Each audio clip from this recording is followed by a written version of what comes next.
Hi. Hello. Ah. Hi, Alex. You're doing good, and everyone else as well. Oh, it is weekend, and we are going back to Metal Gear. Fantastic. Hey.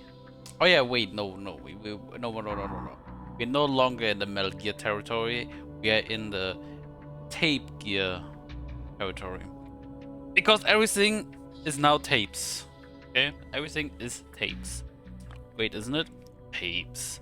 Love tapes. Exactly. Tapes. Hi, Pammy.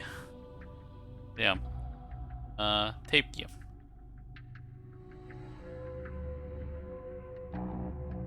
A weapon to surpass all the gears. Tape gear. But yeah. Um. Nano tapes, son. Exactly. But yeah. Let's go. I don't have much to say. I last time when I played, we just defeated Peace Walker. Piss Walker. Sorry, Piss Walker. Um. Damn.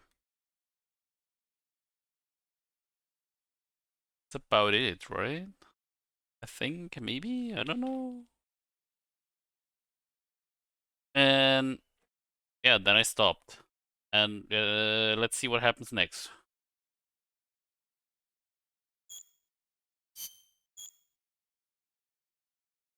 Oh my god, and you know, I'm actually surprised. This other controller, I think, wasn't this way. But this controller right here, I'm actually surprised for how long you can use it before it's dying. I think I've been using this for like a full weekend.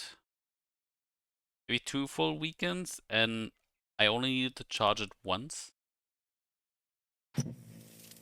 Pretty good, I think, in my opinion. Might be wrong.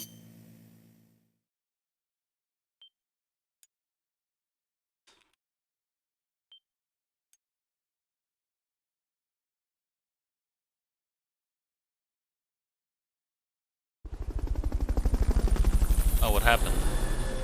Oh, nothing, okay. Let's see. Nobody here. I think we are developing everything. Yeah.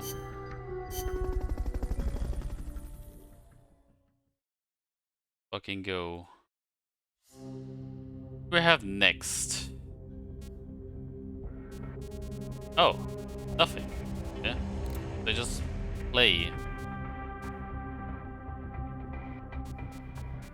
Well, I mean, I did mean to represent the game, right? So I guess it's quick timing. Fulton recovery, let's go. Let's get this mission started. And will we add it? I guess we can listen to more tapes. Yay.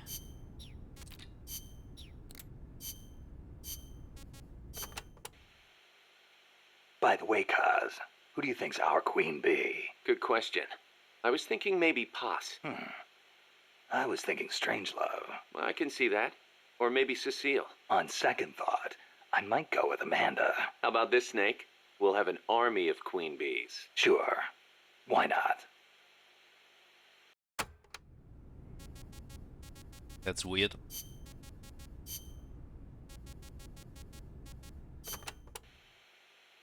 Can you believe the CIA and KGB were actually in cahoots? Never thought I'd see that at the station chief level. But I'd heard stories of operatives in the field being on friendly terms. Seriously? Most espionage takes place in political hotspots, as you'd expect. But there aren't that many of those kinds of places, especially in a small country. Hang around long enough, and you're bound to run into fellow spies, like it or not. You start saying hello, and soon enough you're eating dinner together. Strange bedfellows, huh? Well, I don't know about that. At any rate, this kind of fiasco is what happens when spies get too familiar. Hard to believe, but some people will betray anyone and anything if it suits their interests. The strength of human is in its appeal to human emotions, but its weakness is in its susceptibility to those same emotions. That's why the tide in the intelligence world is shifting towards SIGINT, a network of cold, digital data. where feelings are irrelevant. Hmm.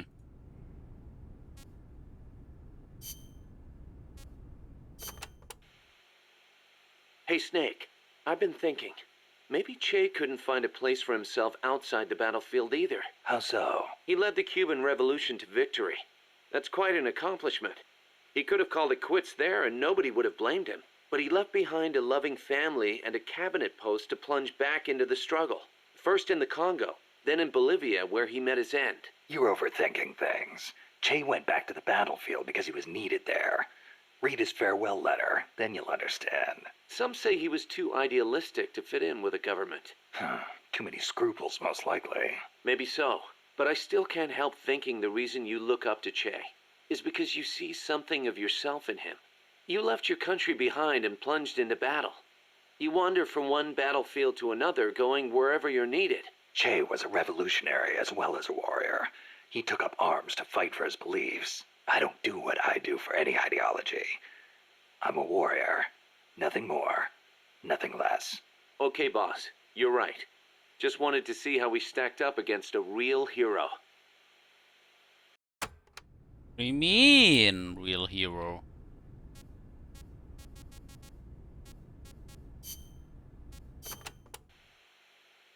March 10th, 1945. 381,300 cluster bombs were dropped on Tokyo. Japanese houses at the time were almost all made of wood. In that single day, a third of Tokyo burned to the ground. My mom lost her family and home in that raid. She had to move to Yokosuka and live with her cousin. The B-29s kept on coming, razing other major cities throughout Japan without mercy. Then, in August, they dropped atomic bombs on Hiroshima and Nagasaki, and Japan surrendered to the United States at last. After that, Yokosuka was flooded with American soldiers come to occupy the country. My mother was still in her mid-teens, and she learned from her cousin how to survive in that town, by servicing the troops. That's how she met my father, and how I was born. My father was an officer serving with the government section of Allied GHQ under General Whitney. Whitney was known as MacArthur's shadow, and my father rode his coattails to a pretty high rank. While he was in Japan, he treated my mom like a wife. After he went back to the States, though, she never heard from him. I wasn't born until after he went back. My mom raised me as a single mother. She used the money my father left her to open a shop selling cigarettes and stuff to occupation troops. It was a decent living, but I didn't have citizenship. They're working to change the law now, but back then if your father was unknown, you couldn't get onto the Japanese family register. And in Japan, that means you can't be Japanese. So as I watched the American soldiers around town, I said to myself, I'm a son of America, the victor. My hair and eyes were different from the skinny, downtrodden Japanese around me. I told myself I'd leave this country someday and return to my true homeland. When I was around 10 years old, my mom fell ill, pretty much leaving me to run the shop in her place.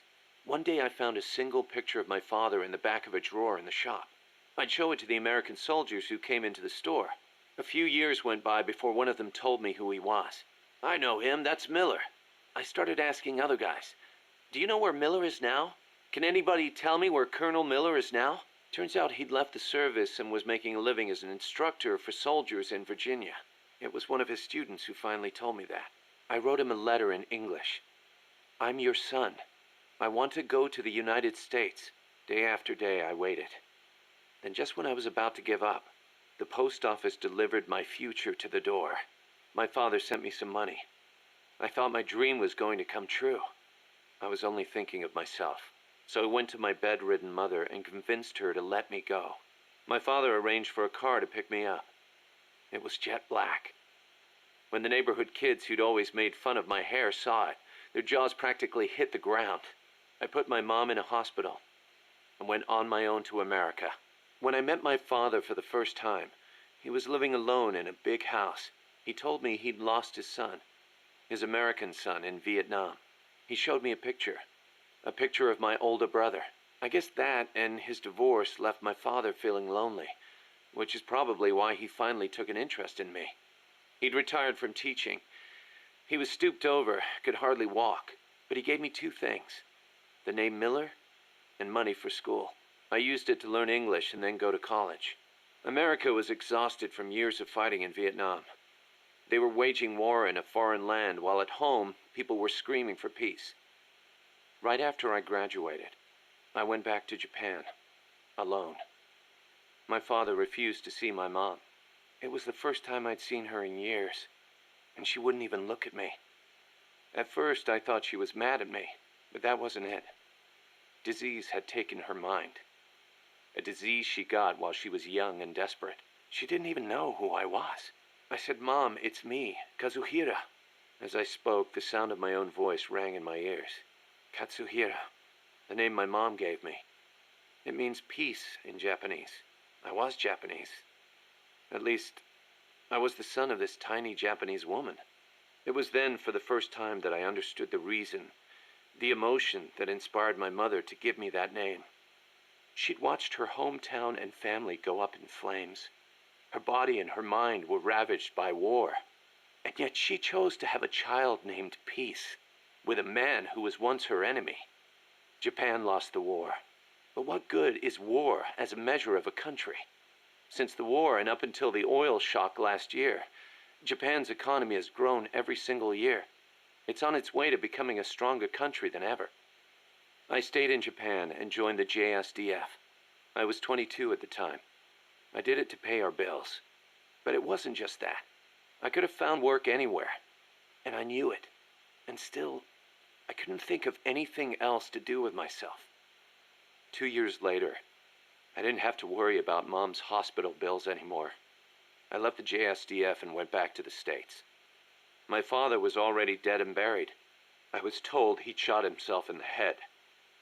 America crushed Japan, but it also crushed my father. My American dream was over. After that, I drifted around and, well, you know the rest. GHQ made women like my mother. It made Japan's peace constitution and the JSDF. And it made me. I was spawned by war, but I don't want to die in one. I won't die for a country, and I won't live like a pauper. I won't have my fate decided by some family register. So as long as I stick with you, boss, I've got a good feeling none of that will happen. Jeez, Miller, thanks for the monologue. Holy shit. I did not expect to have like a 5-minute monologue from Miller. Survival. Stealth.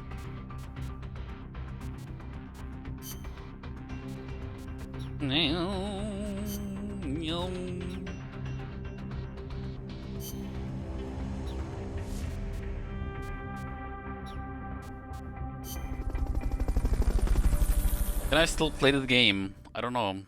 In a week. Maybe.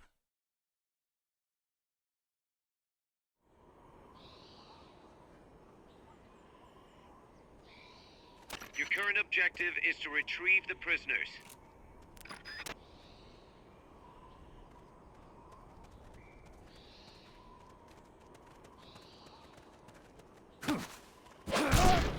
Freeze.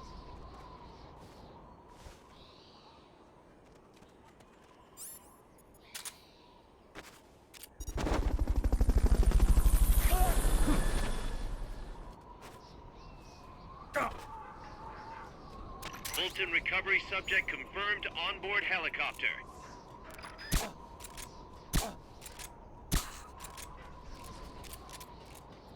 Yeah.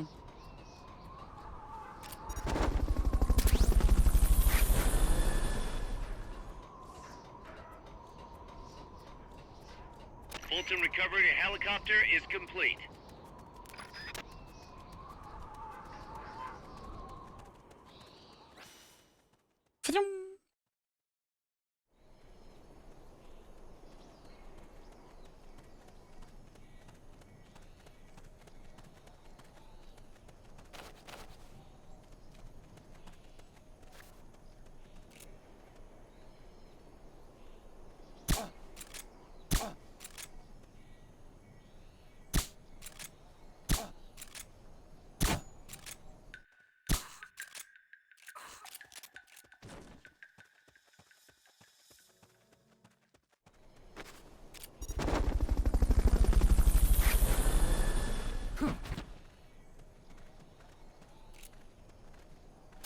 Fulton recovery subject confirmed onboard helicopter.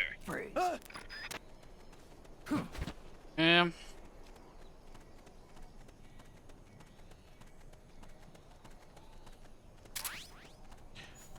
Unnecessary, okay.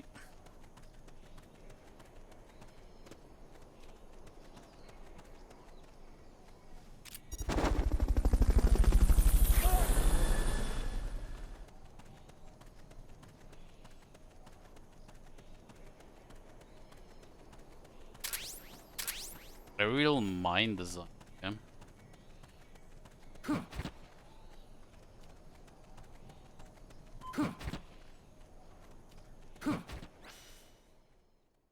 Do.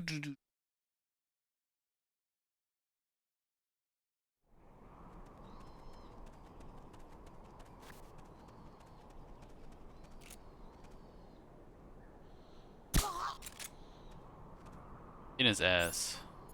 What's going on? Rise and shine.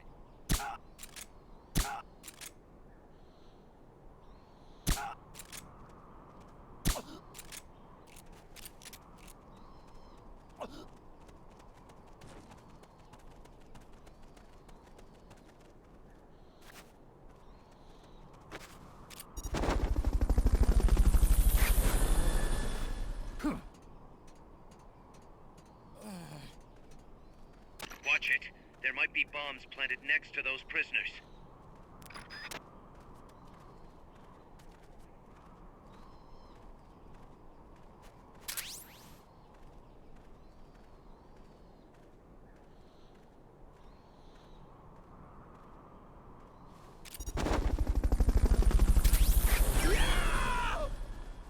Okay, you're done with that area.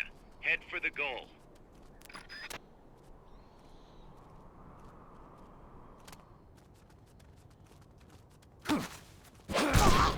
Freeze. Oh!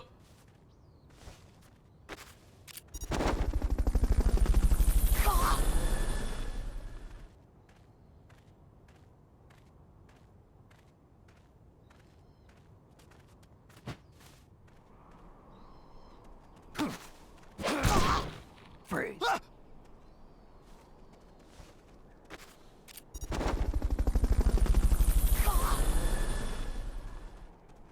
Where's the exit?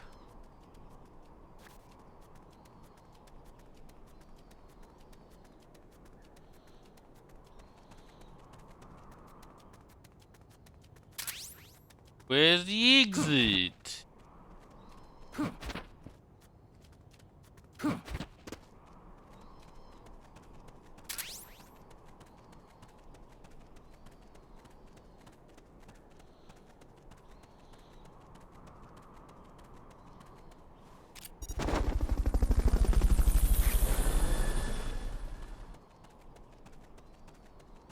Wait, do I have to go back? Fulton recovered. Now simply make your way to the recovery zone.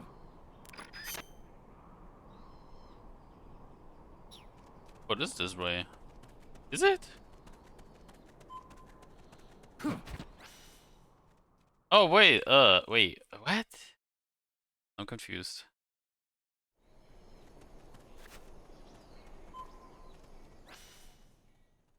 Poeta la ladera. Oh, fretta.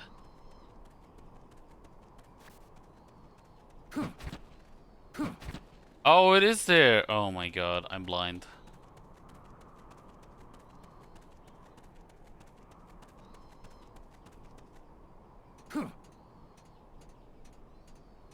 Oh my god, it was like right there. Mission complete. The folks back at Mother Base will be thrilled.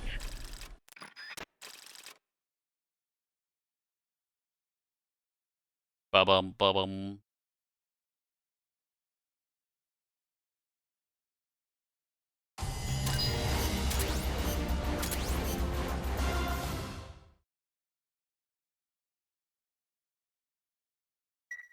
God damn it. Snake, we fitted Zeke with its own AI pod. We were having trouble adjusting the AI, but Dr. Strangelove was able to get it up and running. Strangelove. Why the surprise, Snake? Whoa, we're an army without borders. We need a deterrent against foreign intervention. That's what Zeke is for. It may even prove necessary to... I'm not against deterrence itself. The problem is when a nation comes to rely on it. All that does is force a burden on its people. The same people that constitute the nation itself. The existence of nations is detrimental to man. That's why I, one without a nation, see potential in MSF. But power is required for you to distance yourself from nations. I will do whatever I can to assist with that. Glad to hear it. And I merely lent Huey a helping hand. I will not give Zeke an AI like hers. I wouldn't expect you to.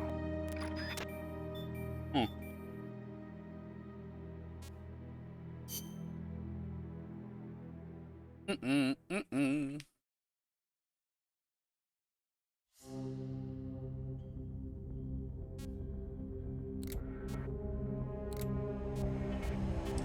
Eliminate enemy soldiers in the capital aroma encantado coffee plantation. Non-lethal methods such as knocking enemies unconscious, holding them up, or putting them to sleep are acceptable.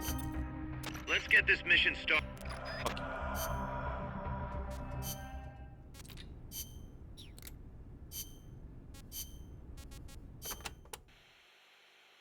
You know, Snake, you're right.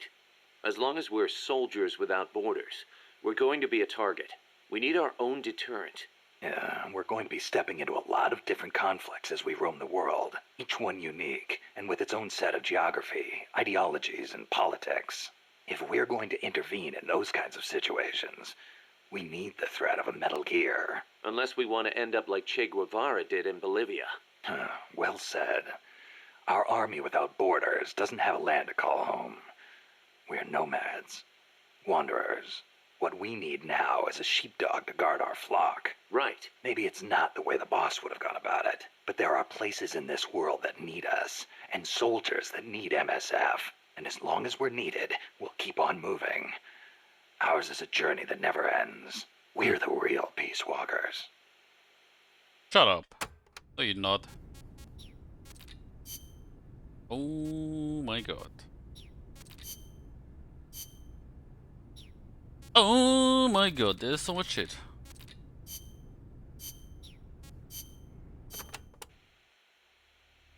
Enter simulation date.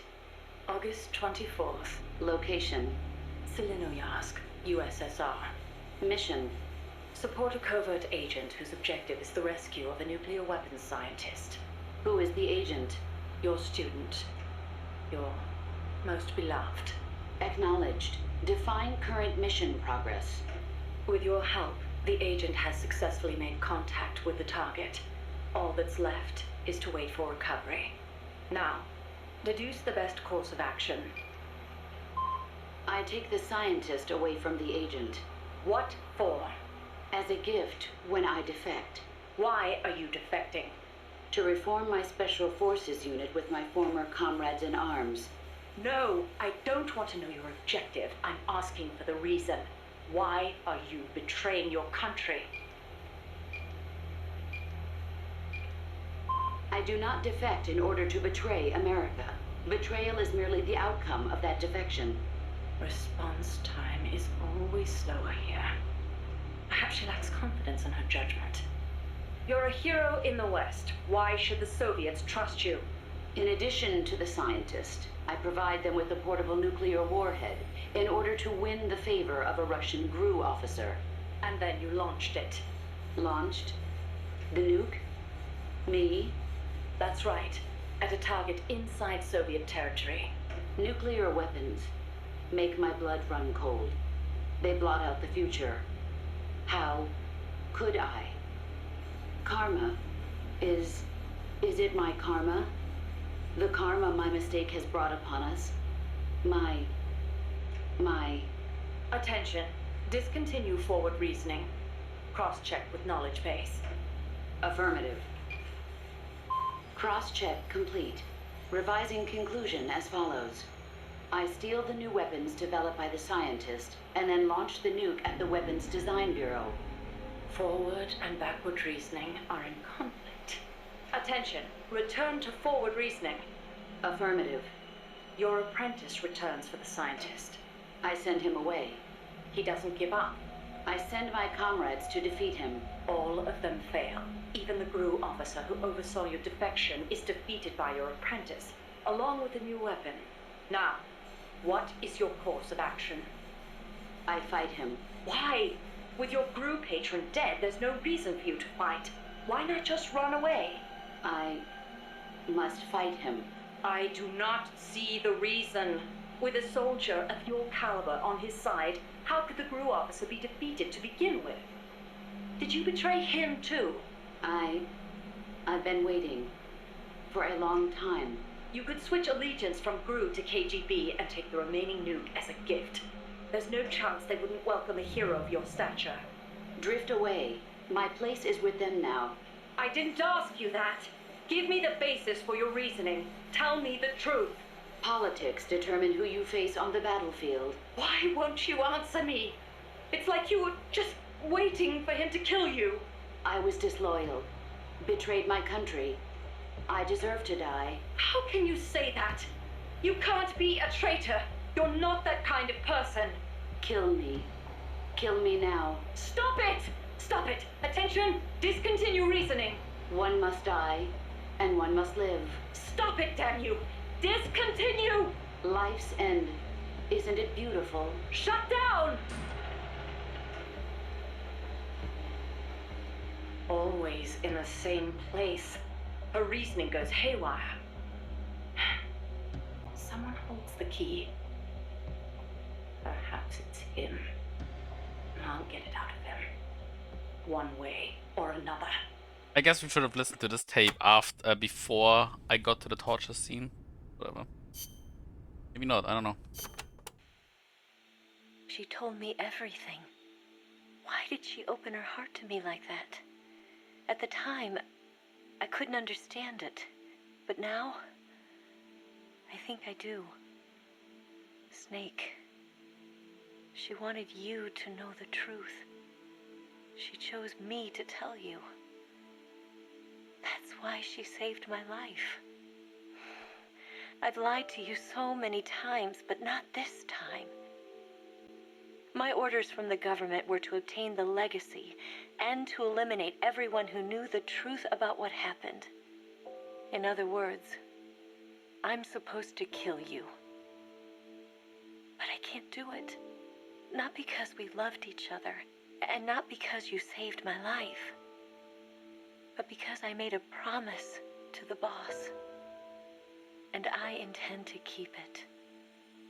I just wanted you to know. And you have to live. Snake, listen to me. She didn't betray the United States. No, far from it. She was a hero who died for her country.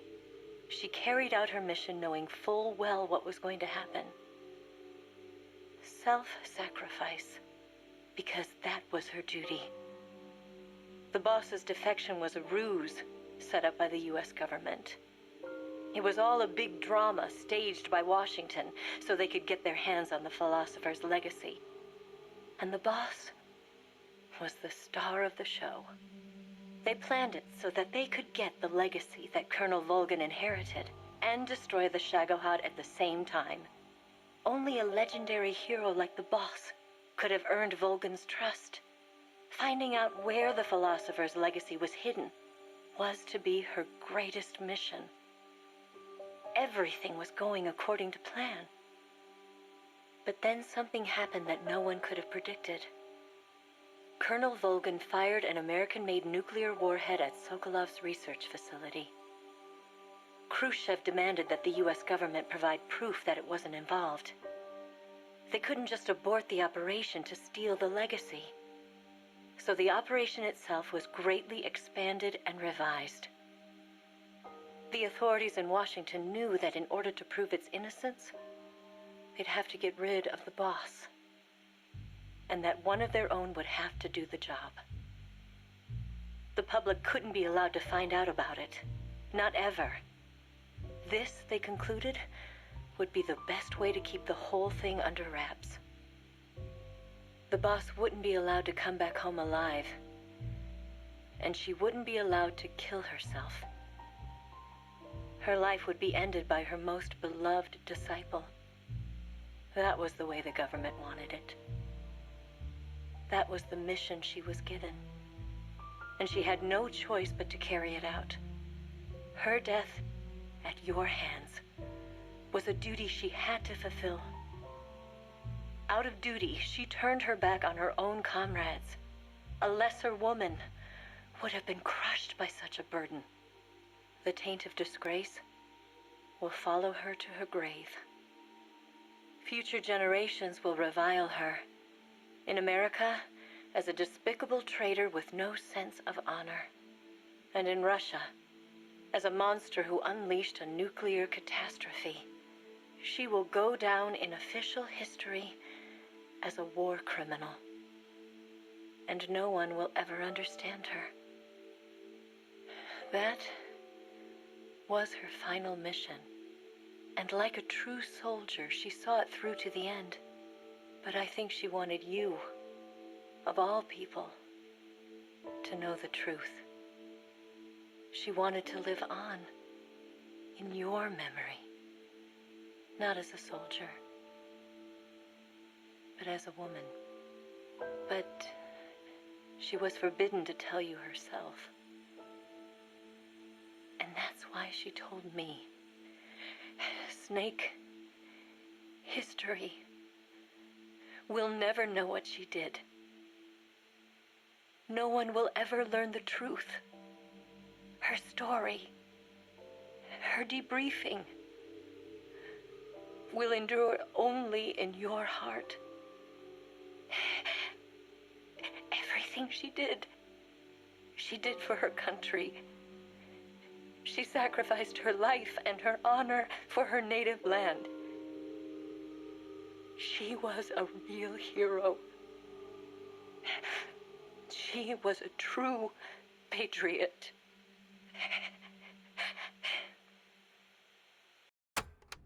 Wow, they really just took the final monologue from Eva, put it into the game, and like, well, let's remastered it. And they kept the mistake in as well, where she says soldier instead of soldier. God damn it.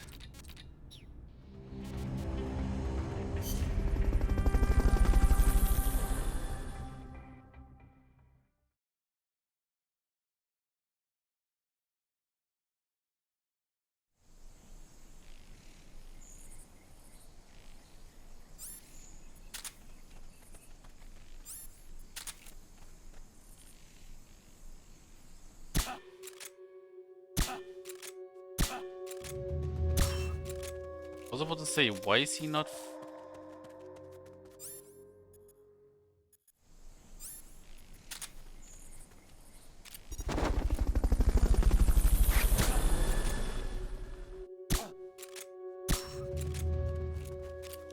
Fulton Bad recovery subject aiming. confirmed onboard helicopter.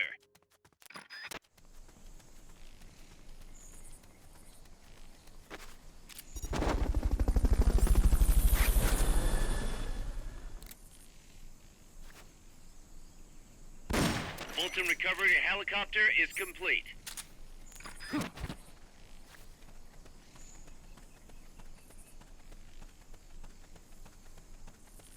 Ba-ba-bum.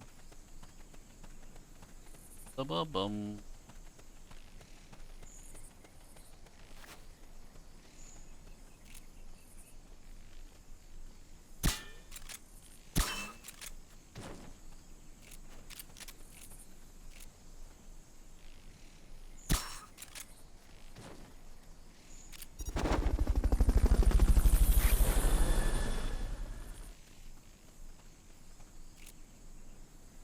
Fulton recovery subject confirmed onboard helicopter.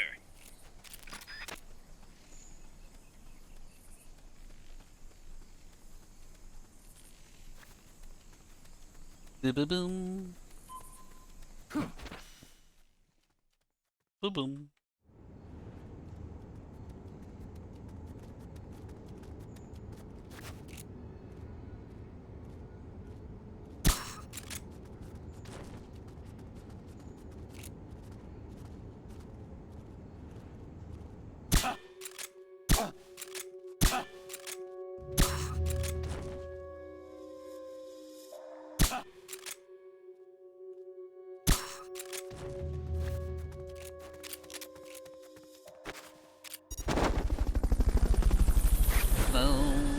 What's this? Stun grenade. That's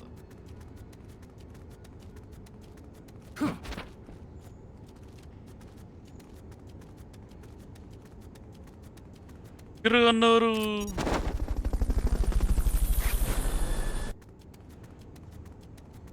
Get cut out from sound.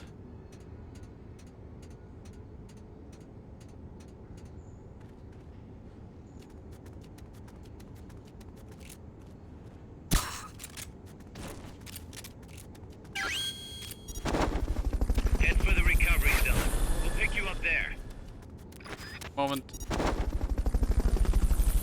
Fulton recovery helicopter is Pick you up indoors. This full recovery system. Keep it up. Ah, this game.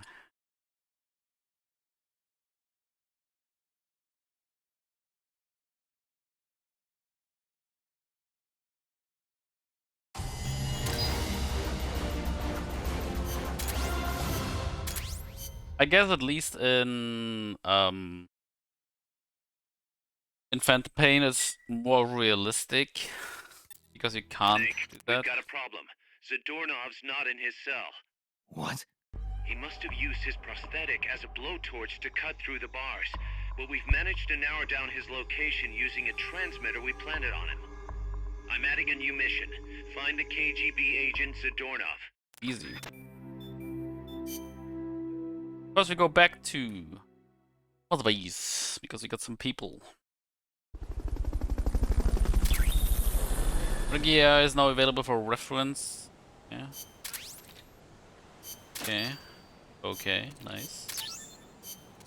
Nice, nice, nice, nice, nice, nice. Okay. New plant has been added. Fuck. Jesus Christ, a lot has happened.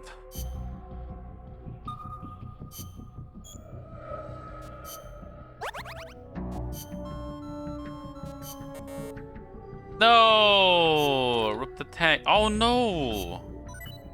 Oh fuck me, I've lost my vehicles.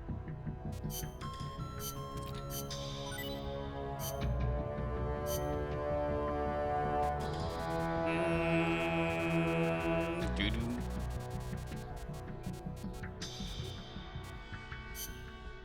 Damn it.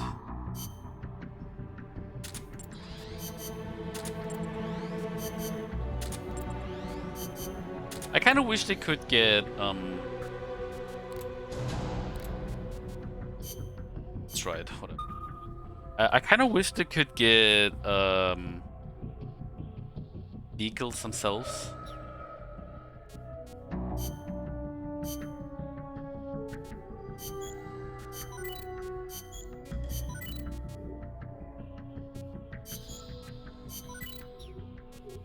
Doo-doo-doo-doo.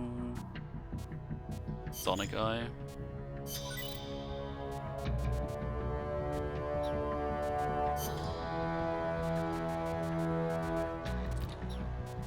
I'm really surprised like how much shit there is in this game.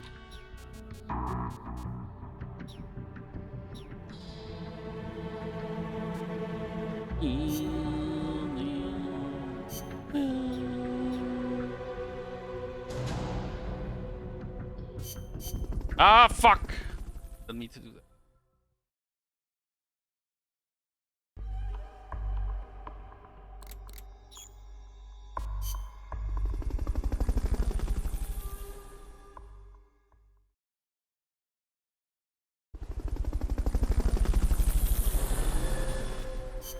Check out Zeke and then we're gonna check out the main part. I need a headgear, doesn't? Oh, fuck. So I do have to. I think it unit be installed until walk unit has been set. Okay, so I need a walk unit.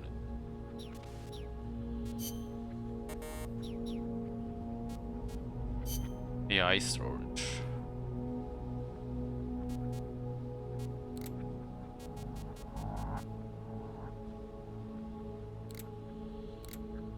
Holy shit. Does that mean I have to... Oh my god, does that mean I have to fight... Pupa?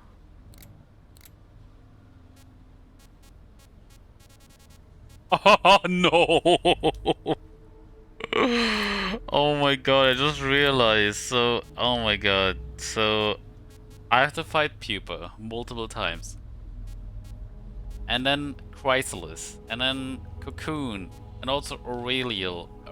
Aurelia? Yes? It doesn't say... It's what? So, I don't know what Aurelia is. Cocoon I know.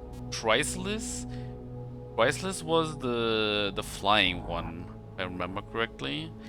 Pupa was... Well... Wasn't... Pupa was the one that looks like Shagohod. But I'm kind of confused what an Aurelia is.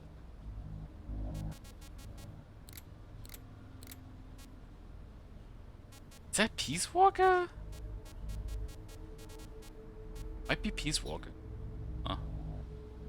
Anyway, I guess I have to fight them a lot. Oh well. Ah, what I forgot again. The soldiers, of course. Go back one last time.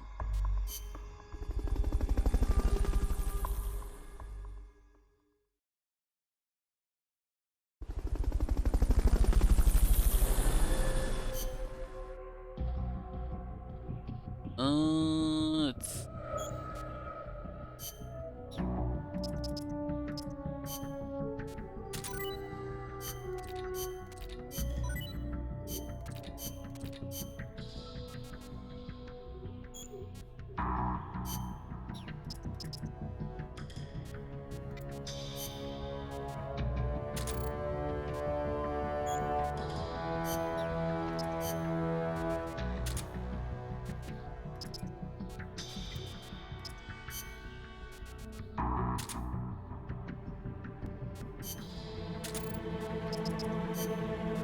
Fired. You're fired.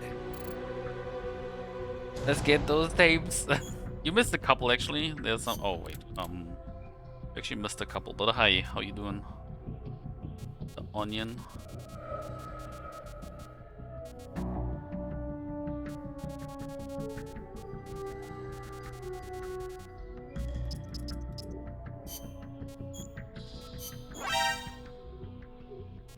You're fired.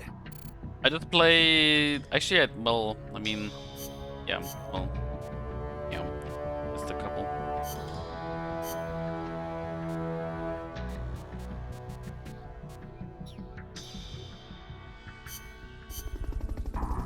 I just played the debriefing of Eva again, which you pretty much just also hear in Snake Eater. The end. I listened to...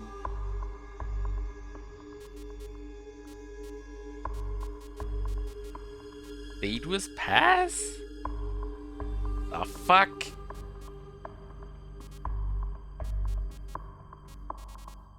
Don't want to play that.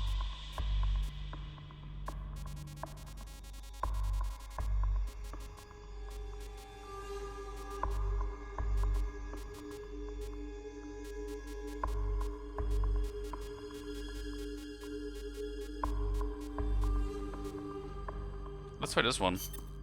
Commencing mission. You're in for some heavy combat with this one. Try and make it back in one piece. Do I have to destroy the vehicle or neutralize the enemies? Okay, I don't have to. Yeah, I just listened to these files. So Strangelove's, so the Snake Eater simulation, the boss's final mission, the briefing, and some stuff about Miller himself. This one. Oh yeah, Mother Base, Queen Bee, MSF, for Metal Gear, and then some Che Guevara.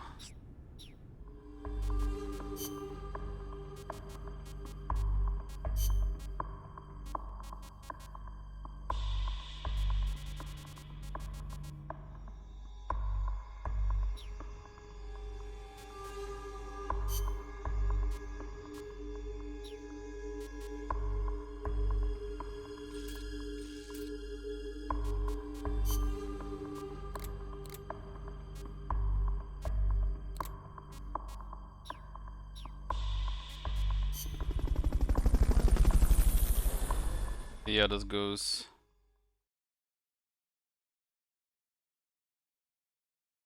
But I mean, there's enough tapes anyway.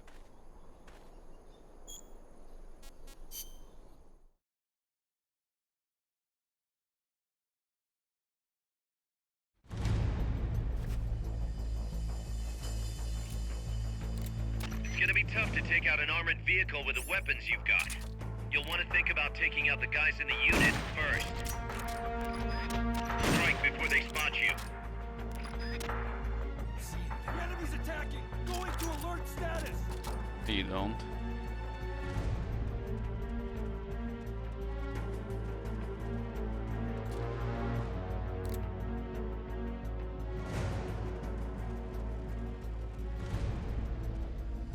What is Uh-oh. it?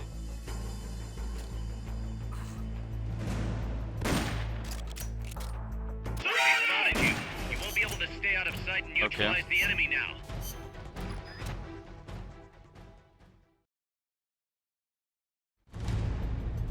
Twice they saw me. It's gonna be tough to take out an armored vehicle with the weapons you've got. You'll want to think about taking out the guys in the unit first. Strike before they spot you.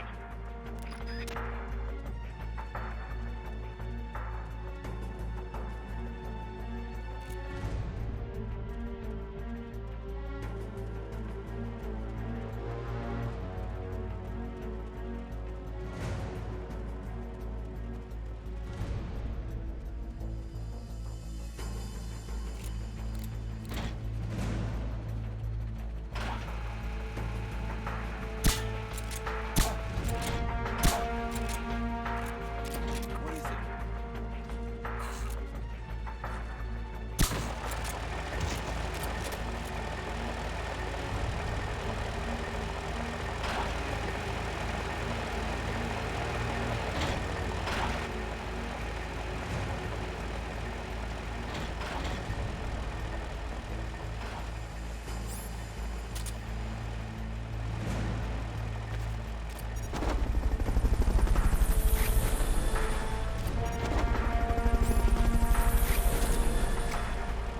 Fulton recovery helicopter is complete. Fulton recovery subject confirmed onboard helicopter.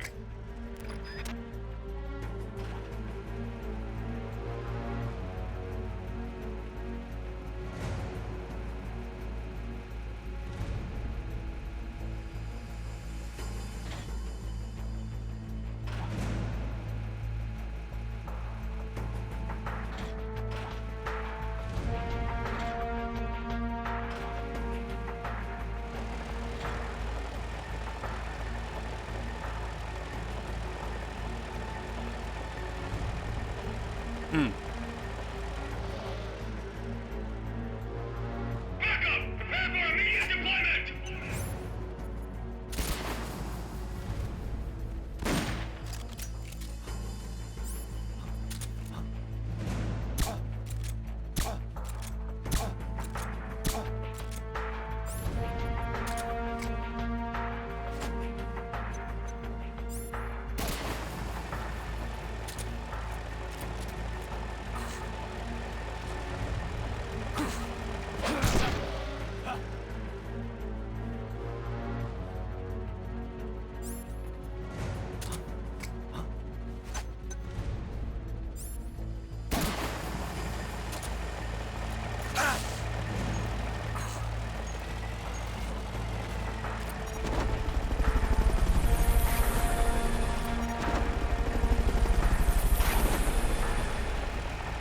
Fulton recovery helicopter is complete.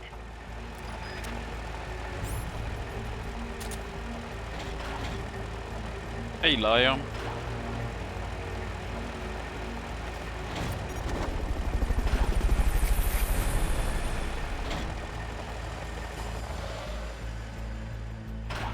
Fulton recovery subject confirmed onboard helicopter.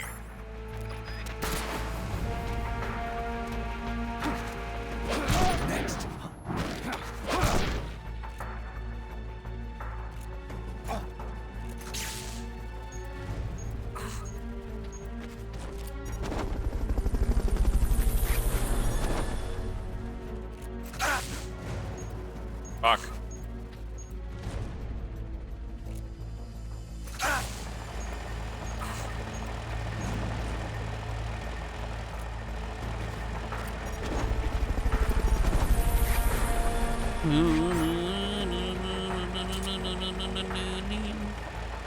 Hamilton recovery helicopter is complete.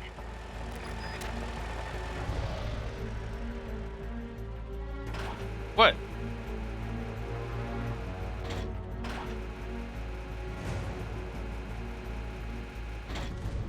I mean, I'm not in the vision of the vehicle, I'm like behind it. And I have smokes.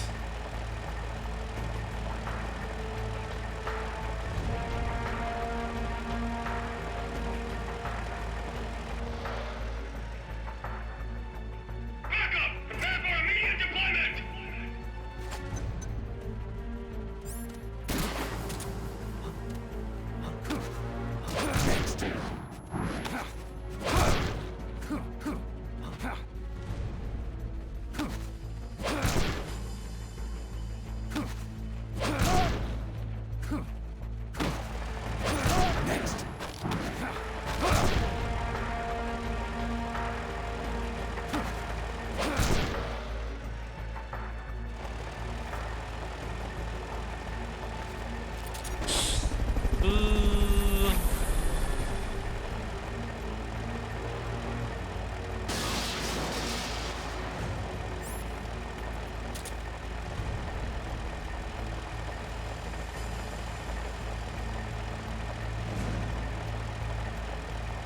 Can I drive him over, please?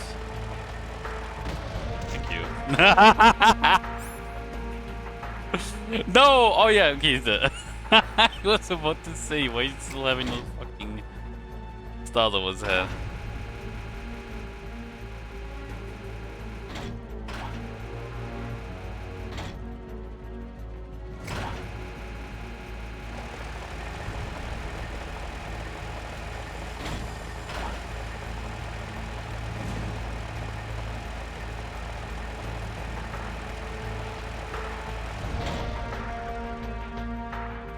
Backup! Prepare for immediate deployment! Uh-oh.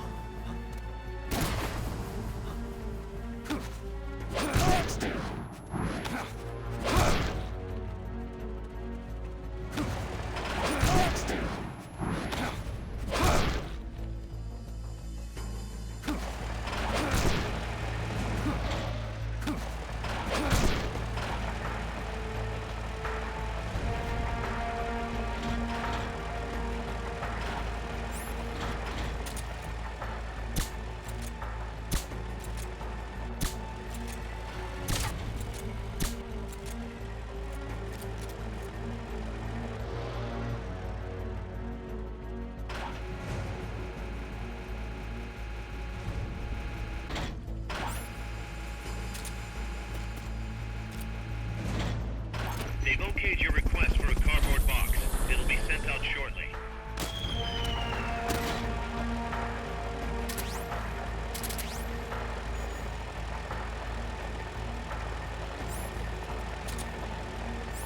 Kinda wish I had more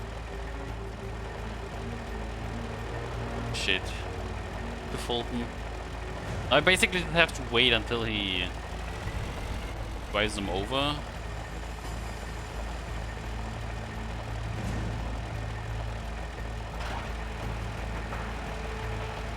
Which should happen right now when he goes back.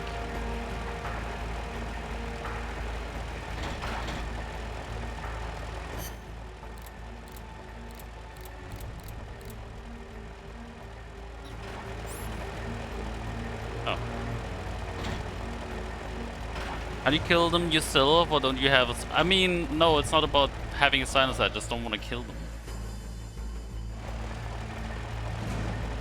Although I think that doesn't really matter in this scenario, because... Oh wait, yeah, also I don't have any guns on me that can kill. Aside from the C4, I guess, but... Okay, please drive to the right.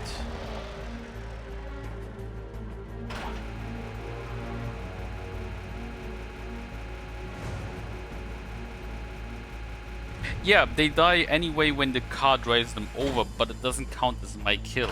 You know, it's like a environmental kill.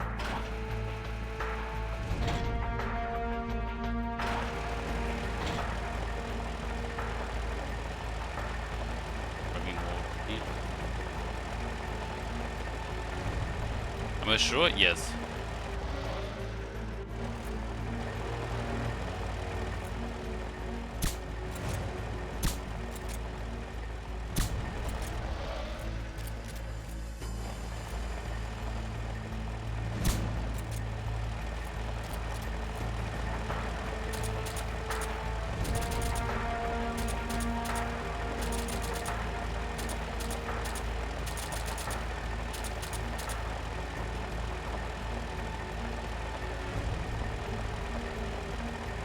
Oh, maybe.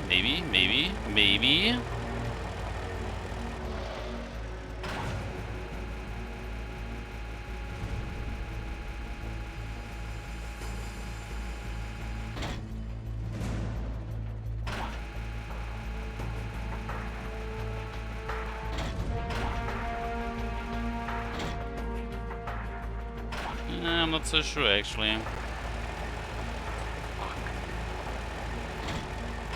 Oh! Oh, here we go! Nice.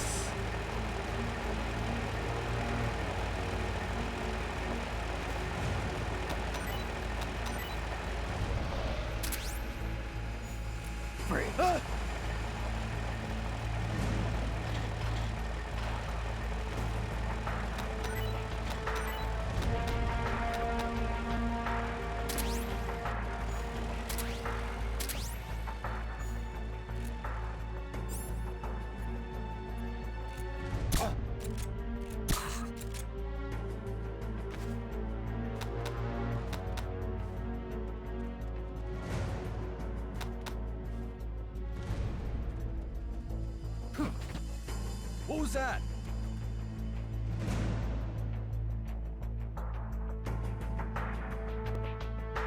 I'm seeing things. Yeah.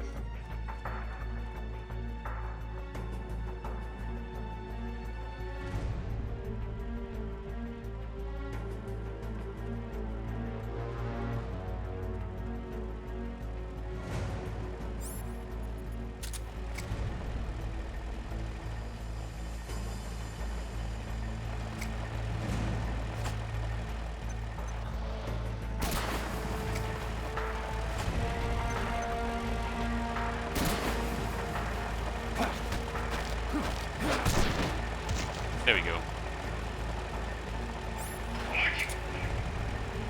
That's gotta be the leader. Can you take him down?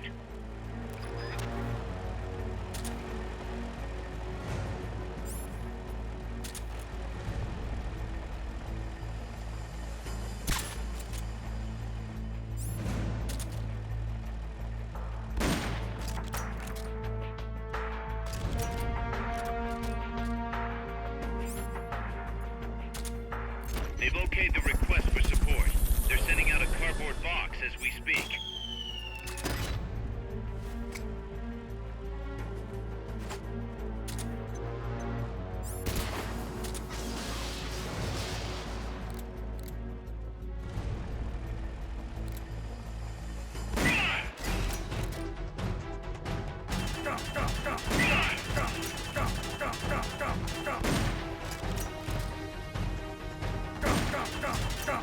I honestly don't know how he just saw me, but sure, bro.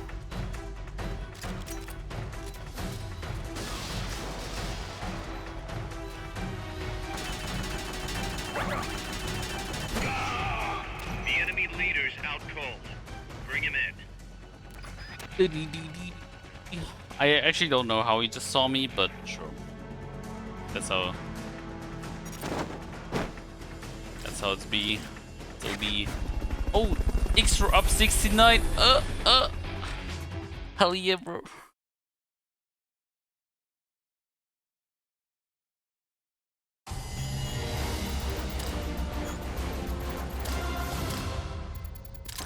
God damn it. So yeah, as you can see, 0 kills. Sort of an emote idea. Oh boy, here we go.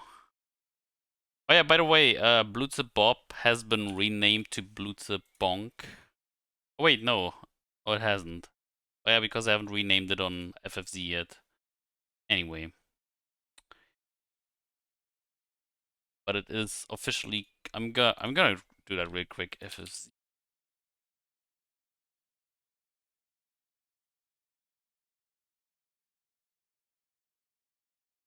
Before someone asks why, because I like Bonk more than Bob. I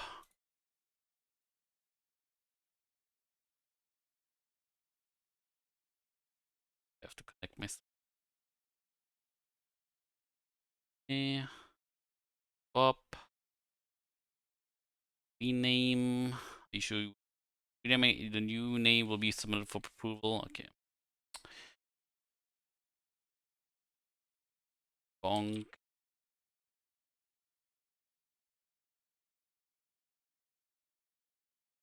Submit. There we go. Now it's just unavailable for a moment, but whatever. One of your favorite emotes, unless you don't want to copy GBCS.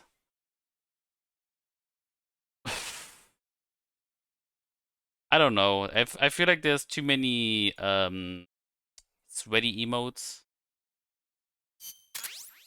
So yeah, I don't really feel like I'm adding my own version of Wonka S.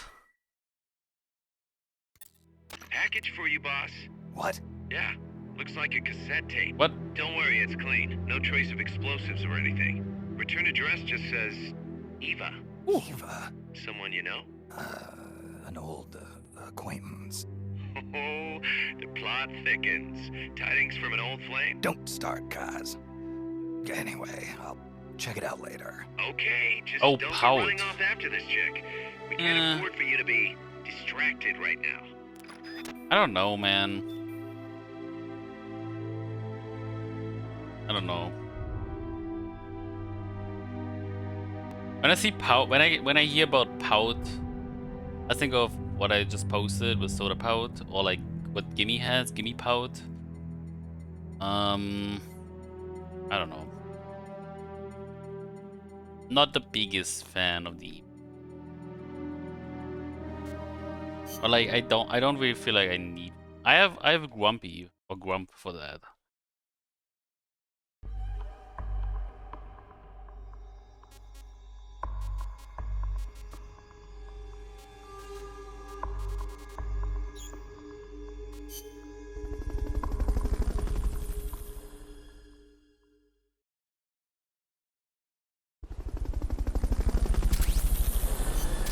Basiliska. Good gun. Oh wait, yeah, I had the upgrade, right?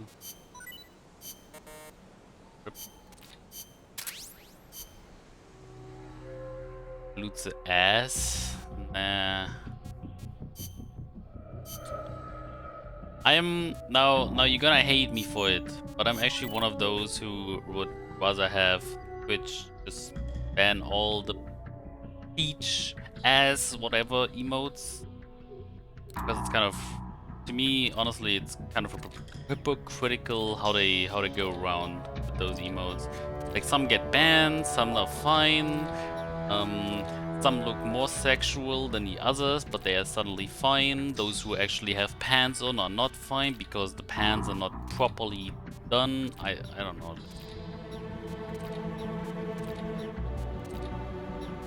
It's bad, honestly.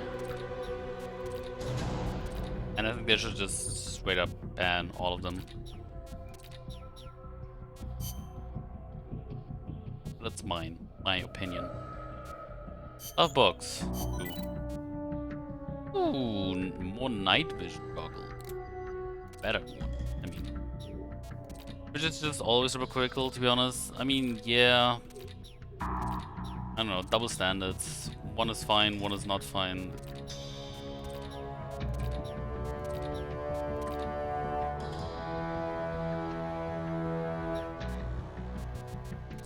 It could be so easy, I feel like. But Twitch is Twitch. Twitch is Twitch. Doing Twitch things.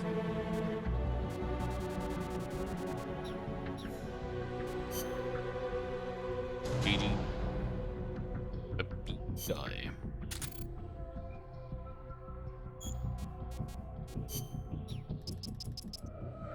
Ooh. Well, I'm sorry. All combat unit.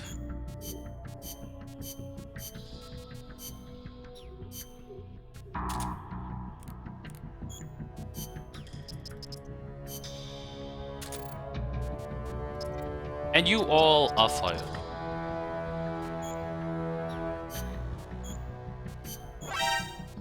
You're fired. Oh. Combat unit. Okay, these guys. You know, I think I'm just gonna fire all of them. All these.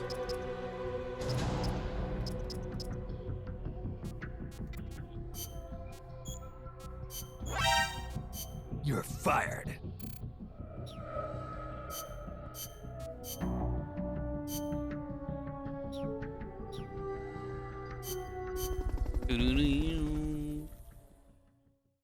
I'm gonna do one more extra up and then we're gonna find the dawn of, I guess.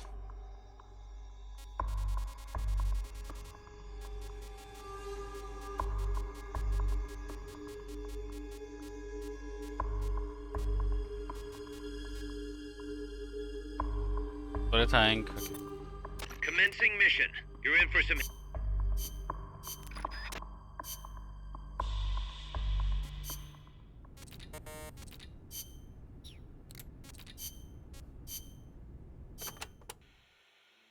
Hello, Snake.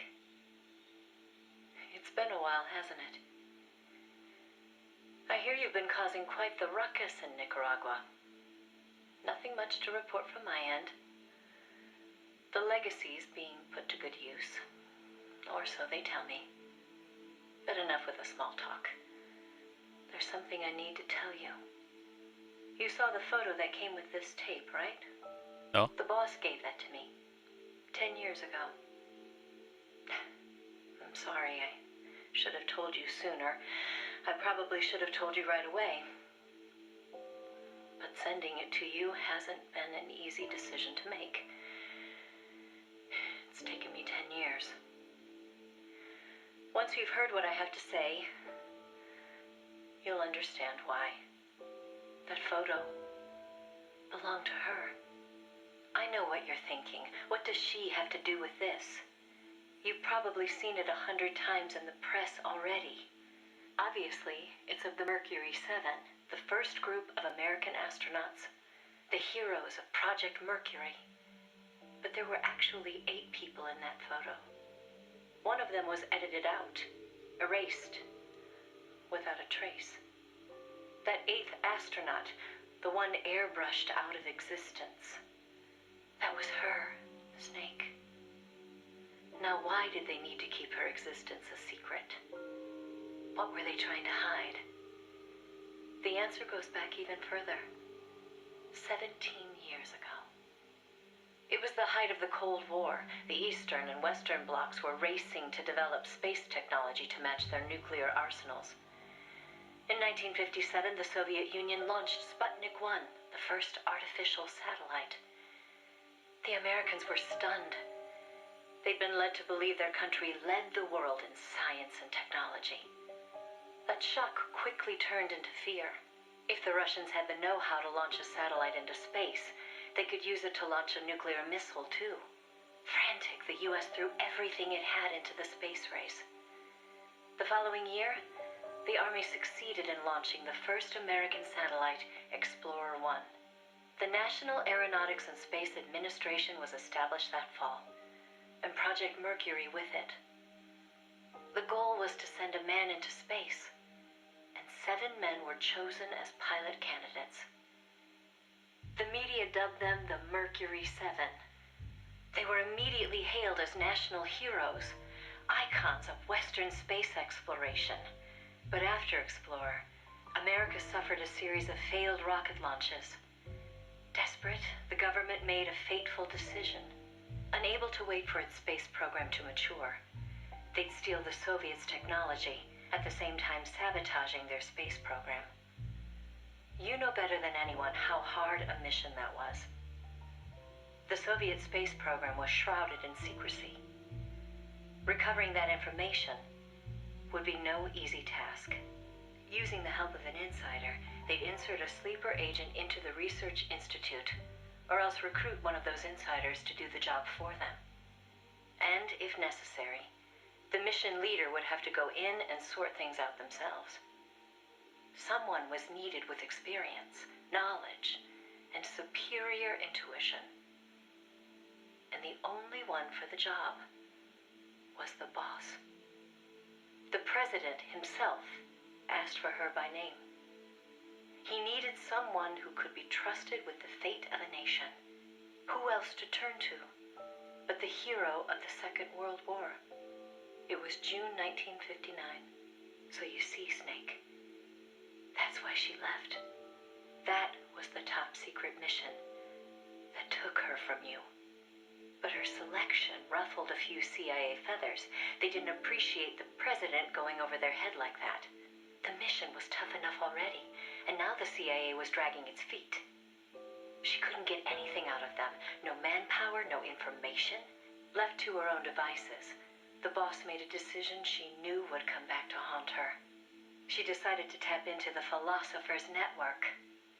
And that's when the wheels of fate began to turn. We're back.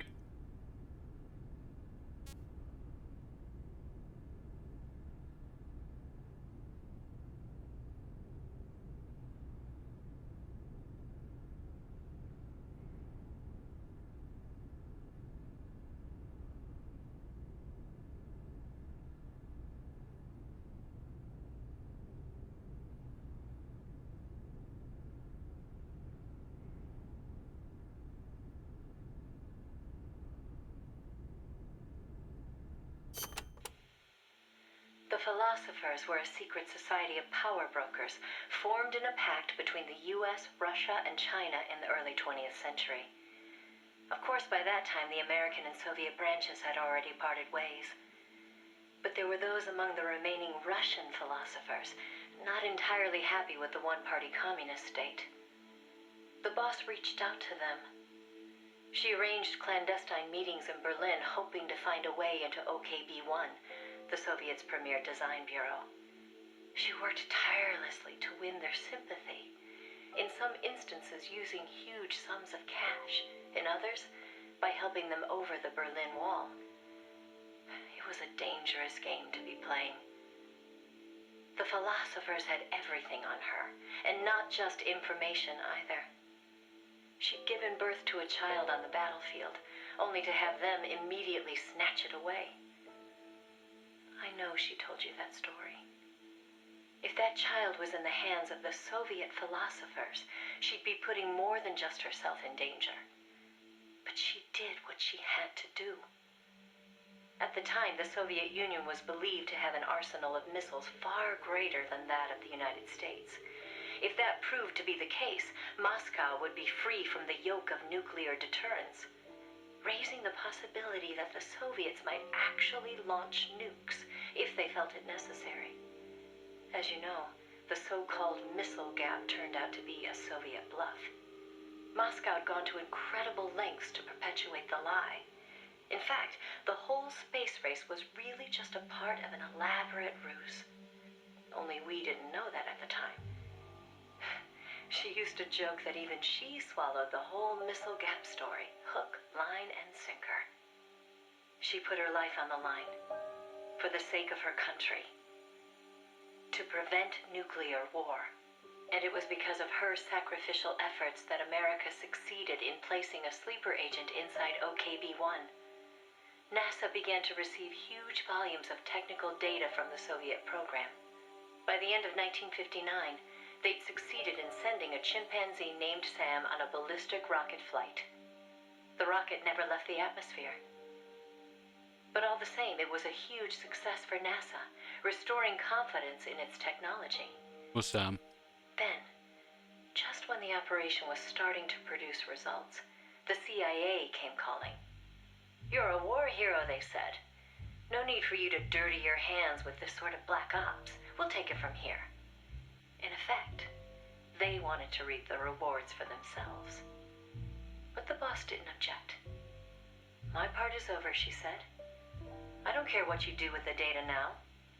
It seemed seemed as if NASA was making great strides toward manned spaceflight while the Russians lagged behind. They even got a report from their mole at OKB-1. "The safe return of Sam has sent our scientists into a panic," he said. Soon afterward, the Soviet Union sent an animal of its own into space on Sputnik 2, the dog Kudryavka, better known to the world as Laika. But Laika was fated never to return to Earth. The U.S. can recover its spacecraft from the ocean upon re-entry. But the Soviet Union only borders the frozen Arctic. They had to bring their spacecraft down on land. How could they soften the impact enough to bring a living creature back safely? The agent reported that the Soviets hadn't yet found a solution to that problem. The plot to sabotage the Soviet space program seemed to be working, too. First, they tampered with Sputnik 4's re-entry. Then, 2 months later, one of their rockets exploded on the launch pad. They did manage to send 2 dogs into orbit aboard Sputnik 5 and return them safely to Earth. But the agent dismissed it as a fluke. Dogs, sure, but humans? They didn't have the technology. Everybody believed it. Everybody was complacent. Everybody. Except the boss. There was something about the Sputnik 5 schematics they were getting that didn't seem right. Some kind of ejection device on the capsule that didn't quite belong. She couldn't figure out the reason why it was there. What was it supposed to eject? NASA shrugged off her concerns. They figured it was probably meant to eject the flight recorder in case of an accident. The boss pleaded with them to investigate, but the CIA wasn't having it. They probably thought she was trying to reclaim some of the glory for herself. The boss wouldn't give up.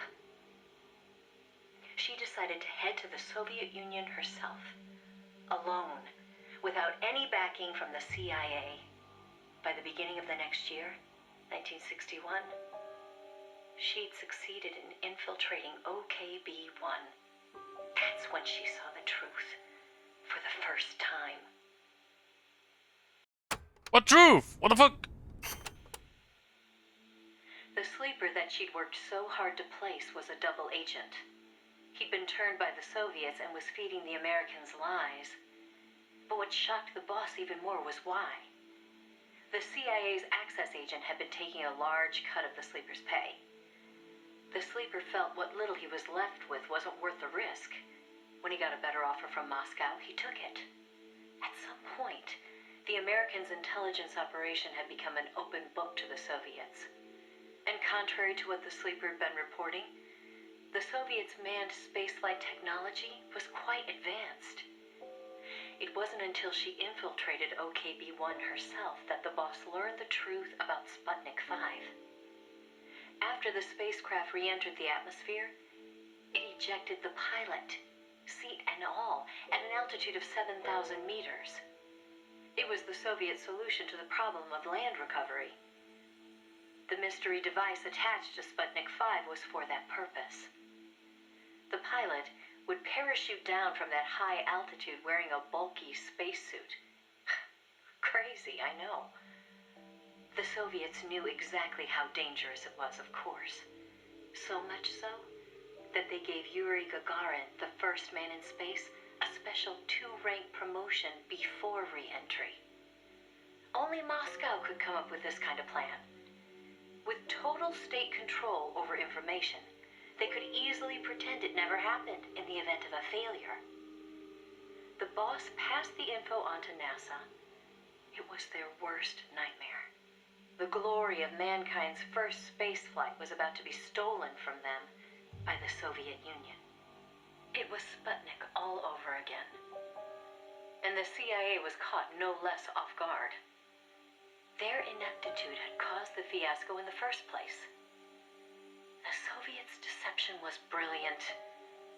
They'd woven a masterful tapestry of truth and fiction to convince the Americans their intelligence operations were proceeding as planned. No one but the boss could have seen through it. It It was obvious the Soviets had some gifted minds working on their side. But that certainly didn't excuse the CIA's massive failure. The CIA wasn't done, though, and devised an ingenious plan to avoid taking responsibility. Luckily for them, a new president had been elected the previous November, John F. Kennedy. As he didn't know the case history when taking office, the CIA was able to feed lies to his new administration. They masked their own failures, placing the blame squarely on the boss's shoulders. After all, she'd selected an unreliable sleeper. They claimed she'd failed to make use of one of the most effective means of controlling a sleeper agent's actions: holding their family hostage. The boss was well aware that would have worked. She told me so later, but she couldn't bring herself to do it. It seems clear it had to do with having her own child taken. She could never inflict the same pain on anyone else. The CIA used that against her. In his election campaign, Kennedy had vowed to close the missile gap with Moscow. If America lost the space race, that promise would be worthless. The fact that the president had no links to the philosophers only made things worse. He was completely unaware of the secret networks she'd used to complete her mission. In his eyes, she was no better than a traitor. The fate that awaited her was cruel beyond belief. Oh my god, there's so many tapes. Okay, last one and The then we're order gonna play. came down from above. The boss would take the official blame for the sleeper's betrayal. More so, she'd serve as the guinea pig for NASA's manned spaceflight program. By then, NASA had gotten as far as sending a chimp named Ham into space. Now came a whole battery of ground tests to pave the way for a human to take its place. High-G tests, zero-G tests, spacesuit tests, simulations in pressurized oxygen environments. Some of the tests were highly dangerous, too dangerous for the Mercury 7, who were by then already media darlings. So the boss was made to stand in for them. She could have refused the order, argued her side of the story against the CIA, but she didn't. The way she saw it, her military experience made her a potentially valuable asset to those tests. She felt it was her duty to accept. She soon proved herself right. The boss was more than just a guinea pig. She drew on her experience to give the staff focused advice exactly where it was needed. NASA's space program took off again. At the rate they were going, putting a man in space seemed within reach. The higher-ups at NASA were impressed with her talents. They took to calling her the 8th astronaut, the Mercury Lady. The photo I sent you was taken around that time. I suppose maybe they were planning to use it as propaganda, the world's first female astronaut. But then, just as things were looking up, they hit a new snag. The government told them to add a window. There were no windows in NASA's spacecraft back then. Ham never saw the stars around him. But Washington insisted. Their sources told them Soviet spaceships had windows. Space exploration as a form of propaganda in itself. After all, what was the point of sending a man into space if he couldn't tell the world what he'd seen? Most of all, though, they simply couldn't have the Russians doing something they couldn't. It was sheer madness, and everybody knew it. NASA was already facing impossible deadlines. Now they were adding yet another element of uncertainty to the mix. Installing a window would both weaken the spacecraft and make it harder to shield the occupant from cosmic rays. They weren't about to put their Mercury 7 golden boys in that kind of danger. So the boss was chosen as the pilot instead. Even if she made it up into space, she was given less than a 20% chance of returning to Earth alive. But she took it in stride, even helping them make the necessary design changes to the Mercury capsule. It was like going to work every day at NASA to make her own coffin. Then, without warning, the US received intelligence that the Soviets had moved their Vostok spacecraft to the launch site. The launch was set for the following day, April 12th, 1961. You know, that was cool and all, but I gotta say, I feel like they kind of overdid the boss. Like the boss's backstory. You know, she's like this ultimate soldier that can do anything and does everything for a country without even like, I don't know, hesitating. I don't know.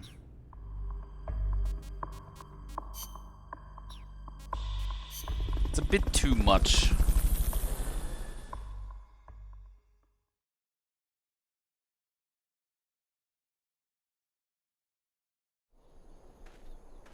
I mean, yes, she is like the ultimate soldier, but it's kind of borrowing.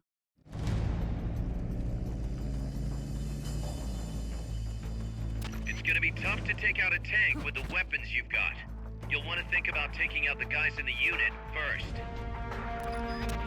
They haven't seen you yet. Perfect. Now's your chance.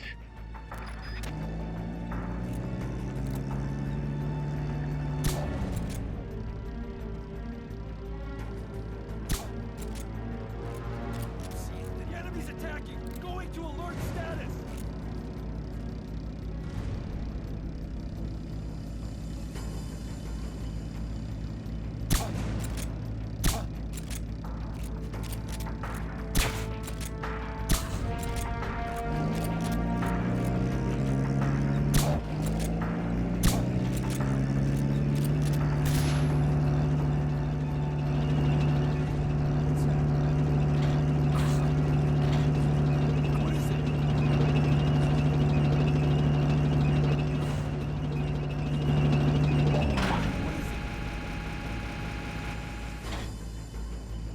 They just respawn wherever. What is it?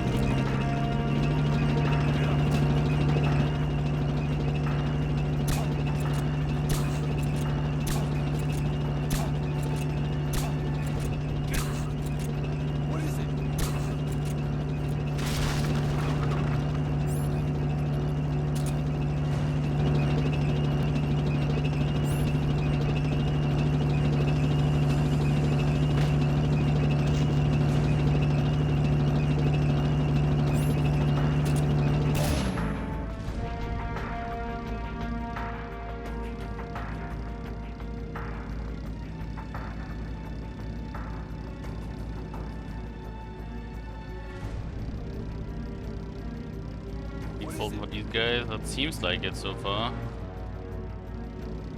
Get up!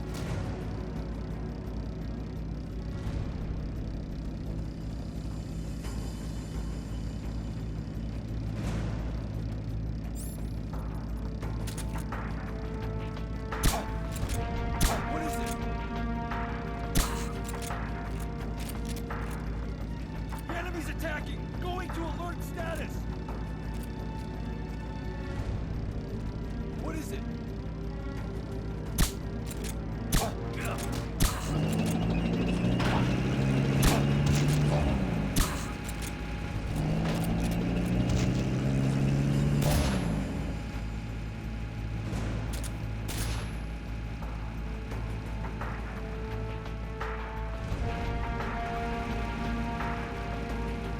Uh-oh. What is it? Get up! What is it?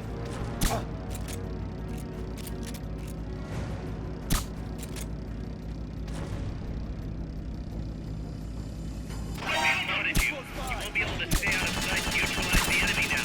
You're sitting Fuck. ducks with that equipment. Get back here and load up with something else. Ah, I got too greedy.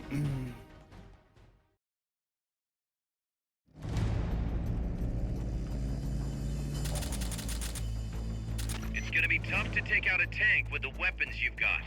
You'll want to think about taking out the guys in the unit first. strike before they spot you.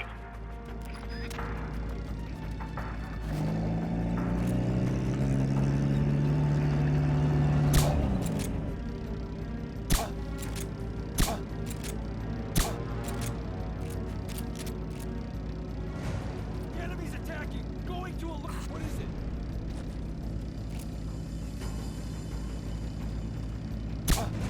Get up! What is it?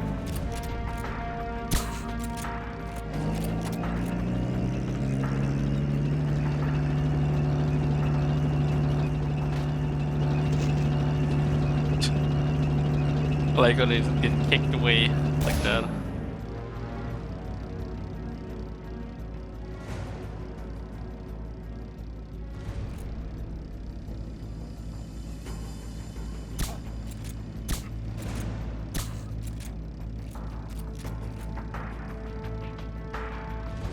The enemy's attacking! Going to alert status!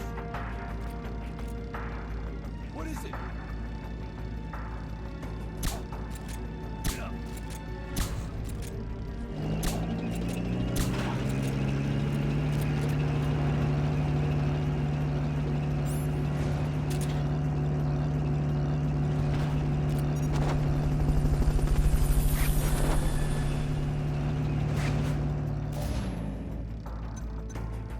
Fulton recovery helicopter is complete.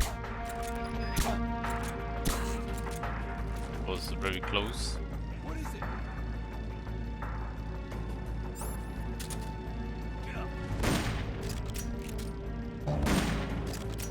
What is it?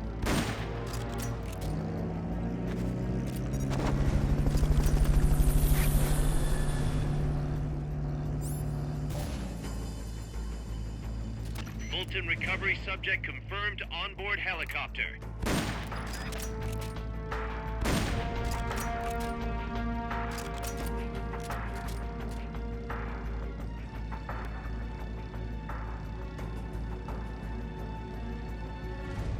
Please don't shoot.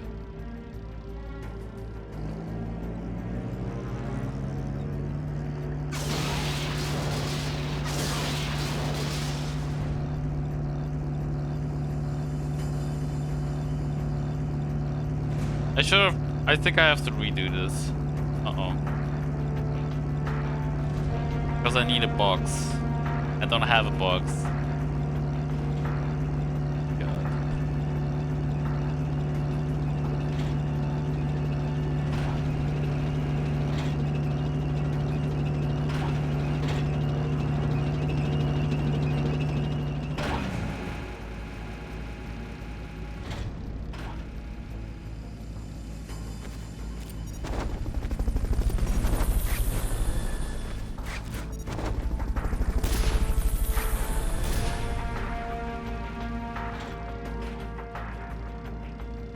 Fulton recovery helicopter is complete.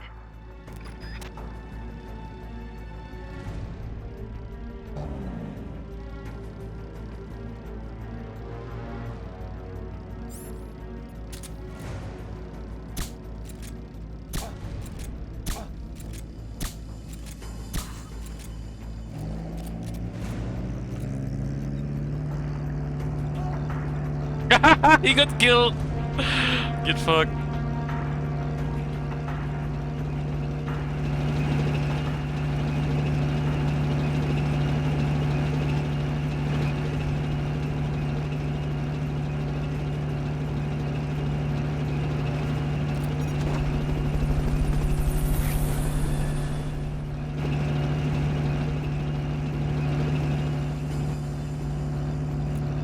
Might be good.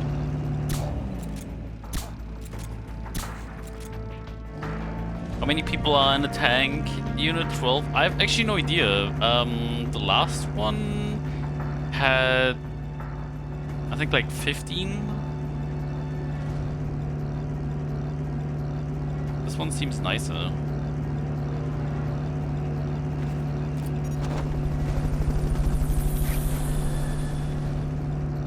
But the tank also did a little bit of work for me, so bad.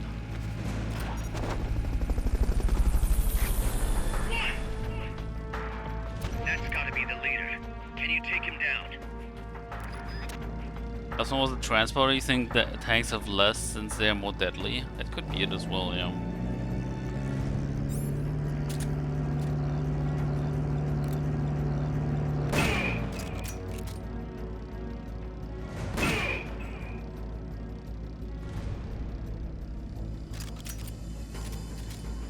Oh, this might hurt.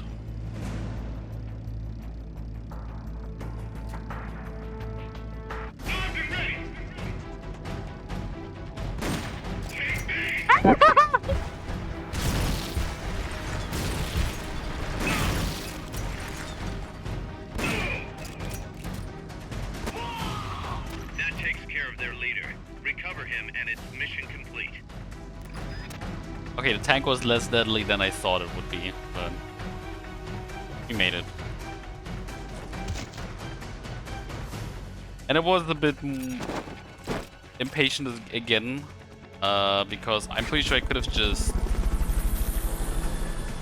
I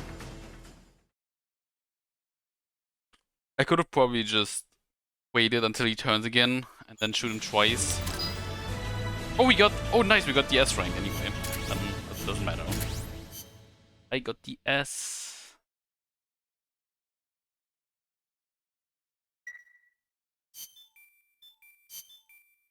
Please.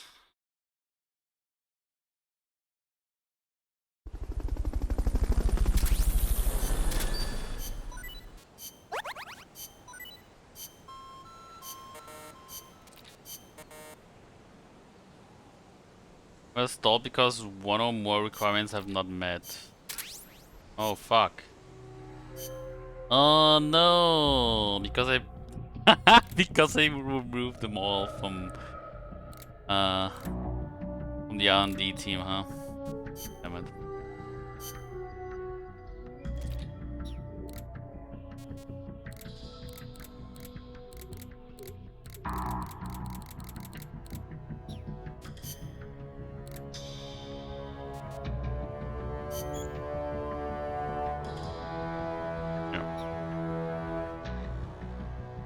I think getting seen after the captain show themselves doesn't count anymore. Oh, really? Well, well then.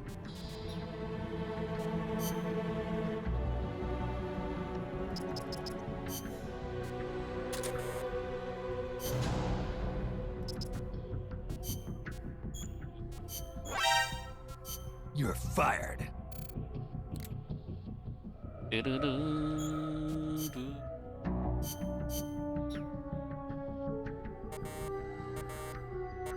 Oh, he's out in combat, fuck.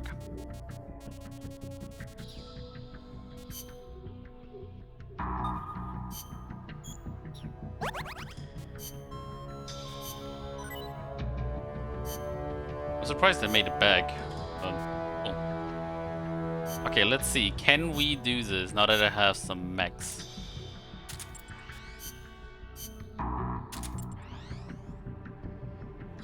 No. Oh shit. I have no chance against these guys. I think. Okay, so this is fine now.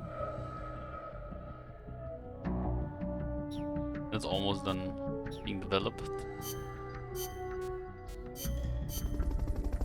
I could fight all these AIs again, I guess. Or all these Metal Gears. I have to do it anyway, I guess.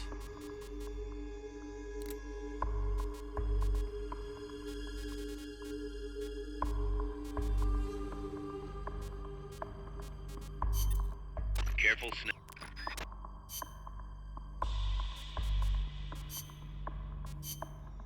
Combat.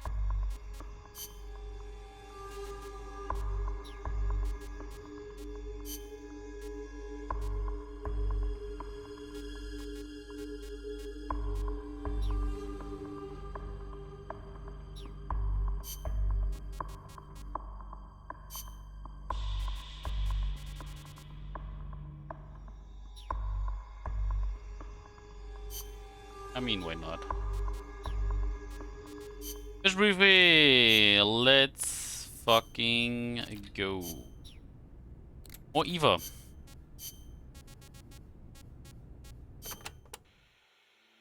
America couldn't let the Soviets beat them with Vostok. NASA was forced to cut short the testing process and move the launch date up. They pulled out all the stops to get it scheduled for the earliest hours of the next day. The spacecraft would be launched from Cape Canaveral in the dead of night. For the flight path, they chose a course that would take her as far east as possible. She'd be able to see the Earth in daylight from the window, at least for a little while. The boss climbed into the Mercury capsule, having completed less than 80% of the regular flight procedures.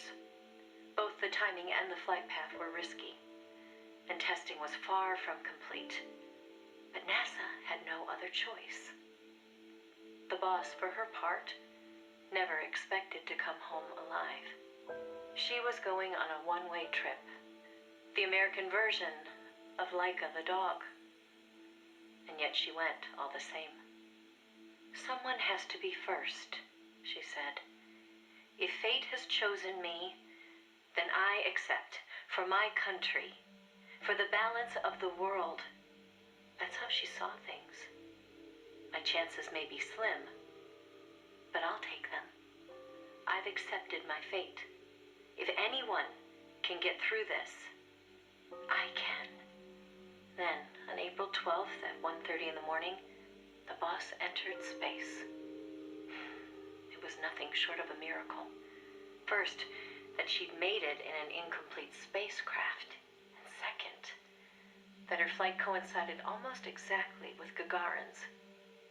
As the sun rose over the horizon, and cosmic rays began to bombard her through the window, she saw the Earth. I think you've heard the story before. It was a world without borders, a perfect jewel. All nations, all ideologies. They seemed so far away. It almost made her laugh, knowing that they'd risked so much to beat the Soviets by a few short minutes. If she'd seen Vostok from her window, she probably would have waved. But the two spacecraft were destined for very different fates. Gagarin circled the Earth and returned to the Soviet Union, safe and sound. The Mercury capsule, on the other hand, deviated from its planned re-entry angle. The addition of a window had thrown the capsule's aerodynamics off balance. The boss's coffin veered wildly off course and began to plunge earthward.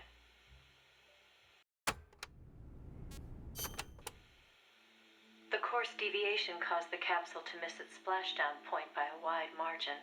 It didn't have enough time to decelerate before crashing into the sea. The force of the impact shattered the spacecraft before it started to sink like a stone. The boss used the last of her strength to escape to the surface. Her body was covered in bruises and scorched by radiation. It was a miracle she was still alive. She slipped into a coma and didn't regain consciousness for 6 months. To some, what was worst of all was that she had lost the space race to Gagarin by only a few minutes. That aside, it should have been a proud day for America. Its first manned spaceflight. Sadly, her accomplishment was kept out of the history books. An attempt to save face by Washington. In contrast to Gagarin's orbital flight, America had only managed a ballistic trajectory. Her flight time was much shorter, too. And most importantly, the Soviets had brought back both spacecraft and pilot safely. NASA couldn't even conjure up a half-hearted tale of heroic survival. The coup de grace, though, was the Soviet propaganda campaign that kicked into gear after the flight. The Earth was blue.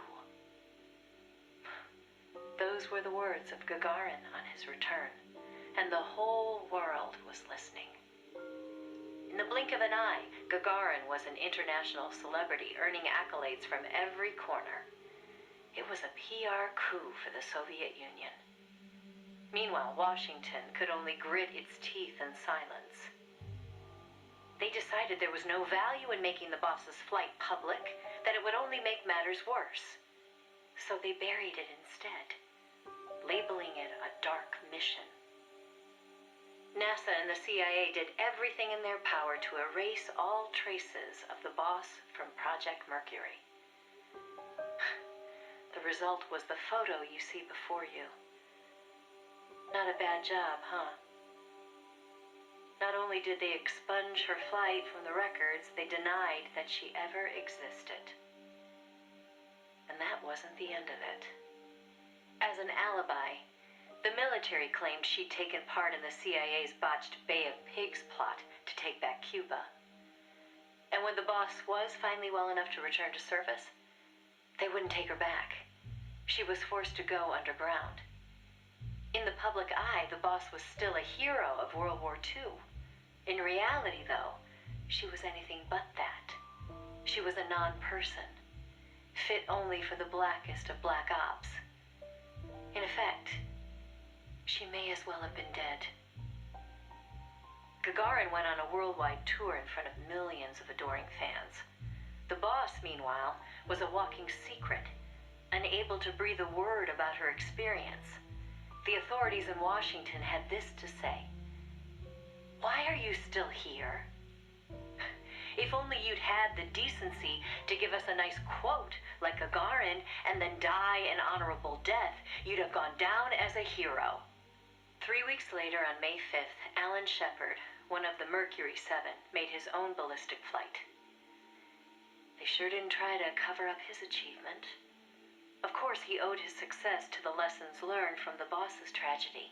Before sending Gagarin up into space, the Soviets had used a mannequin called Ivan Ivanovich to test the landing procedure, which would make the boss America's version of a crash test dummy. But she didn't care.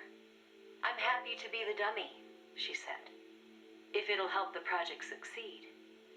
Nothing would give me greater satisfaction." And that still wasn't the end of it. The boss had worked through the anti-Moscow faction of the Soviet Union's philosophers to place the sleeper agent, and at some point, the Soviets found out about it. Yet the Americans remained oblivious to the end. Even the philosopher network the boss plugged into never tipped them off to the double cross.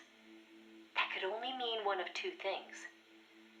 Either the pro-Moscow philosophers had intervened, or the anti-Moscow philosophers had been turned. Either way, it was a situation their American counterparts couldn't stand. To preserve the philosopher's good name, and to repay her debt, so to speak, the boss once again made her way into the Soviet Union. There, she found herself face to face with the Soviets' own agent. The sorrow. And who should she find awaiting her return to Russia? The one who'd turned her sleeper against her, who'd fed them lies all this time. It was her former comrade in arms, the father of her child, the man known as the Sorrow. He didn't know it was the boss who'd sent the sleeper. Or to be more precise, the Soviet philosophers never told him. Former lovers, forced to fight to the death. One would live and one would die, she told me. That was the revenge the Soviet philosophers had in store for me. If both of them survived, their child would suffer in their place. They were left with no other option. The boss shot him. He offered no resistance. When she returned from the Soviet Union, there was no place left for her to go. She'd sacrificed everything. Everything. For her country. And in return, they treated her like a dead woman. She was made a scapegoat for no good reason. Only because power had changed hands in Washington. Any lesser being would have long since cracked It was then that one of her old SAS comrades reached out to her, Major Zero, and so Fox was born. She undertook a mission that, well, you should know better than anybody. You are a part of it. 20 days after Shepard's flight, President Kennedy announced that America would put a man on the moon. Without the intelligence the boss obtained, America's space program would never have caught up. Armstrong and Aldrin might never have walked on the moon, but the Americans' gain had cost the boss her health, her honor, and the man she loved. The word tragedy doesn't even begin to describe what she endured. The Soviets continued their manned space flights, and in 1963, Valentina Tereshkova became the so-called first woman in space. It's said they took their cue from NASA's long-buried Mercury Lady project. And so that, Snake, is the mission that kept her away from you for so long. Now, I know what you're thinking. Why not use me as her agent? She knew I'd never even think of betraying her. I think it's because she didn't want to drag you into it. She probably knew what was going to happen. To complete the mission, she'd have to turn to the philosophers, and once she did that, whatever came of it, there'd be a price to pay. No one understood that better than her. So please, Snake, let it go. When she gave me the photo, she left me to decide whether or not to pass it along to you. I know she was torn about it, just as I was. She knew you'd probably blame yourself. Why did she hold on to it for so long? That, I can't say. To remind her of how much it hurt to be erased. She wasn't that kind of person. No. I think she meant it to be a message to you. She had her identity, her life, taken away. But she wanted you, of all people, to know the truth. Snake, you've probably already figured this out, but it's no accident that I'm only now sending you something I've withheld for so long. A little bird tells me you recently made a big decision. You and the boss are different people. I understand that. And I'm not trying to second guess you. I simply wanted you to know what she saw, how she felt. That's all. Keep it with you, Snake. Keep it deep inside. Don't ever forget the path she took. Because you and I are the only people on this earth who know the truth. Boss, I'm sorry, but I can't. What? Jesus Christ.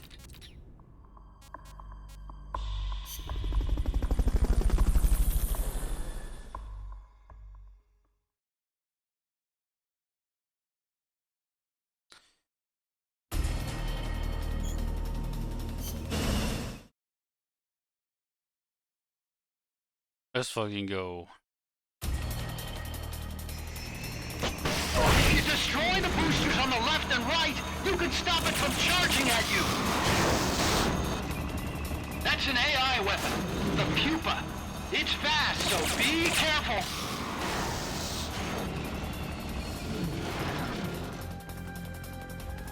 Engaging shock unit 4.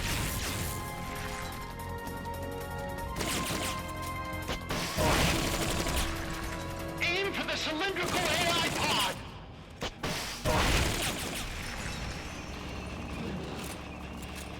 Go away from me.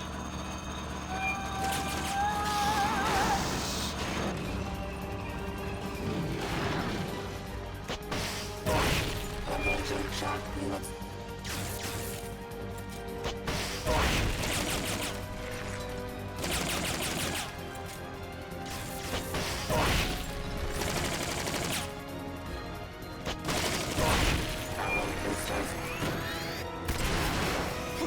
No!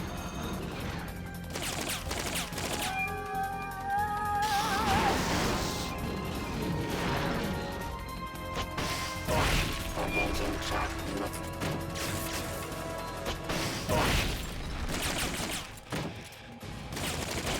Blow the hatch and climb into the AI pod! You should be able to get in the AI pod!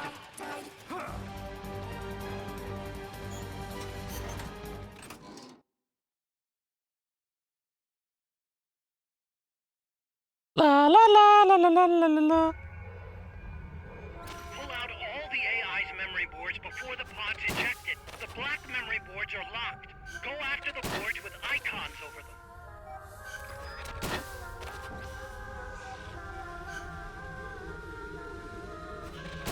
You can unlock memory boards by destroying the mechanical components that they control. Any boards you remove can be used to build our own AI weapon. Memory boards have different functions according to the icons displayed over them. Go ahead and take whichever ones you want. No good! That one's broken!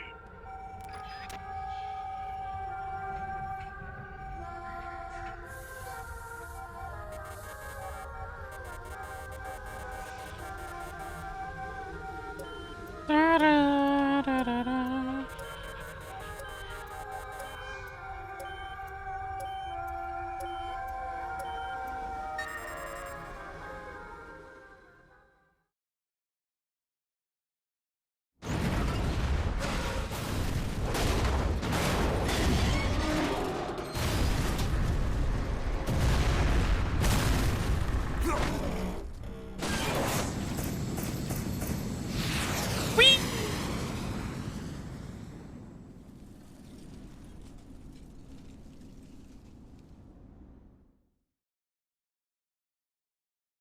Well, this really wasn't what I needed, though. That was an unmanned weapon. There's no need for a human pilot.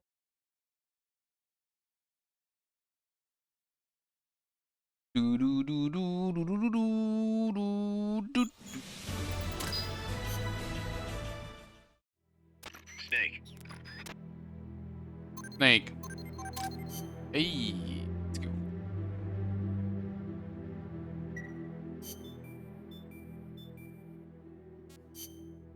Do it again.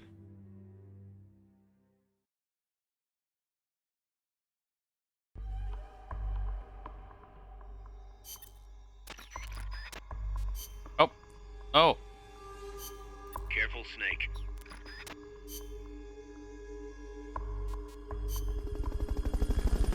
Careful, Snake. Me. Ah.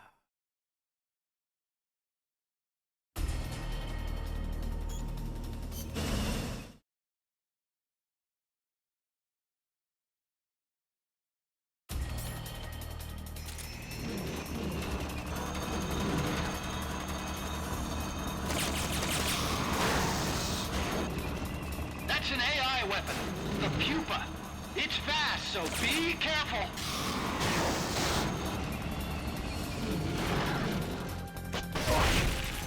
Engaging shock unit.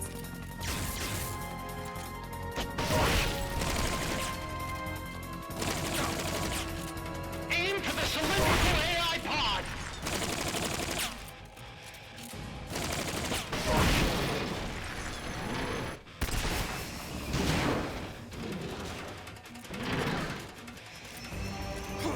You bitch. Engaging shock unit.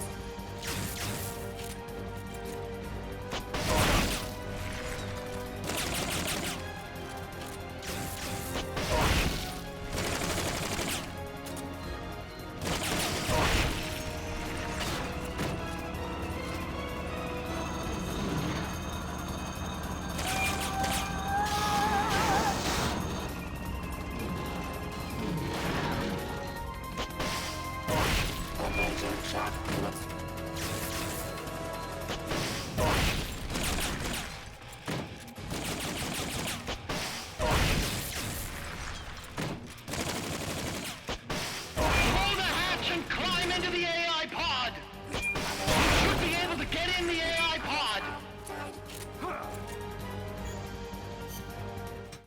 Beep beep beep beep beep beep beep beep beep beep.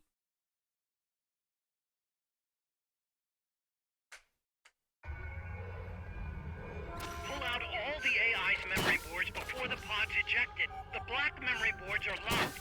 Go after the boards with icons over them.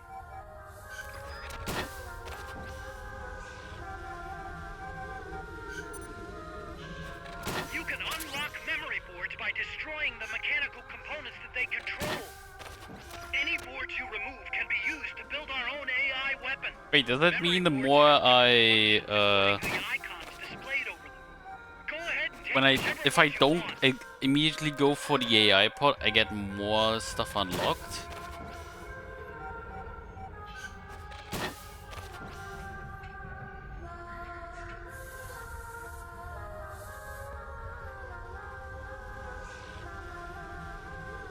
If I, for example, shoot the treads,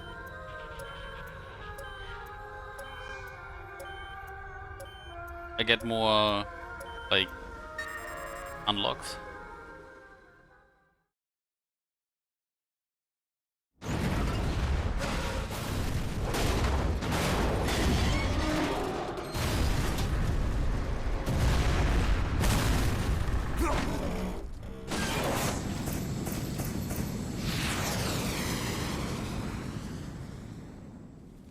At least that's how I understand it.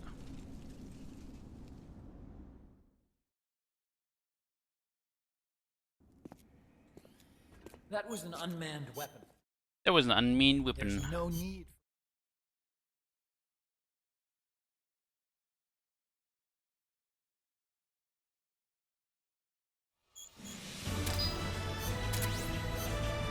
Oh, I obtained a cassette tape. Snake, Snake. Damn.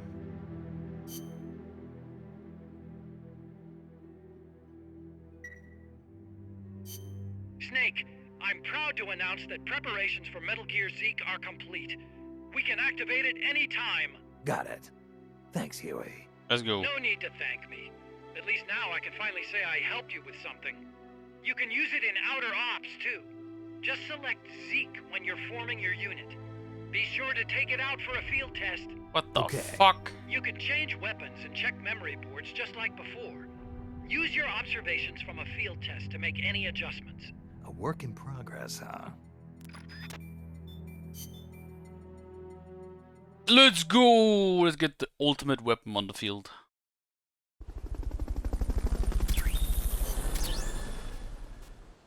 Nice, we got new Fultons.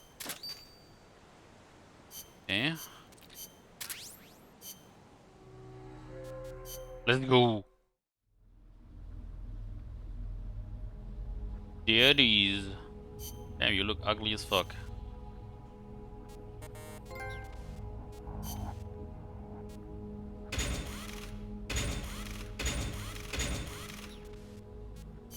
Hey Void, how you doing?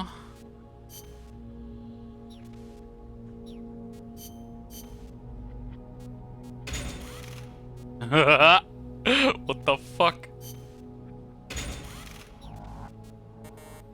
No.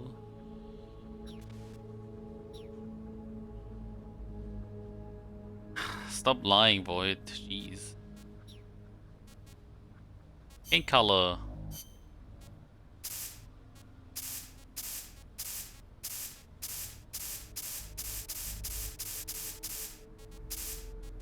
Nice.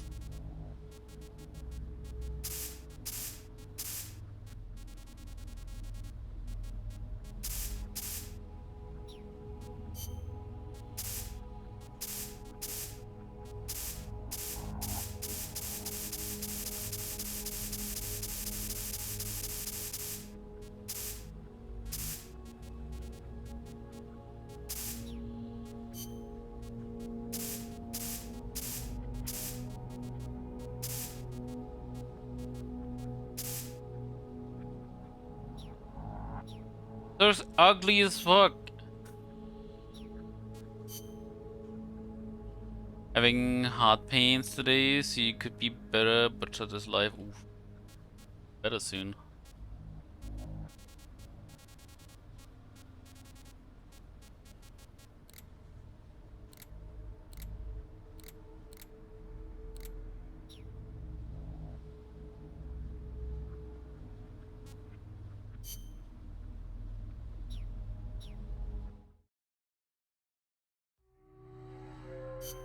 Oh.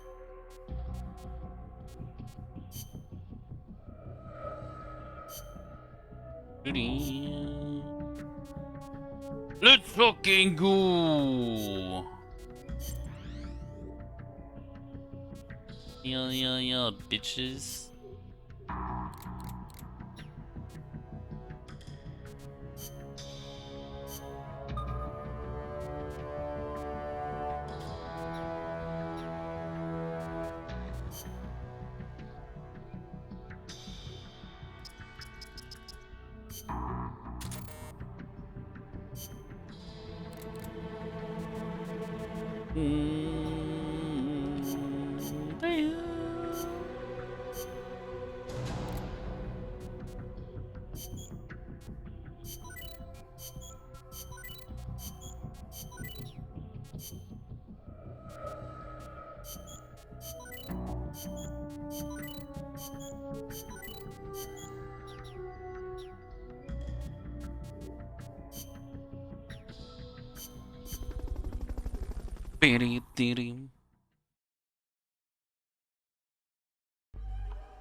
Oh yeah, before I forget about it.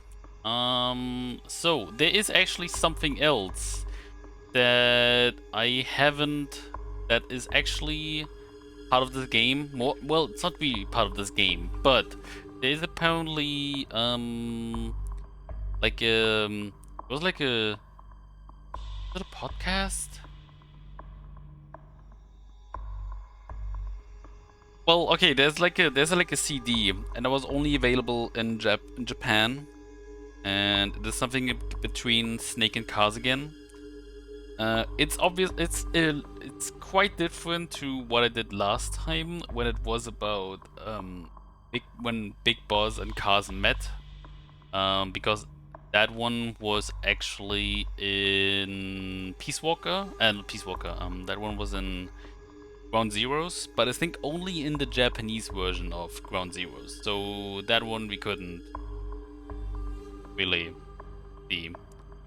Unless I would play Ground Zeroes on Japanese, which I won't do. I want to play it in English, at least for like, for this board.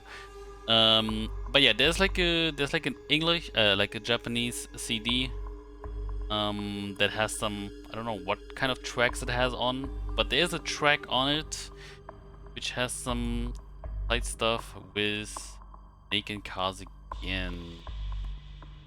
Here, we're gonna listen to the Japanese version again.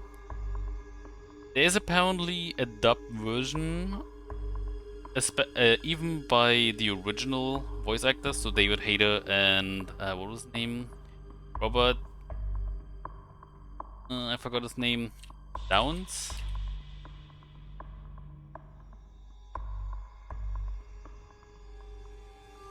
Robert Atkin Downs. There we go. So they dubbed it themselves, I guess. But I think it's not official. I'm just gonna listen to. We are just gonna listen to the Japanese version, which means you guys have to know some Japanese, or you just have to read the subtitles. We're gonna do it. So yeah, 11 minutes long. Let's have fun with it.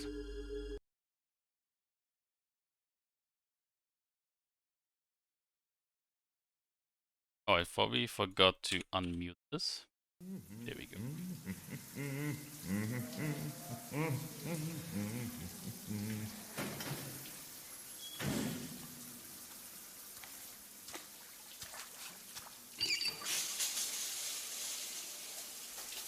Sunglass 取ったらどうだ。ああ、暗いはずだ。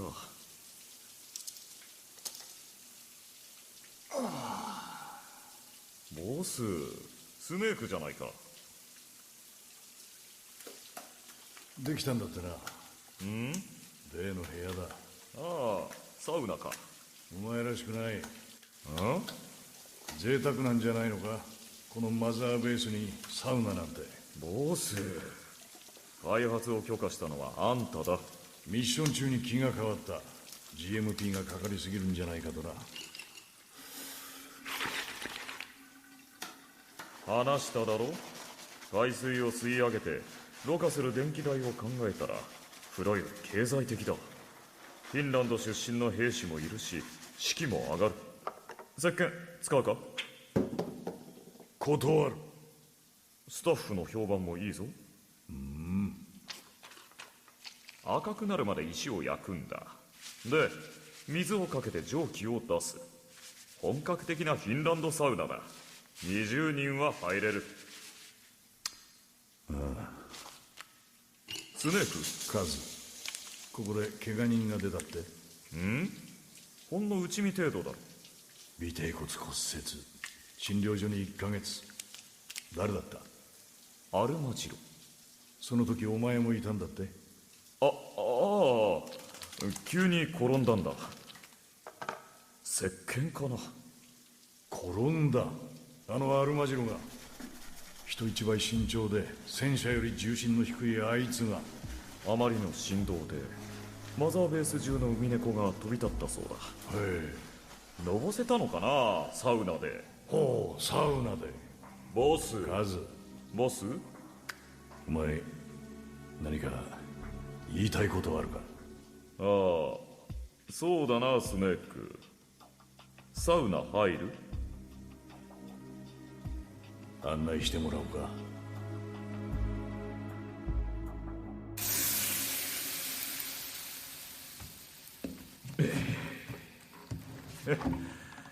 見ろ、この蒸気。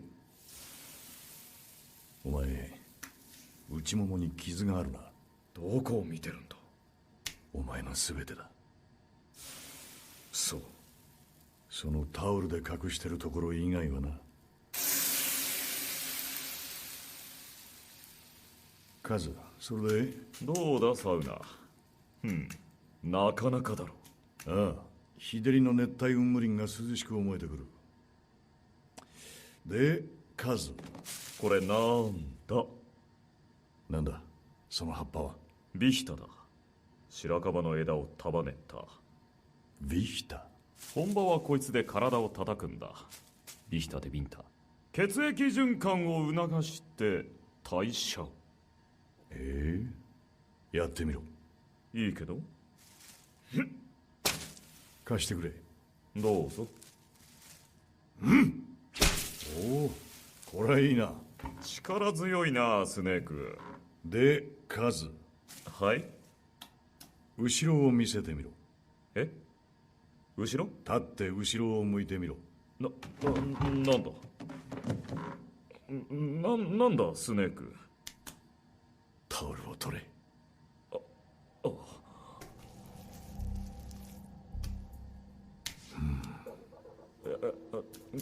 スネーク、どこを触ってる？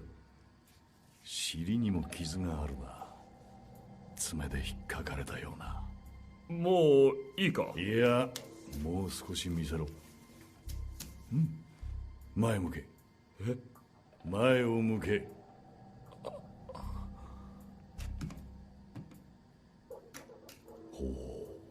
スネーク。カズ、お前モテるか？まあ。スネーク、どこ触ってる？カズ、座れ。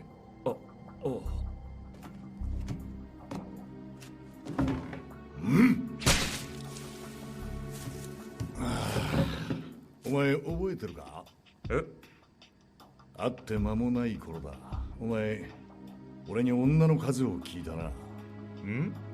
ものにした女の数だったか？あれから2年だ。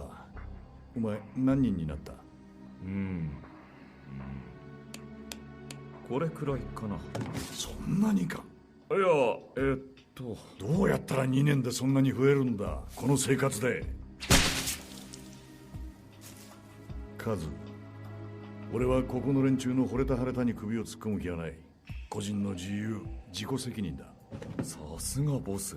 だがそれは自分の、それぞれのスタッフの責務や精神に悪影響ないのが大前提だ。わかるな？熱くなってきたから俺はソロをする。カズ、お前ここの副司令ならわきまえたらどうだ。なんだよ。ガゼルから相談があった。ミッション戻ってすぐにだ。俺行って話したいことがあるとな。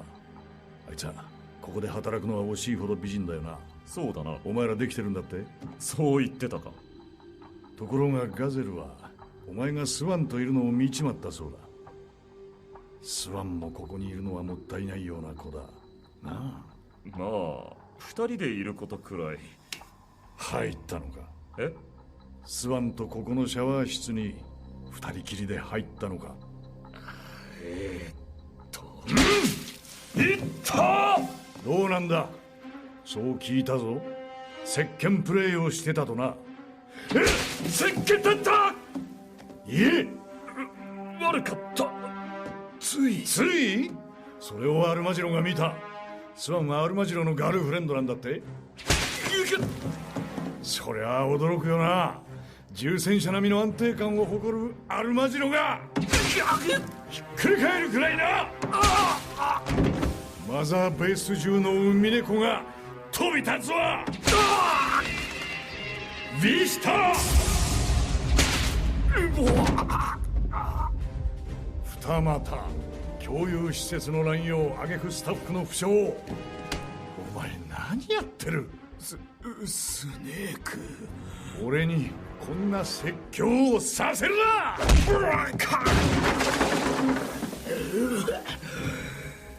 今のはグーだ。これだけじゃないだろう。お前ドルフィン、ピューマ、コットンマウス、エレファント、一体何人に手を出した。つぶ好きか。やりやがった。くぬまっ根性叩き出せ。行かせるか。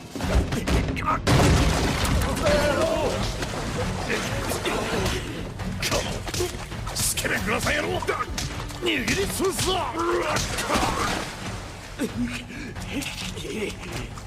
待て。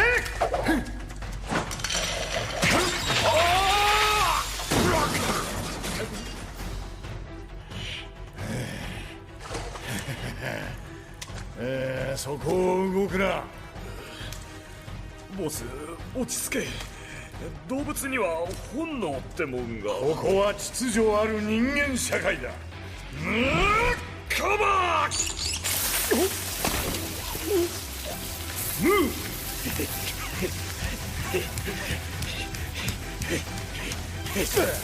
待て。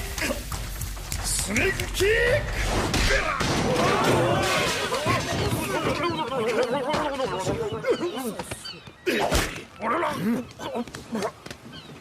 待て。首ほてった体に気持ちいいだろう。海風が。あんたが熱くて背中になんか当たってらっしゃい。カズ、真剣に考えろ。女か俺たちか。両方。待て。貴様、少しはこれを。俺がモテて何が悪い。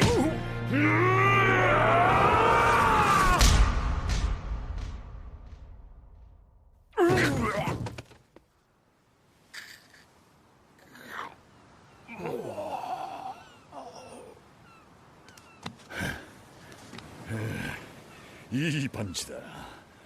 だが俺には効かんぞ。さすがだなボス。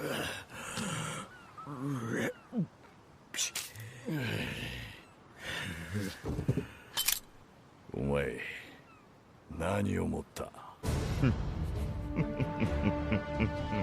フルトン回収装置。それをどうするつもりだ。全裸で空の旅はどうだボス。あ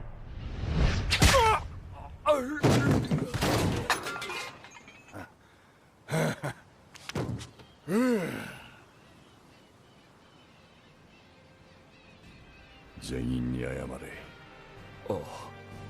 少しは慎め。ああ、サウナ掃除1年。ああ、よし。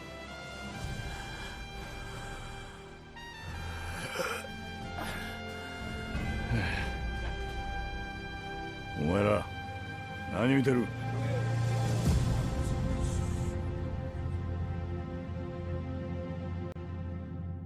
持ち場に戻れ。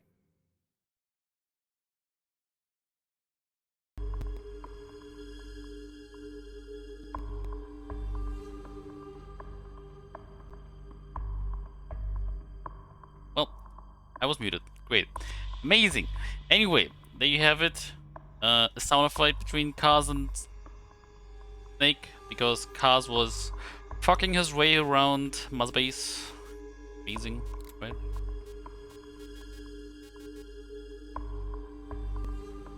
Yeah. Commencing mission. I just thought I just show it.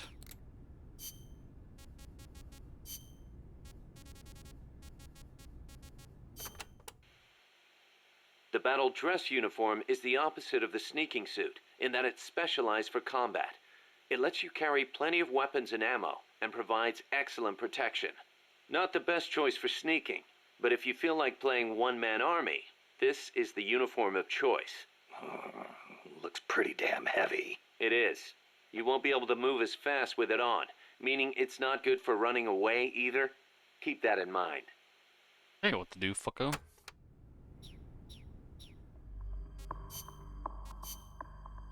Stealth. Stealth.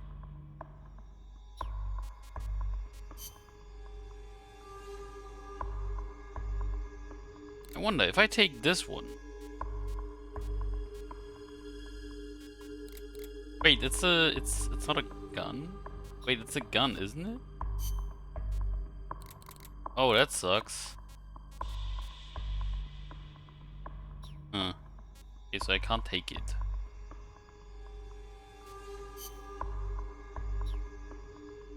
Fine.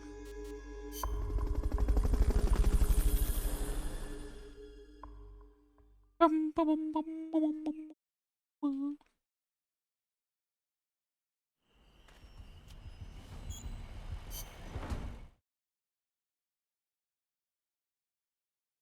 Wonder if this is just a tank again?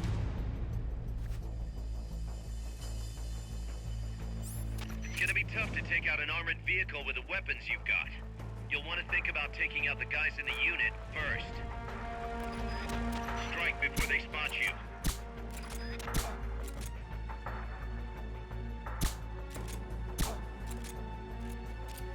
The enemy's attacking! Going to alert status!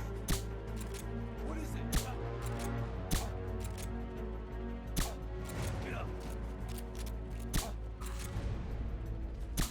What is it?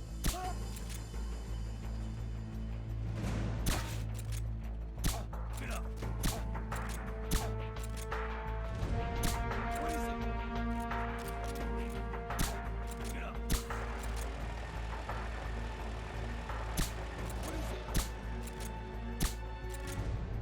Oh my god, really?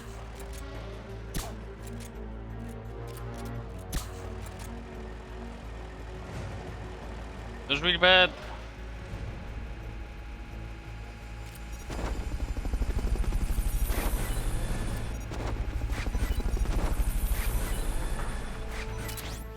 Fulton recovery subject confirmed onboard helicopter.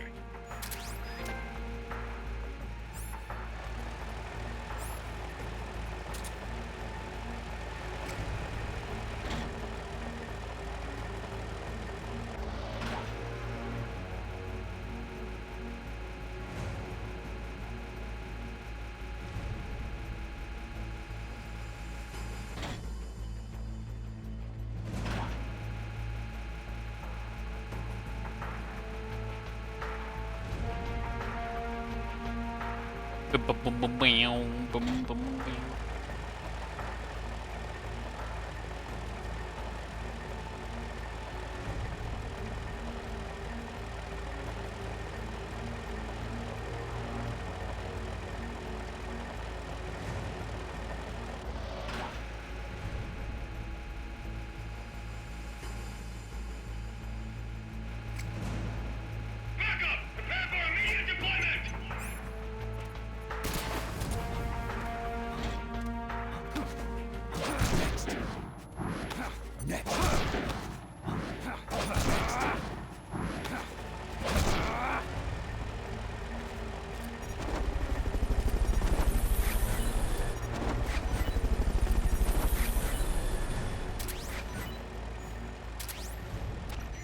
Fulton recovery helicopter is complete.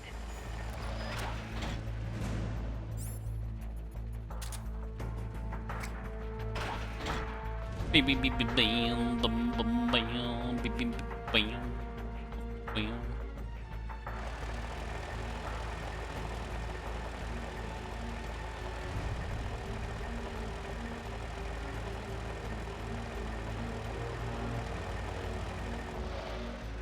Backup! Prepare for immediate deployment!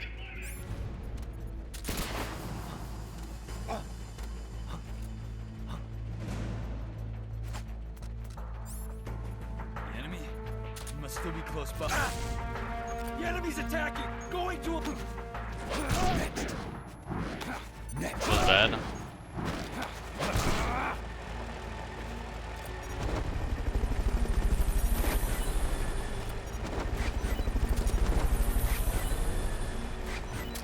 Fulton recovery subject confirmed onboard helicopter. There's gonna be another one. Fulton recovery helicopter is complete.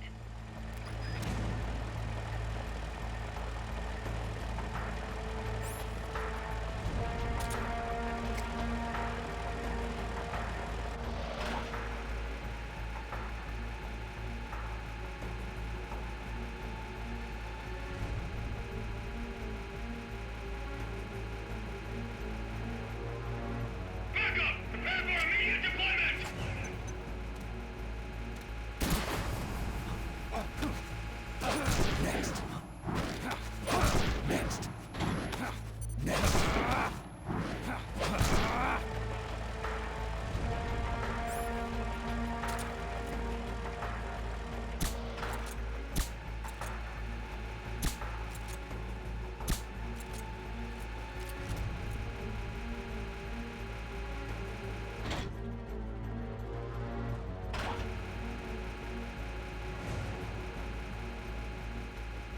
So now we have to wait for it to circle around because I can't do anything.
Oh boy.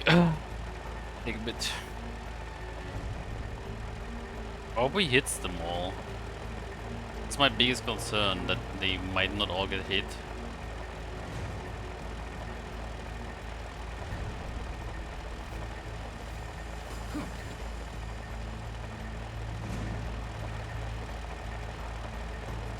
Here comes the moment of truth. Nice.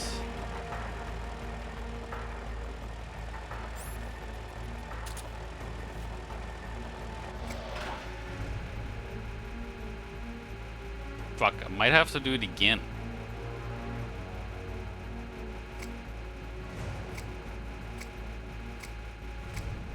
Backup! Prepare for immediate deployment! Yep.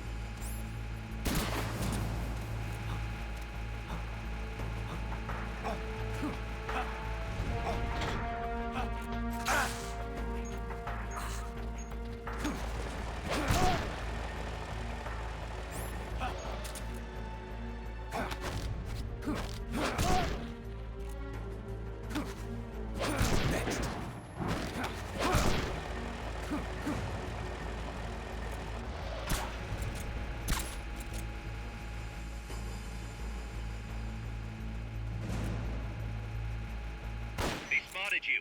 You won't be able to stay out of sight and neutralize the enemy now. You're a sitting duck with that equipment. Get back here and load up with something else. What?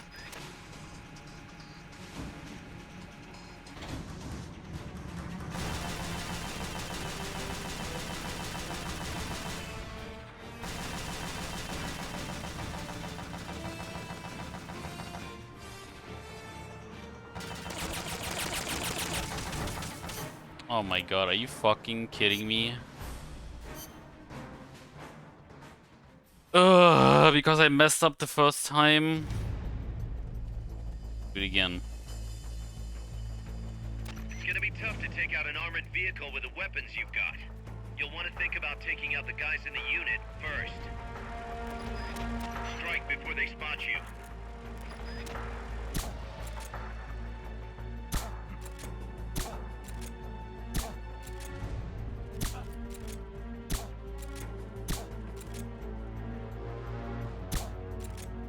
The enemy's attacking! Going to alert status!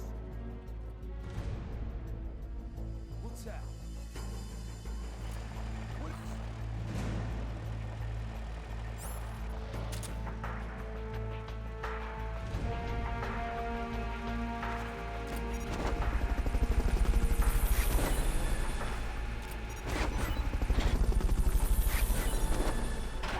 Fulton recovery subject confirmed onboard helicopter.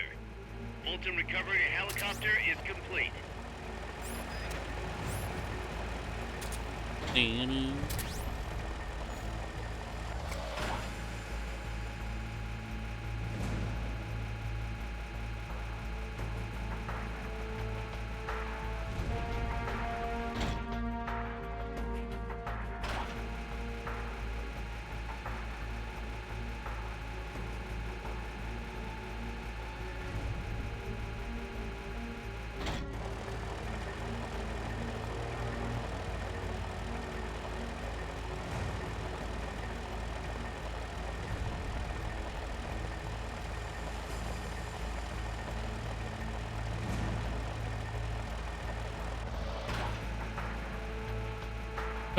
Please. Backup! Prepare for immediate deployment!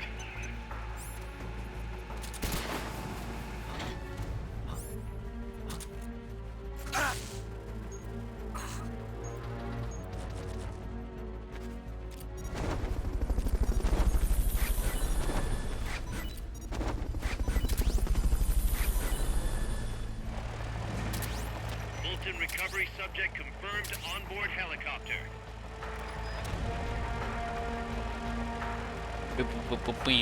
Bim, bim, bim.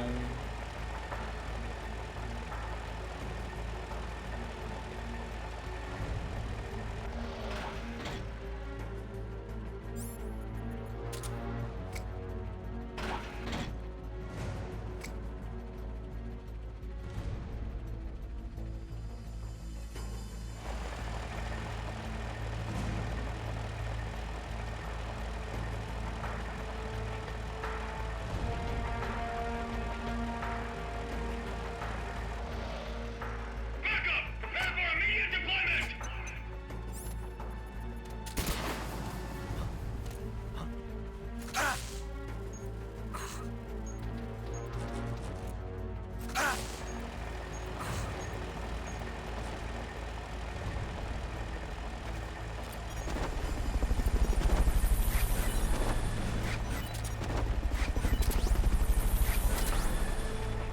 Fulton recovery helicopter is complete.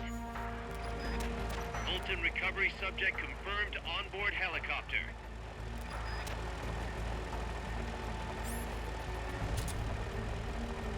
Doo-doo.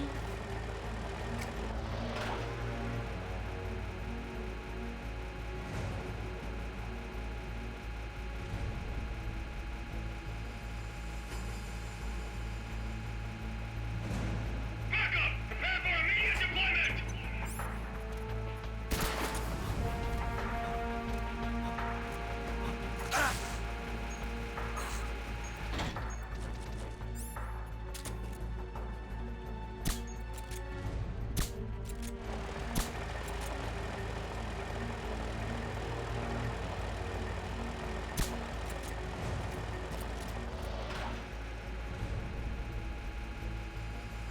Hey,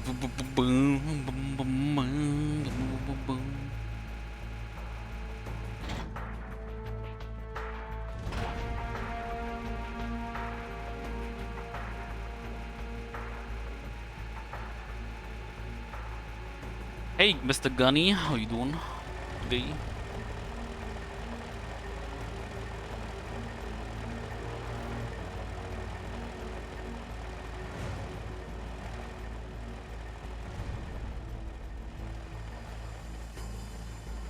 Boom, ba, bam, bum, ba, bam, bum, bum, bum, bam.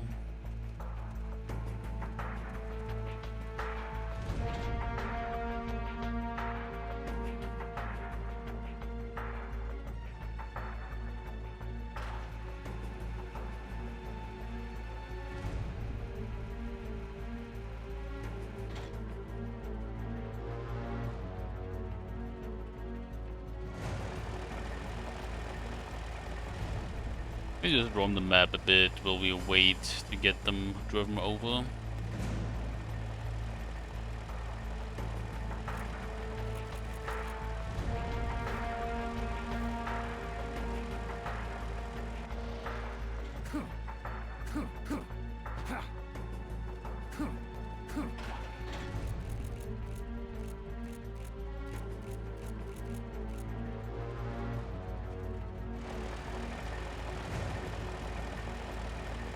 Bandana.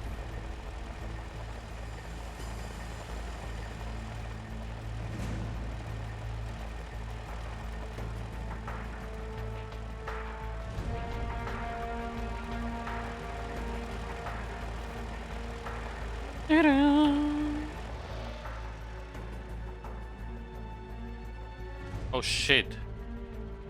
What is it?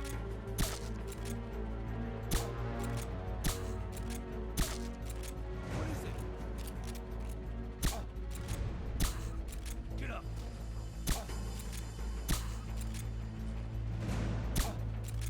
What is it?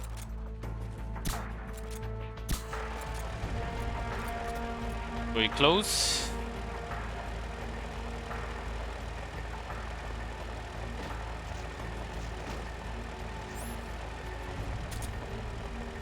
Now we do this whole shit again.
I should have maybe waited before I stunned them again, because now I might run into the trouble that I can't sleep again without my compressor running out.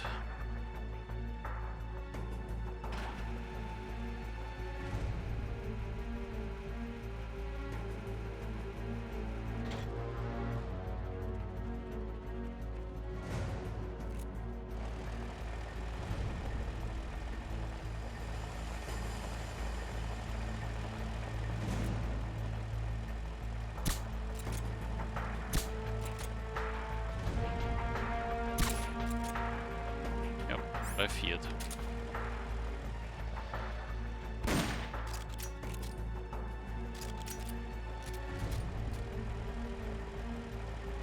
It should work.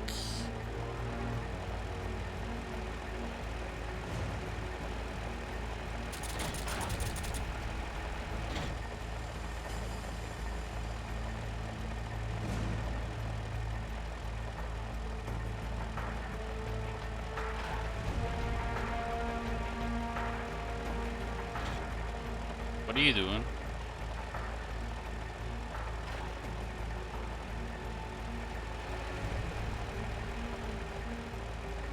What are you doing?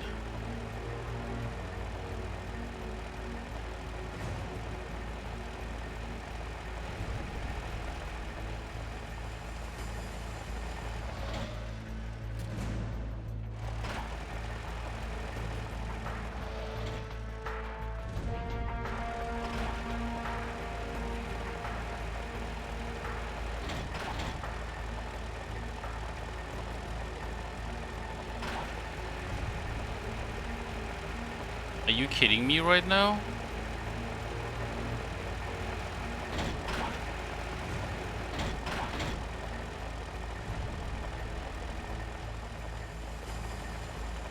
Dude, he decides now to... Oh my god, are you fucking shitting me?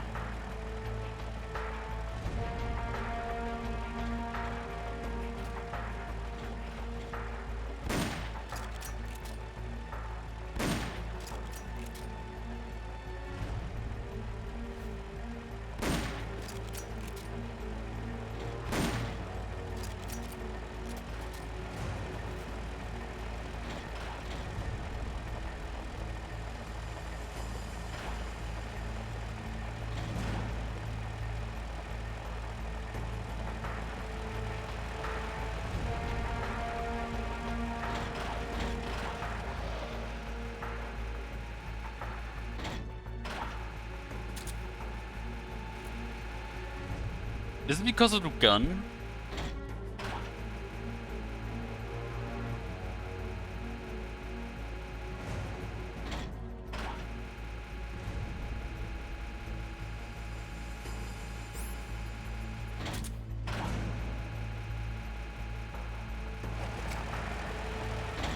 Oh my god, here we go.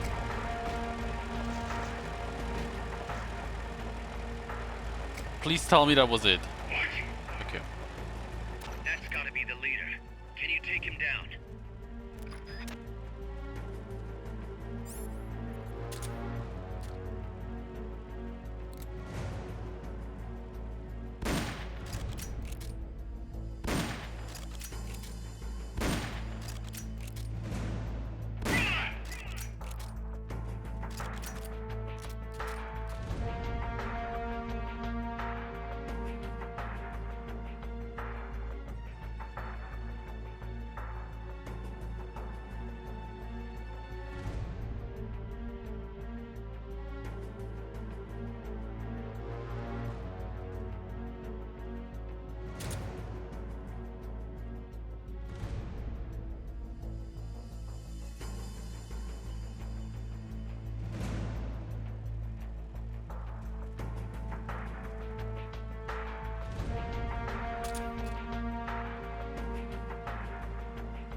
That takes care of their leader.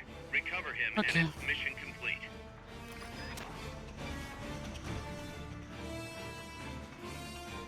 Either.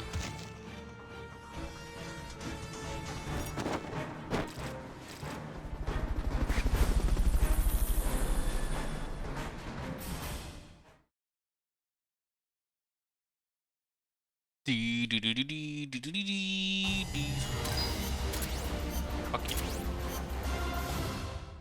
Let's see if Zeke made it.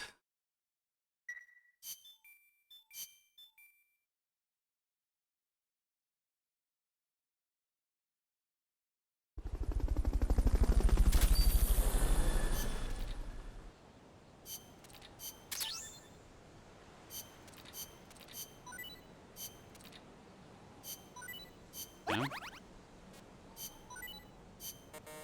Yeah, there was a lot of new people.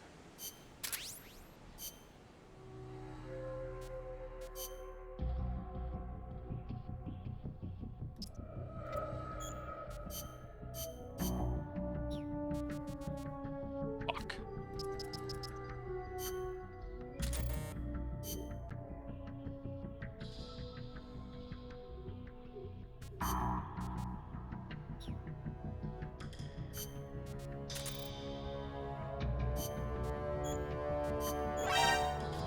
You're fired.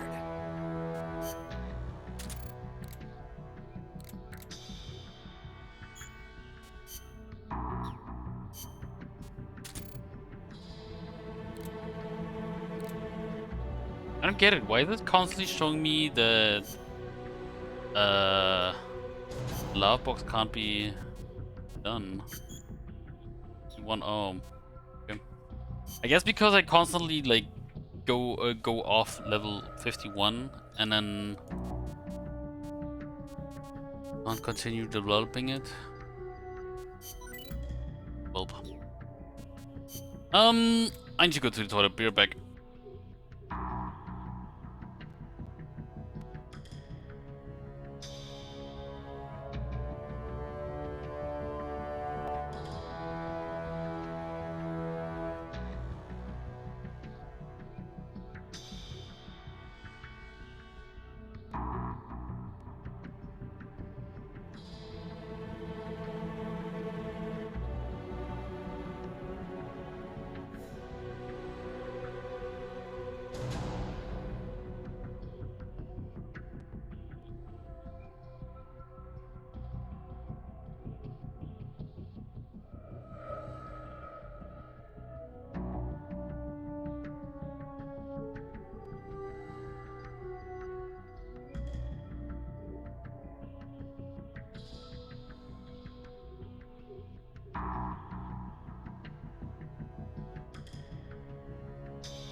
Hello.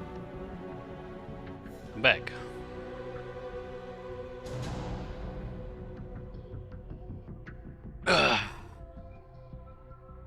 Sorry.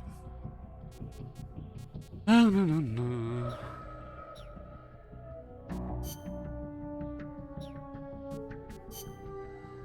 Wait, this one. Wait, was it this one?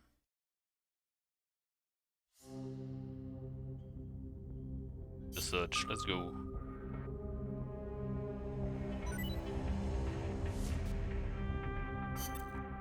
Huh. Looks...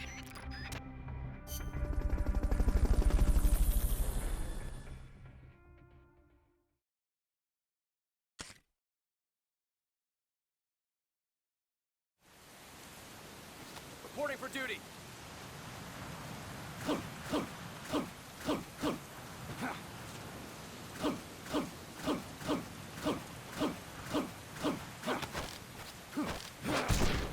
You win!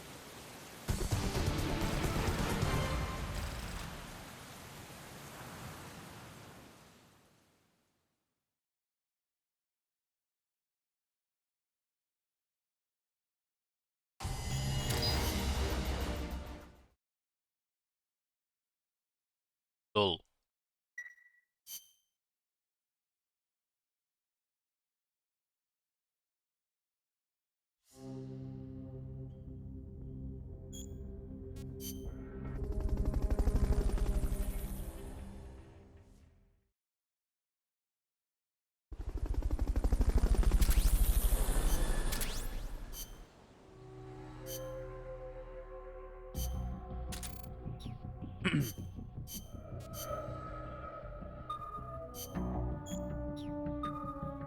No! Kampfpistole Designs.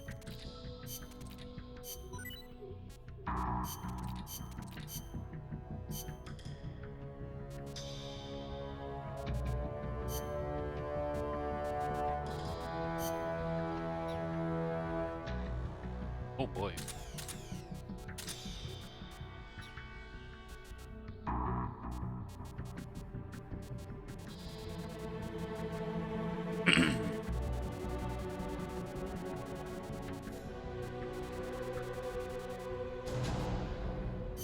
See if we can do this one.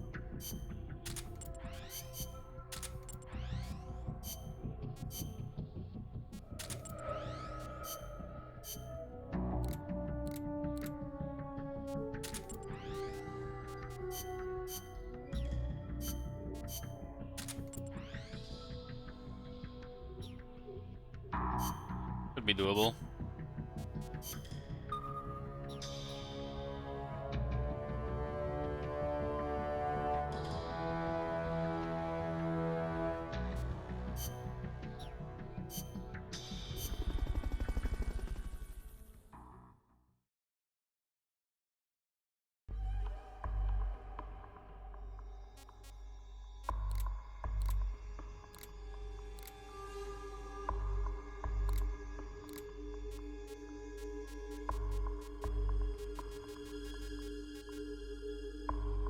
Here we go. Let's get...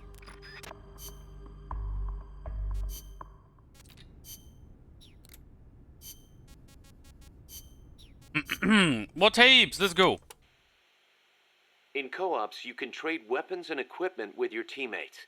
You can also display your teammates' inventories from your weapon or equipment menu. Ammo is shared too, of course. Ammo, sure. How about life? That also shared? Yep. You all sink or swim together. Your teammate dies, you die. You need to be within a certain distance of each other to swap items. Yeah, I know. I've been in this business so long I can virtually see that distance. Looks kind of like a ring in my head. That's why you're the boss. Okay, we'll call it the co-op ring. And entering the ring will be called going co-op in. My god. Another thing. During a mission, you can assume what we'll call the snake formation. Same as your code name, but probably not standard operating procedure for a guy who specializes in going solo. Damn right. There's only room for one snake. In co-ops, though, it's a highly effective formation. The signal for snake formation is to tap your teammate on the shoulder. Can't form up until you're close enough to reach out and touch someone. Entering snake formation is called going snake in. When you're snake in, the soldier at the front of the line controls movement. The soldiers in back focus on scouting and attack. Snake in, snaking, sneaking. Okay. Just because your heart stops doesn't mean you're dead immediately. Right. The heart just circulates blood through the body, but stopping it does cut oxygen supply to the brain. You'll be dead soon after. Which is why we have CPR. Let's say your heart does stop. If someone performs CPR before your brain cells die, you can recover. In co-ops, when the life gauge drops to 0, it means you're in a near-death state. You won't be able to move or anything else. Performing CPR on near-death teammates can bring them back into action. Of course, performing CPR in the middle of battle isn't exactly safe. You're leaving yourself exposed. Even so, in co-ops, you and your teammates are all in the same boat. Don't think you can get away with leaving one of them behind. I wouldn't think of it. And I'd expect them to do the same for me. If you let all your teammates die during a mission, there'll be nobody left to save you. And then, it's game over. Okay, bro. Building trust with your teammates is essential to success in co-ops. That goes without saying. I'm not gonna let somebody I can't trust cover my ass. The measure of that trust is called camaraderie. Think of it as an indicator of how strong your bond is with your co-op's teammates. The friendlier you act toward them, the greater your camaraderie. Give me an example. Your camaraderie will be higher if you're co-op in than standing apart.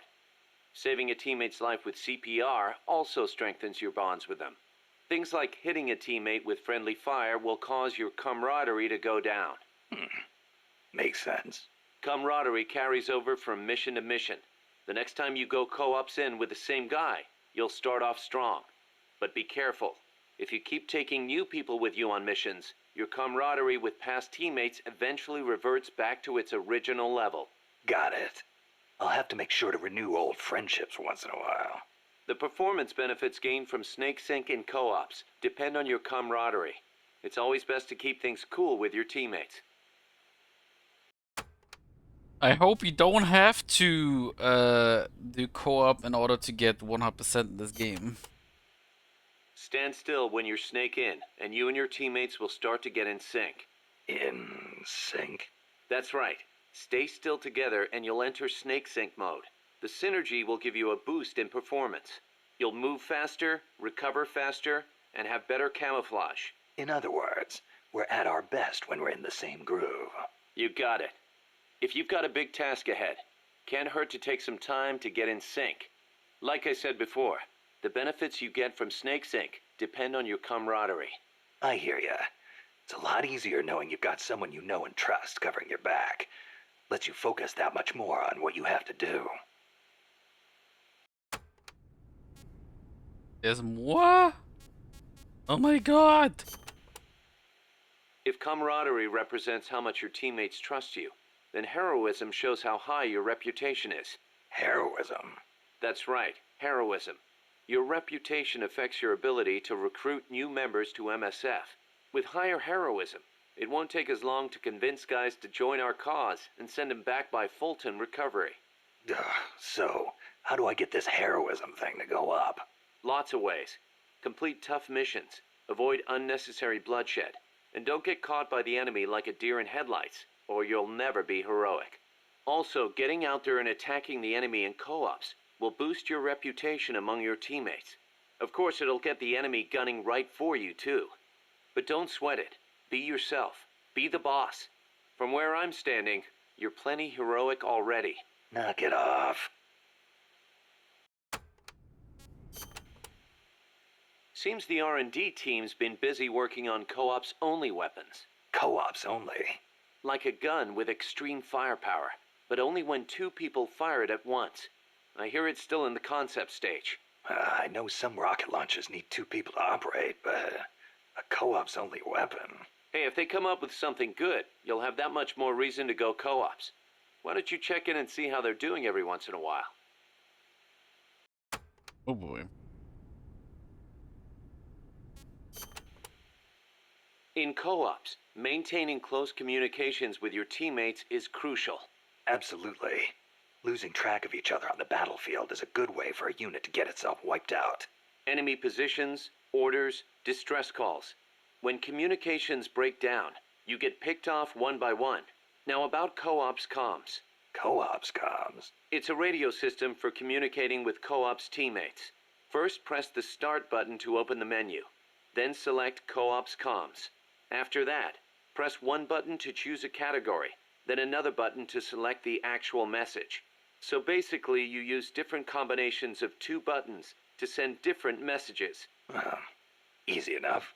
You can set which messages go with which buttons during mission prep. Sounds like it's going to be a pain to send messages until I get used to it. Then why don't you assign Co-ops Comms to the Select button? That should make things a little quicker and easier. Just go to Select button under Options. I'll give it a try. So clearly, if I ever played with Elia, for example, I would get fucked over because he constantly gets seen. Snake, you familiar with the Japanese word kotodama? Kotodama. Unfortunately, there's no direct equivalent in English. But to keep it simple, let's call it a sort of battle cry. Battle cry, huh? Right. But kotodama is actually a deep Japanese concept. Koto means word, and dama means spirit. It signifies that words have power that affect our reality. You feeling okay? I guess I made it sound kind of like mumbo-jumbo, huh? Seriously, though, haven't you ever felt energized when a teammate cheered you on? Or the other way around? Ever had your legs cut out from under you by a thoughtless remark? Yeah, I know the feeling. Words can have a powerful mental effect on people. Same goes for co-ops comms. Offering praise to somebody could make them run faster than usual. Or make somebody who thinks they're done for get up and fight again. See what I'm saying? I get the picture. So it works in reverse, too. The powers of words are many and varied. Try using them for yourself. Yeah. Well, that's that done. What do we do here? Okay, get stuff.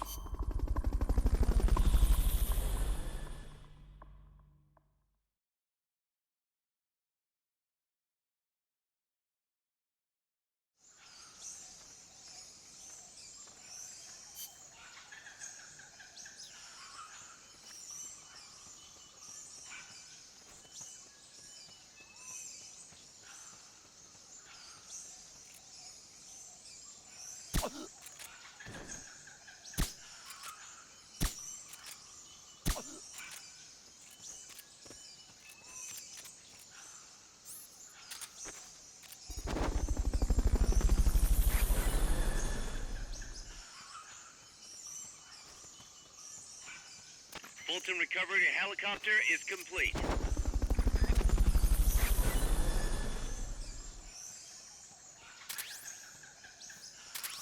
Fulton recovery subject Gun? confirmed What the fuck? onboard helicopter.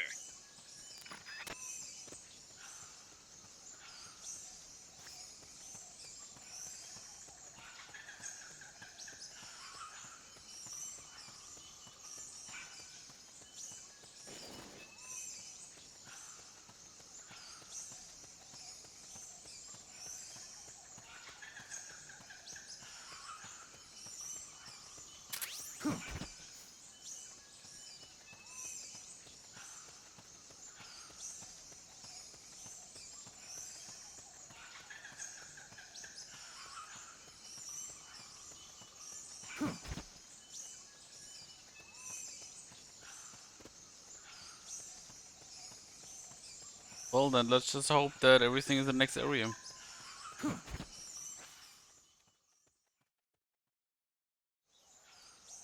Most of it. She has multiple areas. Like 3 areas she goes.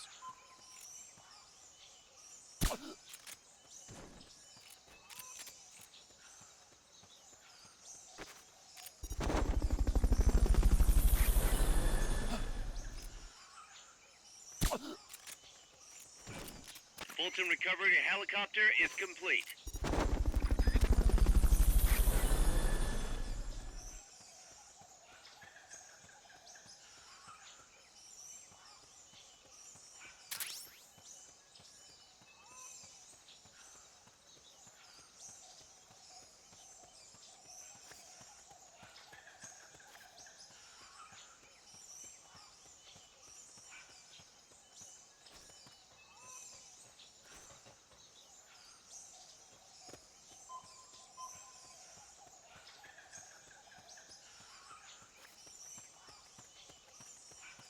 Yeah.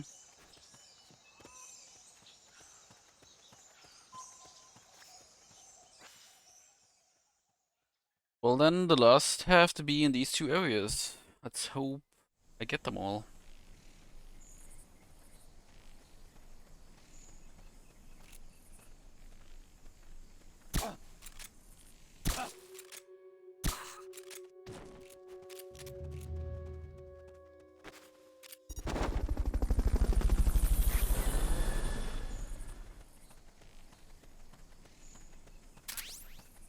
Can I go this way?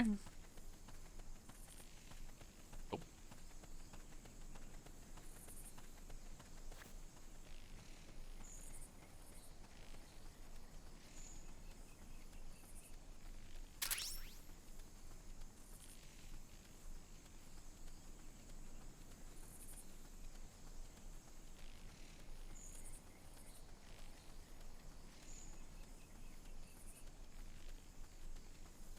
Okay, it has to be, yeah.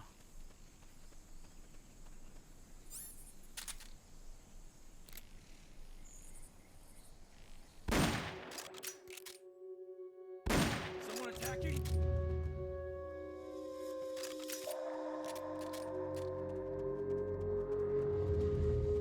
The enemy's attacking! Going to alert status!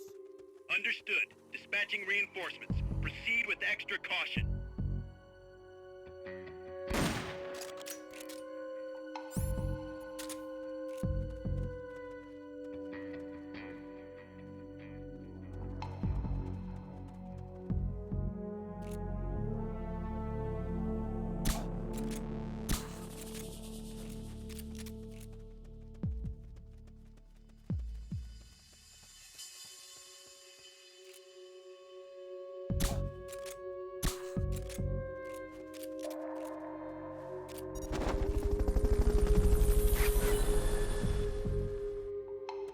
What is it?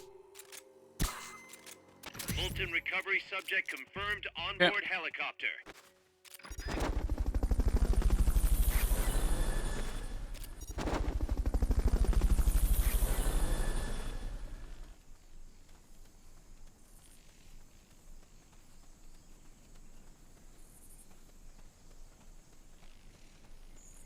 Oh, enemies? Fuck.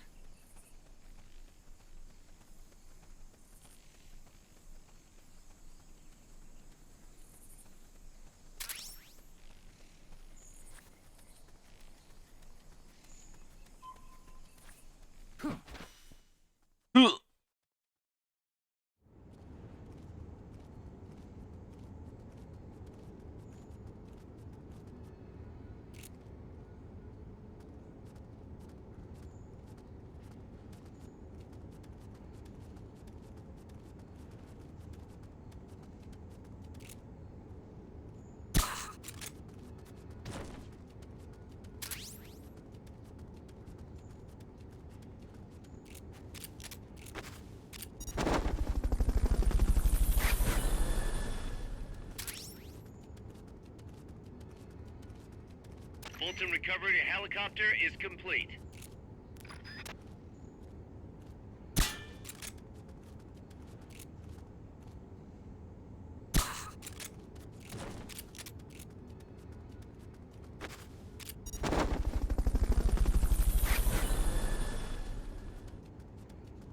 Yeah.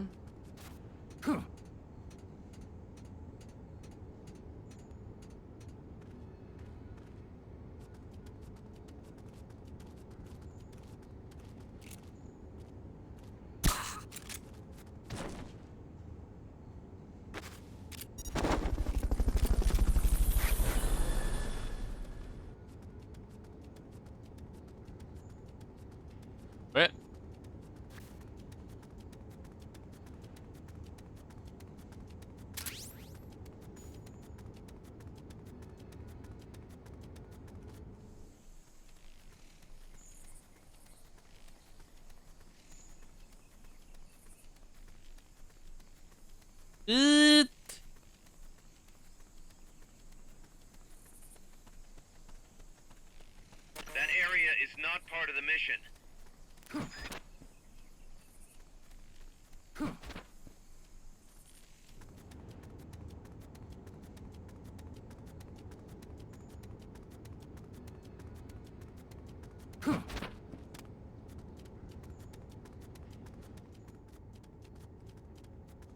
Oh my god, really?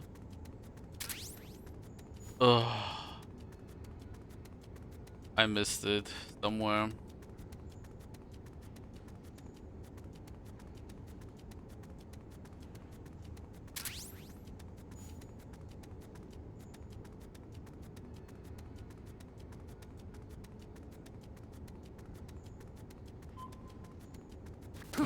What a load of bullshit.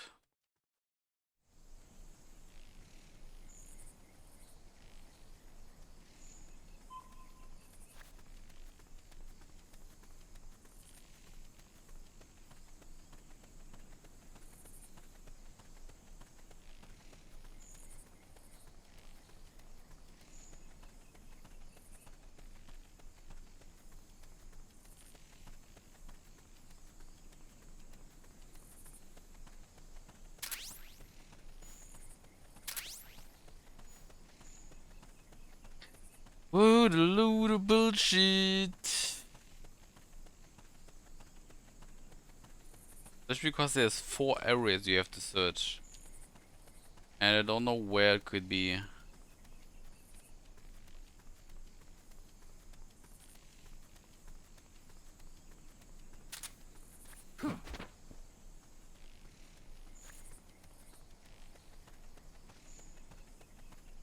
Oh, it could be like anywhere.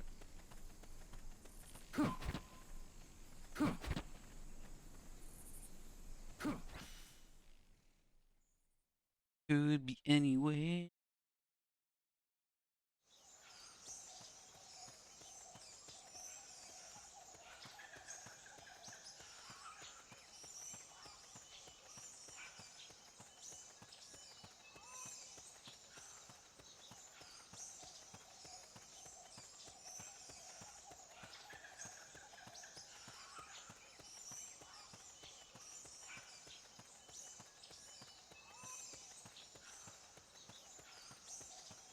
Wait, does this mean I actually wonder if I have to S rank these types of missions as well?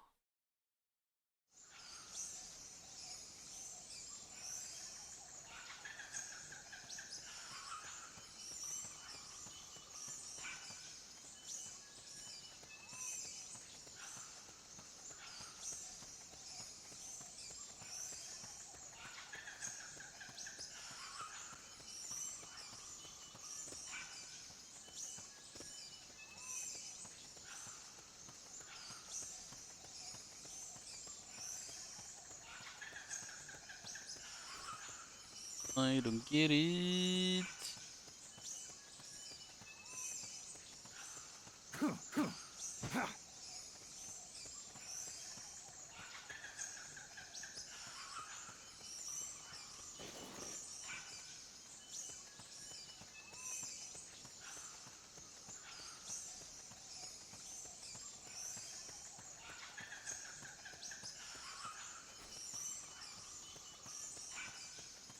Huh?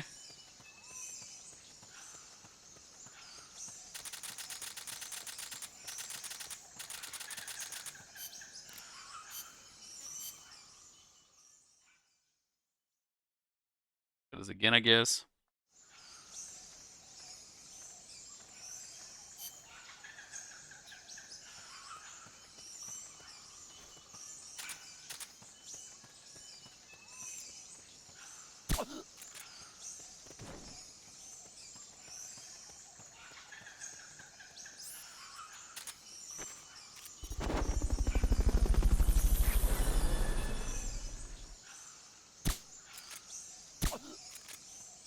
Fulton recovery subject confirmed onboard helicopter.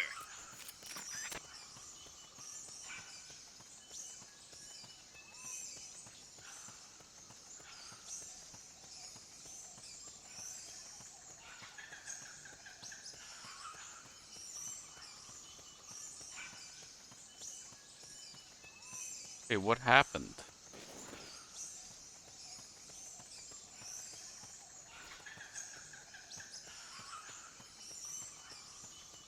They're like...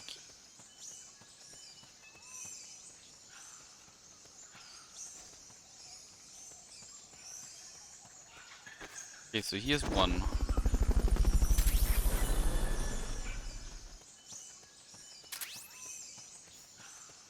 Fulton recovery helicopter is complete.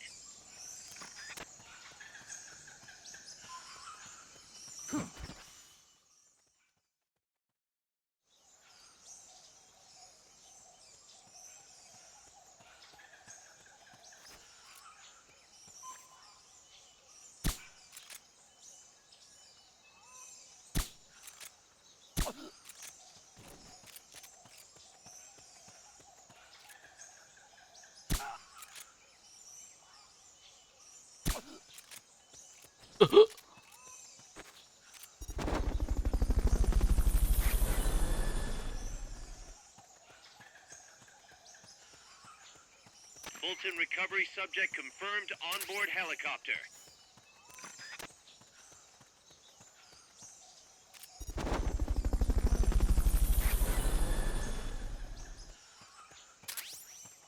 Him.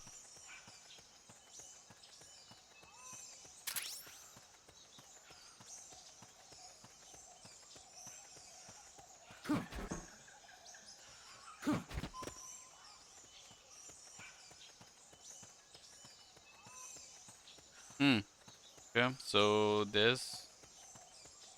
I mean, it looks like there's only two in these two areas, so the last have to be in these last two areas. The last four have to be in these last two areas.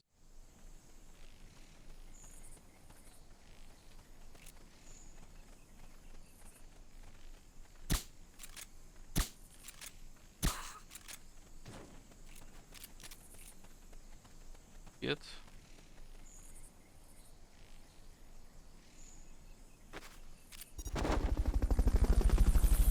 Peace Walker's your favorite. It is a pretty good game, but it's not my favorite. That's a good game. I like it. And hi, Nutty. Good.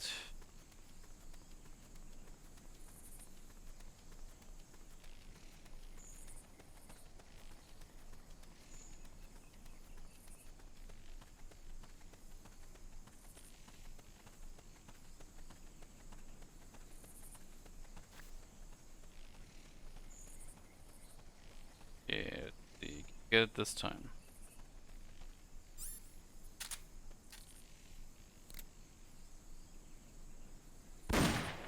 Finally. Big Boss Saga is better than the Solid Snake Saga gameplay wise. I mean, it's more, I don't know. Honestly, I don't know if I would say so.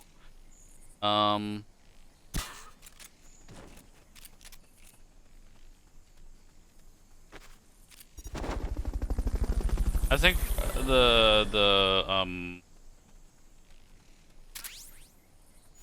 MGS4 was pretty well done gameplay wise.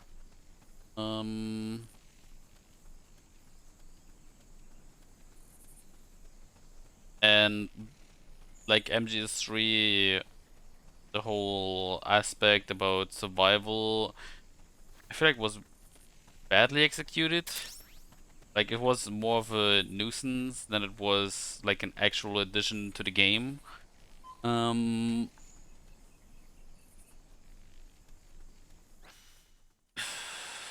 MGS5, I mean, it's the latest game, so obviously it just had good gameplay, but a lot of cutscenes. Yeah, but we were talking about gameplay-wise. Gameplay-wise, the game is top-notch, but you can play it.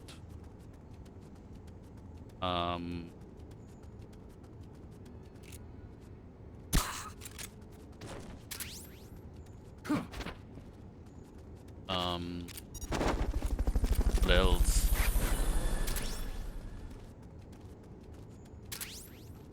Yeah, again, MGS3, the survival aspect was kind of a nuisance, and other than that, it wasn't necessarily too different from MGS2.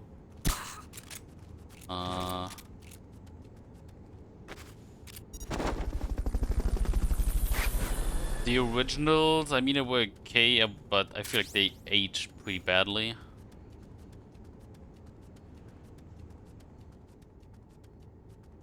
Don't know what to say.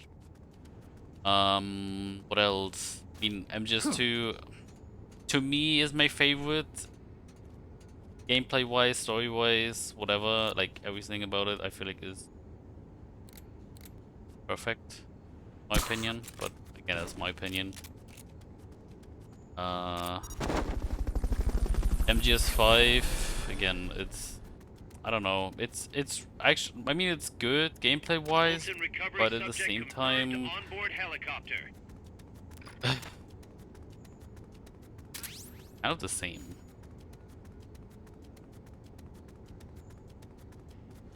Dude, where is this last page? I've checked the whole area again.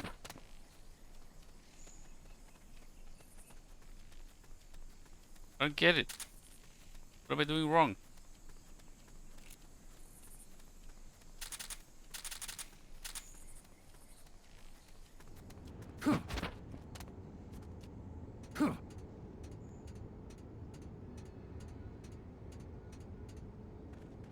Is it worth going back to the pre-HD universe GTA games? My opinion, yes. Although I've only played...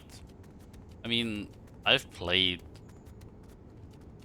all the GTA games, but not through them. And I mean, San Andreas is still, in my opinion, holds up pretty well still, even though it looks like garbage. But I mean, gameplay-wise, it's just fun. I mean, the 3D universe ones get a lot of praise, and you can play them on your iPhone on 1969. I don't know.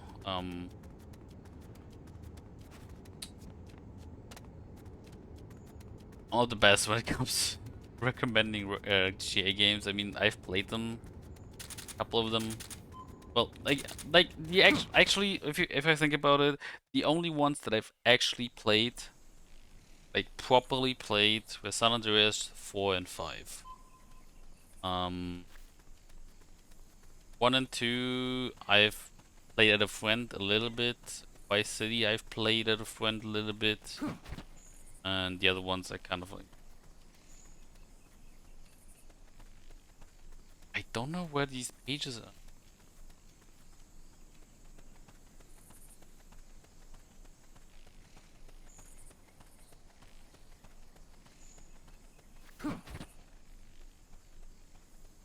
I guess I can't do this mission because I'm not finding this last page.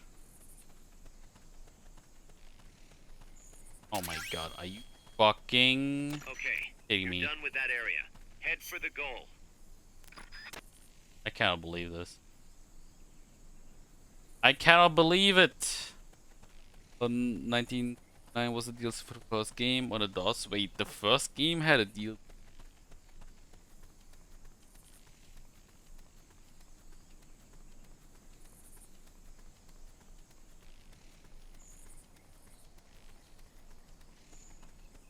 The Ballad of Took All. Oh. But hi SoCal, how you doing? And hi Leto. Leto? Leto? Guess I'm doing good. I think it's upstairs. Yeah, it's the most critically acclaimed, pretty serious. I mean, for a reason. Wait. Yeah, it was... Yeah. I mean, for a reason, I'd say. Done good. Serious. Even though it's... Well... Oh my god.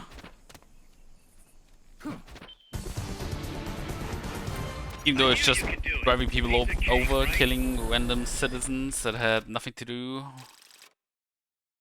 with your shit. Working away. Is that good or bad? No! God damn, you have to do it again. Yes.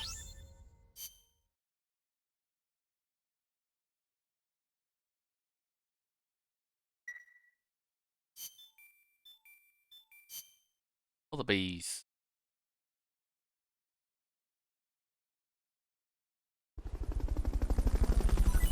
all the peace signs and will get Peace Walker. He's gone! Life recovery. The plant has been built. Yay. Let's see if they made it.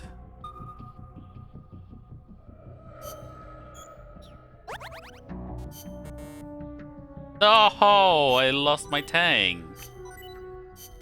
Bitch. God damn it.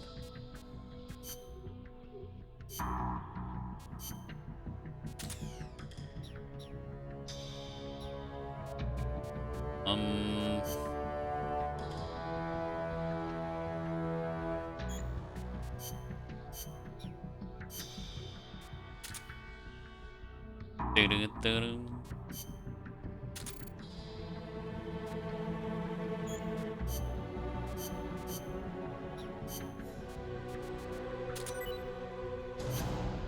Yeah.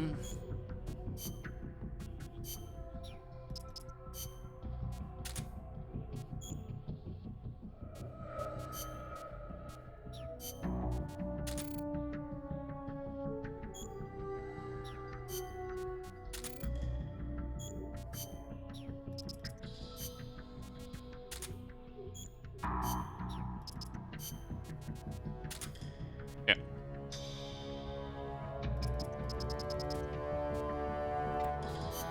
I think we're gonna start firing everyone that is only a D at this point. You have to level up faster. Big proponent, this armament.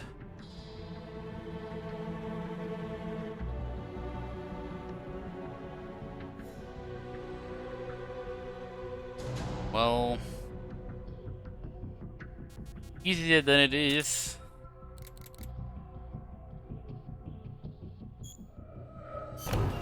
Wait. Wait. No. Wait.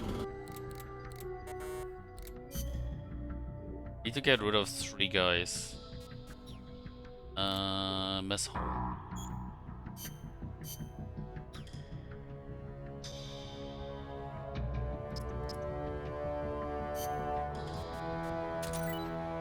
Nice. And get this guy fired. Oh, fuck. And Lido, thanks for the follow. Welcome to the Front Club. Enjoy your stay.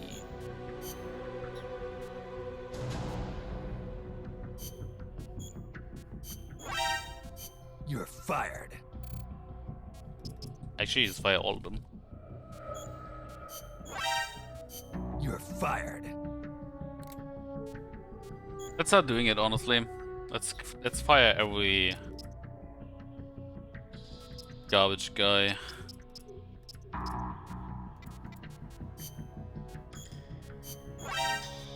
You're fired. Garbage.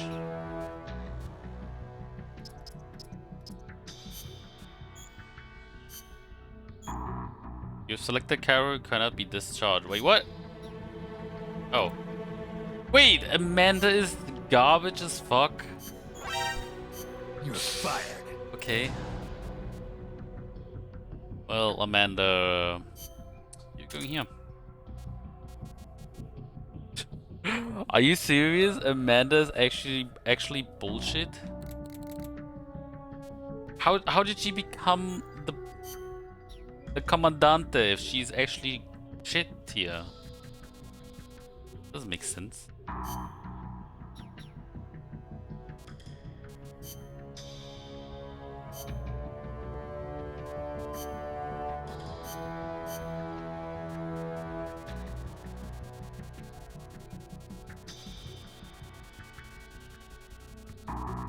Wait, I can't even use her? What the fuck? Ugh. I mean, it makes sense that I can't use her because she's a main character and shit, but really? She is trash.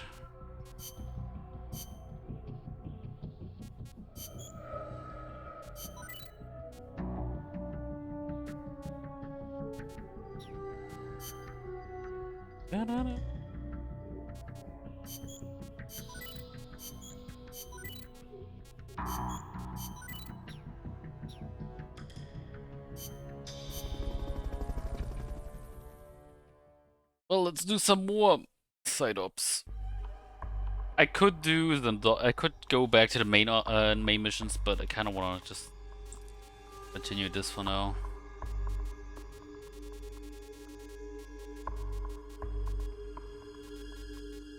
Unless I have to date pause. I don't want to date pause.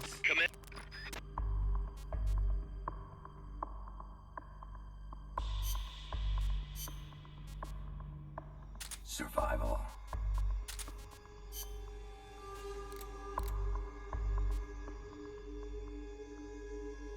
I actually don't know what these mean. Stop by damage, stopping power, rate of fire. Ah, okay, rate of fire.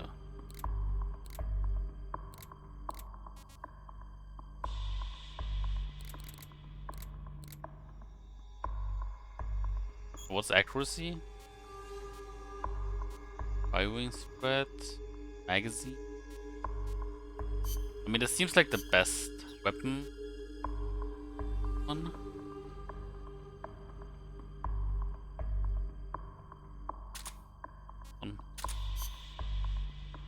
And this one.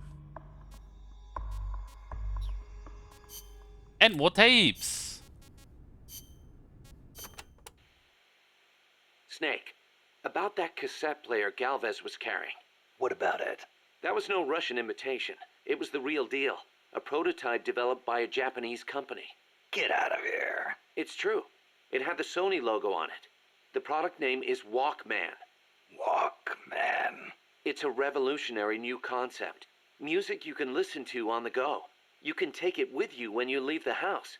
I gave it a listen, and you wouldn't believe how good the sound quality is for something so tiny. And in stereo, too. Think of the technology that must have gone into it.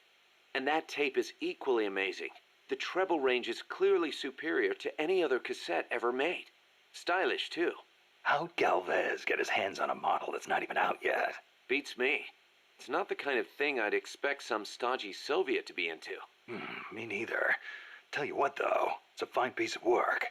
It'll let me listen to my music when I want, where I want. I never thought I'd hear you say that, but I have to agree. Me? I'm a recording freak, and I always used to laugh at the idea of a portable player. But now that I've seen it in action, I've changed my mind. Being able to take your music with you, this could be the start of a revolution in music. Could be. I'm having the guys at Mother Base study and analyze it. Who knows? They might be able to come up with something even better.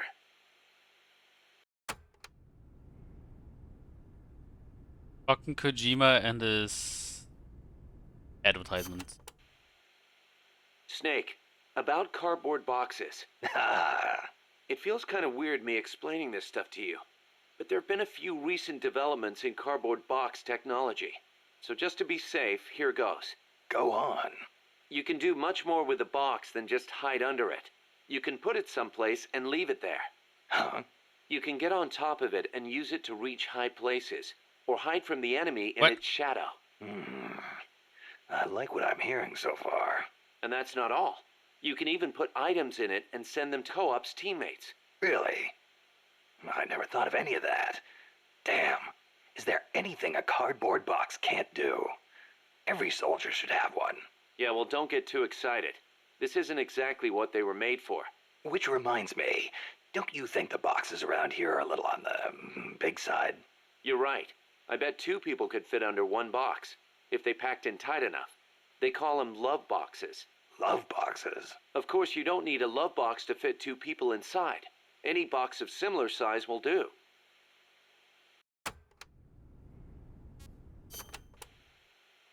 Up to 2 people can fit inside a cardboard box. Tell me how. Move close to a box with a teammate inside, and an icon will appear. Then press the action button. You'll stay inside as long as the action button is pressed. So, same as snake formation, huh? Exactly the same. In fact, when you put on a cardboard box when snake in, both of you can climb inside. A box big enough to hold me and my buddy. These are fine times we live in, hey, Kaz? Yeah. Sure, boss. Jesus Christ. Snake, the R&D team came up with something new. What's this? It's a cardboard tank. It's got enough room for 2 people, same as any other cardboard box. Apparently the guy in front drives, and the guy in back is the gunner. Hold on, Kaz. Who the hell came up with this thing? I'm sorry, boss. He meant well, I swear. I know it's nowhere as good as a real tank, but still. It's brilliant! Huh? The perfect synthesis of stealth and attack power. Compact, elegant design. The finest example of a weapon I've ever seen. Seriously, Kaz, I need to meet the guy who made this. I want to shake his hand. You serious? Snake, look at it. It's a masterpiece, in every sense of the word. You don't agree? No, What is that? A tank? I like it. Paz? I hate tanks, but this one I think I could get used to. I love that it's a zero-emissions vehicle. It will not hurt the forests of Costa Rica. What? Nice work, Kaz. I see I made the right choice making you second in command. But is there something wrong with me? Well, actually he's wrong, because they had to cut down the forests to get this cardboard box. God damn it.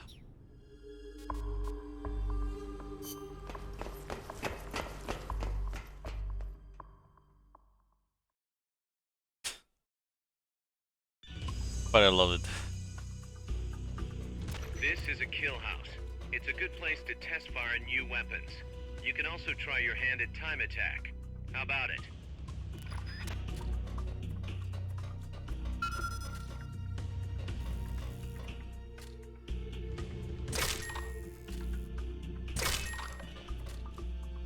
Nice. You hit all the targets in your booth. Move on to the next one. Ah, I missed.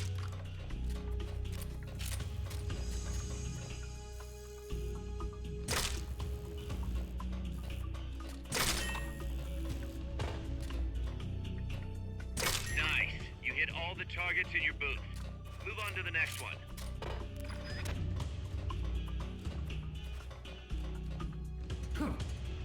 Ugh.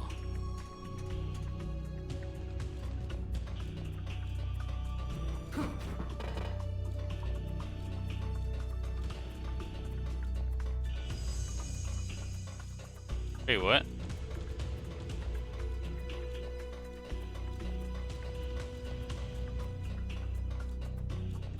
Wait, what?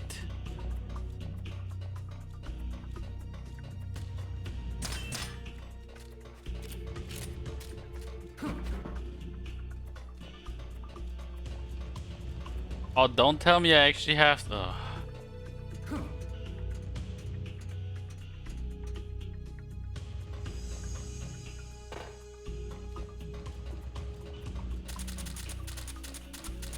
I'm confused.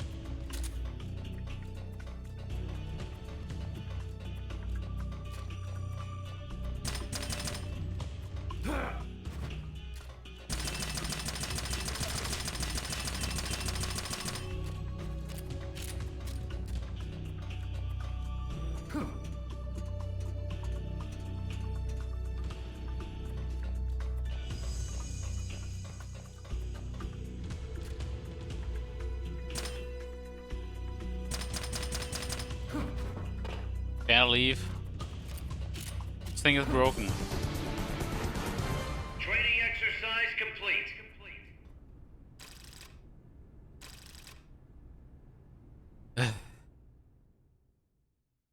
Do I have to S rank these as well? Tell me no.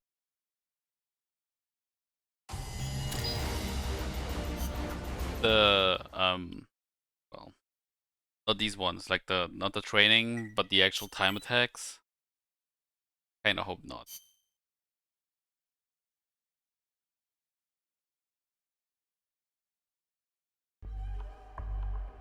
You know what? Let's fight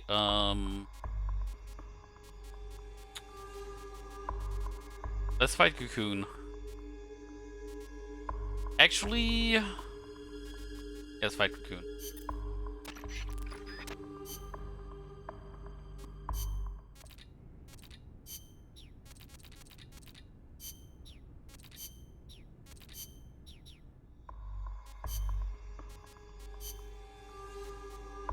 Combat.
Oh shit!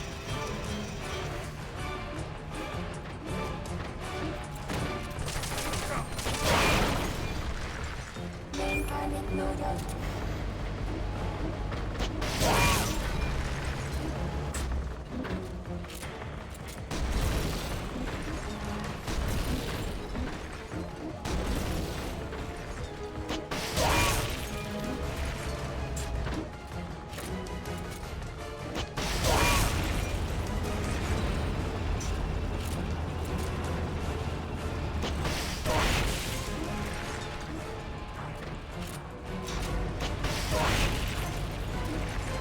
Commencing area attack.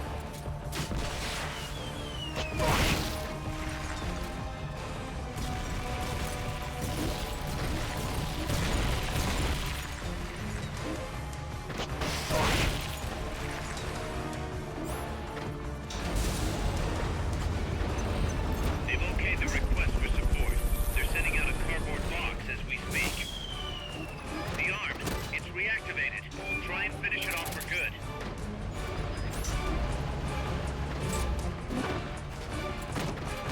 Beep beep.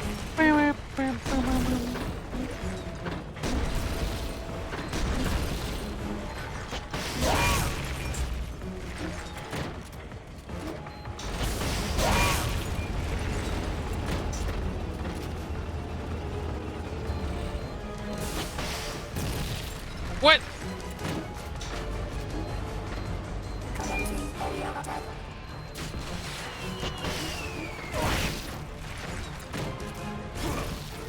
Ow.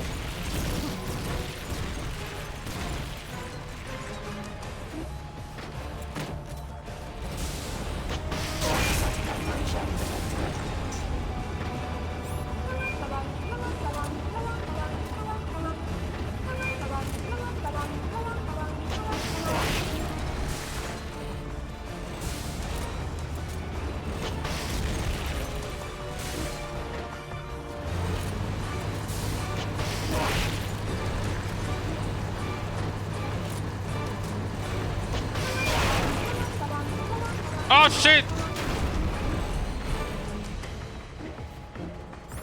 The shock dislodged the ladder on the side of the treads. You can use that to get on top. Use the action button. You don't want to get crushed. Was close. Main target loaded. Uh-oh.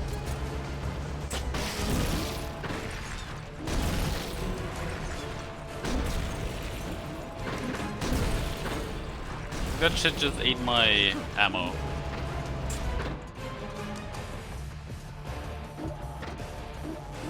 Missile target acquired. They've got a lock on you. Move it.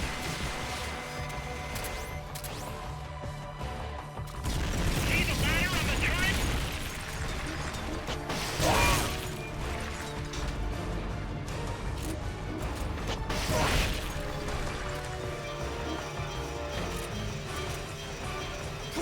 Ow!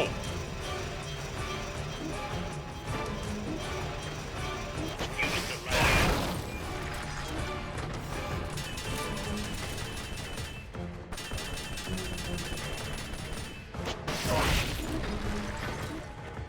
You're gonna want to take out that weapon before jumping on.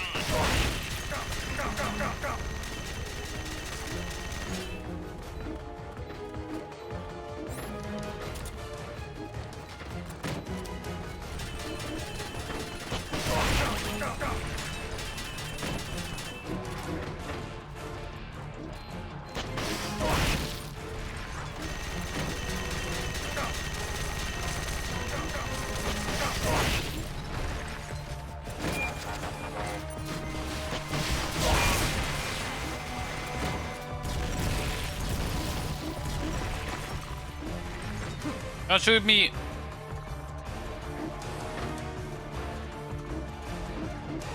Oh god.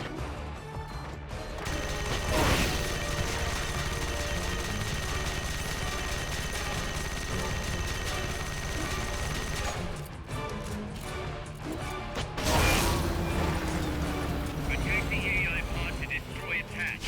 It's the cylindrical structure. Neutralized. Are you serious right now? Hurry up and get in the AI pod. So let's see if this actually worked. My theory.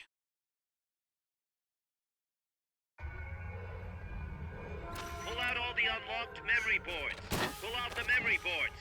All the unlocked boards will have icons over them. I guess it did work.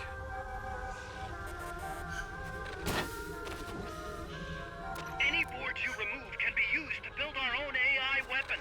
Memory boards have different functions according to the icons displayed over them. Go ahead and take whichever ones you want. If you attack parts on the exterior of the machine, the memory boards that control those parts should light up. You can tell what a memory board does by looking at its color when it lights up.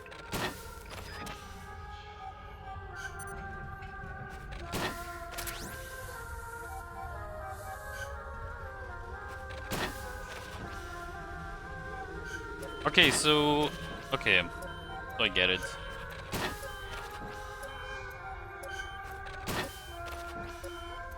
Got it.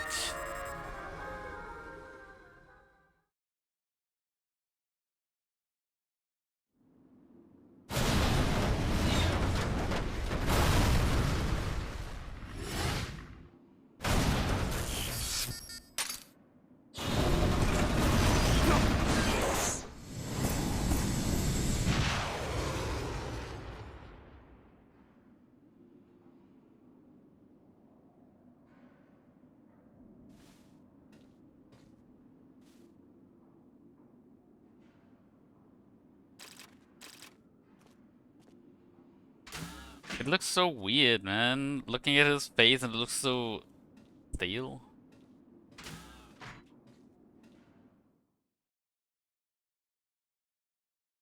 It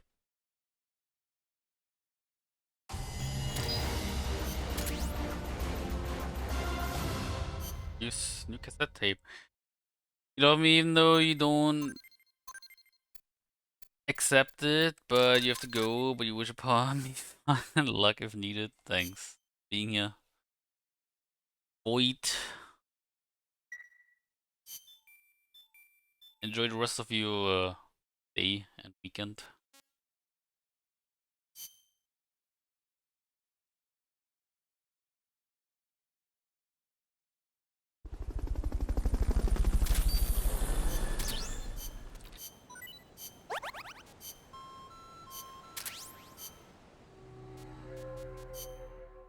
Maybe.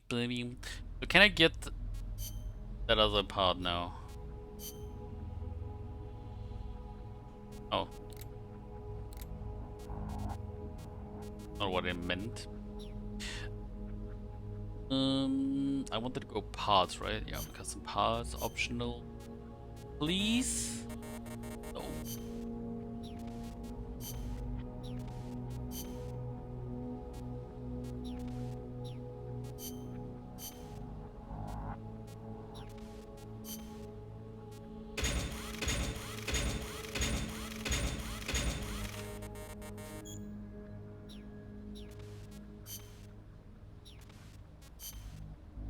Okay.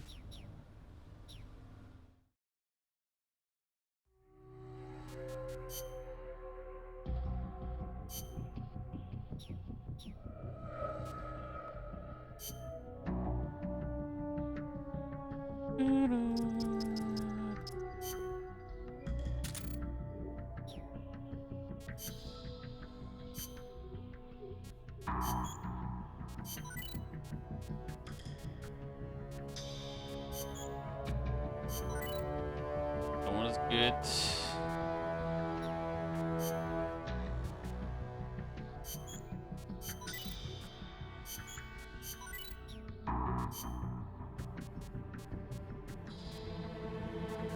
Yep.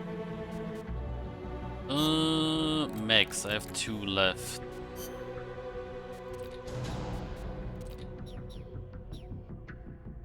And there's a new tape. Range love.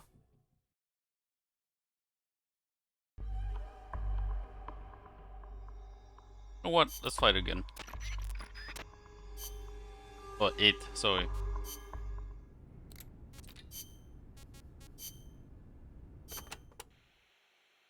I'm about to leave for Costa Rica, a place completely unfamiliar to me, and on a top-secret mission for the CIA, no less. No guarantees I'll come back alive. Might even get rubbed out by the CIA itself. So I'm leaving behind this record. For her sake. For the boss's honor. Ever since I was a child, I've loved to look up at the night sky. I'd go outside after sunset and drink in the cold air. The moon, Venus, so many stars floating on the edge of infinity. In Manchester, it wasn't very often you saw the night sky in all its star-studded glory, but it was enough to stir a deep longing inside me. Even as others cowered beneath Nazi air raids, I was out there, watching the skies, dreaming of one day reaching the heavens. There were, of course, more practical concerns. My skin was incredibly sensitive. Even the slightest bit of sun would turn it an angry shade of red. Playing outside during the day was completely out of the question. Naturally, I hardly ever had a chance to play with other children my age. Oh my god, she's a basement dweller. But I never felt lonely for it. Their way of thinking was irrational, making them simple, easy to predict. The boys would talk of tanks and aeroplanes and creepy, crawly bugs. The girls of pretty dresses, glass beads, and tea and cakes. Of boys they liked. I never had much to say on such matters. The curious thing is, adults really aren't all that different. They're simple, capricious, especially men. As they get older, their heads fill with thoughts of women and more women. Thankfully, I always did have a head for mathematics. When I was about 10, I'd visit Dr. Turing, who lived nearby. We'd sit and discuss mathematical logic. The lights were always on at his house, even in the dead of night. Theoretically, he'd say, there's no algorithm that a computing machine couldn't reproduce. Dr. Turing wasn't foolish like other men. Although I didn't find out why until later, after he died. The time will come, he'd say, when computers will be able to think for themselves. That idea rocked me to my core. My aptitude for mathematics brought me closer to the stars. I breezed through school, then went to America for university. While I was studying at Caltech, NASA was established. I signed up in a heartbeat. I was a pretty good computer engineer at the time, and NASA needed skills like mine. The work was enjoyable. Even though I'd given up on going into space myself, it was a pleasure just being a part of it all. I was assigned to Project Mercury, America's effort to compete with the Soviets in manned spaceflight. 7 men were chosen as pilot candidates for the program, becoming heroes overnight. People called them the Mercury 7. The project made good progress, more or less. We had all the funds and materials we needed. After countless hours of analysis, we even had plans for something on par with Sputnik. We thought it'd only be a matter of time before we caught up with the Russians.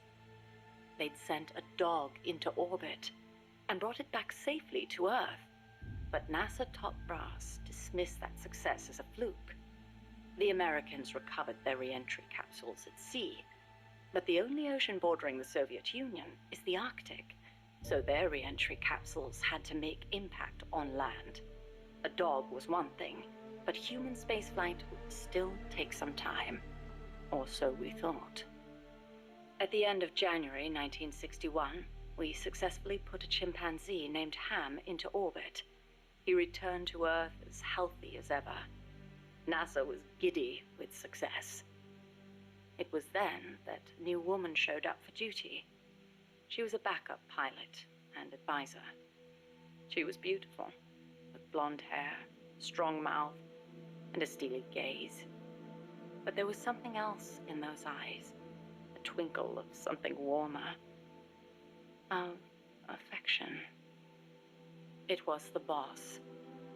She took one look at us in our revelry and murmured, "Savor this joy today, because tomorrow you'll have to face the truth." And she was right. The next day, our project schedule was accelerated. We'd received new information that the Soviets were mere months away from putting a man into space. The brass had misjudged the Russians. We couldn't afford to allow the shock of another Sputnik. Somehow, we had to get a man into space before the Russians did. It was an utterly impossible task. We'd only just put our first chimp up. With a human on board, failure was not an option. Especially if it were one of the Mercury 7 Golden Boys. And on top of that, the brass wanted to put a window in the spacecraft. The pilot wouldn't be a test animal this time, they said. And when this hero came back alive and well, they wanted him to describe what he'd seen. It was madness. Adding a window to our existing spacecraft would leave it unable to handle the stress. Not to mention the problem of shielding the occupant from cosmic rays. But the boss rose to the task, and splendidly. She claimed to be a layman when it came to space, but caught on keenly to new ideas and concepts. She was demanding, of herself and of others. She seemed rather cold-hearted at times. But I was smitten. She was beautiful, yes, but more than that, she was wise. Her mind was thoroughly rational. And yet no matter how I tried, I could never predict her actions. It was easy for me to assume that her judgments were drawn from an enormous base of knowledge. Quite simply, her life experiences were more diverse, more intense than anyone else's. To me, they seemed boundless in their breadth. In her, I saw a reflection of the night sky. Perhaps because I too was a woman, she and I became close. I couldn't go out in the sun, but she lit up my life. Her light was soft, like that of the moon. I was so happy. With her unerring guidance, the project steadily regained its footing. But one issue remained, the pilot's safety. When the day came to choose a pilot, the Mercury 7 just quietly walked out. Who could blame them? It was far too great a risk to take. Even if they'd volunteered, NASA would never have let them go. They were national heroes, basking in the media spotlight. There was no way they'd be sent on such a mission. The conference room was silent. Then, slowly, she raised her hand, almost as if acting out a scene from a movie. The joy!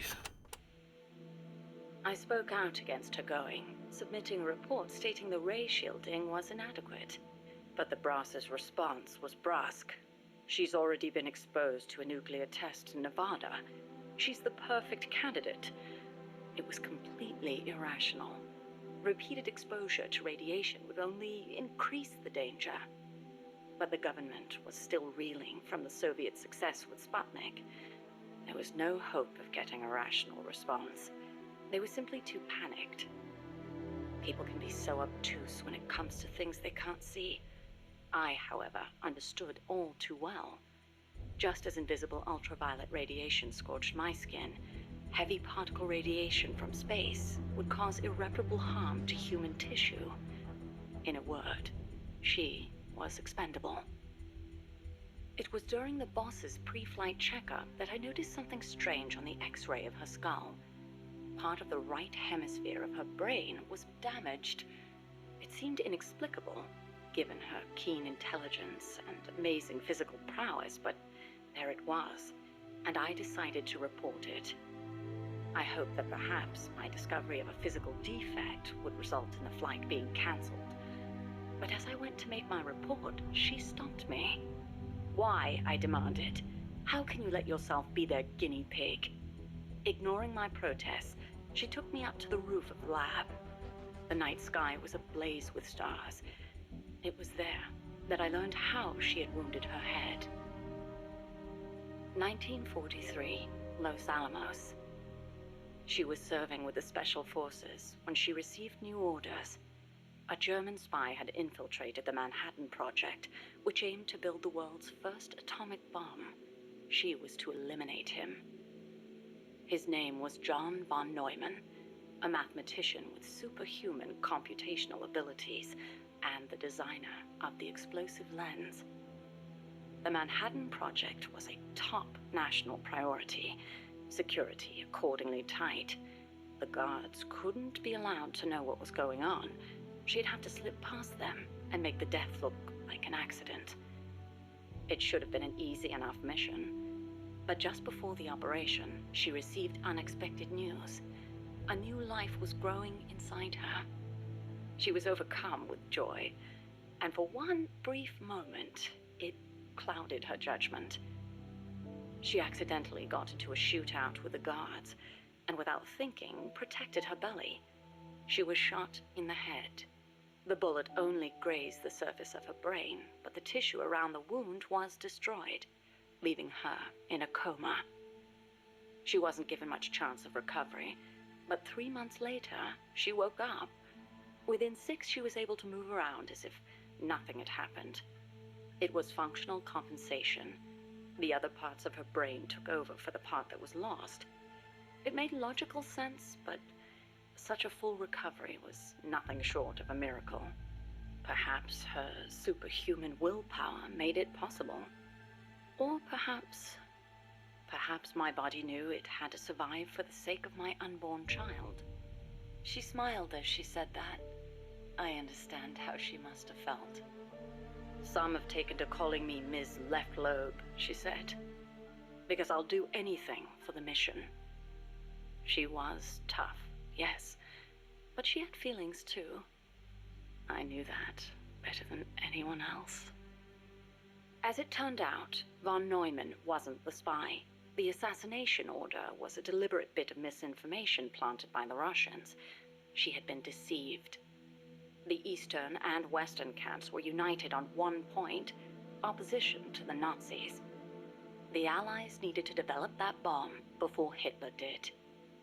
But in looking ahead, the Russians found the Manhattan Project's progress a little too quick for their liking. Mass production of a uranium bomb, like the one that was eventually dropped on Hiroshima, would be difficult from a material perspective.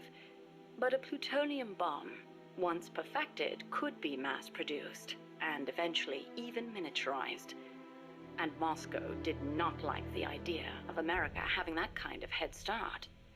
Explosive lens technology was critical to the plutonium design, so the plan was to get rid of its pioneer, von Neumann. And when that plot came to light, the US and the Soviet Union parted ways for good. It was one of the rare cold nights in Florida. She put her arm gently around my shivering shoulders. As I listened to her voice, I was wrapped in her soothing scent. I felt as if I were dreaming. Even in failure, she seemed perfect. Oddly enough, the failed assassination attempt helped preserve America's edge. A true super genius, von Neumann went on to make his mark in numerous fields outside of the Manhattan Project. Economic game theory, stored program computing. Almost all computers today use stored programs, the so-called von Neumann architecture. His death would have set back computing 10 years, and I wouldn't be at NASA doing research. I wouldn't have been there in her arms that night. I thanked the fates for giving me that chance. But then she said something unexpected. I should have killed von Neumann when I had the chance. Why, I asked. Wasn't the order a Soviet plot? I looked up at her as she began to explain. Yes, von Neumann was innocent, and killing the innocent is a grave crime. But I can't help but wonder, had I succeeded, what would the world be like now? Even without von Neumann, the explosive lens would have eventually been developed, von Neumann architecture too. But she seemed to believe that if progress had been put off for a few years, then perhaps East and West would have had a chance to work hand in hand. I'd never considered such a possibility, but her tone was confident, assertive. It was as if she intended to make the two superpowers shake hands herself. The explosive lens was developed too early, spawning a Cold War and an endless nuclear arms race, she continued. That mission sprung from deceit, but maybe it was divine providence too. It was like she was speaking to her own child. Her large, warm hand was on my head. I failed the mission because I let the mother in me take over. I should have killed him, no matter how great the guilt. If I'd killed him, I might not have prevented Hiroshima, but maybe I could have saved everyone in Nagasaki. I looked up at her and saw her looking up too, up at the starry sky. Her face showed only deep remorse. It was as if she'd convinced herself that she alone was responsible for creating this twisted world. But that's no reason for you to sacrifice yourself for this. I knew I'd never dissuade her, and yet I still clung to hope. I know you're concerned, and I thank you, but I have to be loyal to the end. And then she smiled at me. Loyal to the end. Loyal to what? I asked. But she didn't answer. See, this is exactly what I was talking about. She's like, I don't know, I feel like it's much. No, it's all her. Just her.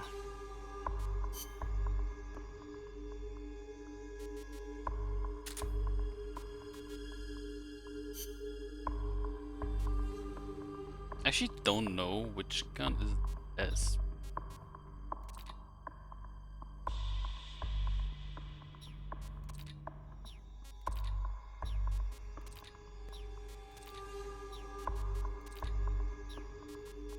They all do the same damage.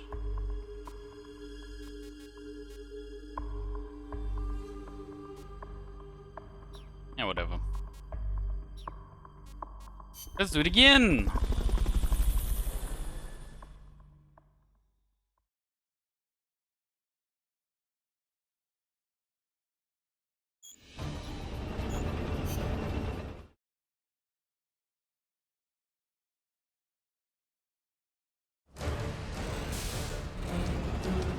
Get rid of the cocoon.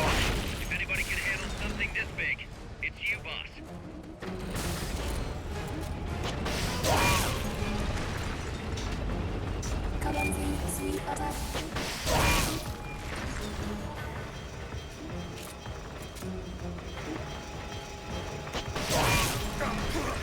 No.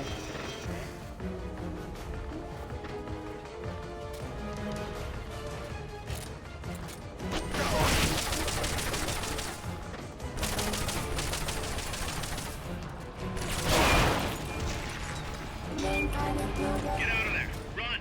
Hiding won't do anything against a gun like that.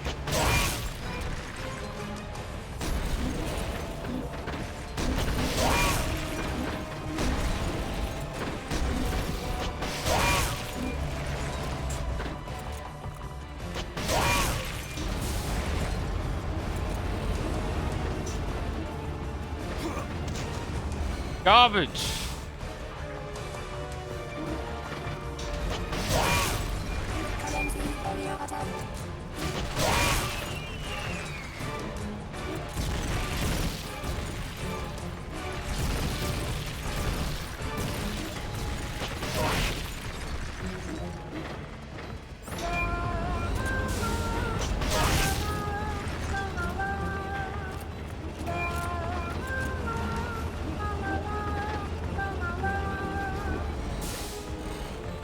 The arm, it's reactivated. Try and finish it off for good.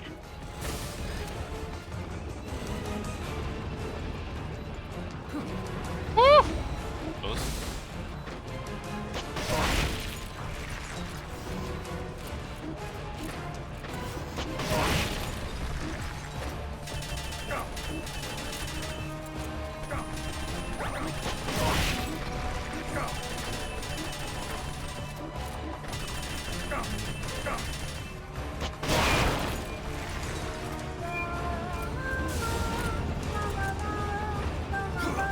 Fuck.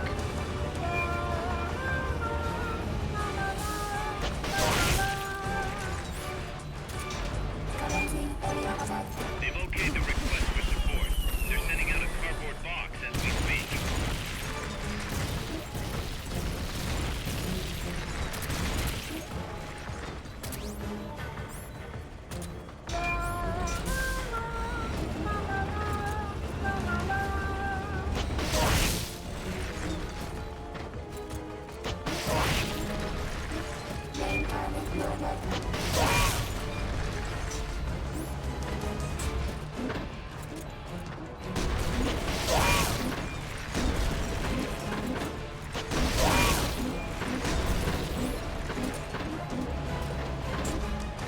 Boom, boom, boom.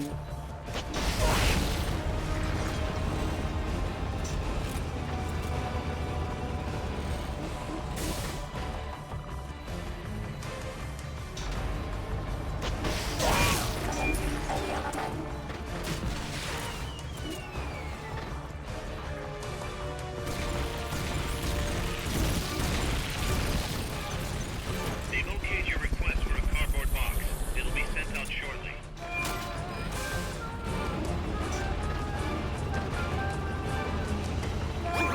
Yep, that's gonna hit.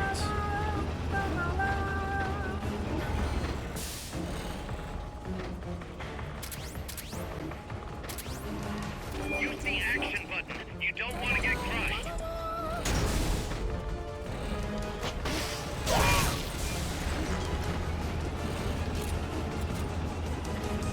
Stop moving, you piece of shit. Oh my god.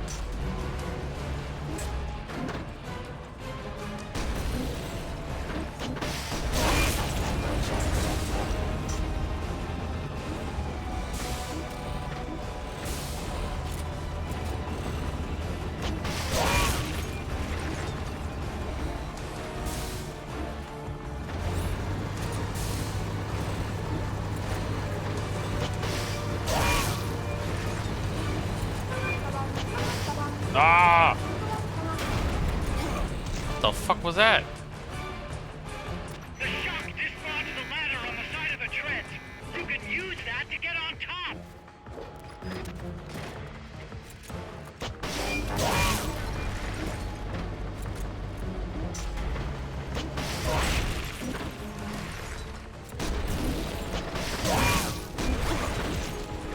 Okay.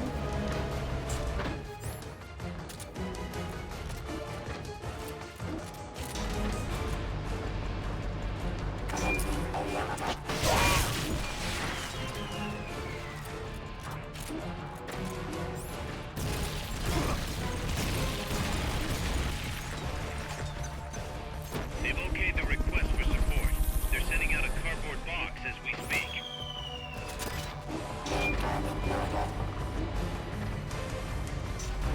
No, don't do this to me!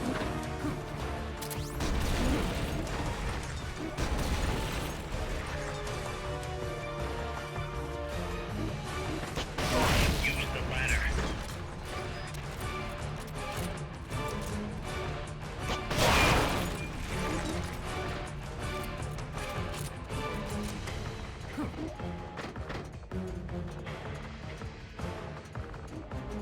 Doo-doo.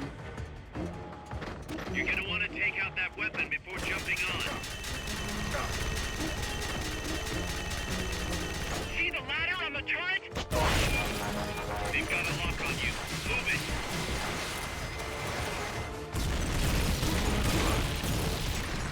Oh no. That hurt.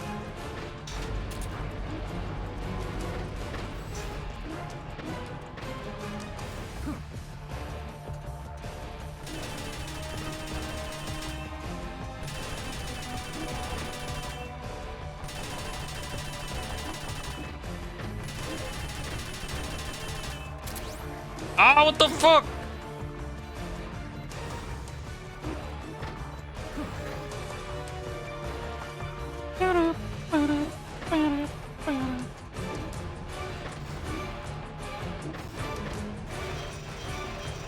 Oh god.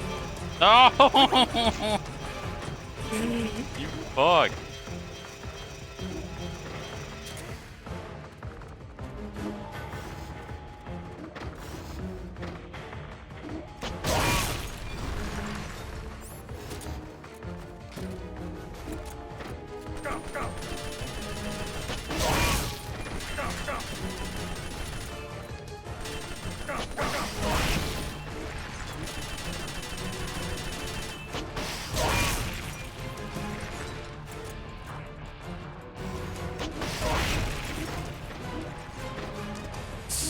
No, no, let me get up, please. Oh my god.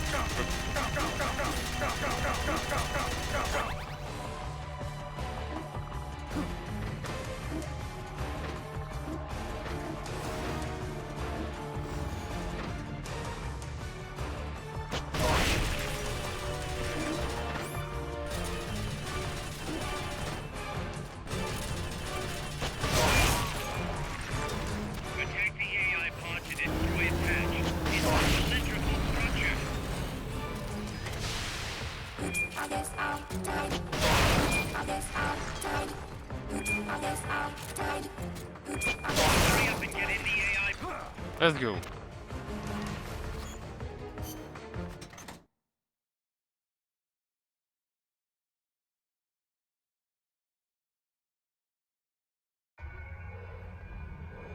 Pull out all the unlocked memory boards. Pull out the memory boards. All the unlocked boards will have icons over them.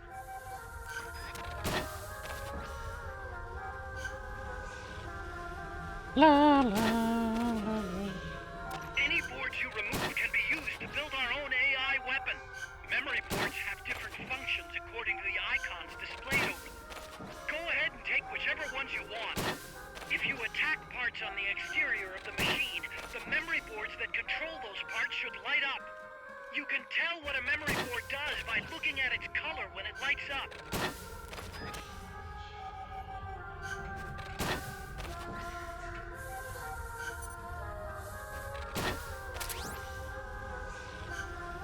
La la la la la la.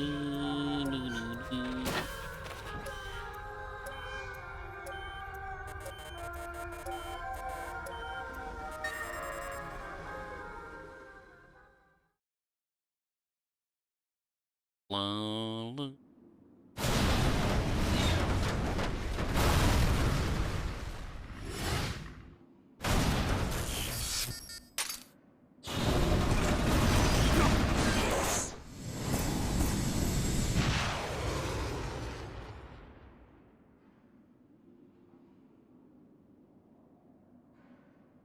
Okay, I gotta be honest, I kinda wanna fight Peace Walker. I'm gonna fight Peace Walker! Cool.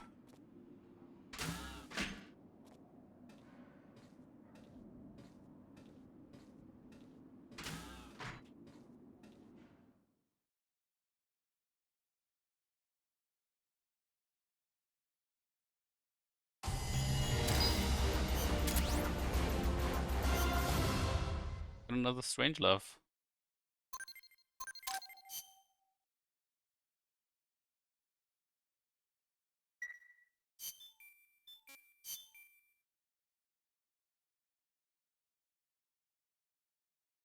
Let's go fight Peace Walker! I really want to. Like, I really feel like fighting Peace Walker right now.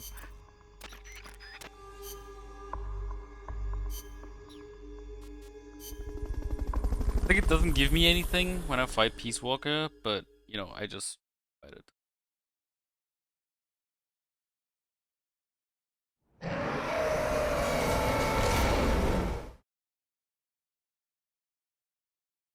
Just check if the volume is nice.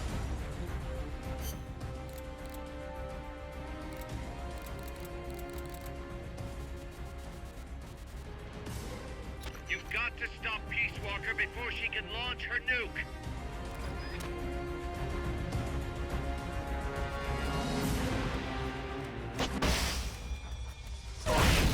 Self-defense system online. 1 minute to launch.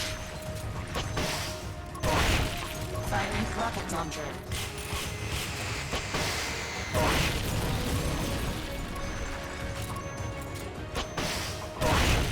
Firing rocket launcher.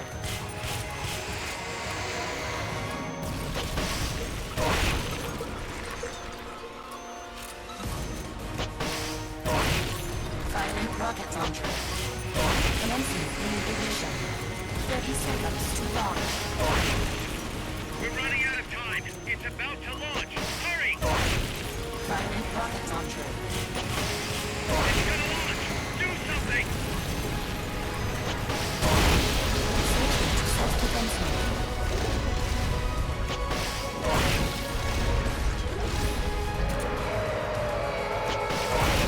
Free speed. Jump engaged. Launching S-mines. Ass mines, let's go. Wait, what? Oh, those were the ass mines, of course. Launching S-mines.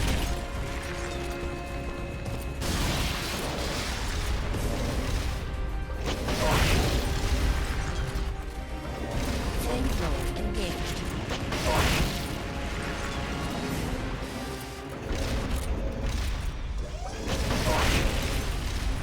Jump engaged.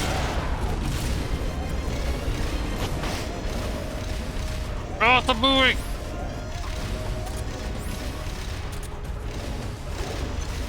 Hey user, guess who hopped into my stream and got no ads? They're sending out a cardboard box as we speak. Firing rocket launcher. Uh-oh.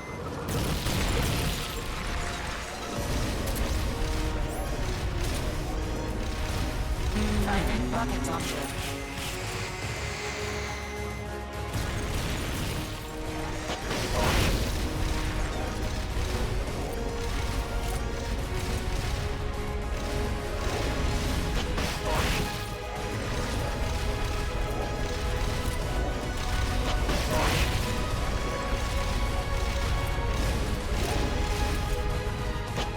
Jump engaged.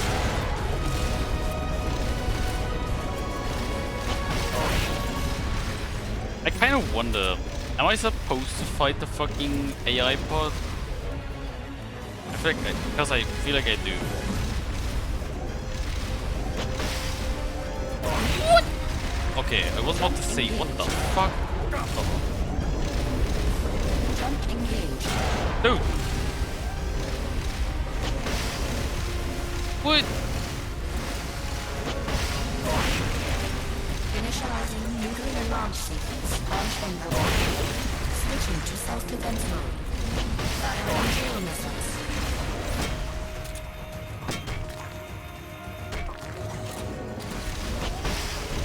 Launching S-mines. Launching ass mine. Launching Ow. S-mines. Ow. Firing geo missiles.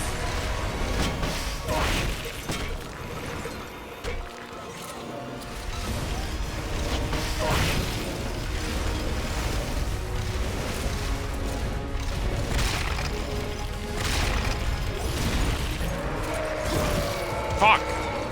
Free speed. Jump engaged. They've okayed your request for a cardboard box. It'll be sent out shortly. EM pulse at maximum. Are you mother bitch? Firing geo missiles.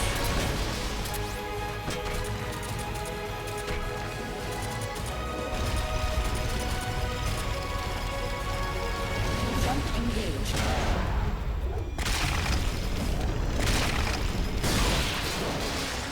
Electrode motor charging. Oh god! Leave me alone!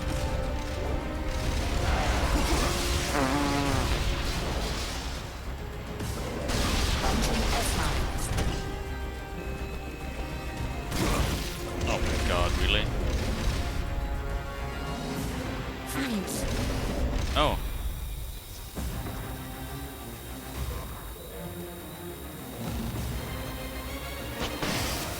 Dude, for how long does it go?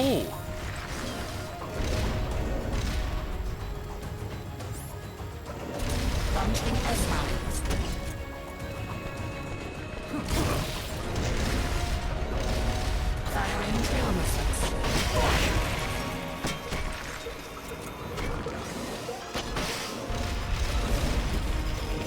Well.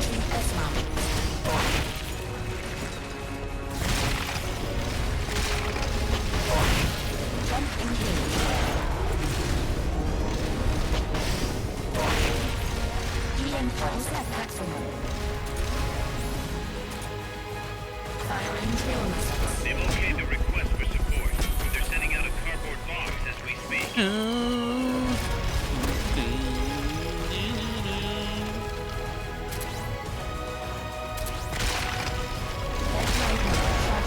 good. Go again. Time to get sweeped.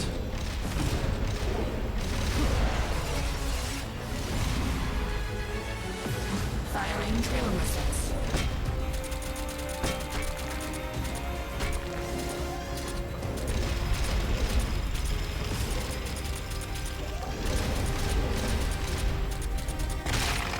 Freeze.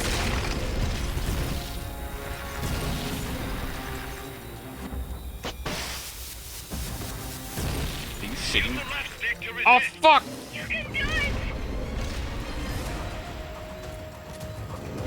Launching S-mines.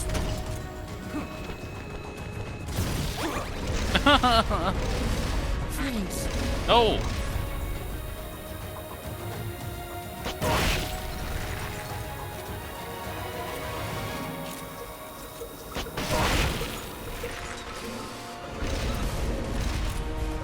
Jump engage.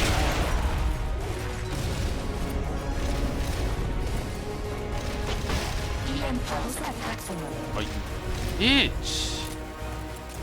Firing drill missiles.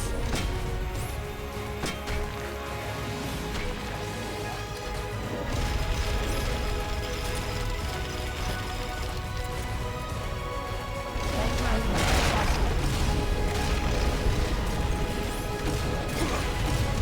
What? Dude, what the hell is that range? Firing drill missiles.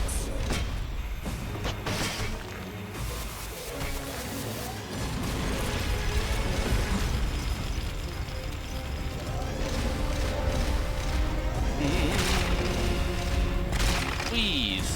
Freeze.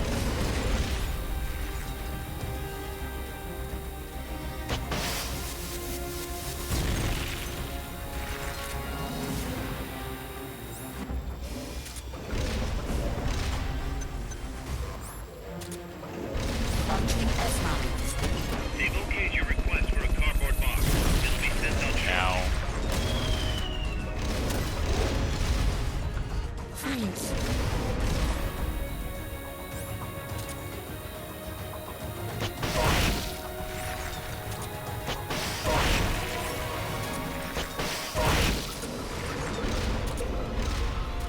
Jump engage.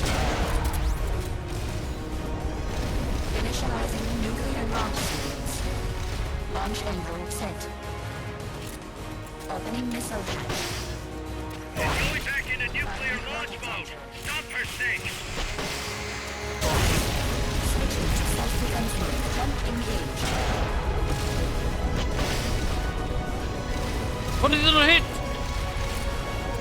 He's talking you, cheater.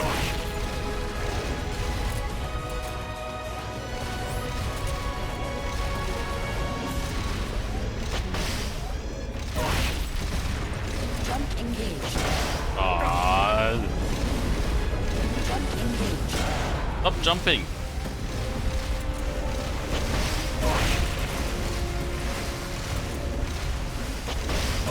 Initializing nuclear launch sequence. Launch angle set.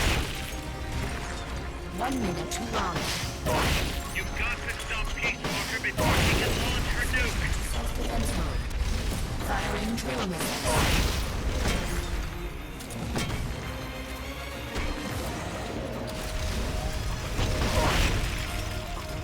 Launching S-mines. Launching S-mines. Firing drill missiles. Okay, I guess I missed that one.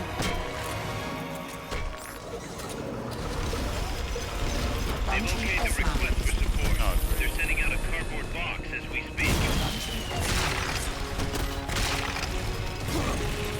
Firing drill missiles.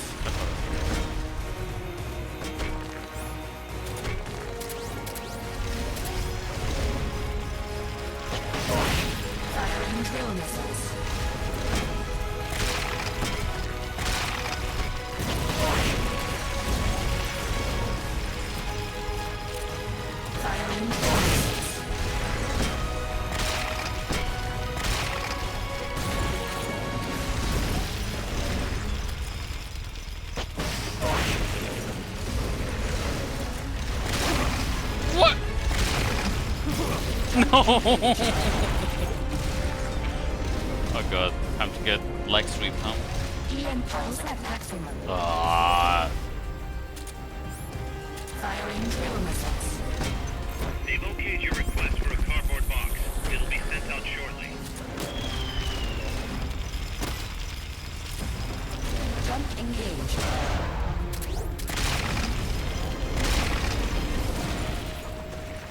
Backlight mode charging. Okay, chances that I get sweeped. Let's see. Very high. Firing drill missiles.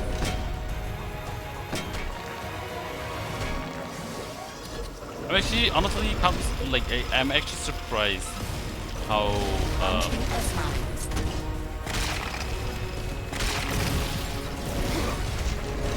what? But you can still use your EMP poles, even though, you know, I've been Freeze. shooting that ahead for so long.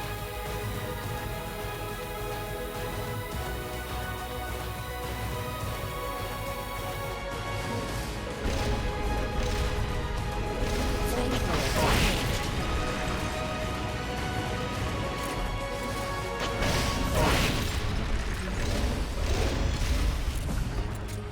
Jump engaged. Firing drill missiles.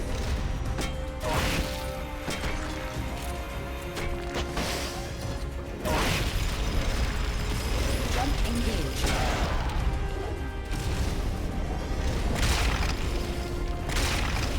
EM pulse at maximum. No!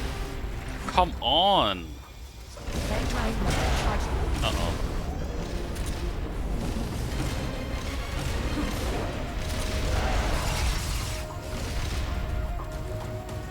Firing drill missiles. I have any good... No, I don't have any... I mean, maybe. I guess I could. That next time. Launching S-mines.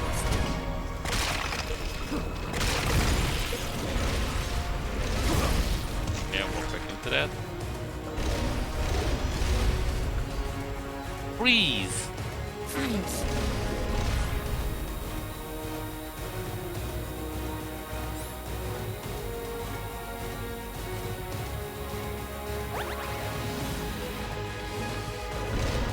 I'm pretty sure it still works because, I mean, it's not... Actually, I don't necessarily get this, how an EM pulse can stop a rocket. Does that really use electronics? Drill missiles.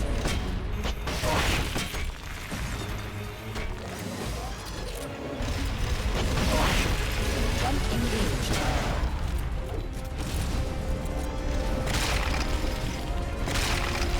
EM pulse at maximum. Ugh. Backlight mode charging. Do you think that... Oh god. Rip. Do you think there's logic in EMP as well? Yes!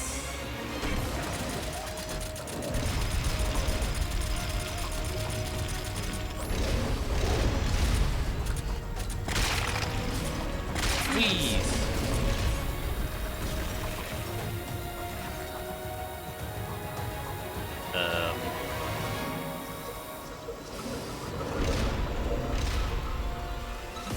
A little bit. Flamethrower engaged.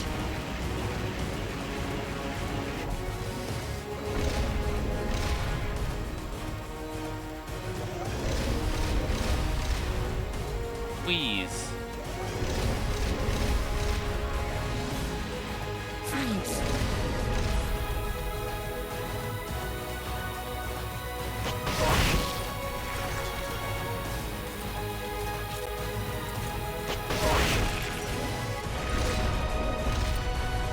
Jump engaged. Firing drill missiles.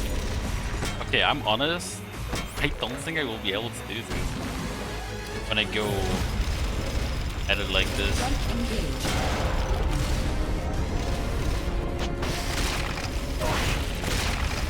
EM pulse at Oh. Uh-oh.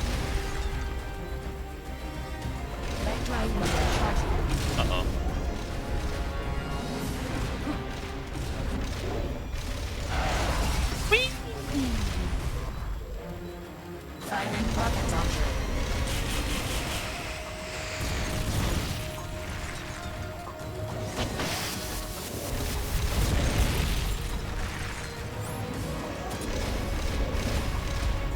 They've okayed the request for support. They're sending out a cardboard box as we speak.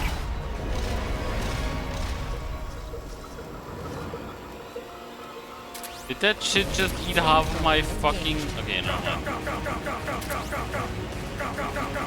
Go, go, go, go, go, go, go. I was about to say, did that just eat half of my... box?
Are you shitting me? Initializing nuclear launch sequence.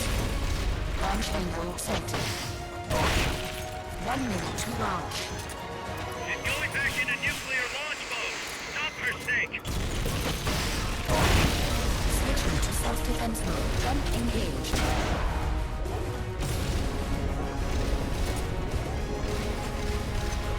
They've okayed your request for a cardboard box. It'll be sent out Back, shortly. Raiden.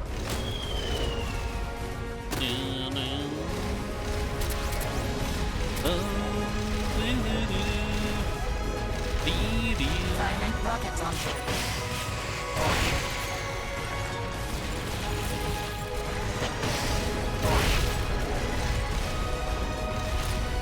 Firing rocket launcher.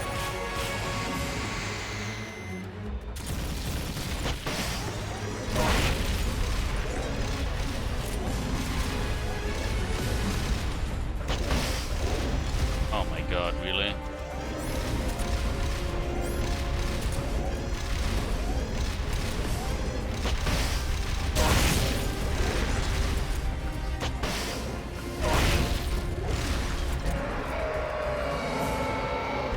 Face me. Jump engaged. Initializing nuclear launch sequence. Launch Suck a angle duck. set. 1 minute to firing rocket launcher. You've got to stop Peace Walker before she can launch her nuke.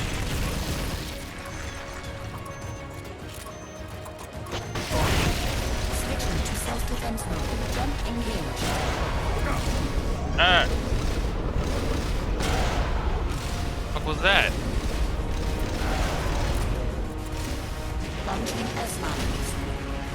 Launching S-mines. Oh shit. Launching S-mines. They've okayed the request for support. They're sending out a cardboard box as we speak. Launching S-mines. Launching S-mines. Launching S-mines. Launching S-mines. Launching S-mines. Launching S-mines. Launching S-mines. Jump engaged. No!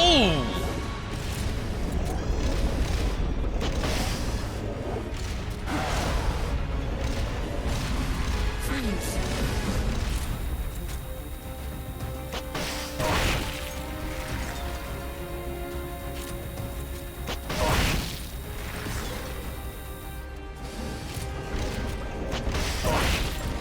Flamethrower engaged.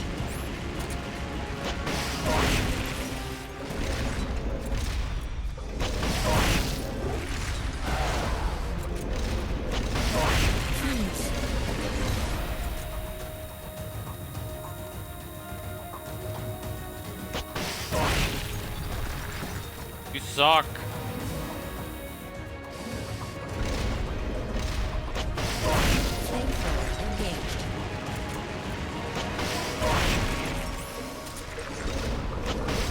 No!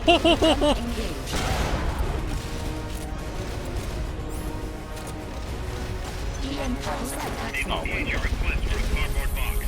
It'll be sent out shortly.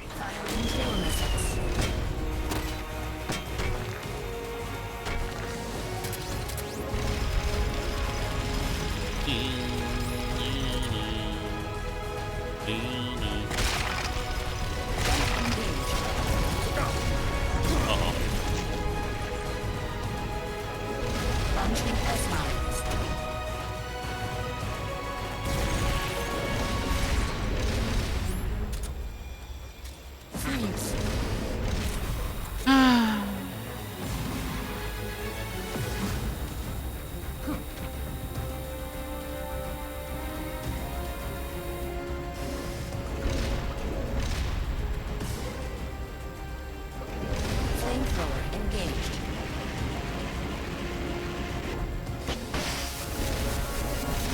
I hate you.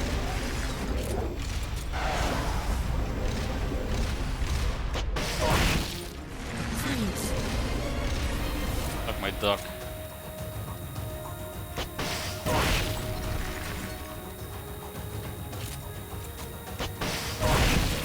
Yes! Bitch!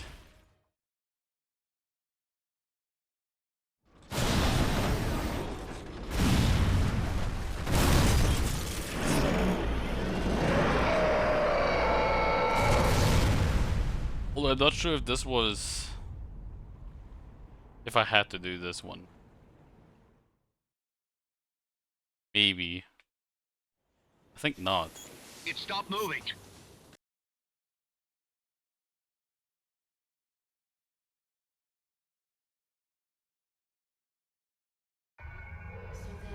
I've been waiting, Snake, for a long time.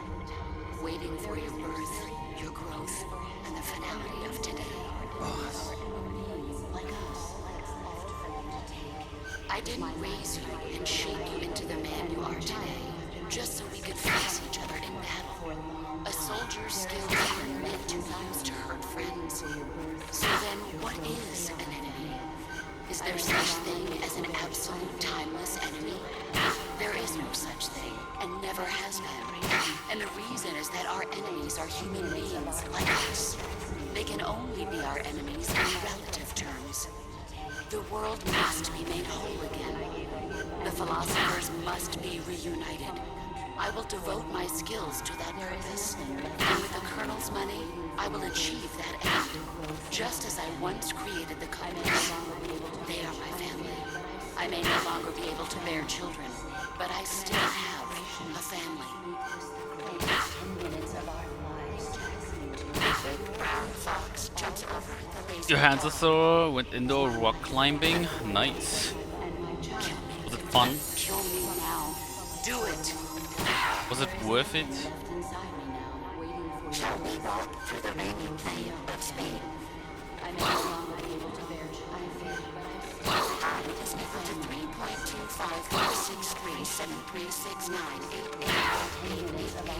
3.2546373698888888888888888888888888888888888888888888888888888888888888888888888888888888888888888888888888888888888888888888888888888888888888888888888888888888888888888888888888888888888888888888888888888888888888888888888888888888. For a long time, there is nothing left. Shall we walk through the rainy plain of Spain? Your growth, they are my family. I may no longer be able to bear children. It is family. About 3. The operation. Let's make this the close. 10 minutes of our lives. All that's left. Coronation of the Gucci King. Jack! For a long time. There is no Jack now. Waiting for your birth. Jack! They are my family. I will no longer be able to bear children. Still have.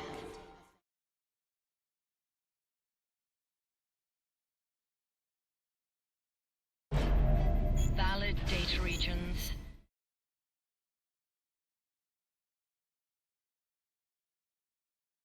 Jack. Yeah. Let's check something. Yep. Only a C? Okay, well, I mean, I guess it makes sense. Oh, okay, okay, ooh, okay, so you do have to do it. Oh my god. Fuck my life. This boss has been quite a ripper. No, man. I do have to fight Peace Walker.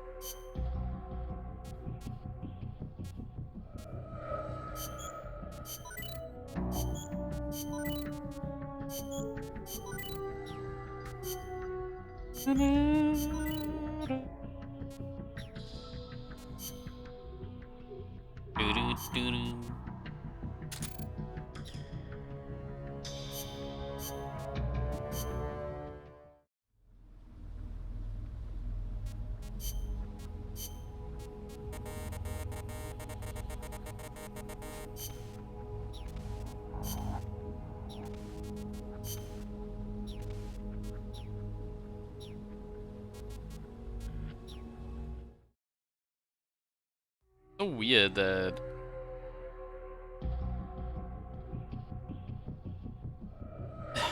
I don't know, man. The Metal Gear design is all over the place. They, if you go chronologically through the series, right? You have the Shaggerhawk, then you have Zeke, which looks like Rex without the jaw. Then you go to Phantom Pain, which is literally a humanoid version of Rex. Then you play MG1 and MG2, which is just like a big machine that has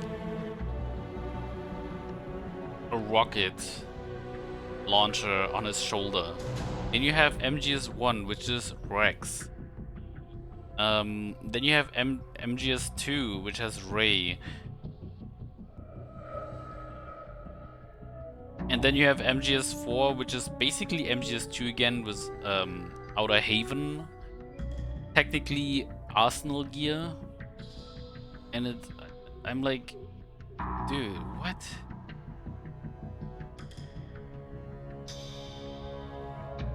What is it?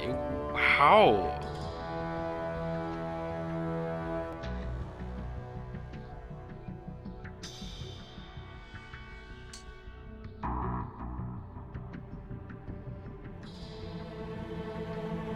I don't know.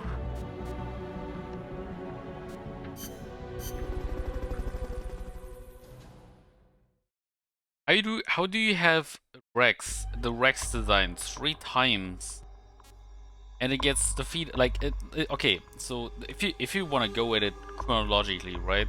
You have the Rex design twice and it hasn't worked twice because one single fuckboy broke it down. And then you go in MGS1 and build it again, so he can destroy it again. Like, what? This is just going at it chronologically. If you go at it like release order, then I don't know. I guess Kojima was like, oh my god, they love Rex so much. Let's give them more Rex. Hey, it looks almost the same. It's not Rex, but it looks almost the same. There you have it.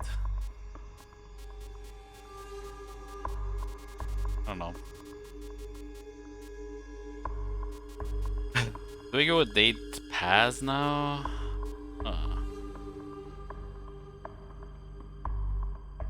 I'm not gonna update her. Let's go to Zadornov. Snake, Zadornov has escaped custody. Find him.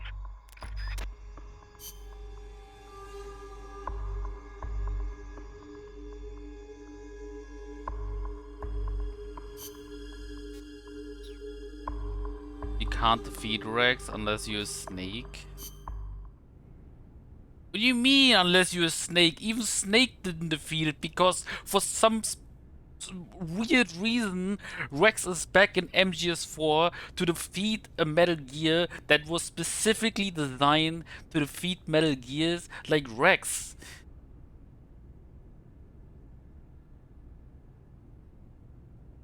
And we don't even know what happened to Rex after defeating Ray because he just fell out.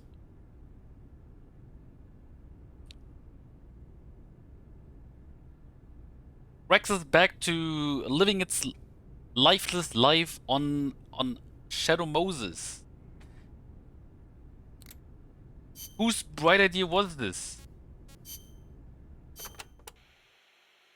Amanda and her crew tell me they've managed to identify several different categories of mercenaries employed by the CIA. Give me a rundown. Sounds like info I could use. No problem. I'll go through them in order. What? Okay. But whoever designed Ray sucks? No, whoever designed Rex was awesome.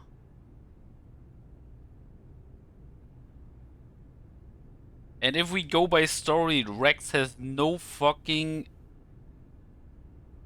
There's no way Rex can defeat Ray. Yeah, Rex can't defeat Ray. You know what I mean? Ray's superior. And then suddenly Rex can, like, do kung fu moves. A Metal Gear that has been standing around and settling rust for years, and suddenly it can do all those fancy moves better than a robot that is designed specifically to fight that robot. See, everything in MGS makes perfect sense. Yes. The type of enemy you'll be seeing most is the type that patrols and guards a specific operational area. For the sake of convenience, Amanda's crew calls the outdoor ones patrolmen and the indoor ones guards. They might look like they're just out for a stroll, but don't be fooled. They're sharper than they look. All of their senses are finely honed. Normally, they'll patrol along fixed routes, but when the alert level is raised, they'll assume a more efficient alert posture and focus on defending specific points. That's bad for you. Obviously, they can hold their own in combat, and with body armor, it'll be even harder to take them down. If they're wearing a bulletproof helmet, you can forget about one-shot kills. Just a heads up. You'll need to be smart about using camo and pick your routes. The most important thing is to avoid detection. Here's the other thing. If you if you think about it, okay, Otacon, right? Otacon, after MGS1, in secret wrote an update for Rex, a weapon he designed, and actually did not want to do anything. Like, he didn't want to have to do anything with it anymore because everything is different. You have to bitch it. My past sucks.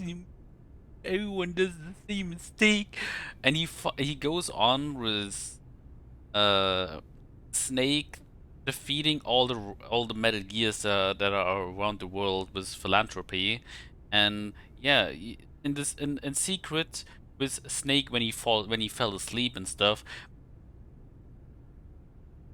Otacon writes an update for Rex, a weapon that he probably never thought would see again, and then installs it after after Snake defeats Vamp. No, wait, it was Raiden who defeated Vamp.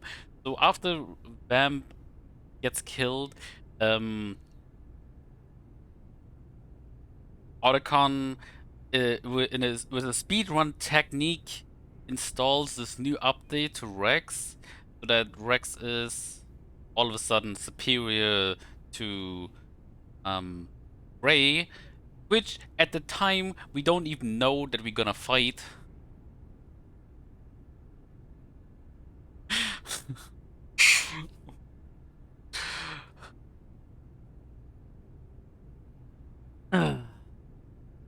Normally Rex would have gotten an upgrade and boom, his gun won't work anymore. Exactly. We don't know if things went wrong. What if Snake got his dong fried, but didn't want to tell anyone? I mean, he did get his dong fried in the fucking microwave corridor. We know there are variations in the kinds of gear patrolmen and commandos wear, especially the body armor. Our scouts report that an enemy's defense and firing accuracy are directly proportional to how heavy their gear is. Those must be the guys with the highest combat skills. They can fight in heavier gear without their performance suffering.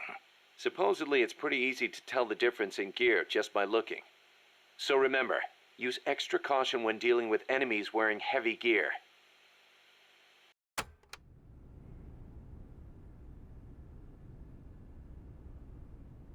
From MGS4, Kojima told us that Ocelot attached Liquid's arm to himself and suddenly became Liquid himself, including all memories, and you worry about the wreck thing. Yes.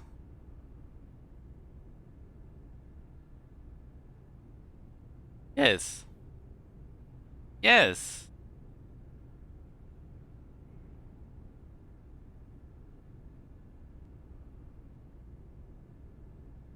If we bring the Phantom Pain into this as well, spoiler by the way for those who have not seen Phantom Pain yet, but if we bring Phantom Pain into this, apparently Ocelot has been with Liquid his whole life. So whatever Liquid experienced, Ocelot saw it as well. So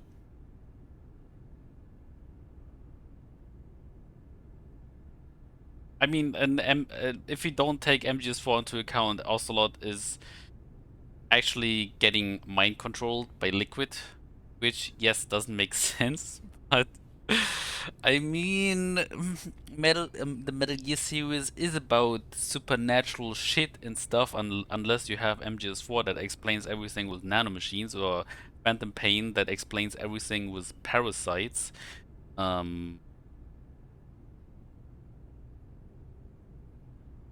I don't know. The whole okay, we get to the point where we can just say the whole series is contradicting itself the whole time. Got it. Good. We established that point now.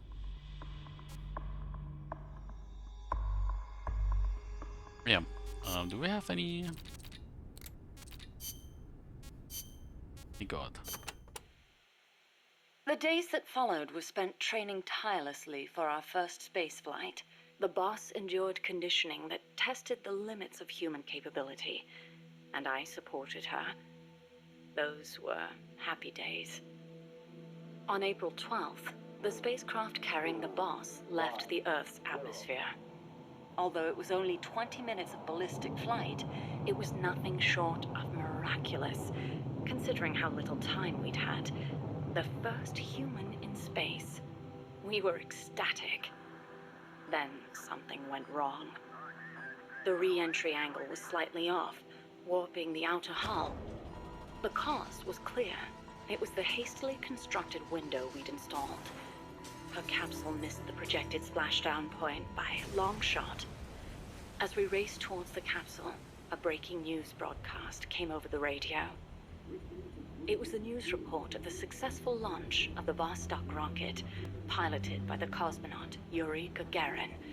They'd beaten us into space by the slimmest of margins. When we arrived, the capsule had already disappeared beneath the waves. The boss was floating on the surface. I can't really recall what happened next. They told me later that I gave a strange scream and plunged into the sea, not caring whether my skin would burn. She didn't wake up. Her entire body was bruised, burnt, scorched by cosmic rays. It was a miracle she was still alive. Every day, propaganda boasting of the shining accomplishment flowed out of the Soviet Union. The hardest part was having to read the report the next morning from Izvestia, the Soviet governmental paper. Written there after the report were those legendary words of Major Gagarin: "The Earth is blue." The person who should have said those words, though, was incapacitated, confined to a bed. NASA opted to pretend the flight had never happened. The Soviets had orbited a man around the Earth and returned him safely. We'd barely managed to escape the atmosphere and achieve ballistic flight. Even worse, the pilot was horribly mangled and the spacecraft lost altogether. As they saw it, covering it up was the only alternative to seeing the nation's pride dealt yet another blow. I've been told military records show the boss was taking part in the Bay of Pigs incident at the time. They were that desperate to erase the whole affair. In the end, Alan Shepard's ballistic flight 1 month later became known as America's first spaceflight. Shepard's flight owed its success to insights earned through the boss's sacrifice. But to me, none of that mattered. I prayed day and night for her recovery, never leaving her side, not even for a moment. Then, as summer ended and the chill of winter approached, she spoke. "Give me water." I threw myself on her breast, and she embraced me. It was all I needed. I thought she would tell me about space, the true sky, where the stars don't twinkle. But the only thing she'd speak of was Earth, our home as she'd seen it from space. So fleeting, so irreplaceable. I was ashamed. I'd been enamored for so long with the sky that I never thought to look beneath my feet, at the ground upon which I stood. As soon as her rehab was over, she was gone. It happened without warning. No one informed me, and the higher-ups wouldn't say a word. It wasn't so strange or surprising, really. I simply assumed she was off to complete her next mission, because she was loyal to the end. Since then, I've devoted myself to researching artificial intelligence, so that no one will ever have to make her sacrifice again. No human being should be asked to take on a mission that dangerous. Next time, I'll be the light that shines on someone else. I still wonder why she opened up to me on that chilly night in Florida. That operation was top secret, even if it was all in the past. I like to think it was because she trusted me. But that's probably not the case. She wanted someone to listen, and I don't think that someone was me. Those faraway eyes, the tone of her voice, like she was talking to her own child. Those things made it clear that she was speaking to someone else. I found myself envying that someone. 4 years later, I learned of her death. A traitor's death, no less. She'd stolen an American nuke and defected to the Soviet Union, where she was killed by her former apprentice. Or so I was told. I refused to believe it. She'd never do such a thing. I could think of only 2 possibilities. Either she really was trying to bring East and West together, or she truly did want to be killed. She believed the world is not the way it's supposed to be, that it's been unbalanced by the tenuous peace offered of nuclear deterrence, and that she was to blame. Perhaps her death was an act of atonement. She was loyal to the end, to our world.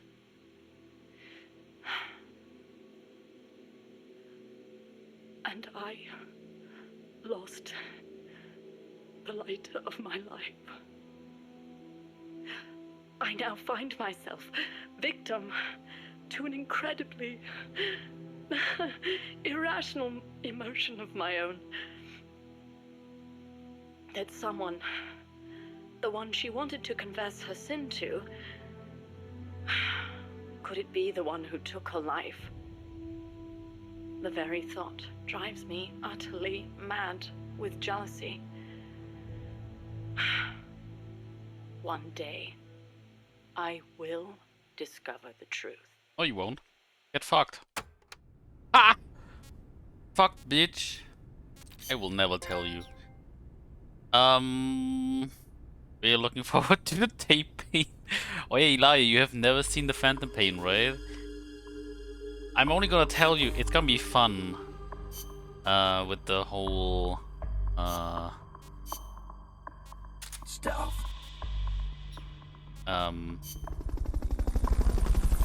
The whole tapes. If you love this one, we'll love Phantom Pain.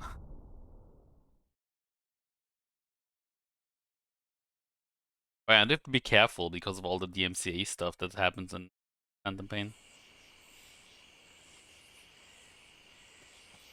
Find Zadornov and bring him back here with Fulton Recovery.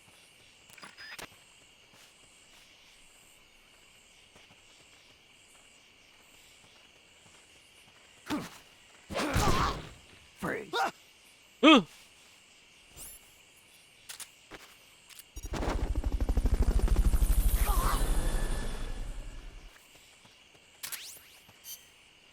Where do you go?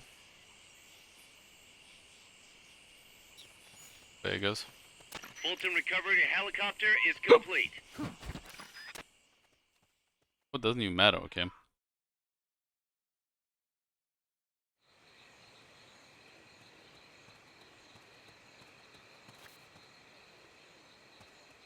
A new area?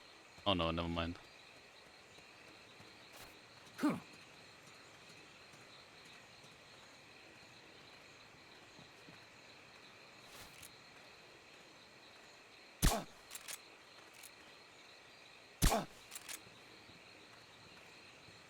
I'm seeing things.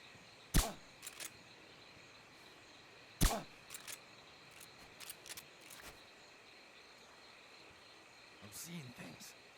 Yep.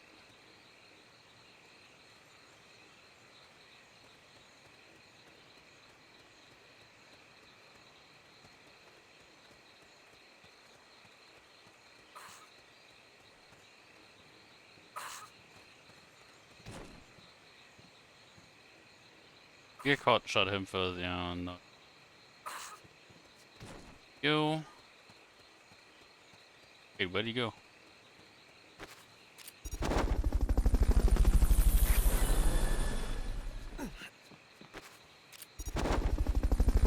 I hear you! Fulton Recovery subject confirmed onboard helicopter. Fulton Recovery helicopter is complete. Didn't I just hear someone?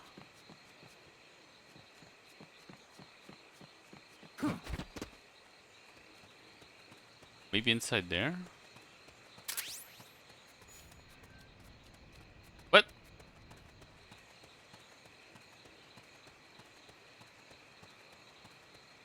Am I dumb?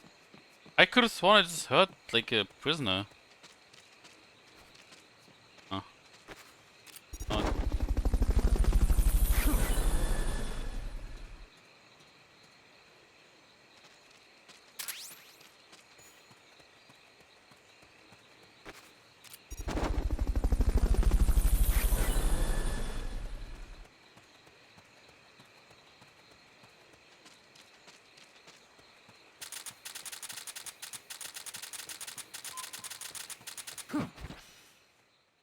I'm gonna run out of golden devices. Get there.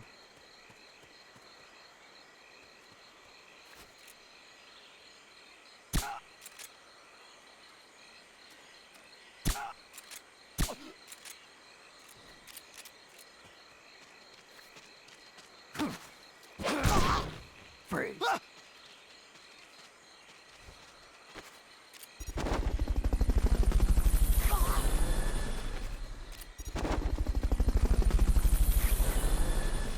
Fulton Recovery subject confirmed. Yep, I actually did go the wrong way. Ah, whatever.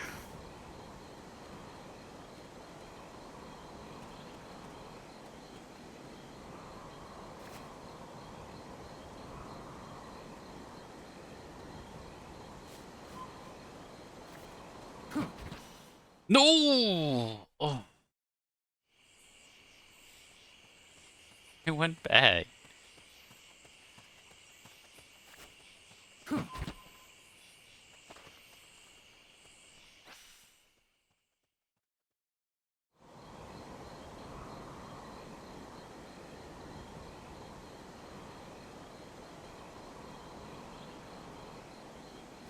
Boom, boom.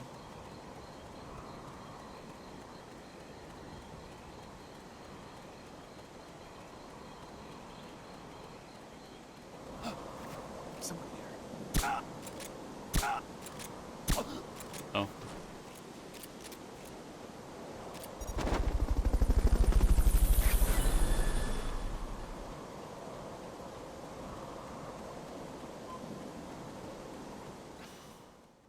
Ba-bum, bum, ba-bum, bum, ba-do-do-do-do. Boop, boop, boop.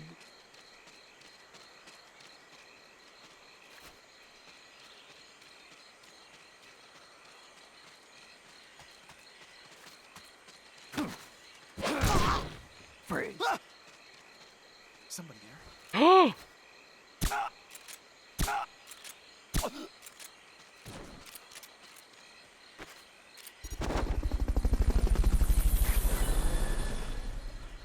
Very close. Very close.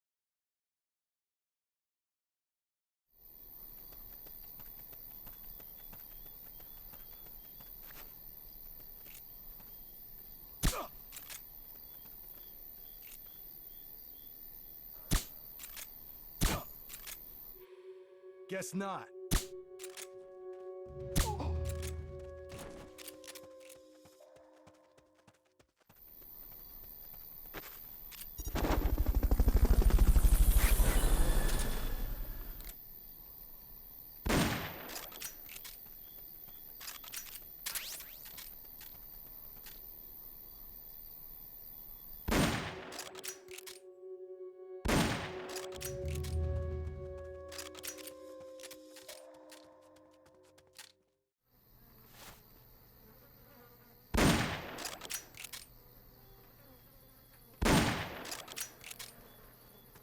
I gotta be honest, like, this weapon is way too fucking loud.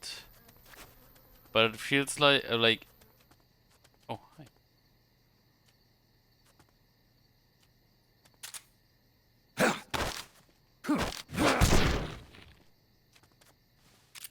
Try using Fulton recovery on him. Head for the recovery zone.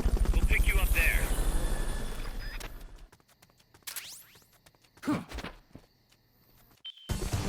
I feel like the mouse in the gun is way too loud. Keep it up. But it really feels like it's actually silence. So, I don't know. I guess there's something wrong with the sound design on that gun. I think even MGS3 had the... MGS3 and MGS4 had the same thing as well.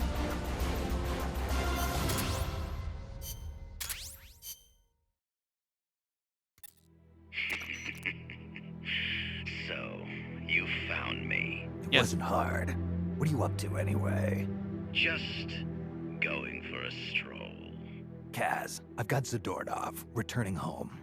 Acknowledge, Snake.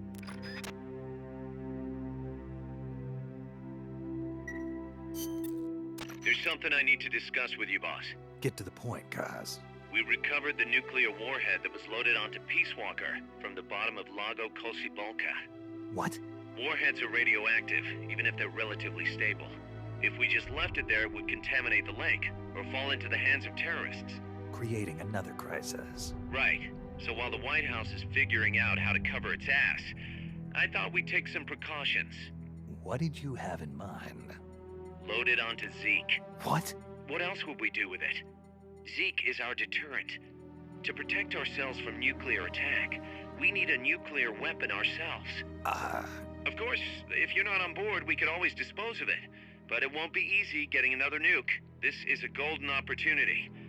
We could always get rid of it later. Load it onto some fishing boat and leave it out in the middle of the ocean. No one would ever know it's there. But if you want to get rid of it, boss, we'll get rid of it. No, don't. As long as there are nukes out there, we need one ourselves if we're going to be a world power. I I knew you'd see it that way, boss. So as long as we stand apart from nations, we need something to put us on equal footing. In a way, MSF is a country itself. And we just became the world's 7th nuclear power. Nuclear power. Oh boy. And we have become evil.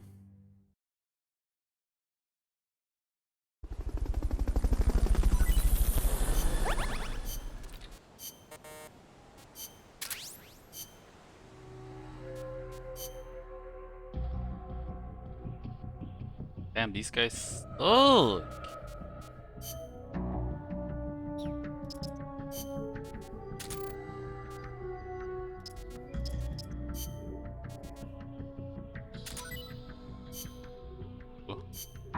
A gun upgrade, let's go.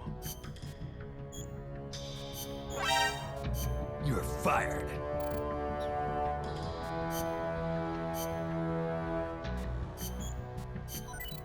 Oh. Fuck. I guess I'm not getting it yet. Man. Come on, bro.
I'm gonna try it, let's see what happens.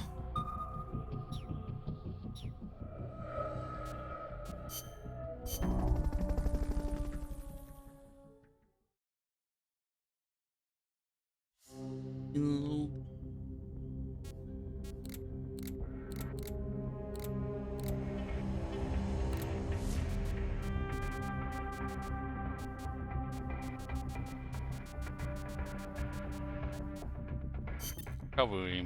Let's get...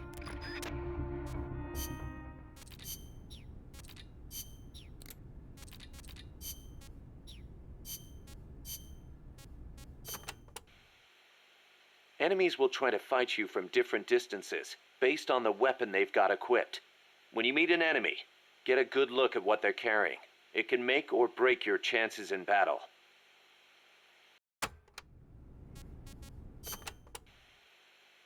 Enemies carrying handguns and shotguns will try and get in close.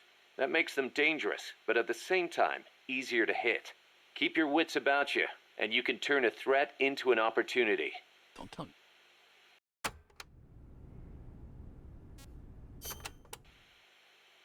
Enemies carrying assault rifles and machine guns will usually fire at you from farther away. Use whatever cover you can find, then return fire with a few well-placed shots of your own.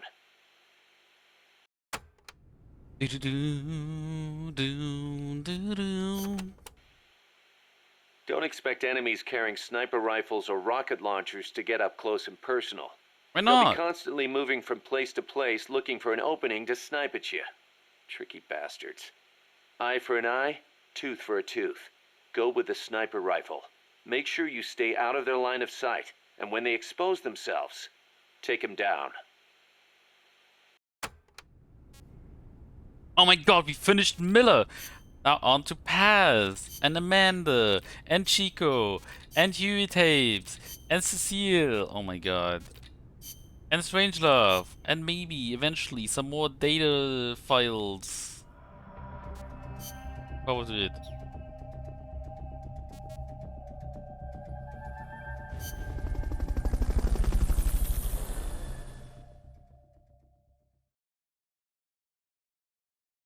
I forgot to read what the objective was.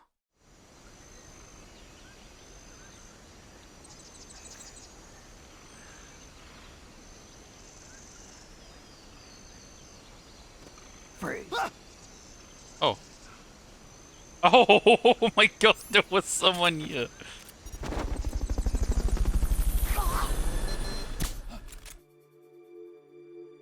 Where are they? Fulton recovery subject confirmed onboard Wait, helicopter. were they not supposed to do that? Who are you?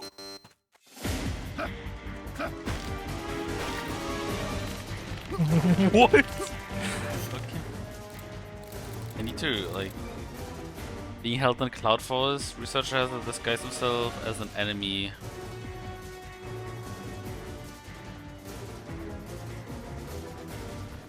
The second one player uses Fulton on any soldier than a disguised researcher.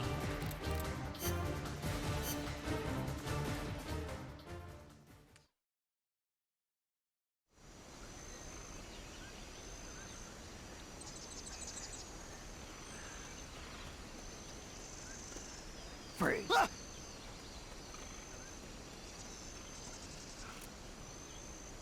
Freeze.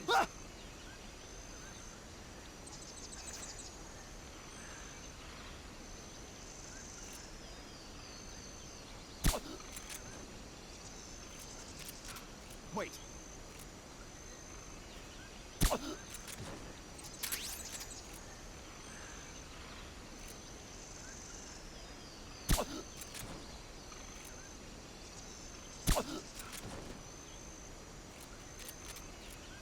Is that him? I think it's him.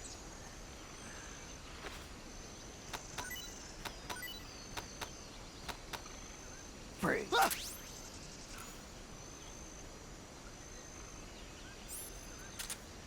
He's like him because he has a fucking banana as a gun. Head for the recovery zone. We'll pick you up there.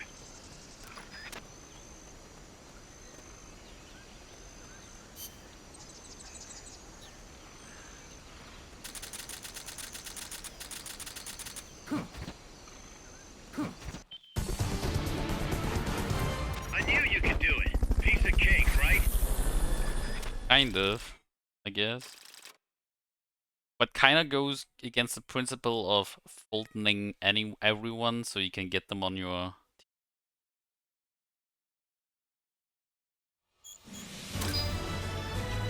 S-Ring, let's go.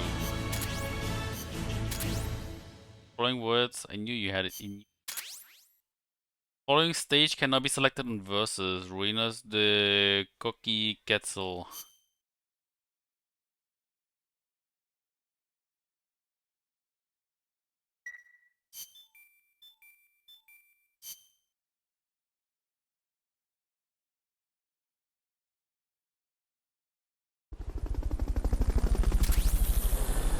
Baboon!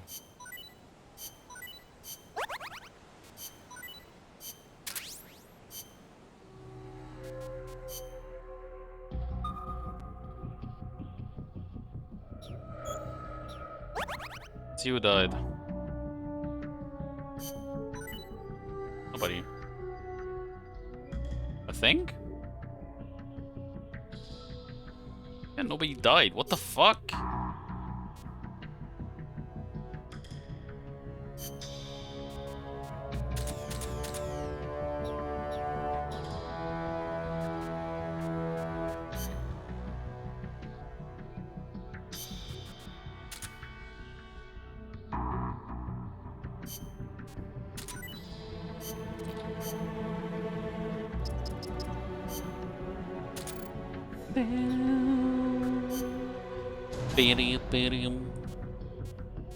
Oh, give me this. My gun. My Mosin. Good. Carl Gustav. Is that rocket launcher actually called Carl Gustav? I mean, I wouldn't be surprised, but...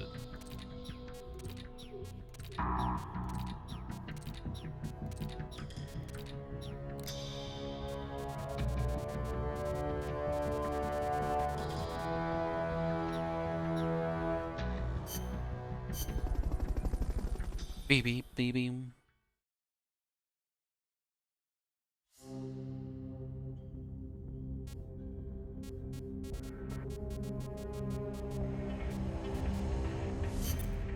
Commence.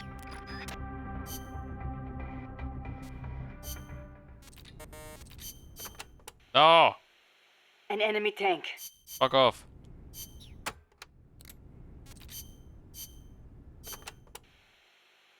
Costa Rica means rich coast in Spanish. Is it true that Columbus was the one who came up with the name? Your guess is as good as mine. But it is true that Columbus landed his ships near Limon back in the age of exploration. He wrote in his diary that when he landed, the indigenous showered him with gifts of gold. Hence the name. It sounds a little strange to me. There's no way they could find that much gold in Costa Rica. Columbus originally set sail in search of the legendary land of gold. Maybe he was just nuts about the stuff. Costa Rica is rich enough without it. Look at the forests and the animals and the peace-loving people. That is what I want to protect. I know how you feel. Give me more beer back. Ugh.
Democracy took root in Costa Rica before anywhere else in Central America. Sure, we had coup and dictators and all, but never a total meltdown. That is, until 26 years ago. The Civil War. Yeah. I understand you lost your grandparents. It started with a dispute over alleged fraud in the presidential election. What I do not understand is why friend turned against friend, when they could have talked it out instead. Yeah, that would have been nice. Even today, some buildings still have bullet holes from the Civil War. A quarter century later, and it is a tragedy we Ticos cannot forget, must not forget.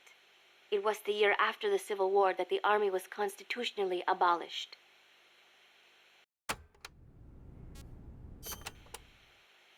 A new president was elected this year, President Oteber. He seems to be distancing himself from the United States. He has limited the privileges granted to American banks, lifted the sanctions on Cuba. Our last president was so pro-US, people suspected he was in bed with the CIA. You think the CIA is doing this because it feels threatened by the president's shift in policy? It is possible, but would they really bring in such a huge army just because of that? Part of our job is finding out. Exactly. Thanks, Snake. Peace. Shut up, pause. So, are you a student at the University for Peace, Paz? No, I am still in high school. But Professor Galvez lets me visit his office and study with him every now and then. International law, security, conflict resolution, human rights. We study all these subjects and then use them to build the foundations of peace. Yeah, I get it. I just never heard the UN had a University for Peace before. Oh, that. Well, to be precise, it is still being set up. They have started conducting research, but the UN has not passed the necessary resolution yet. Professor Galvez couldn't wait that long. Oh, right. Costa Rica abolished its army and has also hosted the Central American Court of Justice. It is the perfect place to build a university like ours. Don't you think? No.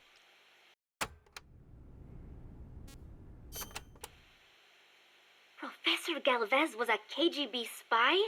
I thought he helped me out of genuine concern for Costa Rica's future. You didn't know. How could I? Believe me, Snake. He introduced himself as a peace researcher at the university. He had an office and credentials and everything. They're masters at creating cover personas. They think of everything. ID papers, jobs, sometimes even families. Don't feel bad you didn't see through it. But you did? From the first time we met. I wish you had told me. Sorry. I didn't know if it'd be right. You might have gotten mixed up in things you shouldn't. That is impressive, though. Sizing him up at a single glance. He reeked. Reeked? He had this unmistakable air about him. The air of someone who's been given a mission and will see it through no matter what. Like me. I could just smell it. That is amazing, Snake. I'm just kidding. It was his prosthetic hand. Why would a professor from a peace university need a tool for assassination?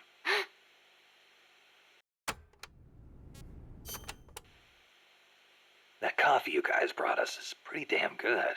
Isn't it? Costa Rican coffee is the best. The Central Basin has all the right conditions for growing coffee.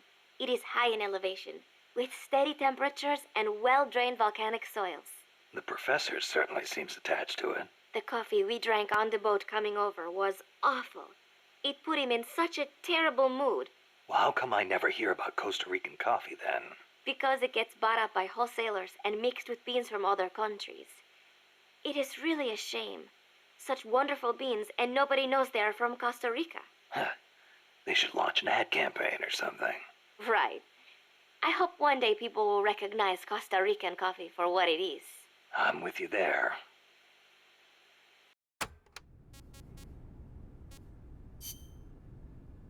Oh my god.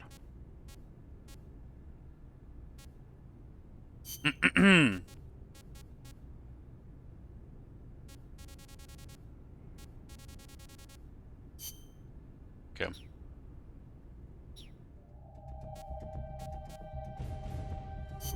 Good enough. Pass for now.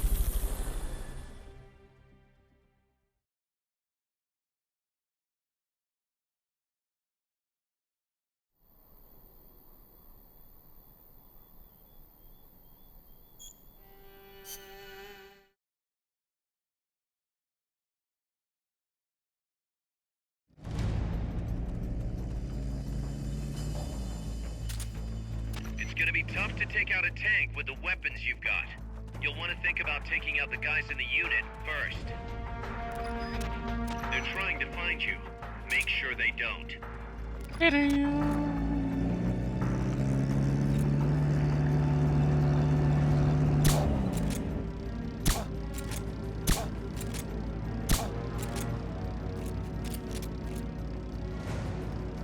See enemies attacking! Going to alert status!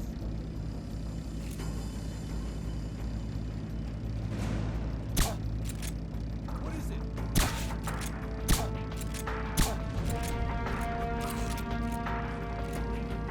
Get up!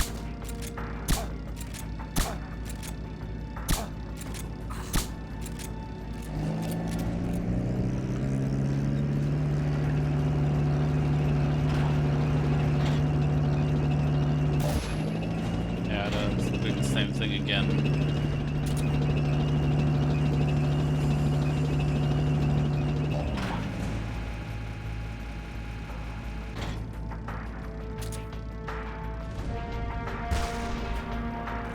What is it? Get up!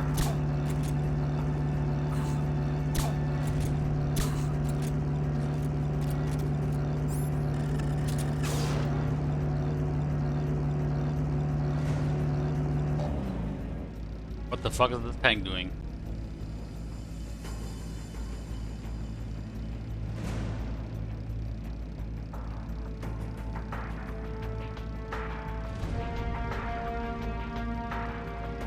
They spotted you. You won't be able to stay out of sight and neutralize the enemy. Okay.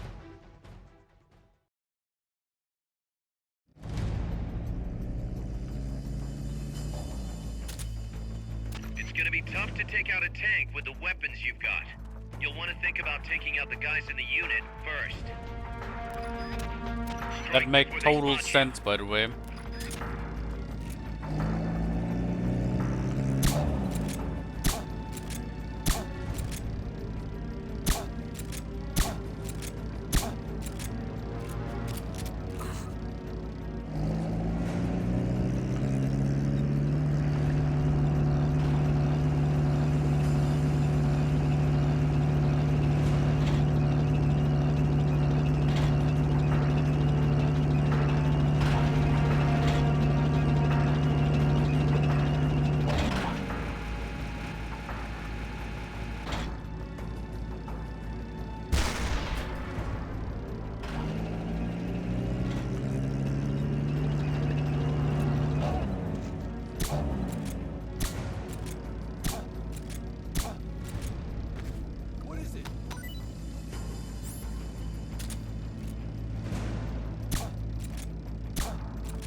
recovery subject confirmed onboard helicopter.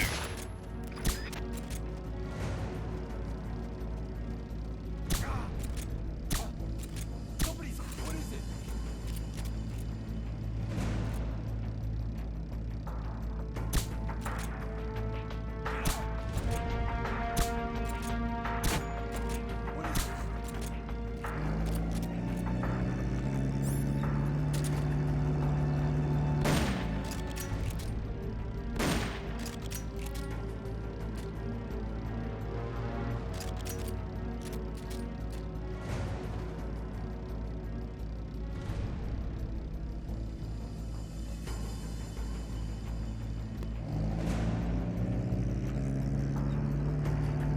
Uh-oh.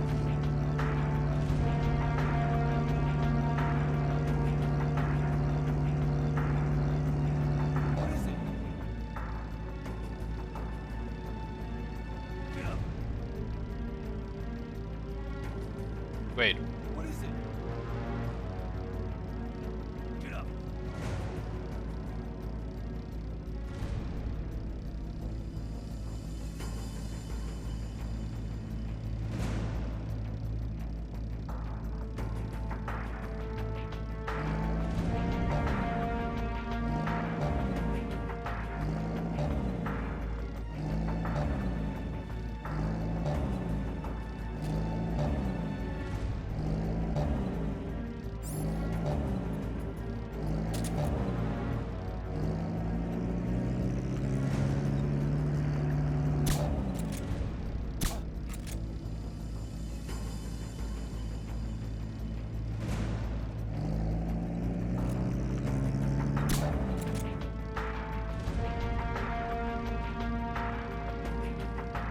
What is it? Get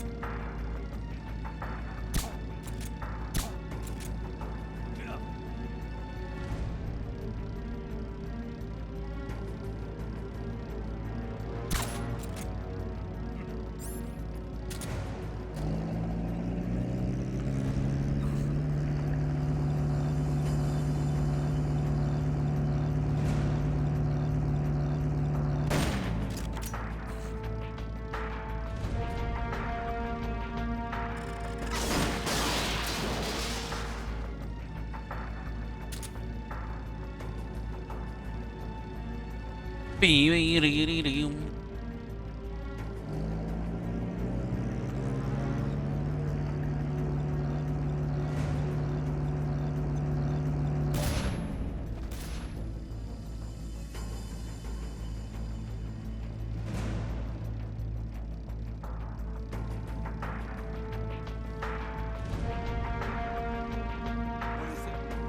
Get up.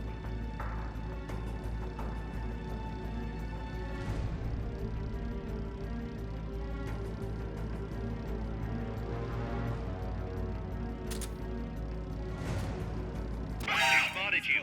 You won't be able to stay out of sight and neutral. You're gonna tank by yourself, you little shit. Fine.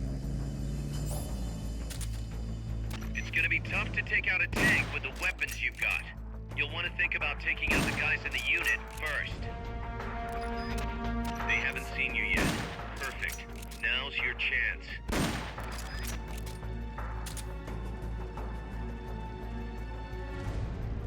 The enemy's attacking! Going to alert status!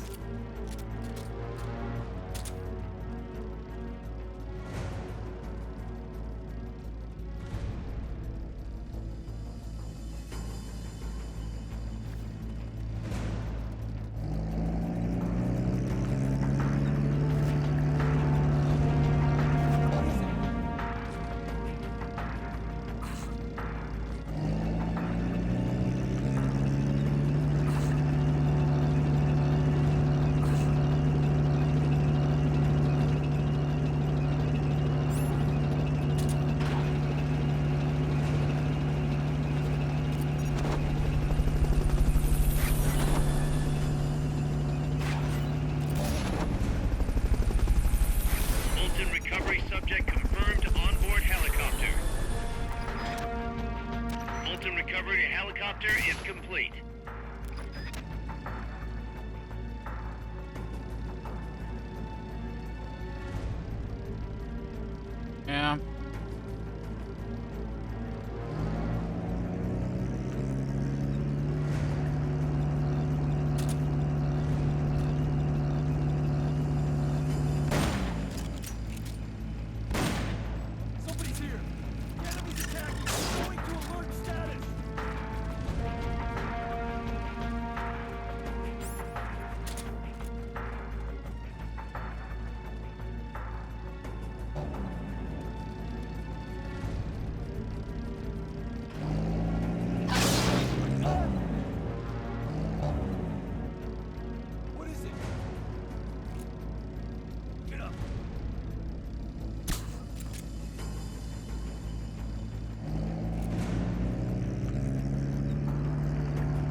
Damn it.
No!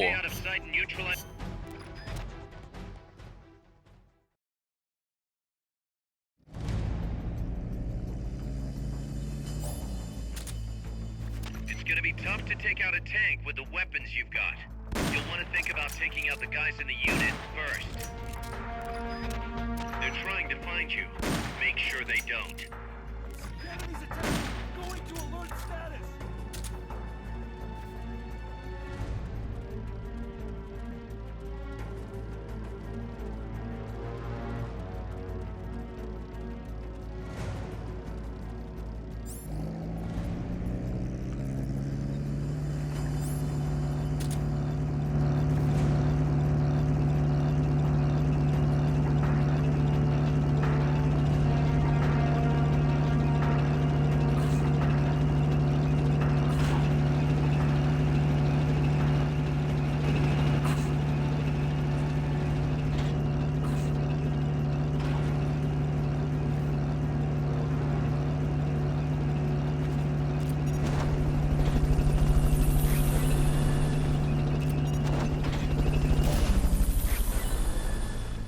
Fulton recovery subject confirmed onboard helicopter. Fulton recovery helicopter is complete.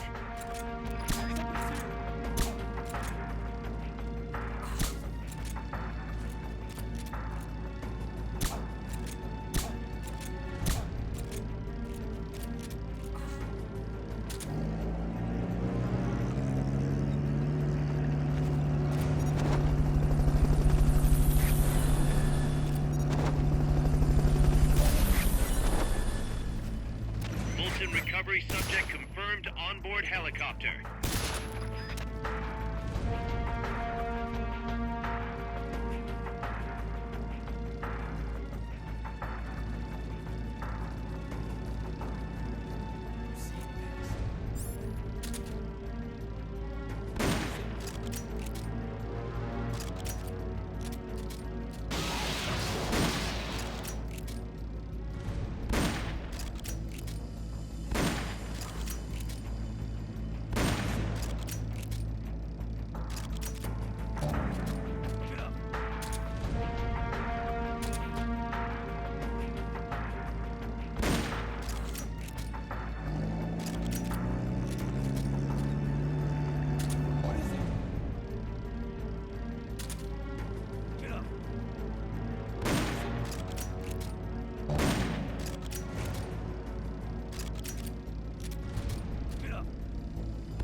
Okay.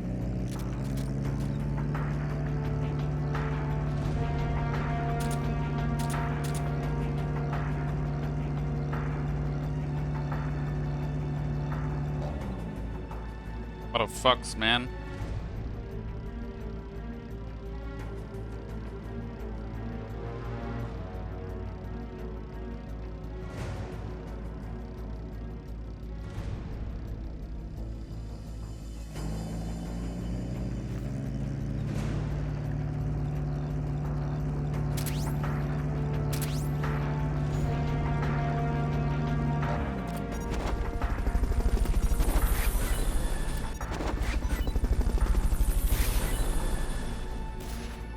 Molten recovery helicopter is complete.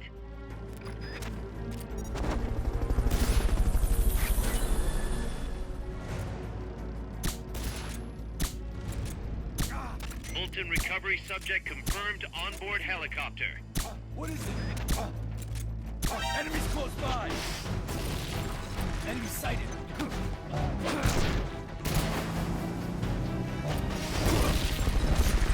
Oh!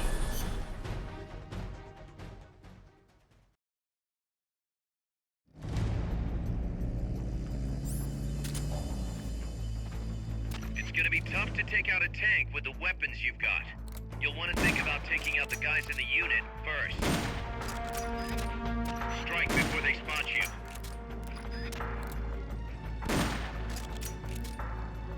What is the enemies attacking? Going to alert status! Get up!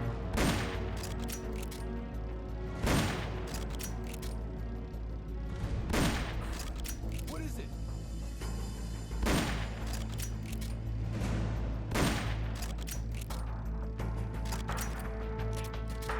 What is it? Oh my god.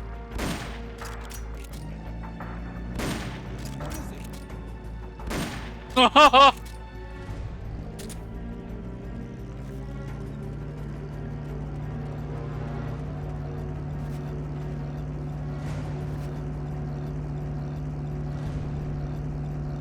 He's probably gonna see me.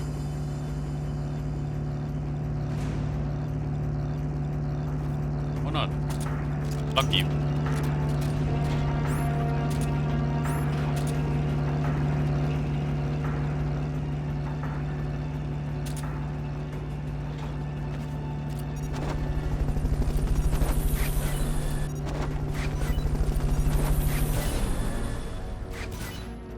Molten recovery subject confirmed onboard helicopter.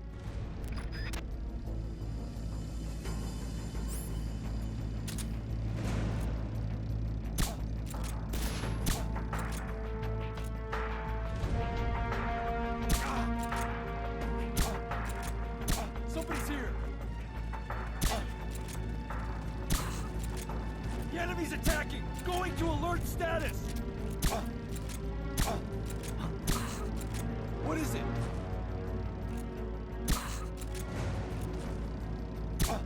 Get up!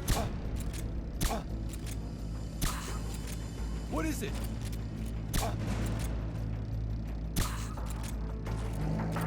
Ooh.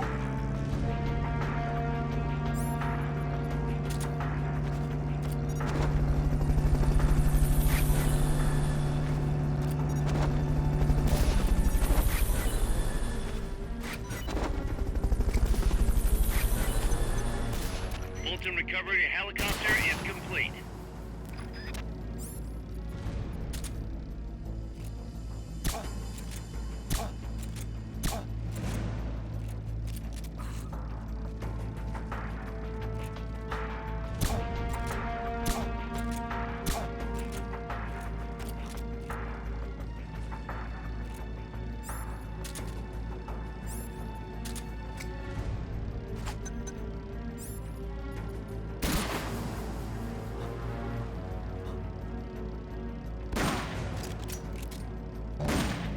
Somebody's here!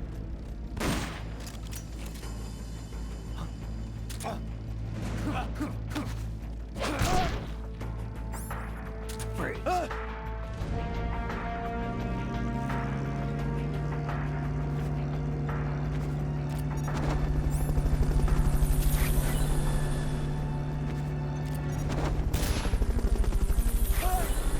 Molten recovery subject confirmed onboard helicopter.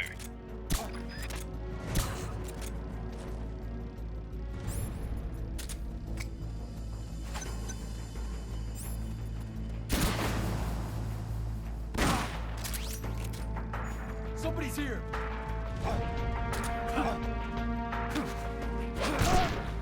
Brute.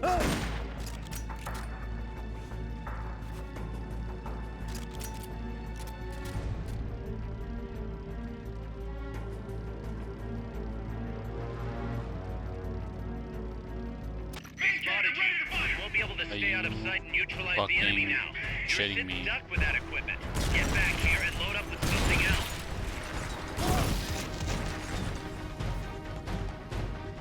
Fire!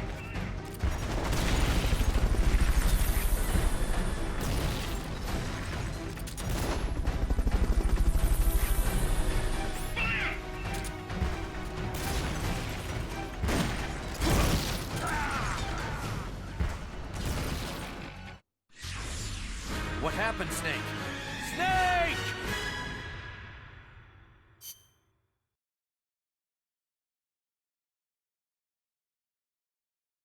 This mission is crazy. It's gonna be tough to take out a tank with the weapons you've got. You'll want to think about taking out the guys in the unit first. Strike before they spot you. Somebody's here! What's that? Somebody's here! Enemies close by!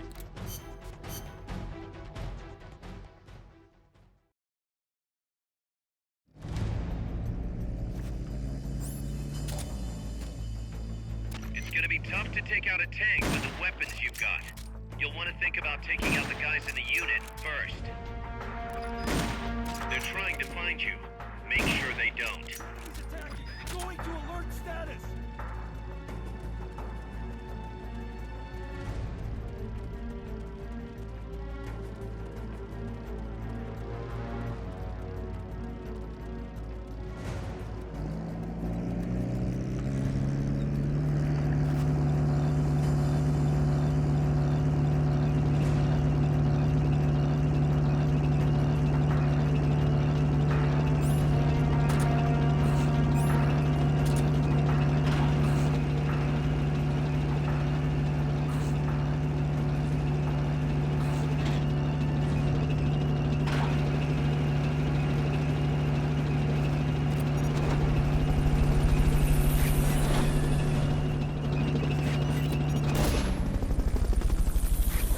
Fulton recovery helicopter is complete. Fulton recovery subject confirmed onboard helicopter.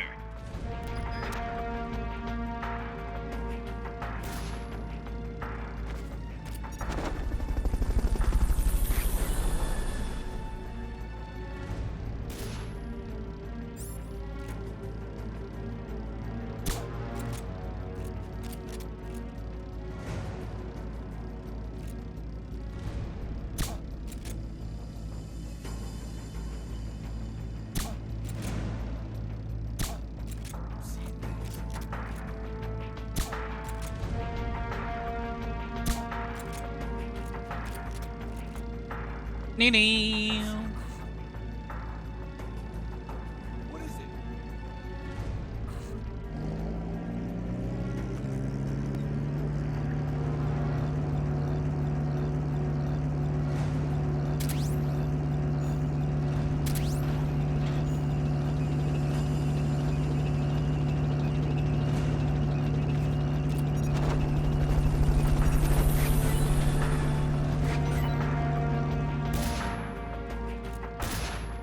Fulton recovery helicopter is complete.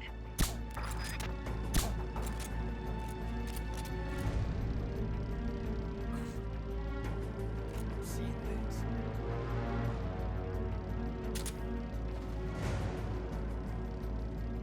What?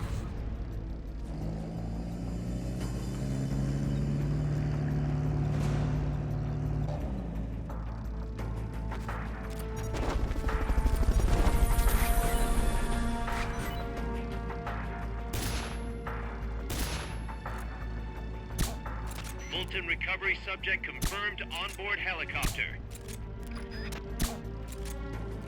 He's attacking!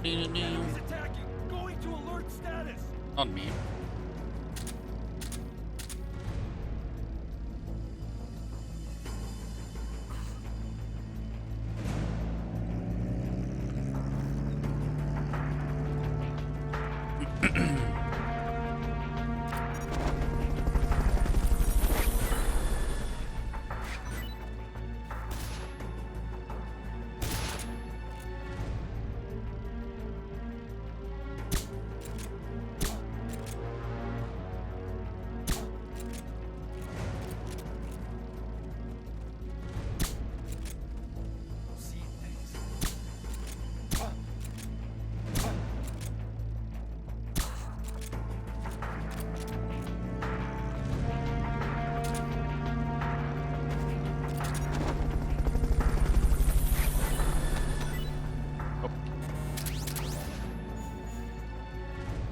Fulton recovery helicopter is complete. Get up. What is it? Get up. What is it?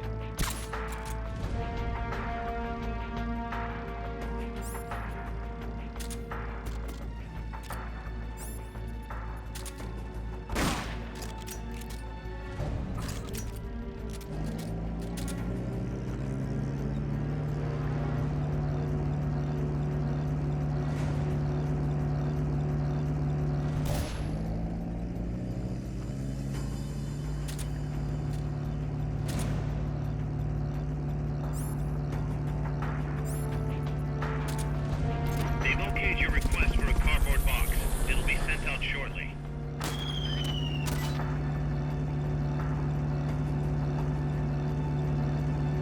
What is it? Enemy? Must still be close by.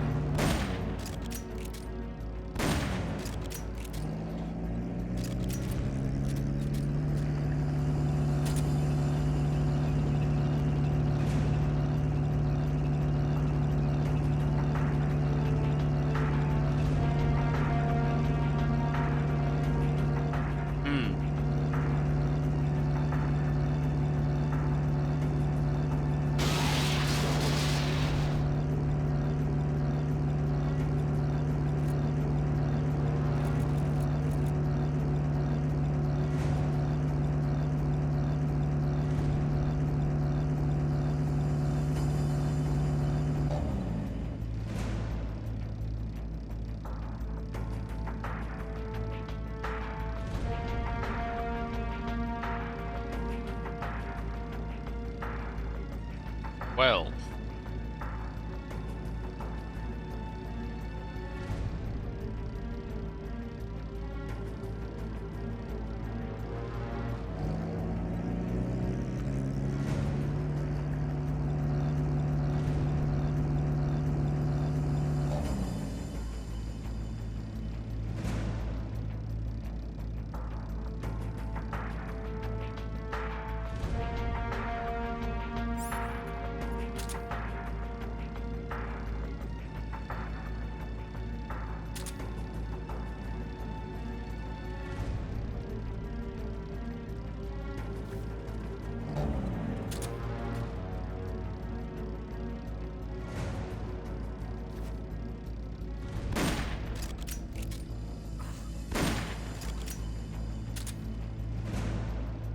Uh-oh.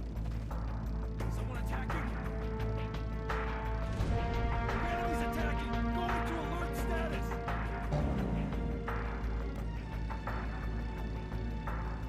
What is it? I spotted you. You won't be able to stay out of sight and neutralize the enemy now. You're sitting duck with that equipment. Get back here and load up with...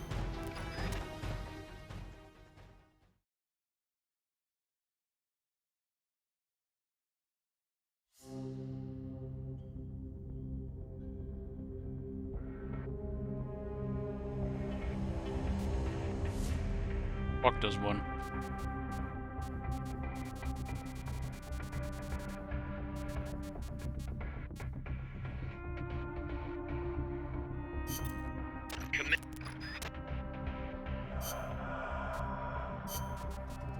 survival.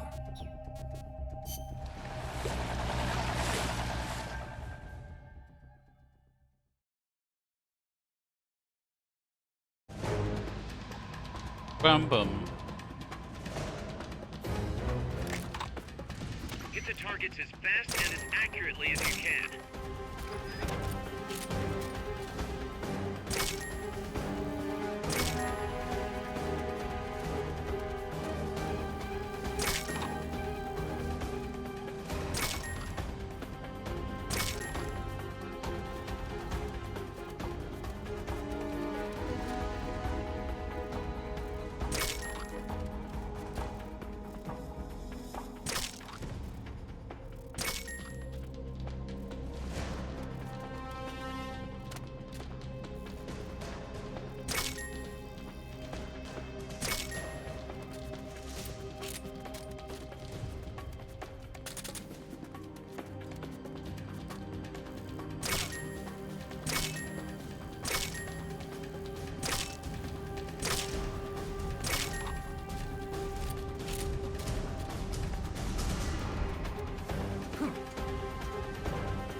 Damn it.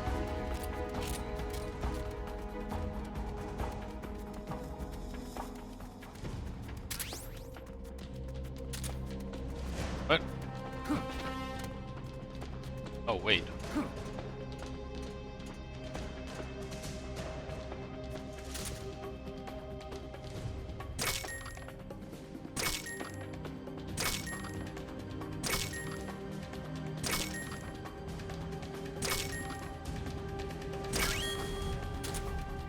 Okay, you're done with that area. Head for the goal. Woo! You did it! Keep it up! Wasn't bad.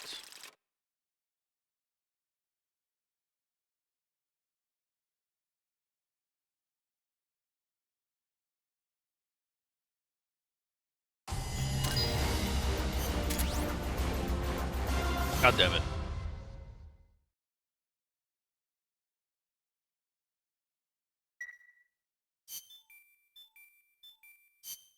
Beep, boom, beep, boom.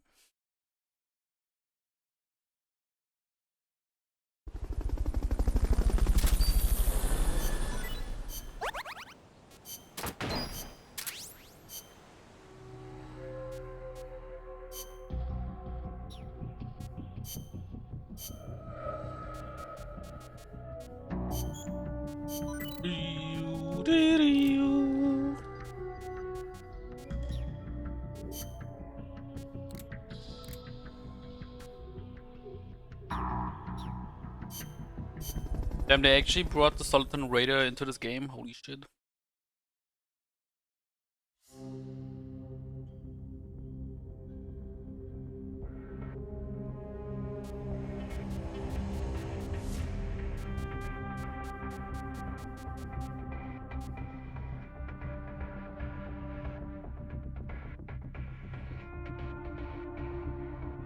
Weapon design.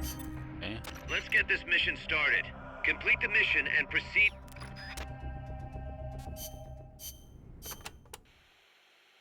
A real veteran ought to be able to take out multiple enemies with a single bullet. Not by shooting them, but by using it to set off an explosion. Find something flammable, like a gasoline drum, or an unmanned weapon with a full fuel tank. Then shoot it and blow it up. And make sure it takes a few enemies with it.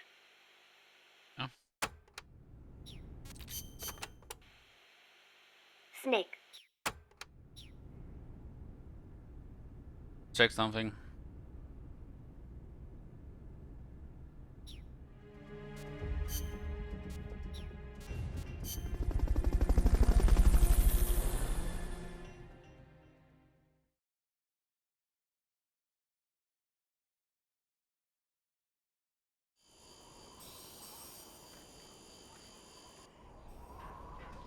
Neutralize that security detail. All of them.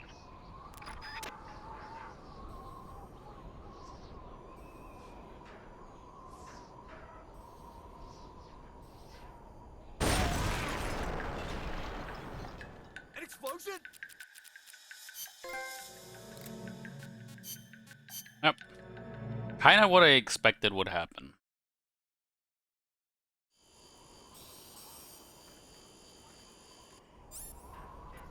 Neutralize that security detail. All of them.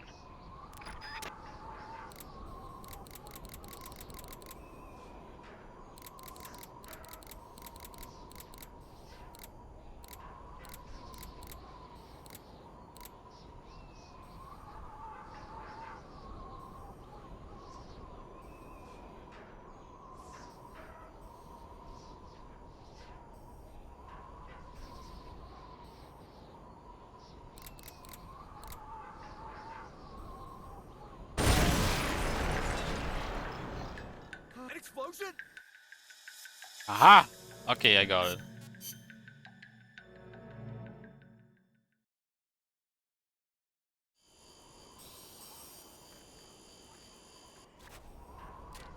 Neutralize that security detail. All of them.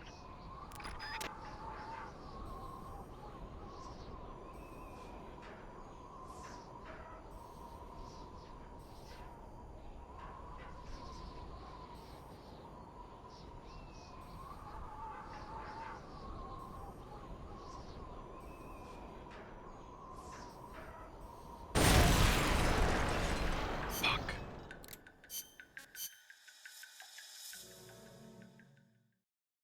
I wonder if the pattern is randomized or if there's actually a pattern. Neutralize that security detail. All of them.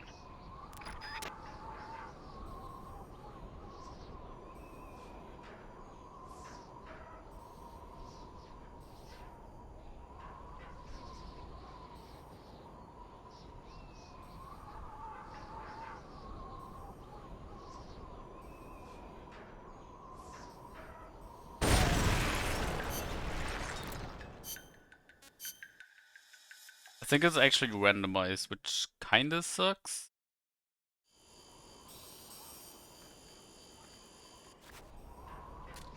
Neutralize that security detail. All of them.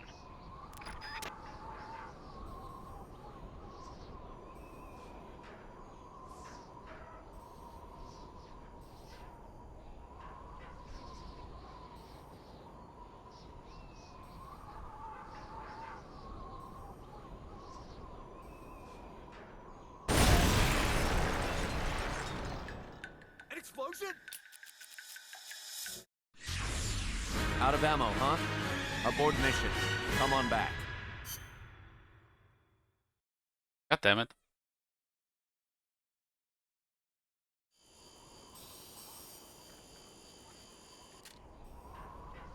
Neutralize that security detail.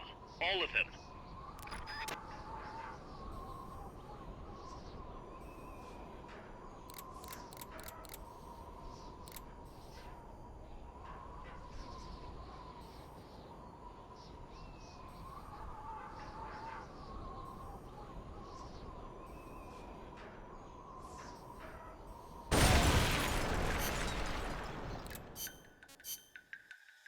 I'm too impatient or something? I don't know.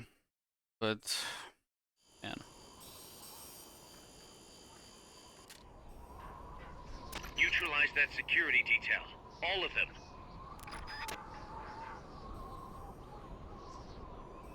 Maybe it isn't randomized.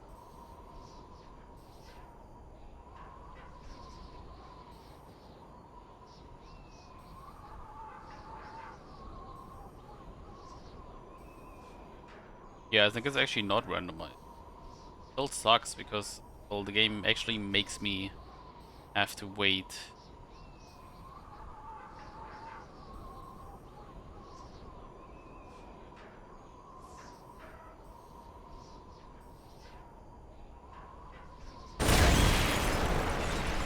Hey! I knew you could do it. Piece of cake, right?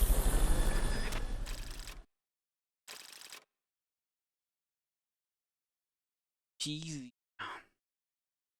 I'll hate it though, because well, it forces me to wait for a specific amount of time.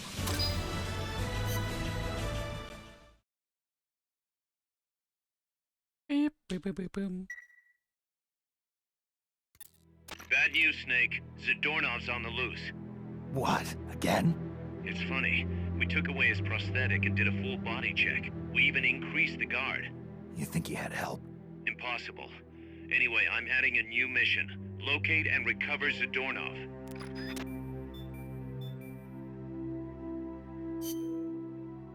Boom, boom, boom, boom.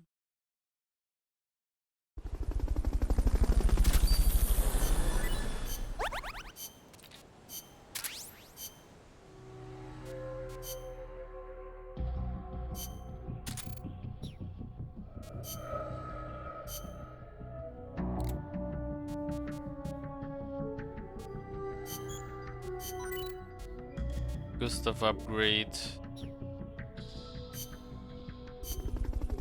Bam, bam.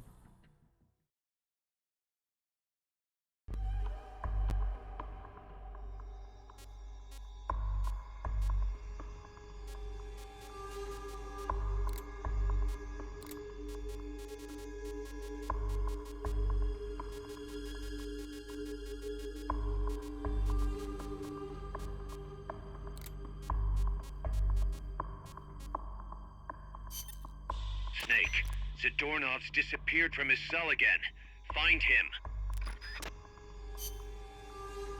If I have to... Stealth.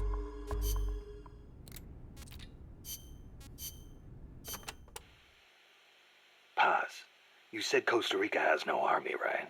Correct.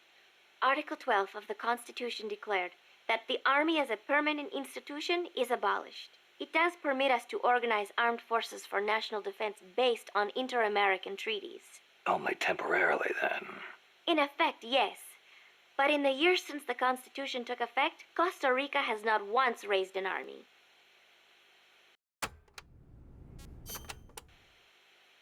Paz, how does your country defend itself without an army? Especially in a rough neighborhood like Central America. With the right kind of diplomacy. If we live up to our ideals and earn the respect of other countries, the international community will support us. The 2 times Nicaragua actually did invade, the conflict was resolved diplomatically under OAS auspices. Doesn't that leave you depending on the U.S. after all? American influence is unmatched, it is true. San Jose was critical of American policy at the time, but America supported us all the same. It was because we practiced peaceful diplomacy. That is what I like to think. That's one way to approach it, sure. But there are countries out there who will use force no matter how bad it looks. Maybe so. I know my way of thinking probably looks naive to you, but it is not like we expect peace without working for it. Diplomacy is a battle in itself, and we have to make the effort to seek out causes of misfortune and nip them in the bud. It was that kind of thinking that got me trapped in their base. I'm not blaming you. You haven't done anything wrong.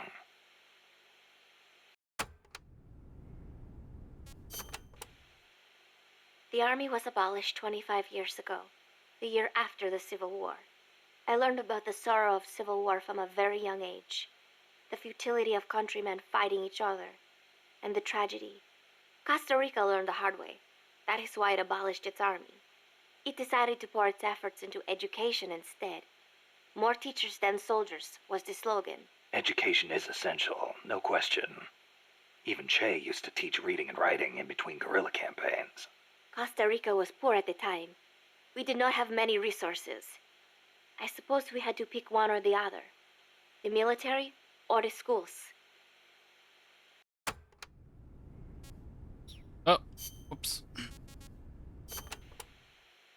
Kaz was telling me Japan has a peace constitution too. That is right. Apparently, when Costa Rica was drafting its constitution, they looked to the Japanese as a model. Only, Japan's constitution renounces war itself. Unlike Costa Rica. But Japan has a self-defense force, right? That I do not get. I think I will ask Mr. Miller about it next time I see him. He said he used to be in the JSDF. Huh. You're a curious one, are you? Don't study too hard.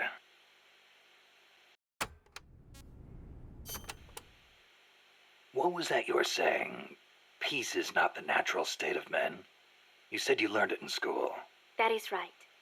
They are the words of the German philosopher Immanuel Kant.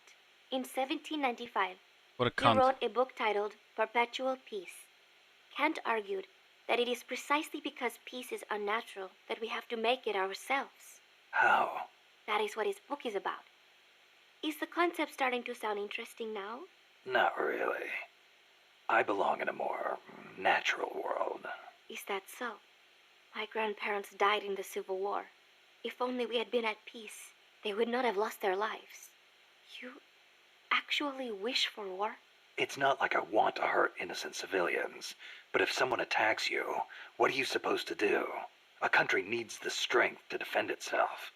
Otherwise it faces invasion, oppression, political subjugation. If they would simply stop using force to tangle with each other, countries would not need force to defend themselves. And how would you guarantee that? Sorry, but you have to understand how the world works in order to protect the ones you love. That's not to say ideals aren't important too. They are. You are right, Snake. Thanks. Peace.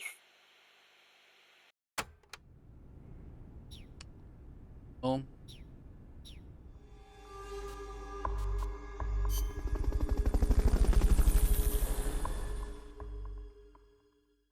Well, it sounds so easy, right? Getting rid of all the guns, everyone living in happiness. About jealousy or anything. Find Zadornov and bring him back here with Fulton Recovery.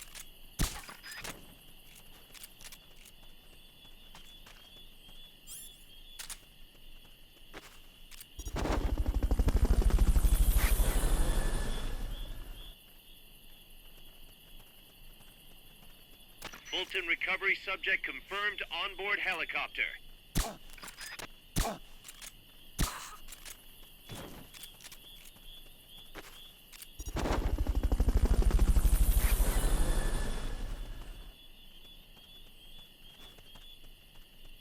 Fulton Recovery helicopter is complete.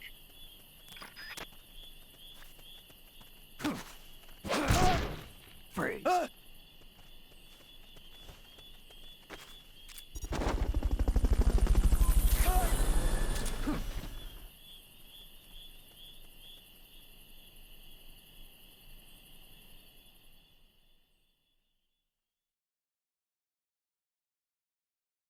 Puerto del Alba.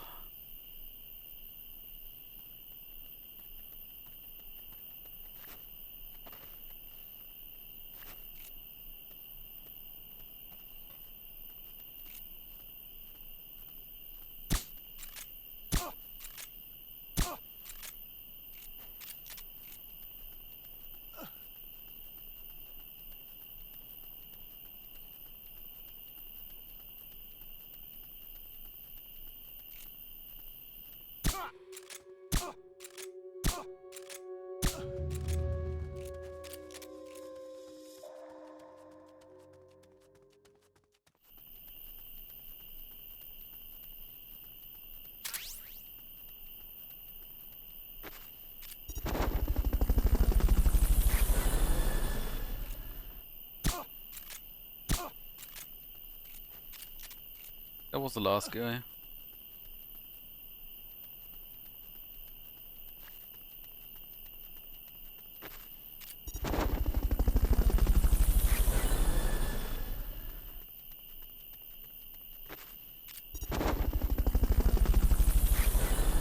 Yep, there.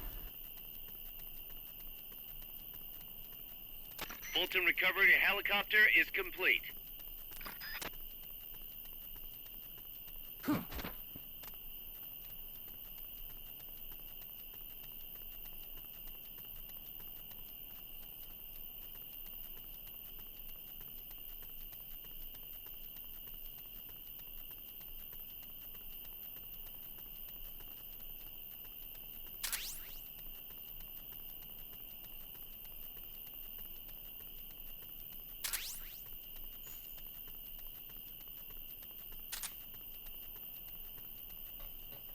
Wait.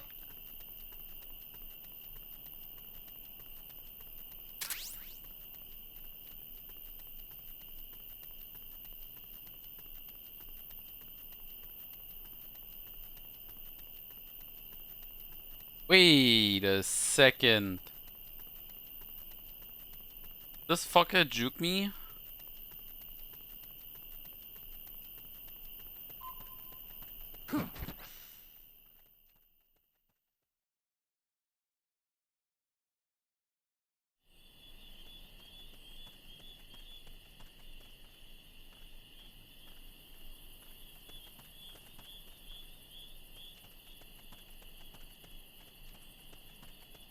Fucker juke.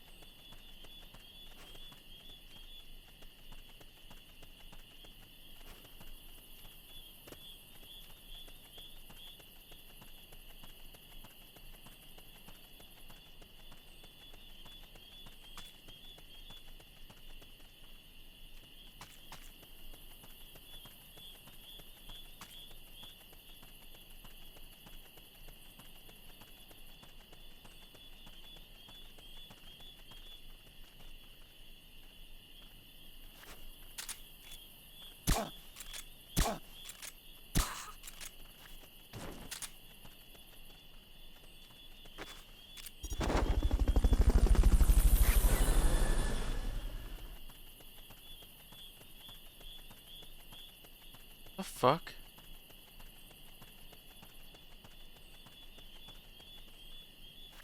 Motherfuck. Down.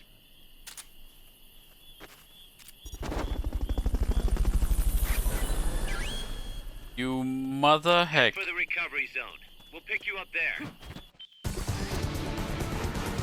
I knew you could do it. Piece of cake, right?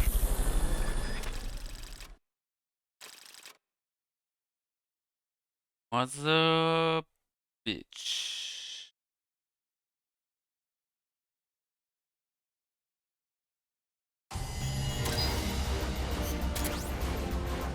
Stealth master.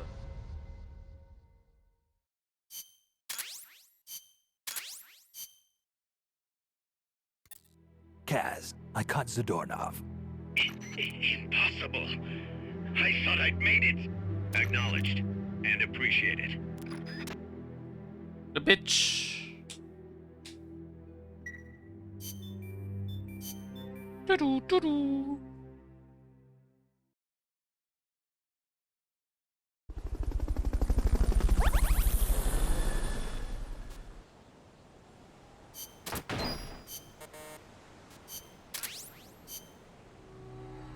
For new people, huh?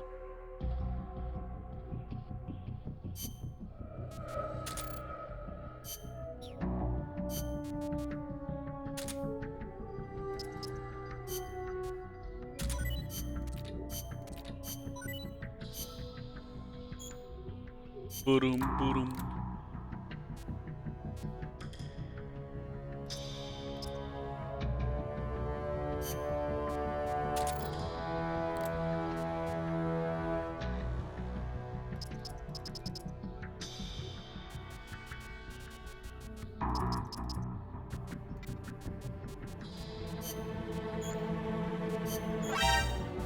You're fired.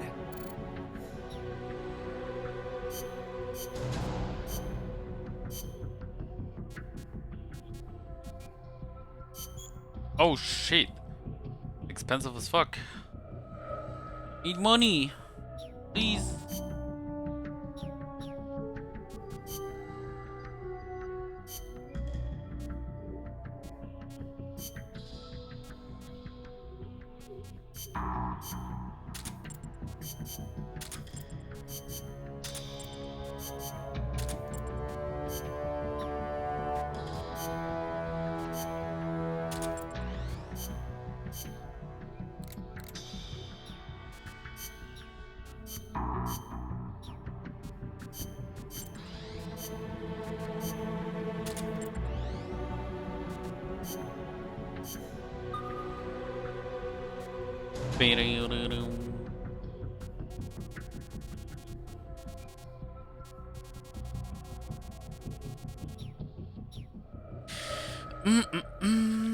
Okay.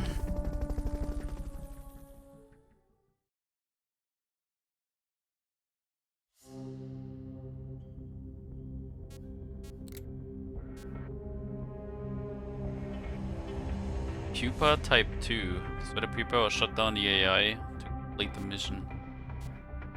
Okay.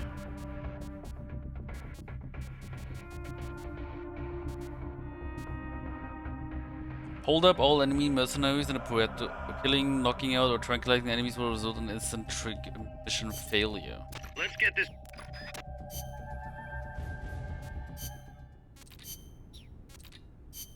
Before we continue this though, I'm gonna get food. Be right back.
Alrighty. Let's see what we're gonna talk about. To hold up an enemy, you need to get behind them without being seen. Get close enough without their noticing. Point your weapon, and even a trained soldier will reach for the sky. No sense in holding up an enemy only to have his buddies attack you, though. Make sure you get them when they're alone. And be careful you don't shoot him by mistake. Kill a soldier here, and you fail the mission. B. Accidents? Never.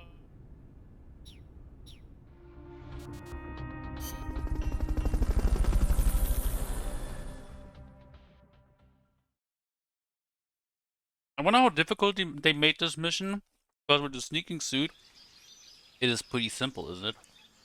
Get control of all the enemies by holding them up. Hold up all enemies. If you're discovered, the mission's over.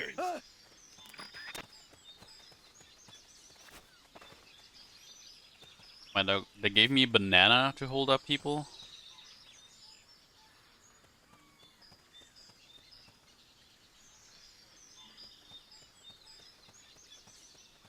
Freeze.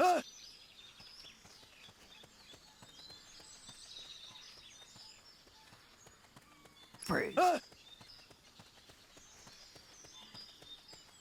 They gave me a fucking banana.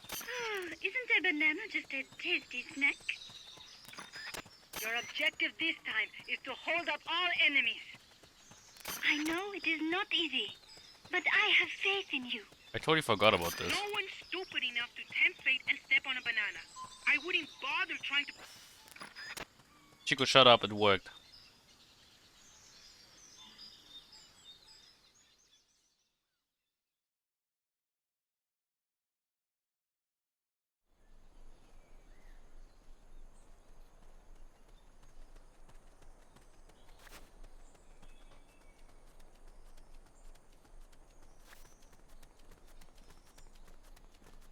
Freeze. Freeze.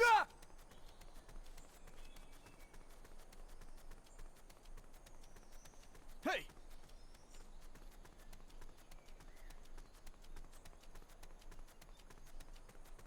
I know I saw something. No, you didn't. Freeze.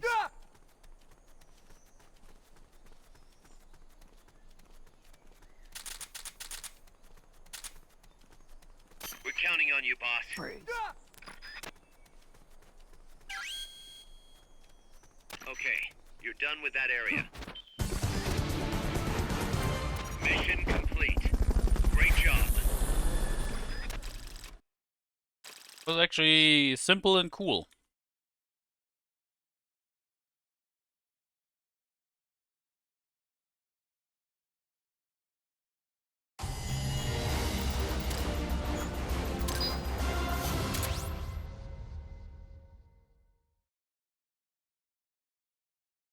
Banana cultivation instruction?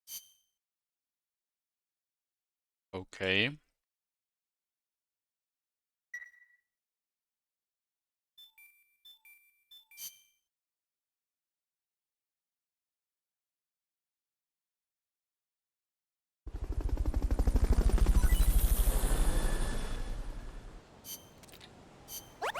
Are you kidding me?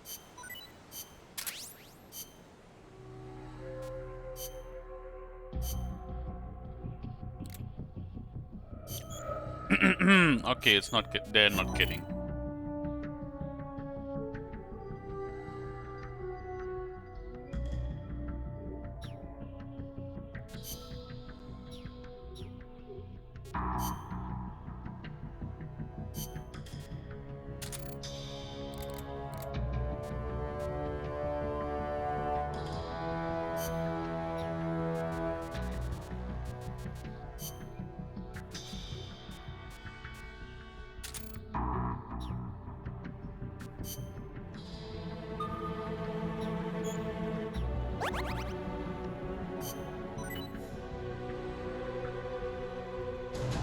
All design.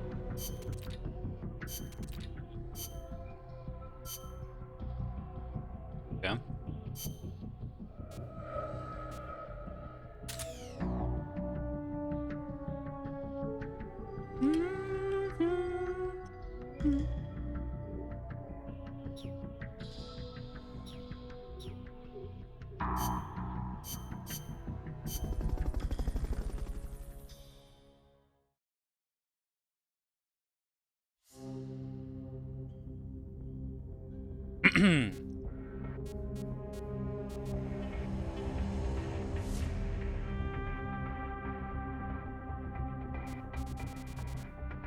Red pupa. This is a high-risk mission. You'll be facing some powerful opposition, but it's nothing you can't handle. Believe in yourself.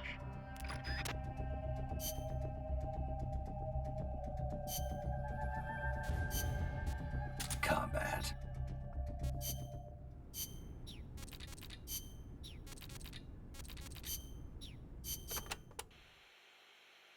pupa increases its mobility by using compressed air to hover its rear section. It moves by means of its treads and boosters. Those boosters also provide the propulsion needed for high-speed movement. So if I take out the boosters, it won't be able to charge. Right. I suppose you could also avoid its attacks by lying down beneath it. The pupa is also equipped with electrical shock units. It uses these devices, they look like lightning rods, to direct discharge. Guess I should pull the plug on those too. Good idea. What else? Well, as with all AI machines, you can incapacitate the entire unit by taking out the AI itself. If you can get the hatch open and climb inside, you can pull out the memory boards. Lights out AI. We may be able to use those boards for ourselves. If you can, try and get inside the AI pod and have a crack at it. You won't be able to do that until you've damaged it enough to stop it from moving first. Got it. Usual tactics first, then.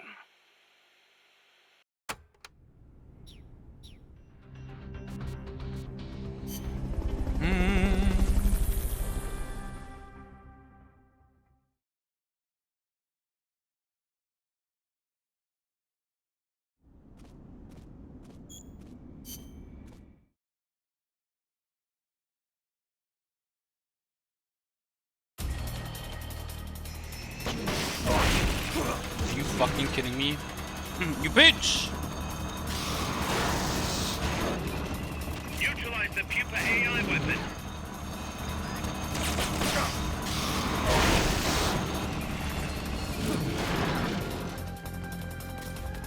Engaging shock units. This thing has a new voice, what the hell?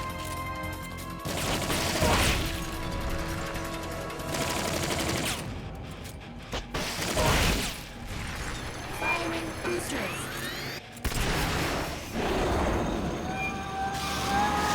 What the fuck? Engaging shock units.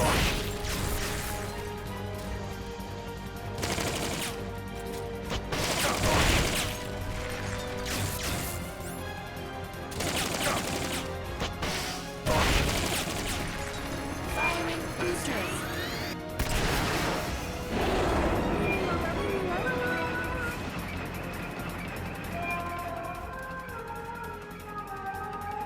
La la la.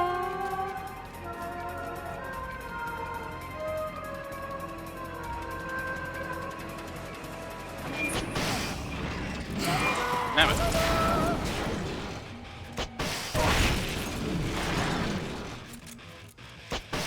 Engaging shock units.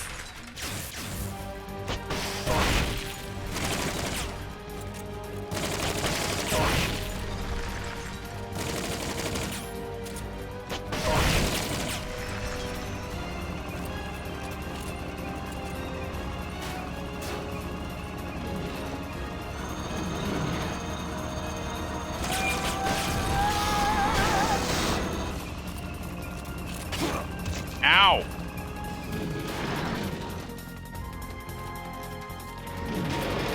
Target locked.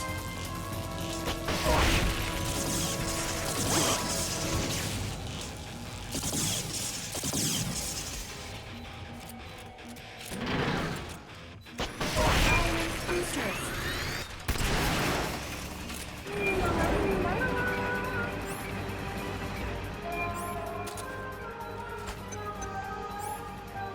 They've okayed your request for a cardboard box. It'll be sent out shortly.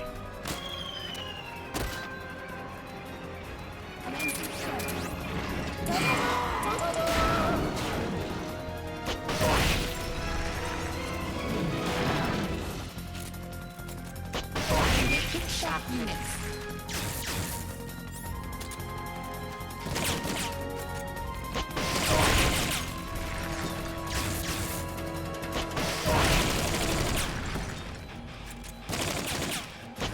Firing boosters. Bitch.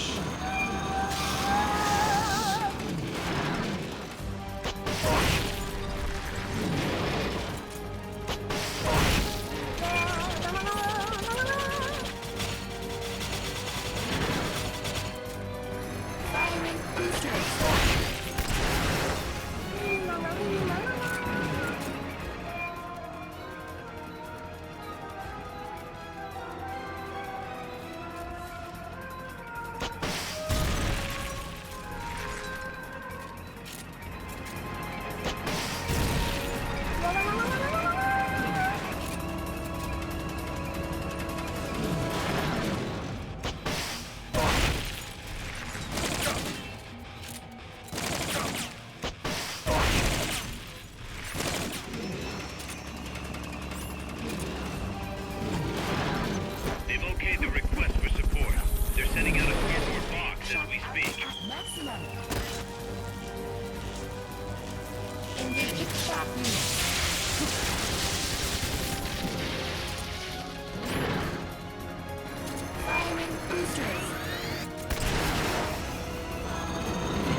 Bitch!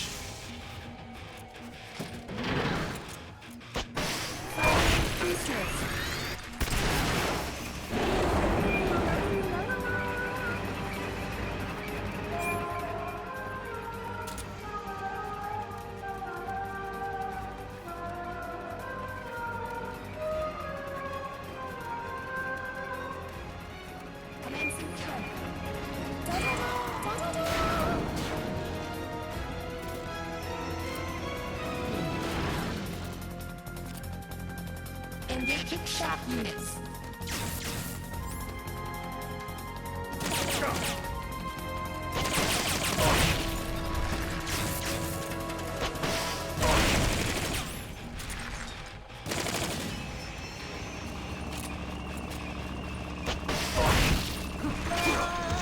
You bitch.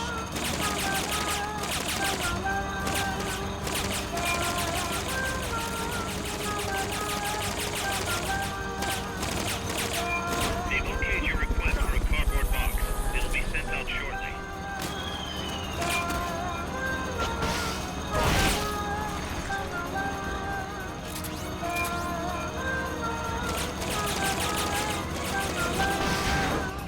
Oh man, really?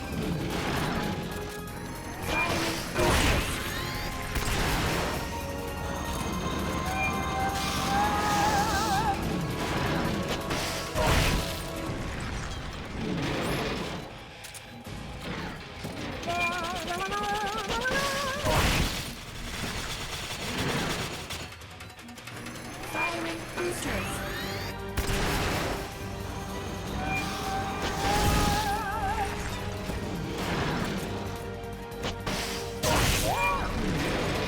Shock output at maximum. Engaging shock units.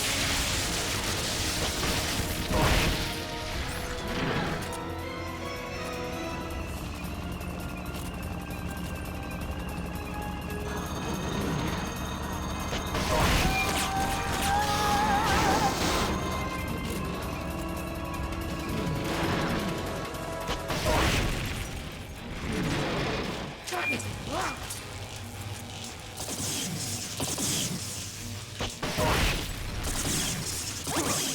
Damn it!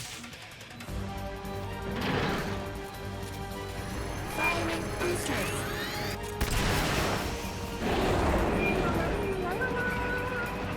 Okay, didn't even care about the fucking...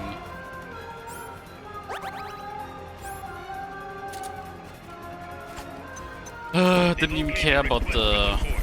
what's it called? Claymores.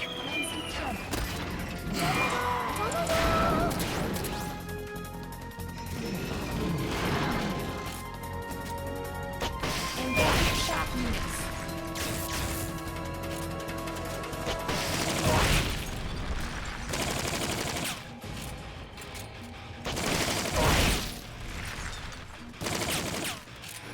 Firing boosters.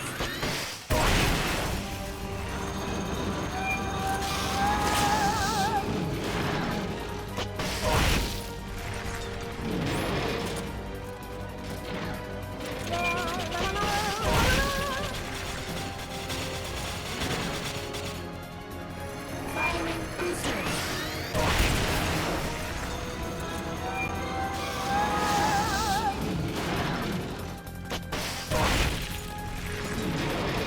Shock output at maximum. Engaging shock units.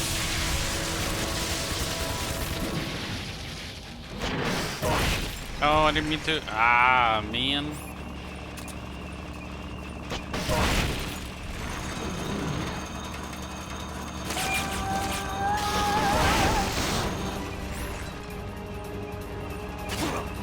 Ow. Firing boosters.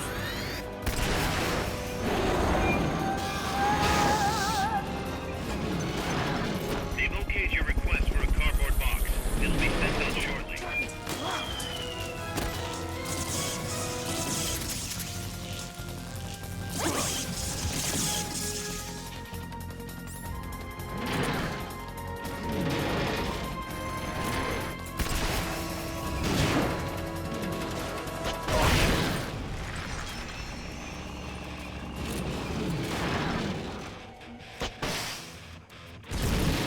right now.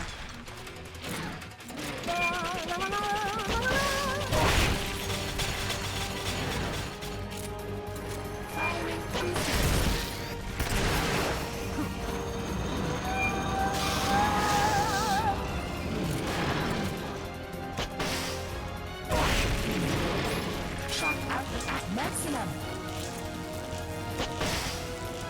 Engaging shock.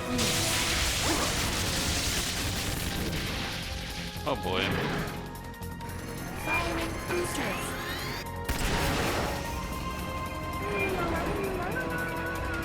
Lucky.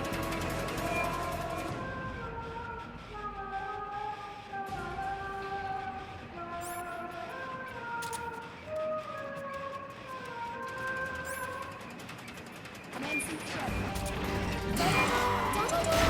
They've okayed the request for support. They're sending out a cardboard box as we speak. Engaging shock.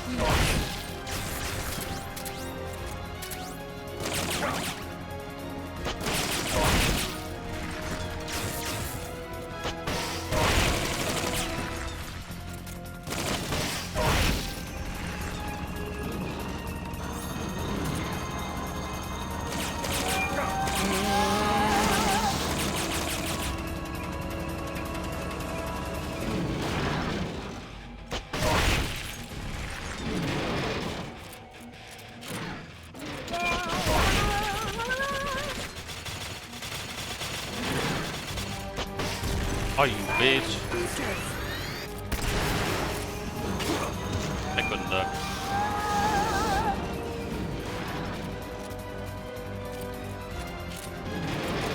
Shock output at maximum. Engaging shock.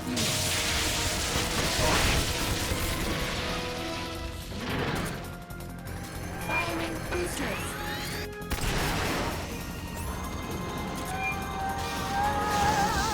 They've okayed your request for a cardboard box. It'll be sent out shortly.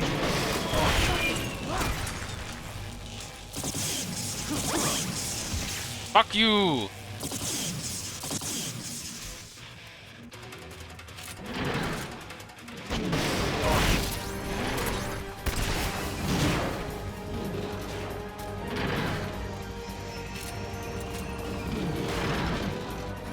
Firing boosters.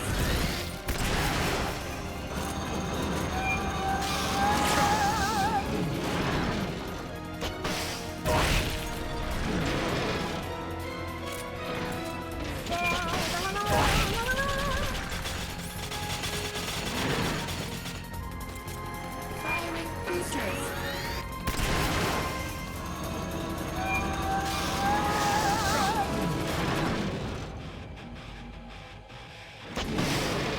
Shock output at maximum. Engaging shock.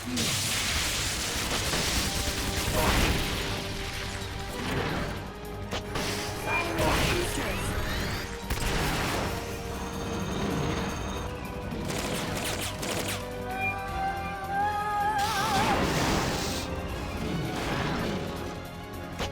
Fuck it, man. Target locked.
Dude.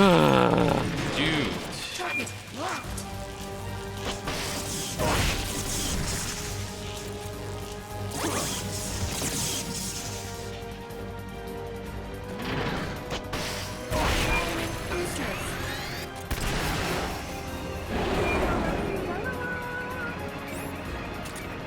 They've okayed your request for a cardboard box. It'll be sent out shortly.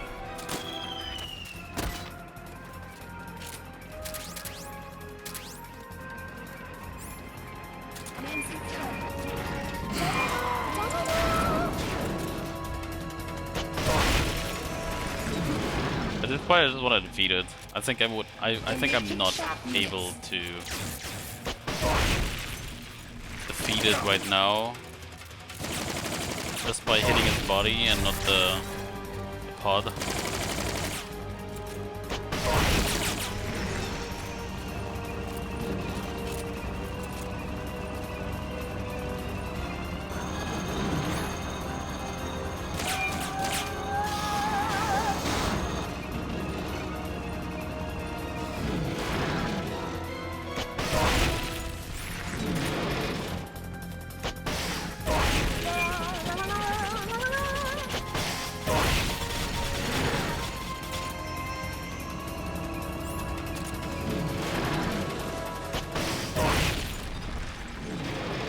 Shock output at maximum. Engaging shock unit. Oh my god, really? Firing boosters. Ooh.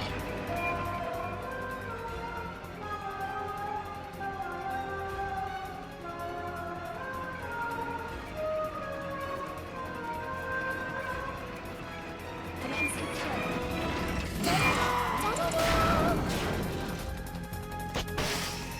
Oh, what the fuck? Engaging shock units. Shoot the pod already. You haven't stopped it from moving. Others outside. Others outside. Others outside. Others outside. Get up to the AI pod.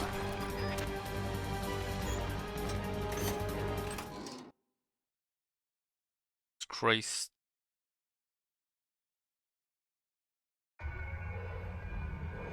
Pull out all the unlocked memory boards. Pull out the memory boards. All the unlocked boards will have icons over them.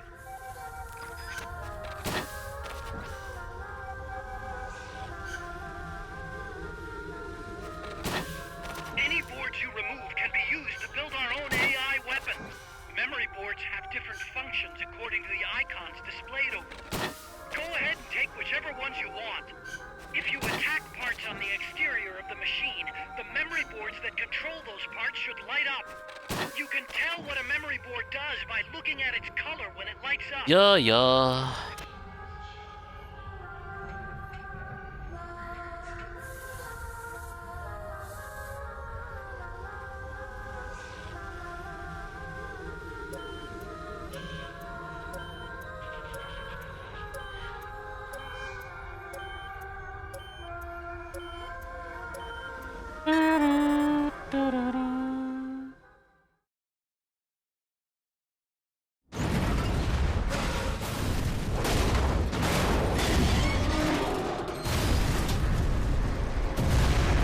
Really, we have to watch this again.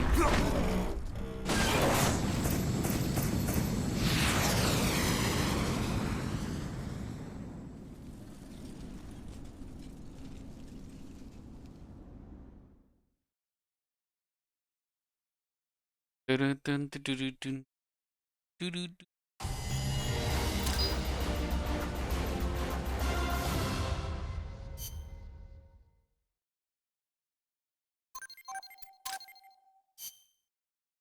Ba-dum, ba-dum, ba-dum.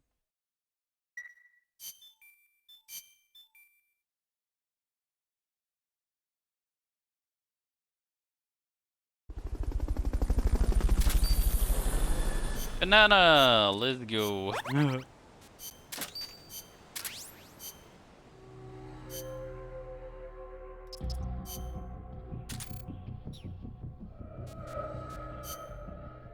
Doo-doo-doo. Doo-doo-doo.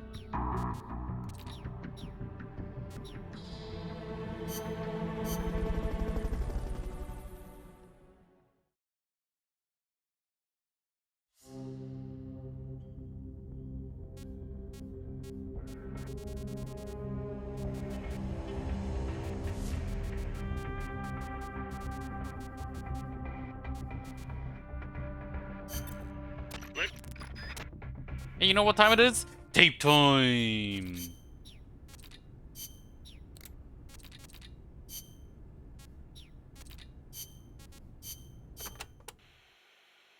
Costa Rica's forests are more diverse than you might expect. Not all of them are tropical rainforests. Costa Rica is close to the equator, it is true, but it is... Just realized. One. The lowlands along the Caribbean coast are mostly covered by hot, humid tropical rainforests. What most people envision when they think of jungle. The closely packed trees spread their branches out at great heights to soak up the sun. Their shade makes it dark near the ground, so be careful. Of course, with so little light, few plants can grow on the ground, so it might actually be easier to walk. So even if you could photosynthesize, it wouldn't do you any good. Photosynthesize? People cannot do that. Most people, anyway. The end. Costa Rica is said to have about 87,000 species of living things. That is about 5% of all the known species in the world. A tiny place like this? Huh. I'll be damned. I want to protect that biological diversity. When diversity is lost, the environment weakens. Just look at the plantations. I think I know what you mean. It's like trying to assemble a unit from similar guys. It usually doesn't work out. Throw a few square pegs in there and everything falls into place. There are so many species here that a lot of them have not even been classified yet. I am hoping I can help do that someday. Kind of like a parataxonomist. Say that again? Parataxonomist. Someone who helps a taxonomist. Oh. Huh. I thought you were going to say it had something to do with parachutes. You're weird. You're weird. How dare you call me weird? The Development Corporation of Costa Rica, or CODESA, was established 2 years ago. Since President Oduber was elected this year, the state has been putting a lot more effort into development. The corporate state, so to speak. Growth is good and all, but there is one thing that bugs me. What's that? I cannot help but wonder whether CODESA is not just a front for the CIA. You mean what the professor was saying about the CIA mercenaries posing as security guards? They were using CODESA as camouflage? I am worried that development is going to destroy the forests, but I do not suppose it has anything to do with this. Yep. Oh my god, we have only one left from her, and that is about herself! Okay, we need C4.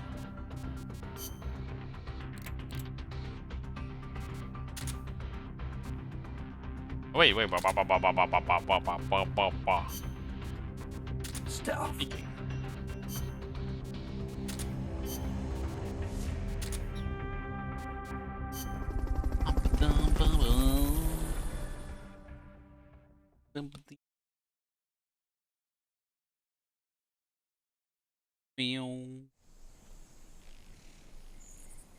Destroy all enemy supplies with your C4. Freeze.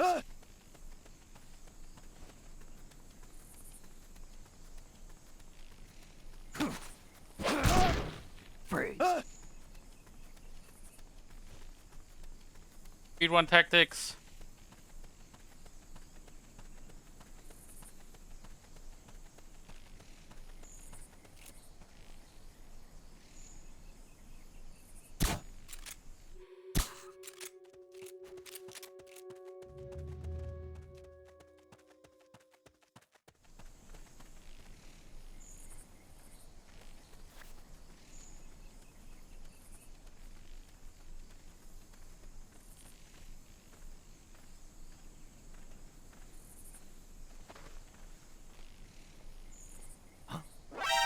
close by. Freeze. I'm not. Why are you lying? Close though. Yes. Now get over to the goal. Where's the goal? Wait.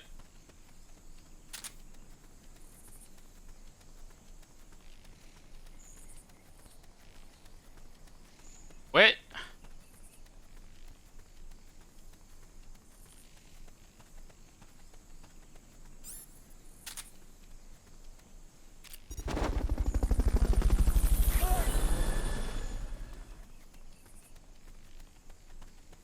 Oh. Fulton recovery subject confirmed on board. Mission complete. The folks back at Mother Base will be thrilled.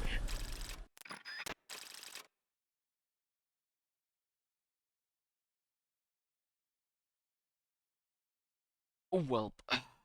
Should be an S rank, right? Yeah, let's go.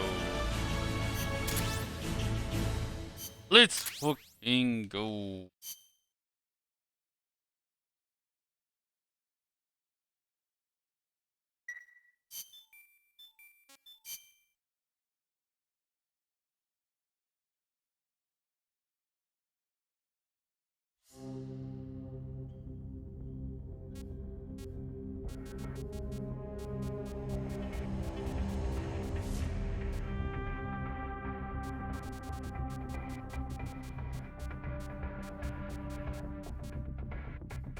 Can't get out of this. Base defense. Base will be captured by the enemy if enemy soldiers remain at the base for a certain amount of time.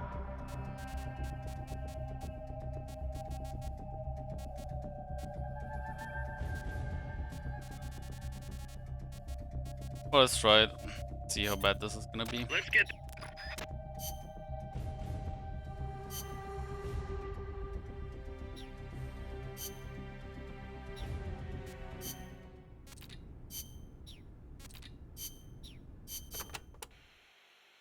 The enemy has launched an attack now that they know where our base is. The time for hiding is over. We have no choice but to fight back. Be sure to select equipment that focuses on defensive power rather than camouflage. Who knows how long this all will last, so do not forget the rations. But as we are on the defense, we have the advantage.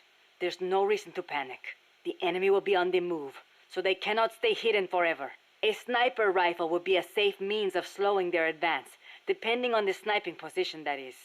We could also plant mines and C4 along projected movement routes. I do not really like fighting dirty, but protecting our compass is more important.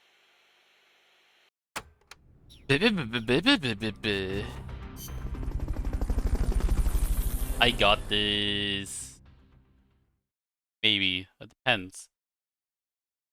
I suppose.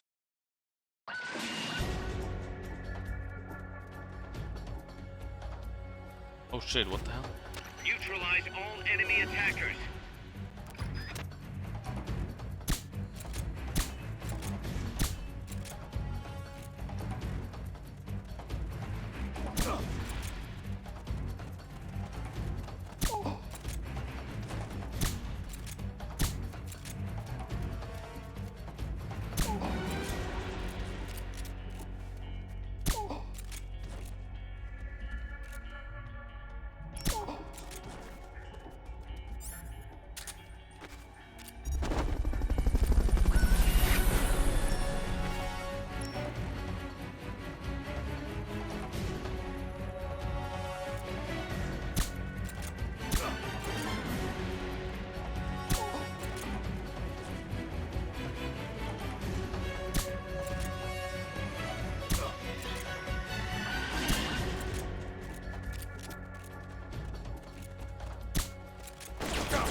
Very bad.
I was close.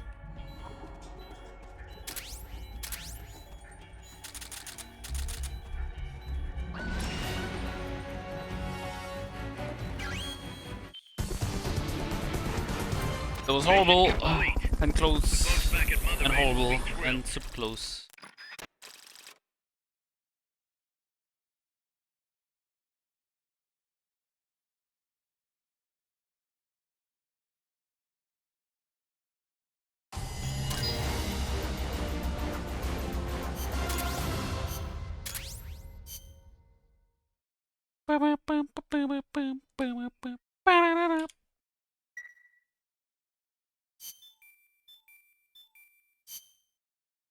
Bees.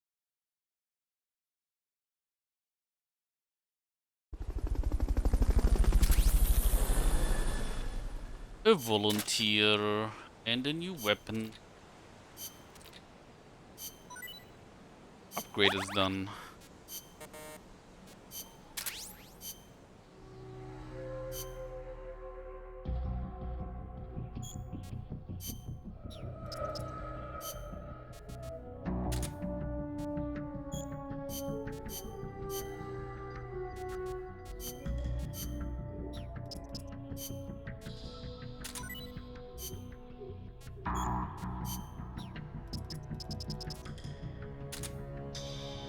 Ah, what the fuck?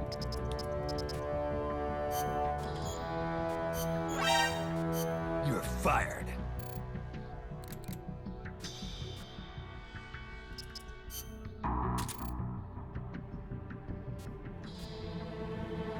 Well, this means that now I only need B and better for the R&D team. Yeah.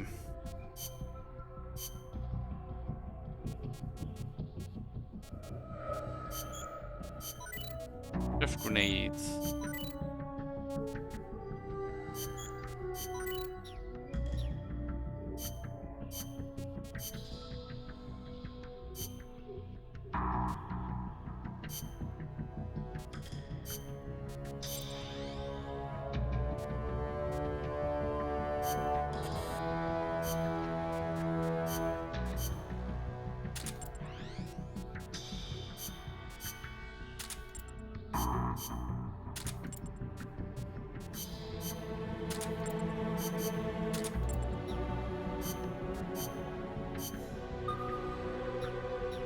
Doodle. Doo-doo-doo-dum.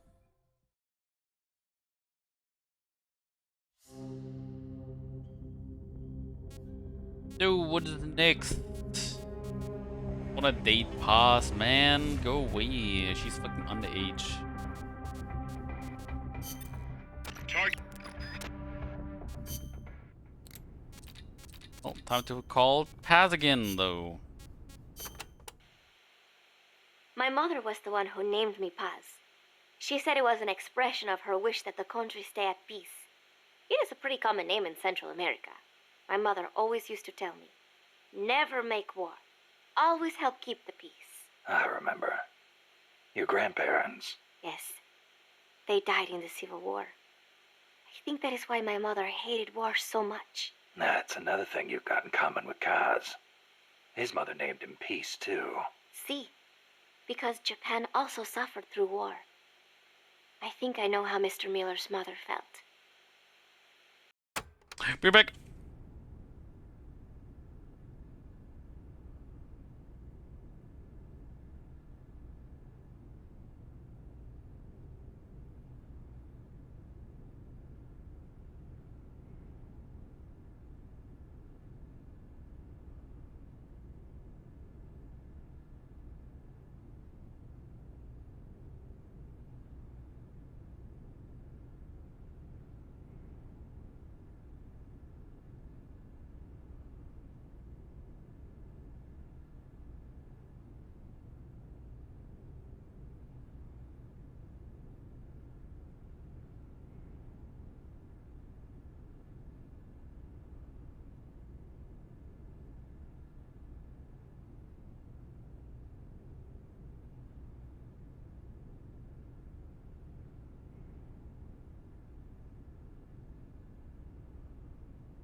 You like the peace sign, huh? See, as a gesture, it connects every peace-loving person. Here, you try it, Snake. Peace. No thanks. It doesn't suit me. Too bad for you. You know, the V in the peace sign comes from the V in victory. When did it start standing for peace? I am not completely sure, but I guess it came out of the protest movement against the Vietnam War. Oh, and do not turn your hand around when you do it, especially around British people. It is insulting. I wonder if Kojima went to Great Britain and did that the other way around, and then he got like mouthed off that what the fuck are you doing, you Japanese person? So, you live alone now? No, not alone. I've been living in school dormitories since I started junior high. After my mother died, my relatives took me in, but they were not my real family. You didn't fit in there. In a way. My aunts were kind to me and all. But I know how difficult it must have been to suddenly have a child thrust into their lives. When you live with someone, there are no secrets. I could tell my being there was a burden on them. Sounds like a rough childhood. I would not say that. I was lucky just to have people take me in. There are huérfanos living out in the streets because their mothers died. It is even worse in countries with frequent civil wars. So, who am I to complain about my childhood? You're a pretty tough kid, you know? Not at all. I am not strong at all. What are you talking about? I have a favor to ask you, Snake. No. Name it. I want you to give me a job here. I want to help out. You sure? You just went through a hell of a time. You should probably take it easy until you're settled. Thank you. But there must be something I can do. You would not want me near a gun. But I am a decent cook. Now there's a skill we can use. Put me on the mess hall team. I think I can handle it. Once I get used to it, I will even add in some Costa Rican recipes. Sounds like a plan.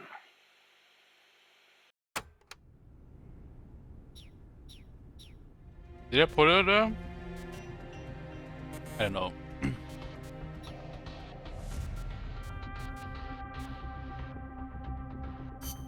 It was time attack, wasn't it? Yeah. I have to check after the mission if I put her in the fucking mess hall.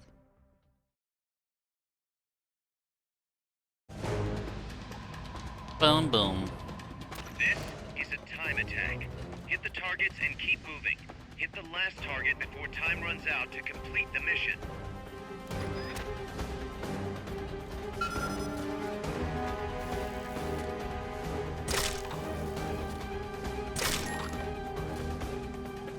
Nice.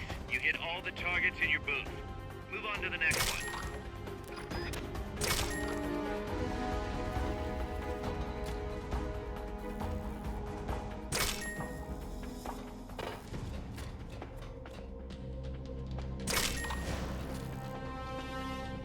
Nice. You hit all the targets in your booth. Move on to the next one.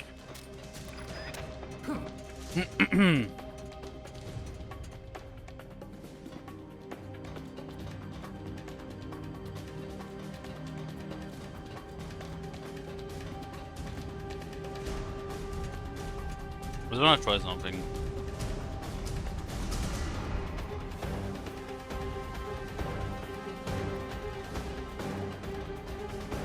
What the hell?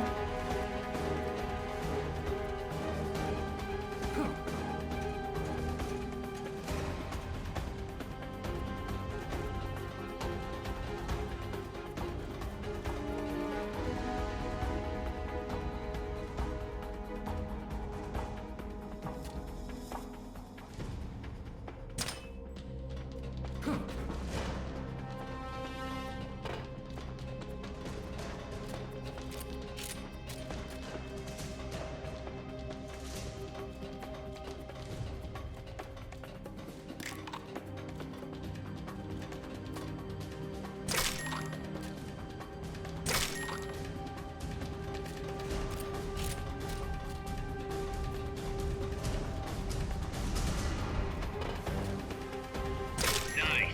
You hit all the targets in your booth. Move on to the next one.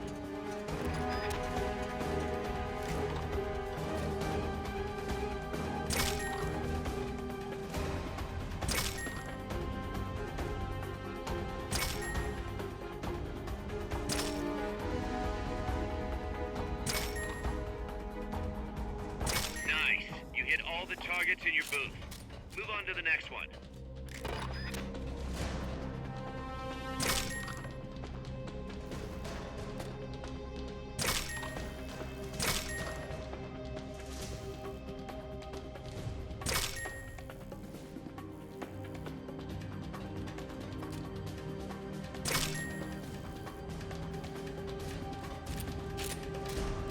Nice. You hit all the targets in your booth. Move on to the next one.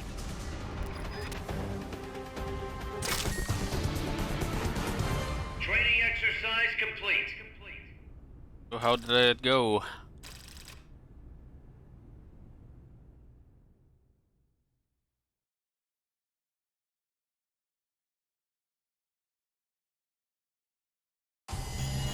No, man.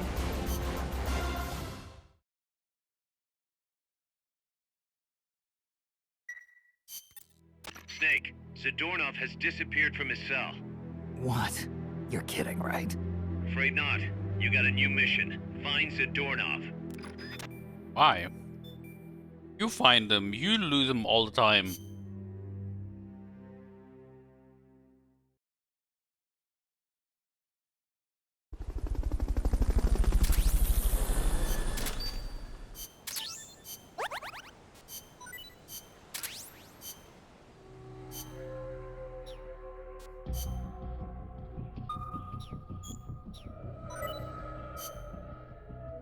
That's it?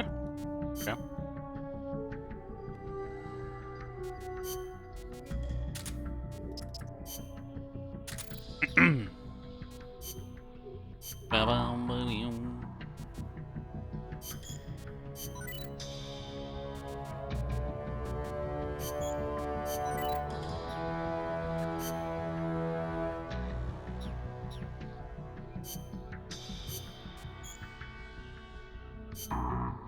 Oh.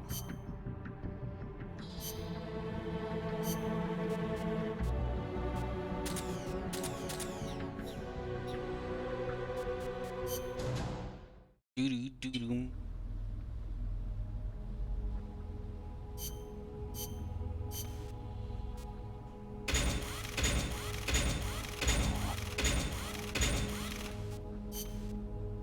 So I suppose this doesn't change at all. I'm a bit disappointed. They give you this shit and then nothing really happens.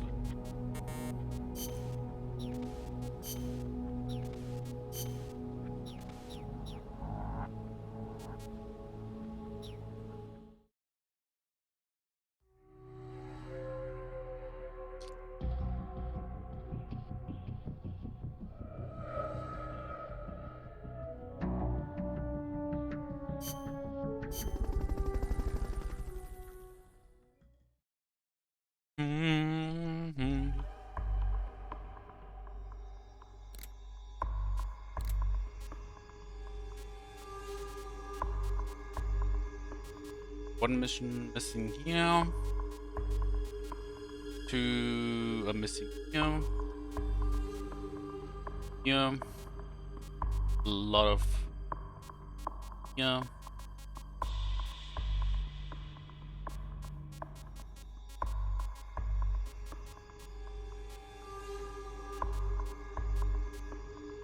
Kinda scared to do those, Snake, Zadornov's disappeared from his cell again. Find him. kinda scared to do those missions now. Um, with the tanks and stuff.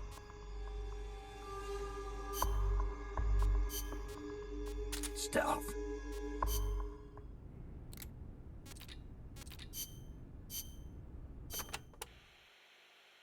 Since it was founded, my country has not once been able to choose its own path. First Spain, then America. Over 100 years of this. I know. In the 19th century, an American mercenary named William Walker seized power in Nicaragua. I'd heard he exploited rivalries between the political parties. Even after we expelled him, the Americans sent in their Marines under the pretext of quelling political unrest. And the real reason? To intimidate the government and thwart the construction of the Nicaragua Canal.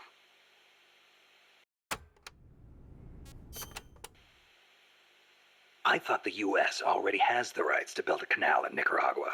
They never intended to build a canal there. They'd already started digging in Panama. A canal in Nicaragua would break up the Panama Canal's monopoly. Reason enough for America to stick its nose into our affairs. They snagged the rights so nobody else could build there. It was General Sandino who finally stood up to los Yankees. Did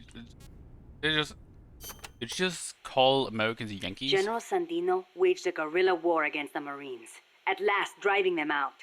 He was a true hero, and to us Sandinistas, like a father. But when they pulled out, the Americans left us something to remember them by. The National Guard. Yes, La Guardia. In name, a peacekeeping force, but in reality, Commander Somoza's personal army, answering to no one else. Unable to stay silent, General Sandino went to protest and was assassinated by Somoza as he made his way home. It was then that Somoza and Los Sapos began to eat our country alive from the inside.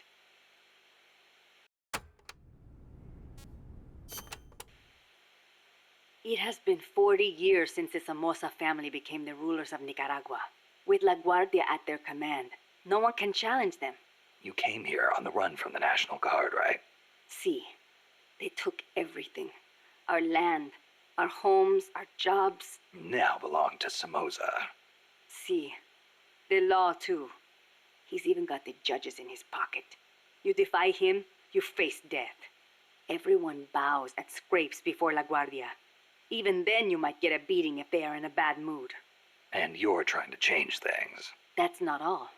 These Somosas have used their power to line their pockets. They confiscate people's land and hand it to members of the Somoza family. By now, close to half the farmland in Nicaragua is theirs. We were powerless until... You remember the earthquake 2 years ago? Yeah, I heard the capital was hit pretty hard. We lost Managua, our capital city. People sent aid from all around the world. Tears of sorrow turned to tears of joy. Yet almost all of it was embezzled by the Somozas. They sold out those who'd lost everything for money. They feasted on our country's suffering. Public resentment is at the boiling point. The Somozas' days are numbered. We will see to it. Oh my god, really more? The first Somoza was originally no more than the commander of La Guardia. Ordinarily, a man of his station could never hope to become president. But the president at the time had no power to back him. The only one with the strength to oppose him was General Sandino. No, better to say the general was the only one who dared oppose him. There was nothing special about him. Above all, it takes a strong will to see justice done. That is what he taught us. It's also what motivated Somoza to have him killed. Yes, the rest was easy. He got rid of the president, taking office in a sham election. And once he had the power, he never gave it up. Talk about heavy-handed. He had the Americans backing him, that's why. They didn't want to hand over power to a rebellious general. Even so, it's hard to believe Washington would give its blessing to a guy like that. The American president at the time put it this way. Somoza may be a son of a bitch, but he's our son of a bitch. In other words, better a dog or los sapos than an anti-US regime.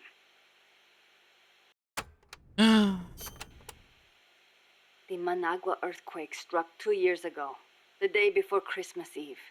Giant cracks opened up in the streets. Sleeping children were crushed in collapsing houses. No chance to escape. No visit from Santa Claus. Thanks to Somoza, the old houses could not even get rebuilt. It was a nightmare. I heard the epicenter was right in the middle of the city. Even today, it's too dangerous to build on top of the fault line. The city center is still in ruins. And to make things worse, Somoza stole the recovery money. We must not fail. We owe it to those who lost their lives. We will defeat Somoza. Oh, you won't. Stop lying. Well, time to go after Zadornov again. Oh, if he's gonna flee again.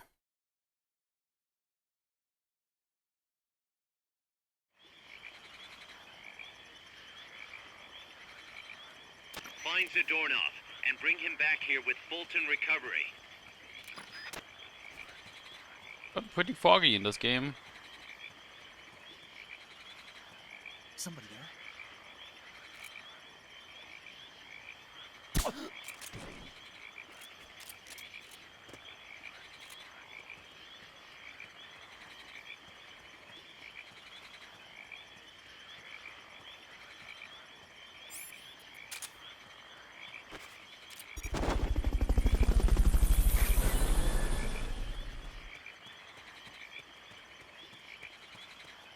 Fulton recovery helicopter is complete. Somebody there? Here he is!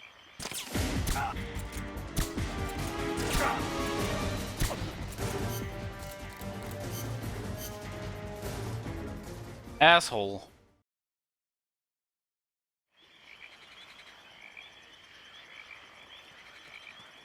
Find Zadornov and bring him back here with Fulton recovery. What?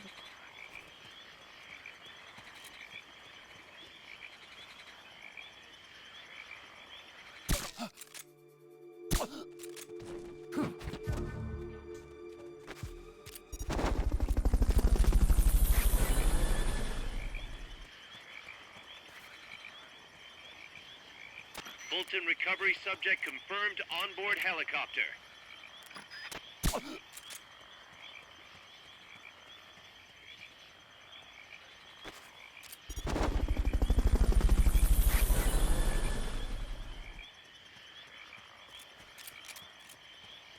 Fulton recovery helicopter is complete. Freeze.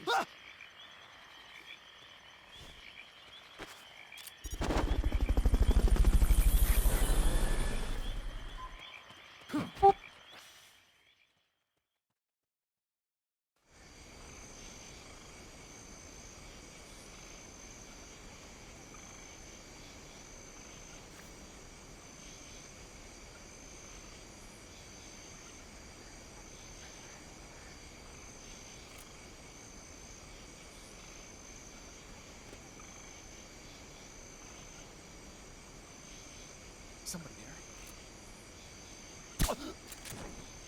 Oh.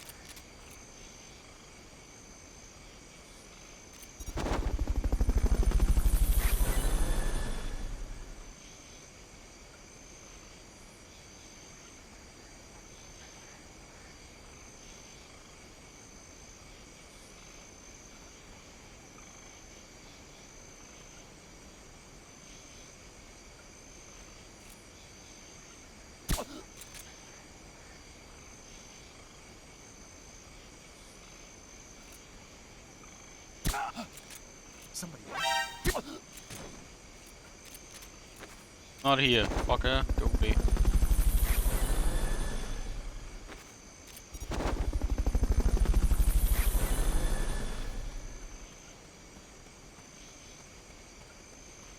Fulton recovery helicopter is complete.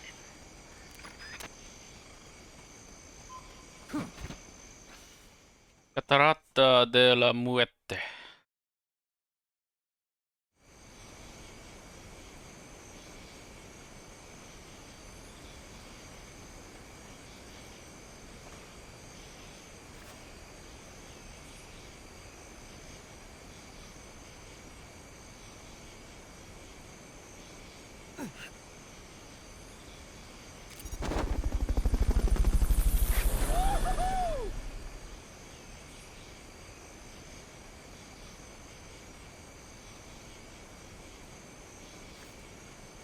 Okay. Pretty here. But still worth it, because I got a POW.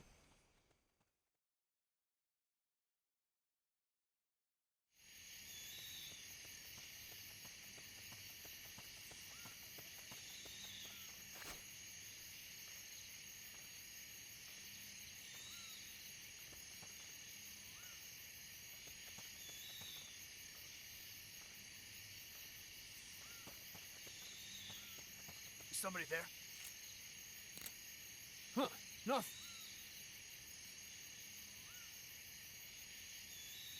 That him? Somebody there. My god.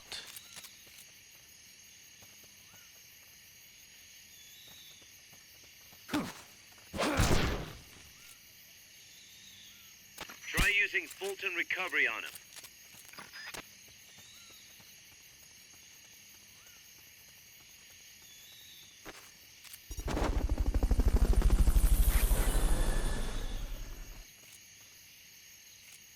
Freeze.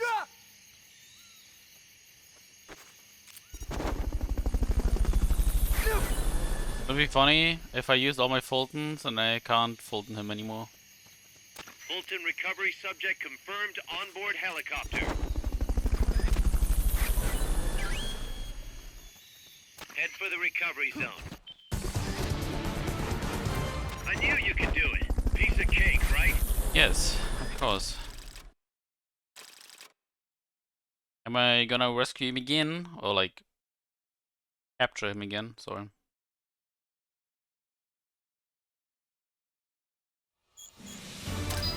Hey! You. Found our friend, Kaz. Damn it! And I was so close. Great. Good work, Snake. Can you like put him in a better brig now, you bitches? What the hell?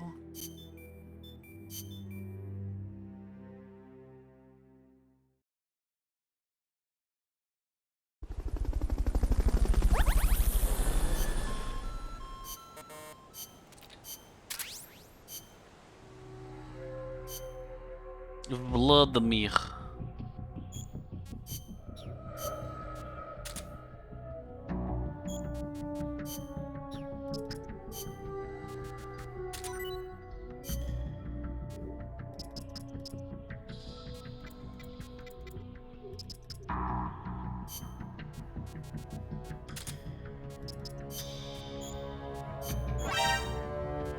You're fired.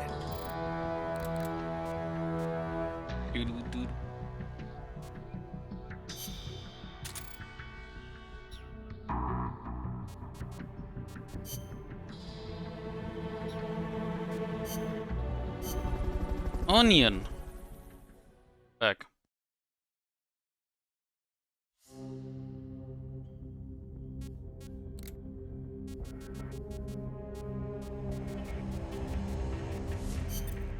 Let's get.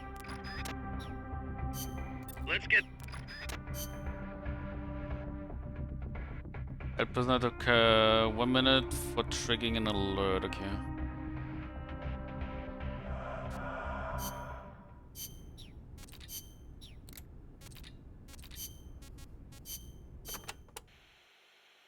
We are Sandinistas, the heirs of General Sandino's will. Sandino, the father of modern guerrilla warfare. To you, maybe. To us, he's more like a real father. That why you named yourselves after him? Of course. La Frente Sandinista de Liberación Nacional. The Sandinista National Liberation Front is named in his honor. We share the general's goal, to take back our country's freedom. In his day, from America. In ours, from the despot Somoza. Times have changed, but the song remains the same. Patria libre o morir. That is our slogan. El Che used to say the same thing, you know. Patria o muerte, the slogan of the Cuban Revolution. So, you're fighting for a socialist revolution too, then? No, it's not about ideology. We only want to live normal lives. We are sick of living in a country where you can be beaten for walking down the street, where you never know if your neighbor is snitching on you. Our goal is to give back the country to its people. Yeah, the Cuban Revolution started out like that too. We are few in number, but we will win. Victoria o muerte. For a revolutionary, there is no other fate. Why are you talking about yourself? Augusto Cesar Sandino, general and hero of Nicaragua. 50 years ago, conflict broke out between the political parties of Nicaragua. The U.S. Marines intervened in the name of restoring order. The only one who refused to listen to their call for reconciliation was General Sandino. Huh. One man against the Marines. That takes guts. The general wasn't a professional soldier. Neither were his compadres. And they certainly could not match the Marines' equipment. But he used the land to his advantage, lurking in the fields and hills of Nicaragua, and using surprise attacks to harass the Marines. I know. I've read plenty of textbooks on guerrilla warfare. In the end, he drove them out. He was truly a role model for us. Yeah, but that was the 30s. Didn't the Depression have something to do with it? It takes cash to wage war. Perhaps. But there is no denying what the general accomplished. The people hailed him as the General de Hombres Libres, the General of Free Men. They loved him. And then he was assassinated by Anastasio Somoza Garcia, commander of La Guardia. The father of the current Somoza. Somoza had the Americans' backing. That is the way things were. The general may be dead, and the times may have changed, but his will lives on inside each of us.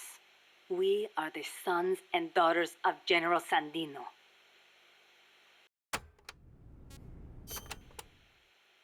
Hey, how's the watermelon business these days? Not bad. I hear the compas back home are hanging in there too. Good to hear. You know our nickname. I'm impressed. No wonder they call you boss. You used to hide your weapons in hollowed-out watermelons, smuggle them right past the National Guard. You even transported pineapple grenades that way.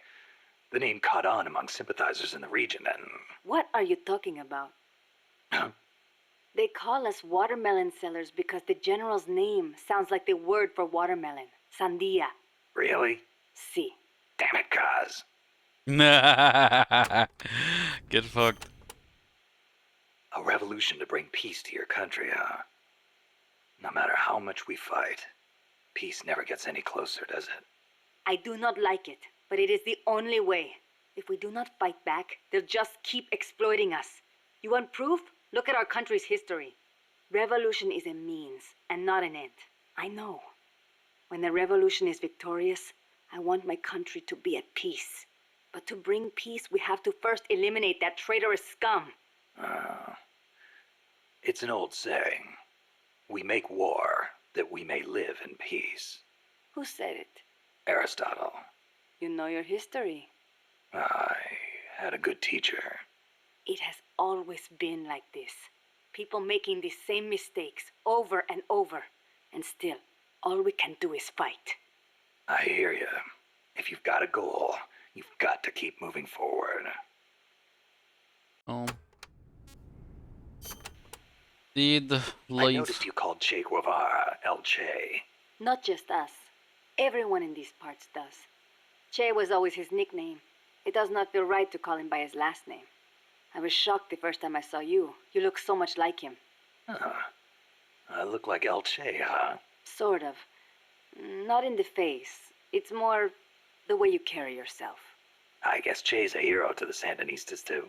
Of course. The FSLN was formed in the spirit of the ideologies championed by El Che and Fidel. Fidel Castro. So, you're trying to bring the Cuban Revolution to Nicaragua. Well, we were. But Cuba isn't what it once was. Not since El Che left. El Che was a true revolutionary. He fought and died for the people. He worked harder than anybody, and he was a righteous man. Even as a minister of Cuba, he gave up his weekends to work on the farms and public works. As a volunteer, no less. Yeah, I've heard the stories. But when you think about it, wasn't it that obsession that did him in? How do you mean? We can't all be supermen. He thought the ideals he applied in Cuba would work in Bolivia, but he failed to win converts and the support of the peasants, and it cost him his life. Maybe you are right. But at least he did not steal from those peasants, no matter how hard things got. Yeah, I can sympathize with that. There's plenty of guerrillas out there who'd rob their own people to feed their revolutions. If we had a comandante like him, the Sandinistas would find the will to fight.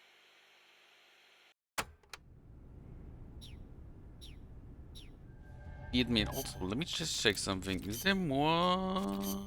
Yeah, kind of. What am I doing? I'm capturing people, right? Well, one, but doing the thing. Your current objective is to retrieve the researchers.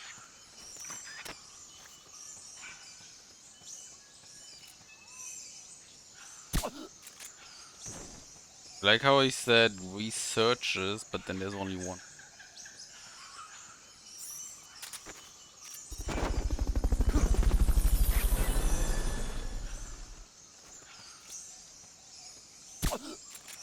Fulton recovery helicopter is complete.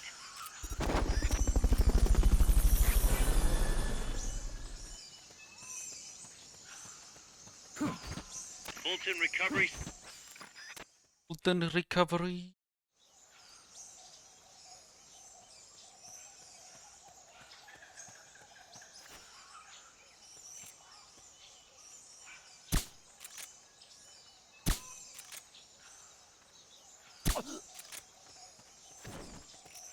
Okay, there's people on, like, we have a football field here close by, and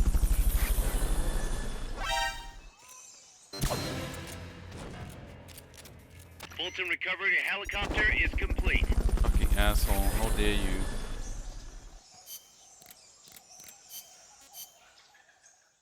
And, well, they are very, they have lots of energy left, to say the least. Your current objective is to retrieve the researchers.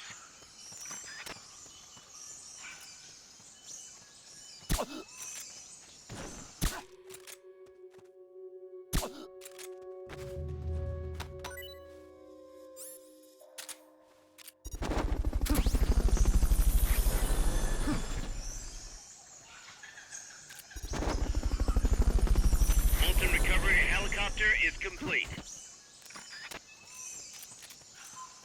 Fulton recovery.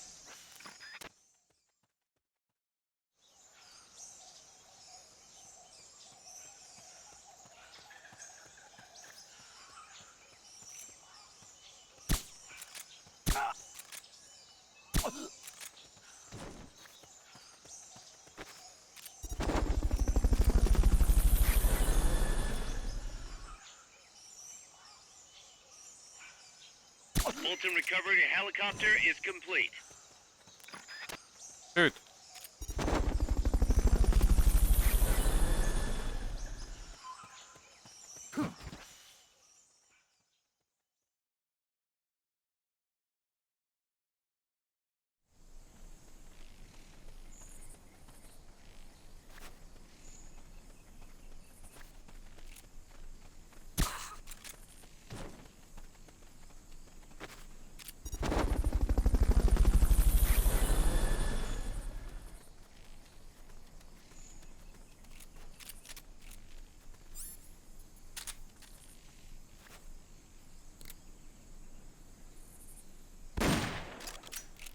Get him.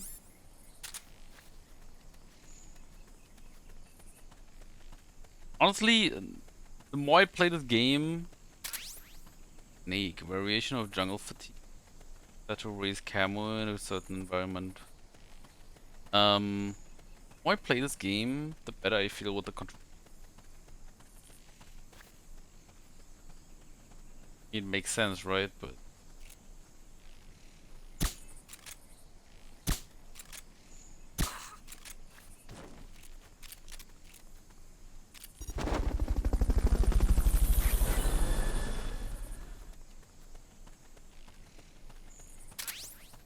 Fulton recovery subject confirmed onboard helicopter. El Cadalso.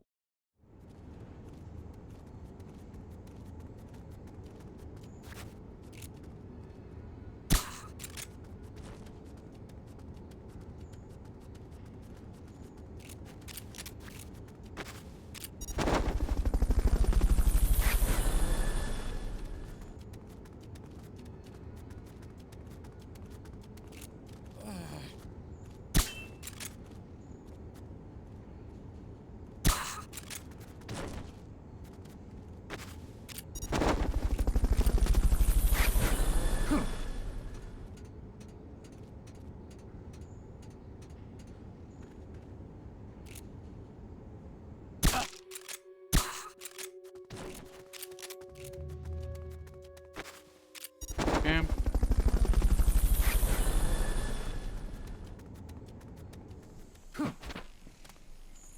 Fulton recovery helicopter is Wanna check complete. if there's stuff here. Maybe they did more confidential stuff that I might be able to develop. Nope.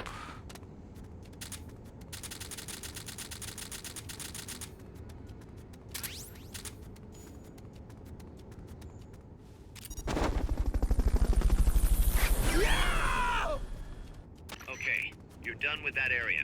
Head for the goal. Where's the goal? Okay.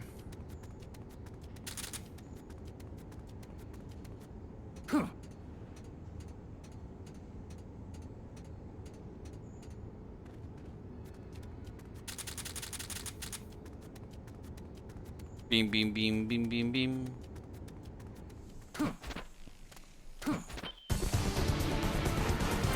You did it. Keep it up. Probably not an S rank, but at least A, I suppose.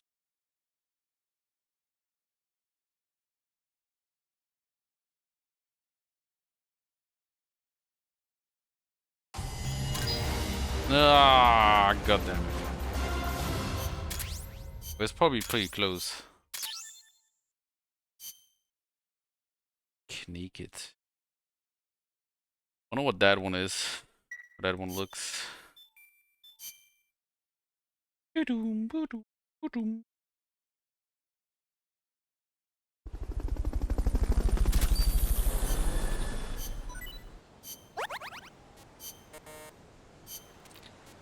Lobster.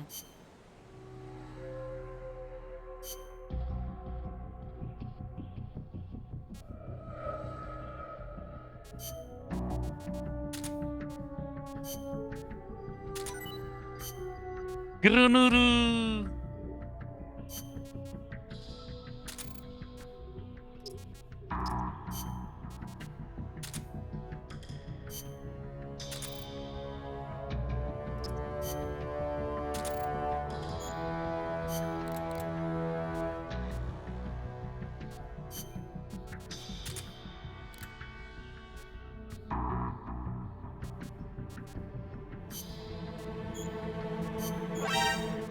You're fired.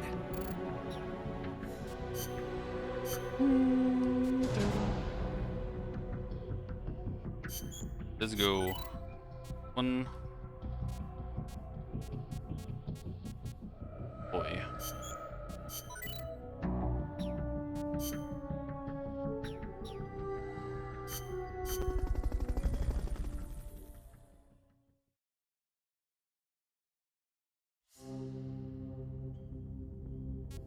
What else do we have? Cargo truck demolition. Blow up all the cargo trucks passing through. Allowing even one truck to pass will result in instant mission failure. Let's get this mission.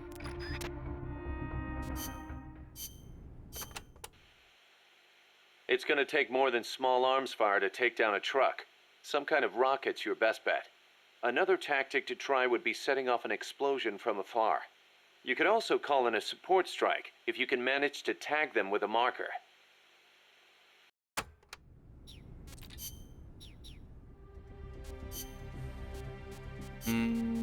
What is... Wait, is it... What the fuck?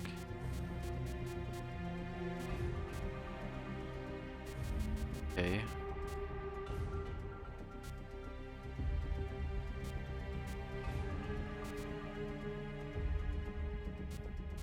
Survival.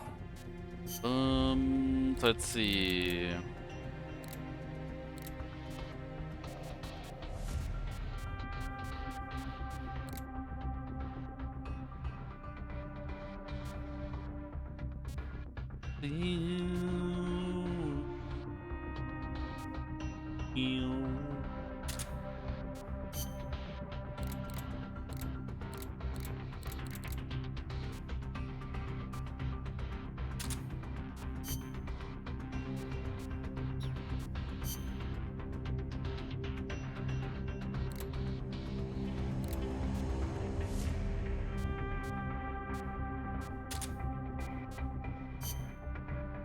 Yeah, I don't want to use that. I guess the AT mine would be good. What is this? Aerial vehicle mine automatically rises once set, rendering vehicles temporarily mobile if hit.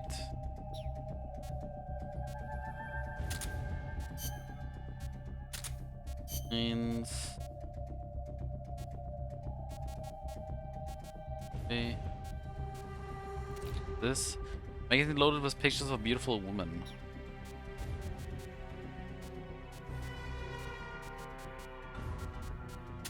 I'm gonna take all this with me. I don't need these. I don't need this.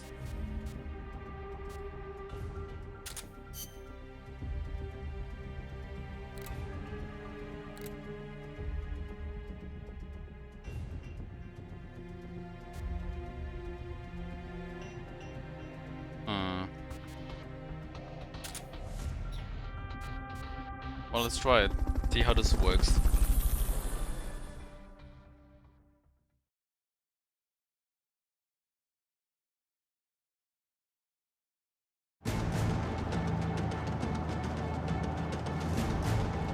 You should be able to see the road from the bridge.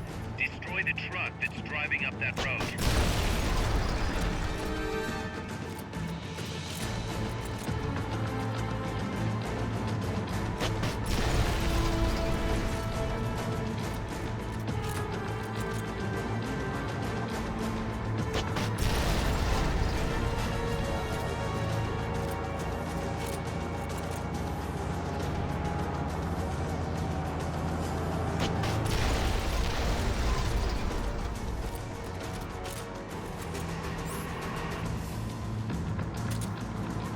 Okay, I did not get the right items.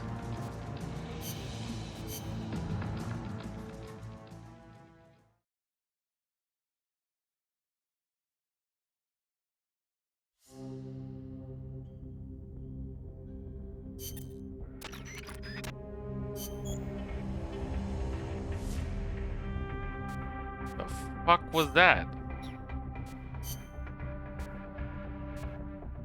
Combat.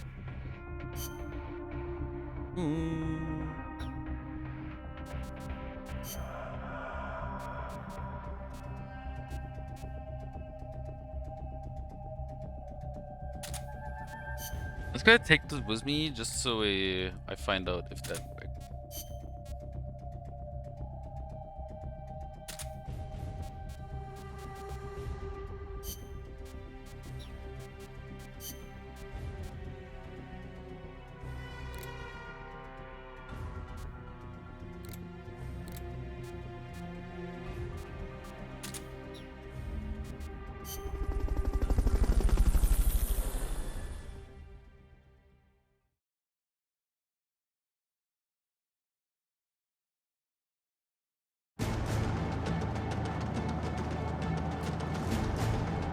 You should be able to see the road from the bridge.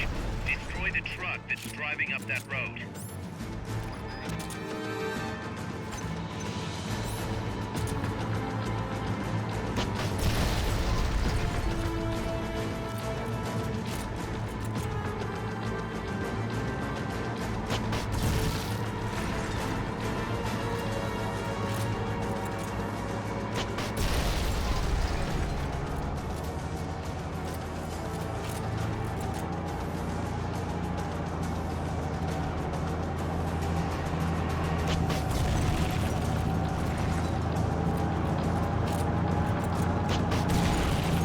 What the fuck?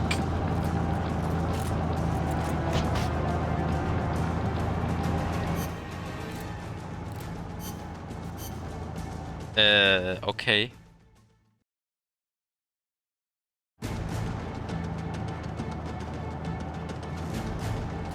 You should be able to see the road from the bridge. Destroy the truck that's driving up that road.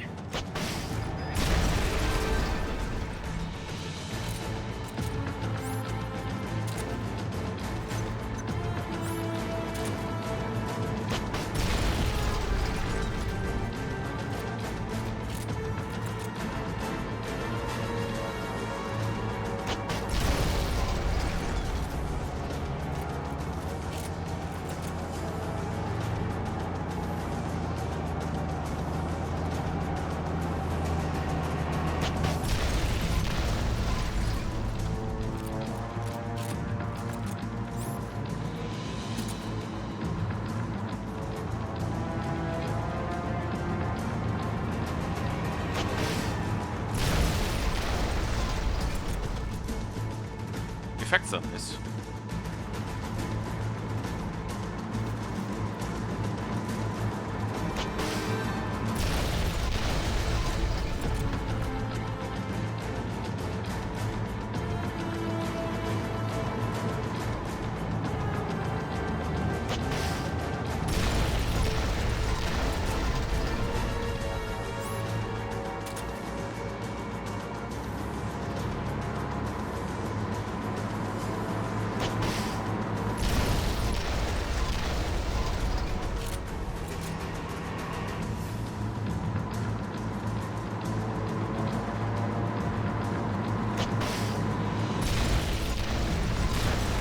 Boom, boom, boom.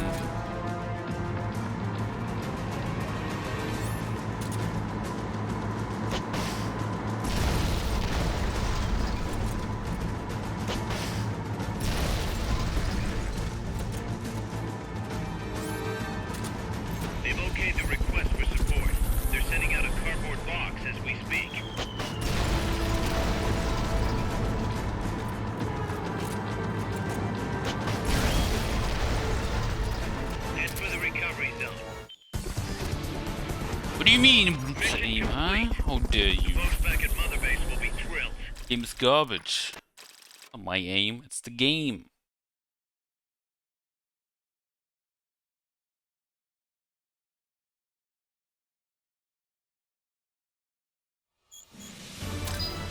Hey.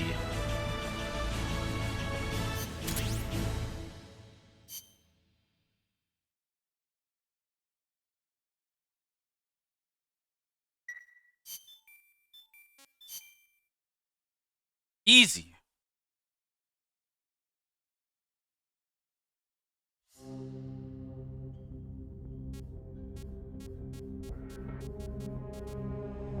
Claymore disarm all claymores in the enemy base. Bringing a claymore will result in instant killing.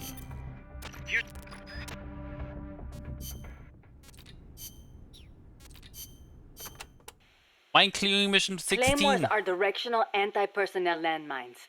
Their blast radius is approximately 70 vara, sending over 700 metal fragments through the air at a 60-degree angle. But since they are directional, you can simply disarm them from their blind side. Get down low and approach the mine from behind. Then deactivate and recover it. To do this, press the action button when the icon appears. You can use any unused claymores you recover. You can also destroy them by shooting them.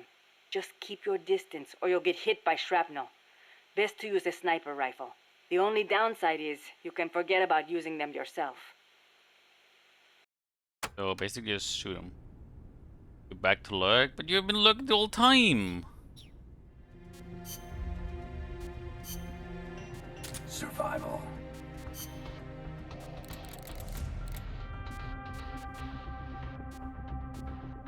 I suppose the best thing to do is this.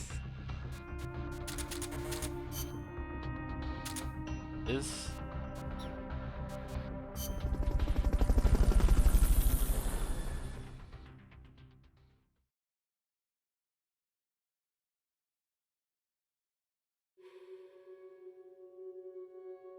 To pick up a claymore, approach it from behind.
One.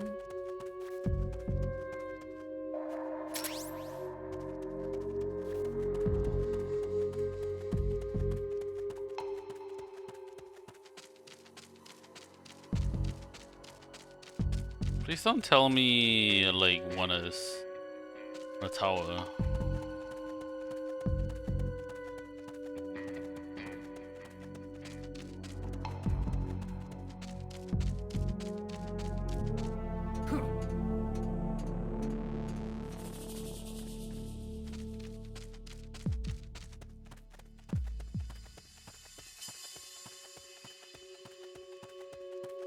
Oh, there it is.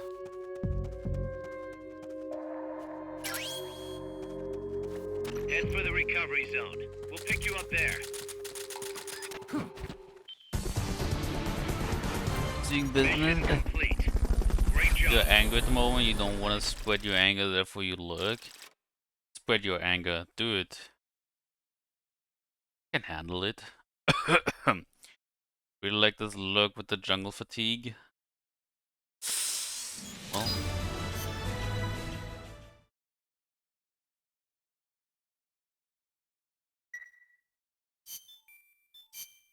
Oh fuck, I didn't mean to go to the mother base.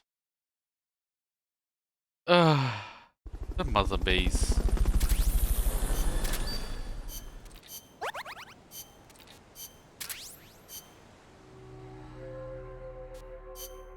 Oh. Wait. Doo doo doo.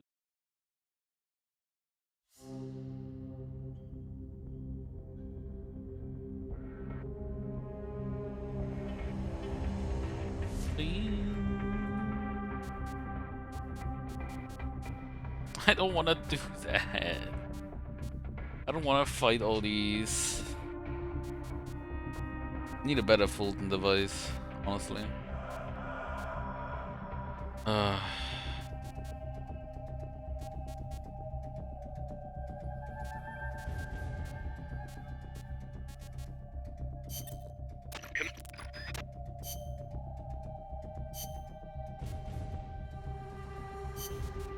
Stealth.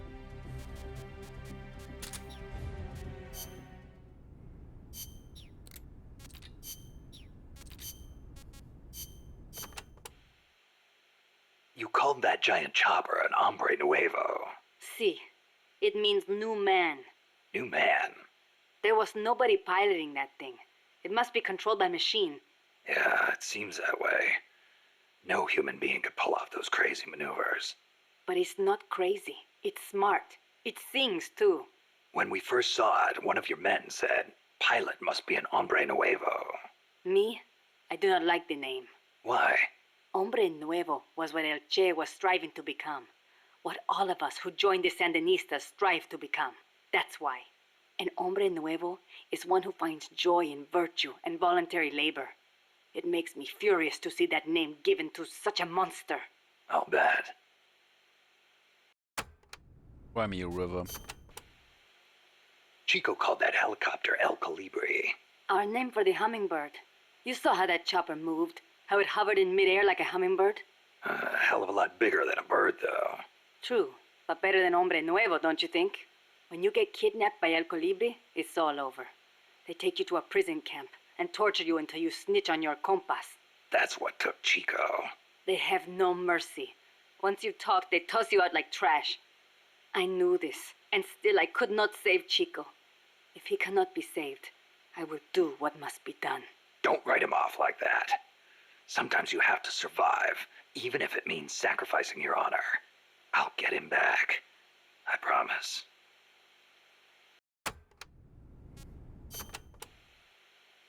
Snake, I need your opinion. How strong are the enemy's mercenaries? They're well trained. They've got more than enough men. Seasoned, too. A lot of them probably saw action in Vietnam. They're a tough bunch. And armed to the teeth. I don't think I've ever seen a mercenary force field that many tanks and attack choppers. It shows how much cash they have to throw around. And connections. How did they get access to such weapons? How do you think? They're backed by the one and only CIA. And here we are. Half of us farmers and the other half students. Children even. And weapons. We're so short on guns we have to steal them from the enemy. As much as I hate to say it, we're always going to be on the defensive. I know. And mi viejo. Without him, we... Yeah, I know. I don't know if we can win. Can we, Snake? Stop feeling sorry for yourself. But... Amanda. What? Listen to me. Don't ever let your men hear you talk like that. You're their leader, and a leader has to stand tall, even when times get tough, when it feels like the fear and uncertainty could crush you. You're the one your comrades look to for reassurance. That's what a leader is. Don't forget it. Snake. If you're looking for comfort, go find a church. That's all I've got to say. You are right. I am sorry. I need to pull myself together. You'll be fine. I know you have it in you. Stop being a bitch. Snake. Literally what he said, don't stop being a bitch, okay? Destroy the vehicle, yeah. hate this mission. I think it's not the same that I did earlier, where I just constantly failed, but I hate this mission.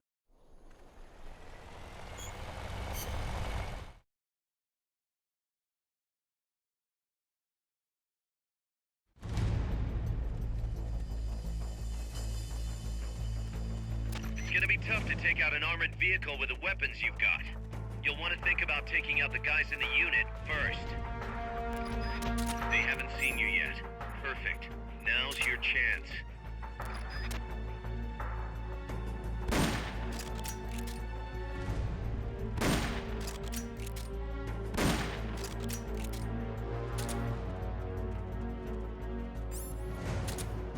The enemy's attacking! Going to alert status!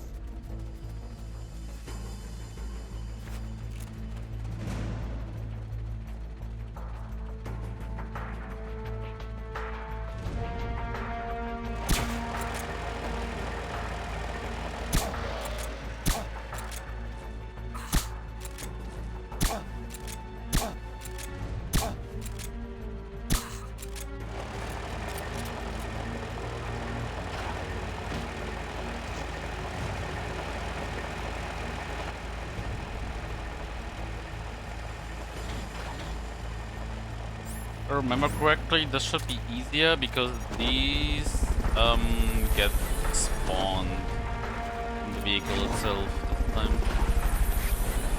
Fulton recovery subject confirmed onboard helicopter. Fulton recovery helicopter is complete.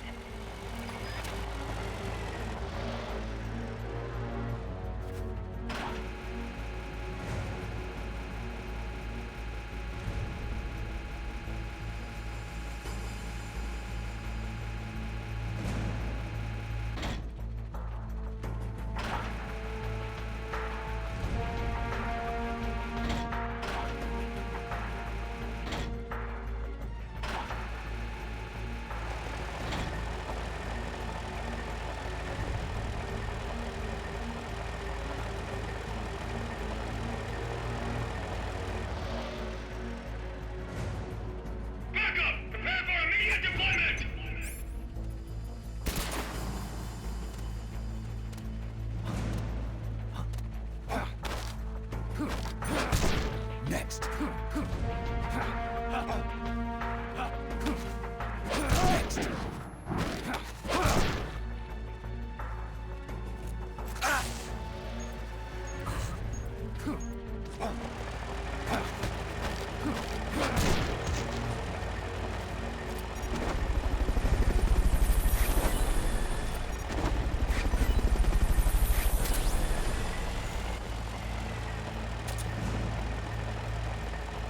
Fulton recovery subject confirmed onboard helicopter. Damn it, I forgot something.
Fulton recovery helicopter is complete.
Fulton recovery subject. Put the sign.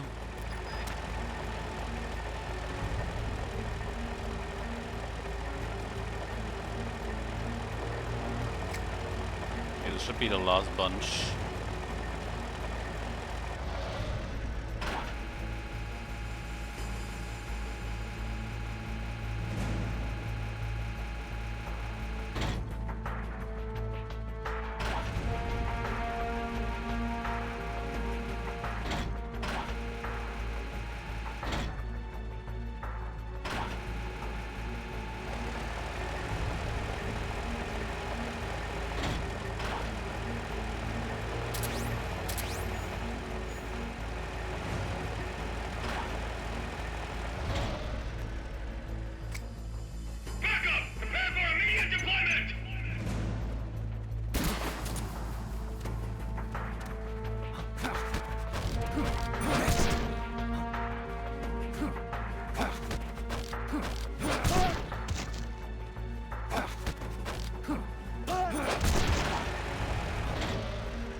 What is it?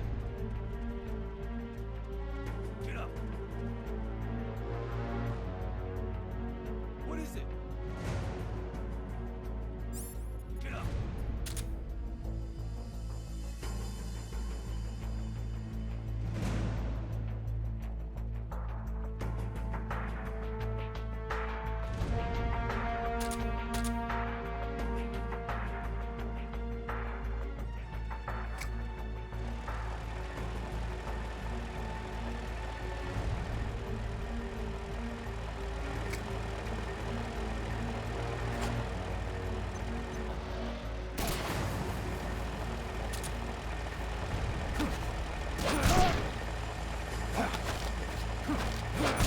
Next.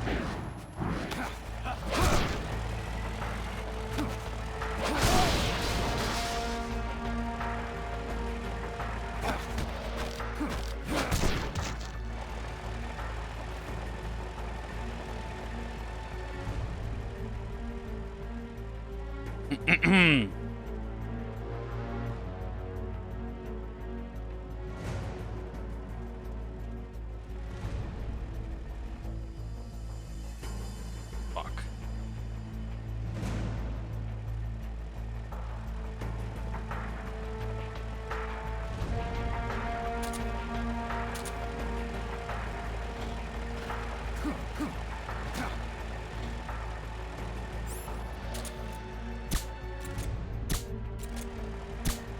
I have to wait one more round. Let's hope that the thing drives them over. I mean, they are pretty well placed to get driven over, but unfortunate.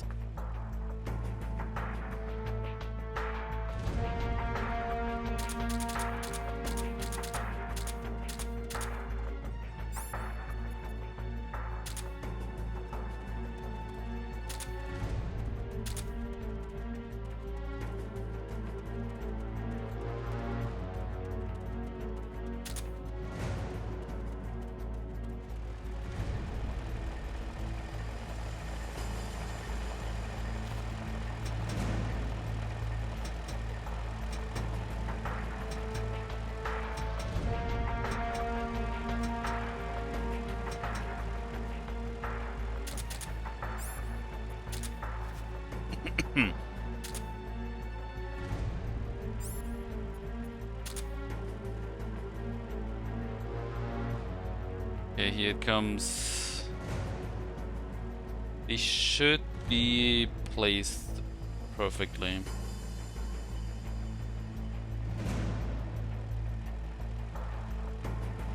And before they wake up.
Please, go to the left.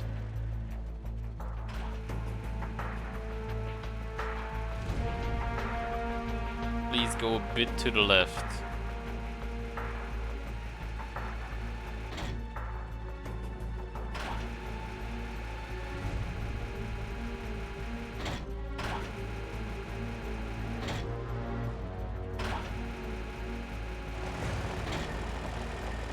I said left, not right.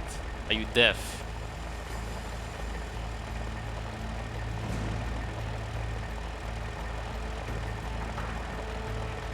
Oh my god.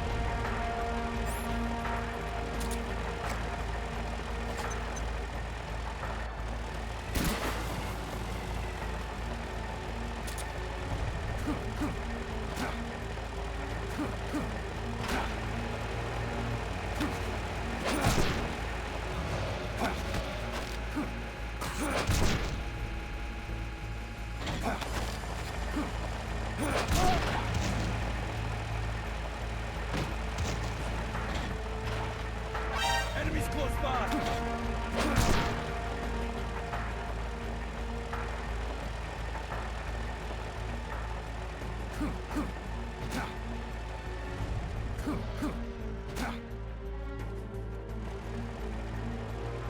That was very close.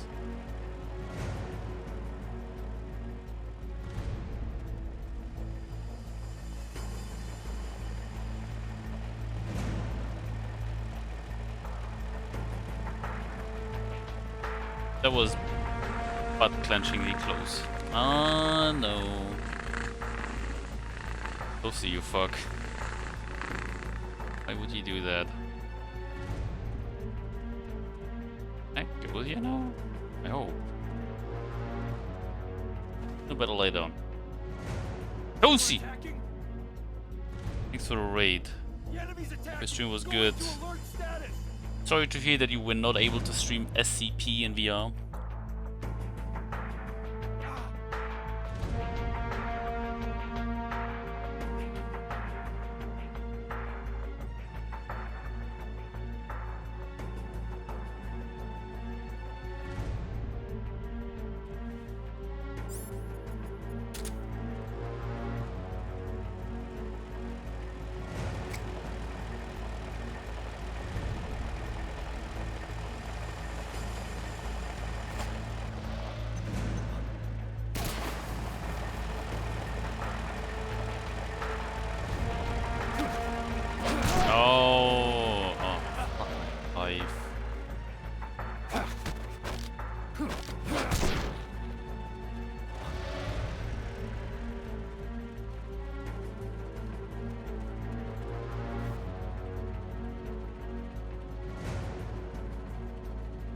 Yeah, it sucks, but another day it'll make you shit yourself. Also, Phantom Abyss is pretty cool.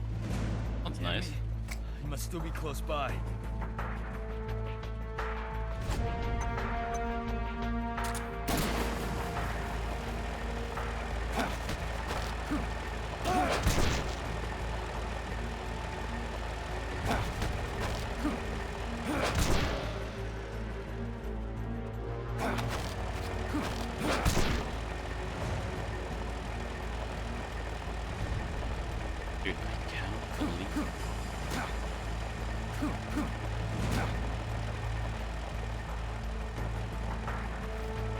Someone attacking? This is crazy. Enemies attacking! Going to alert status!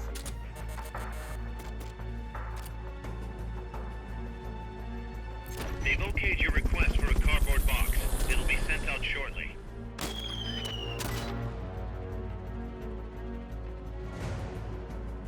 What is it? Really, wait. They must still be close by. I could have really needed smoke grenades, you fucking game.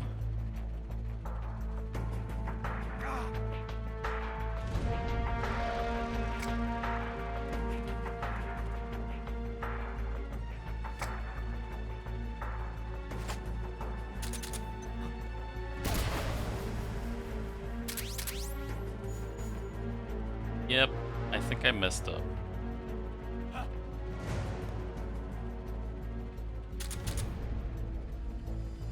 I literally have only one last attempt. Smokes. You know, I can die for a minute, be right back, have a good one. But don't die.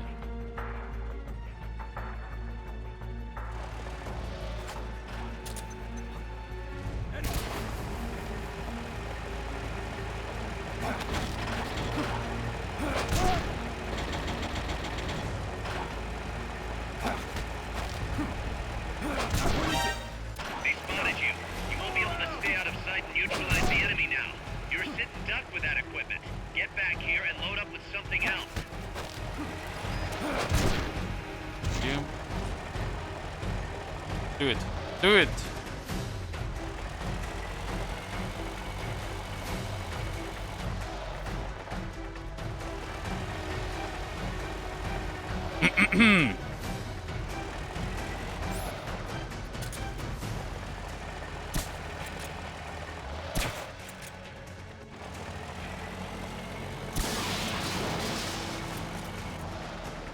Dude, all you have to do is like drive forwards, a bit to the left. Thank you. Oh god.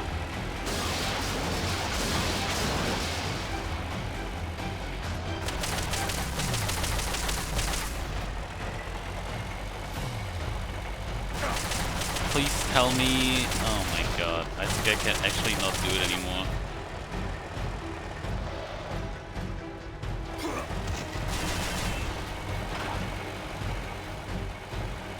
All this. I literally just wasted like half an hour for nothing. It's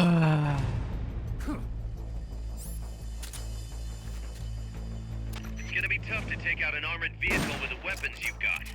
You'll want to think about taking out the guys in the unit first. They're trying to find you. Make sure they don't.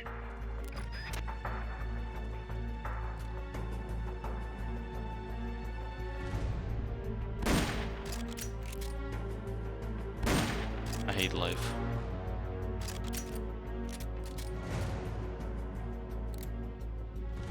What's that? What is it?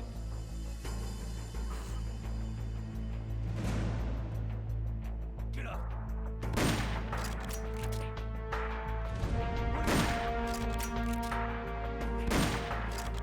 What's that? Okay. Up.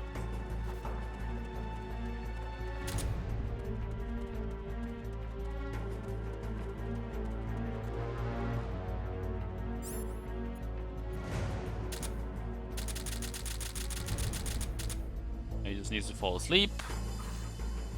You.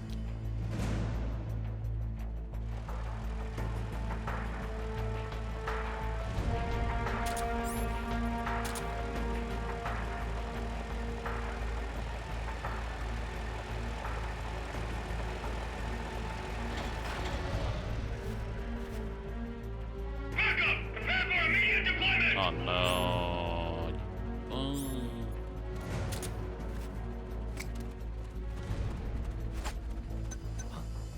Enemies close.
Bolton recovery helicopter is complete. Didn't really go as planned, but it's okay.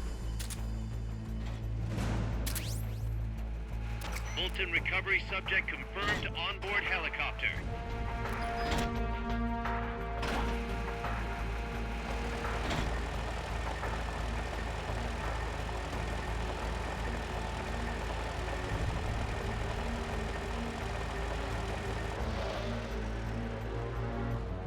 Backup! Prepare for immediate deployment!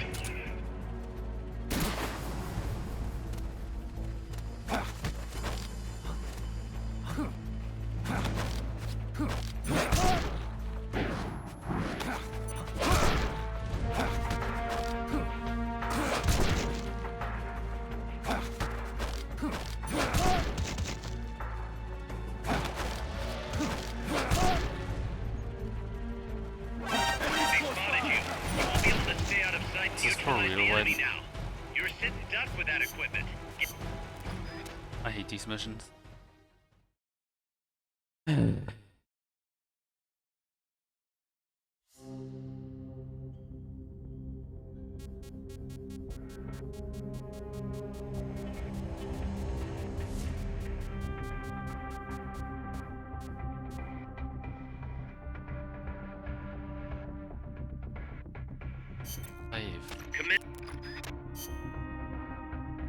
Is this at least easier? I don't know. I hope. Like no though, because well,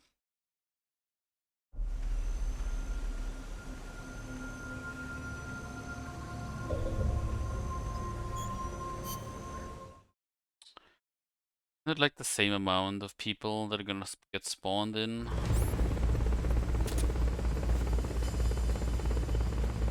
It's gonna be tough to take out a chopper with the weapons you've got. You'll want to think about taking out the guys in the unit first. Hey, that was great. Love it.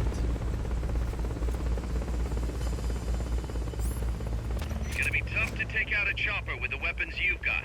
You'll want to think about taking out the guys in the unit first. Enemies close. Watch your back! They haven't seen you yet. Perfect. Now's your chance.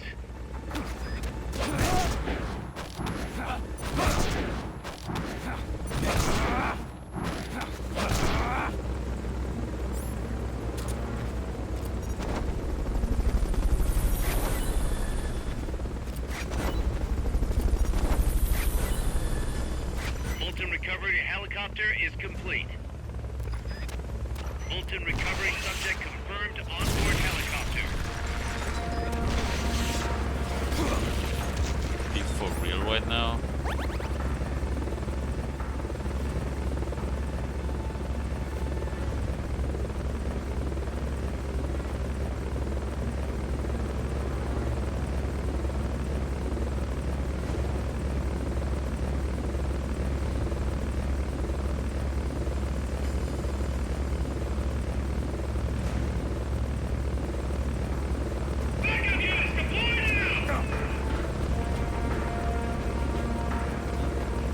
What is it?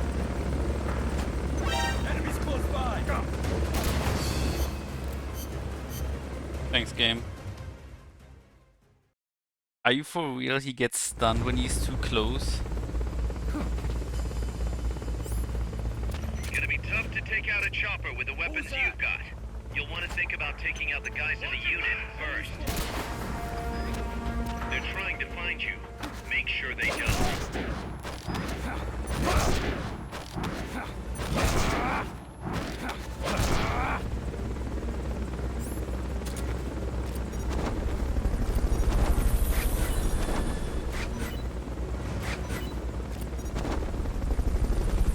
Bolton recovery subject confirmed onboard helicopter. What?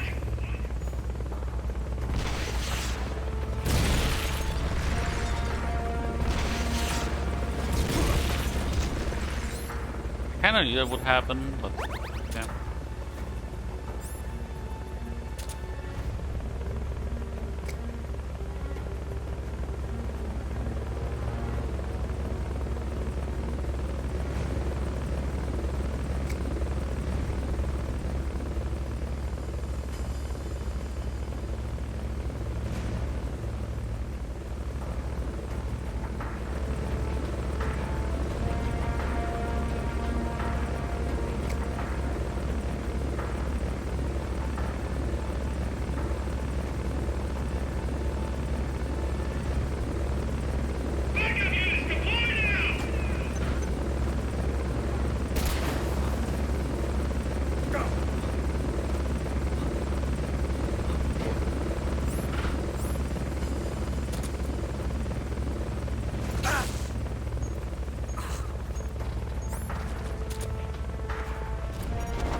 helicopter is complete.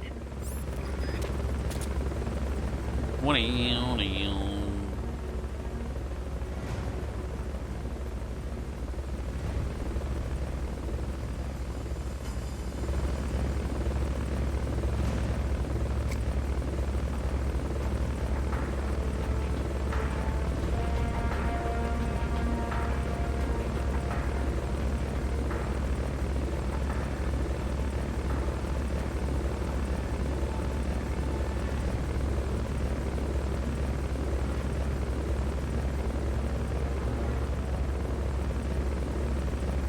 he doing?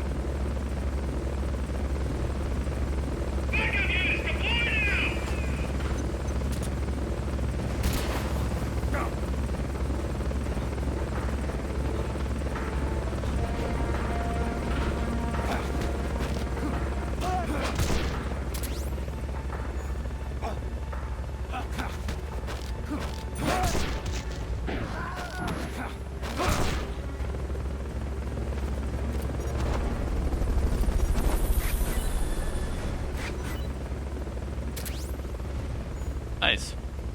Fulton recovery subject confirmed onboard helicopter.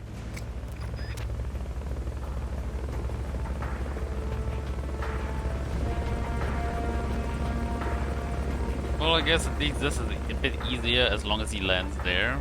So I can throw them off cliffs before he lands over there.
Fuck.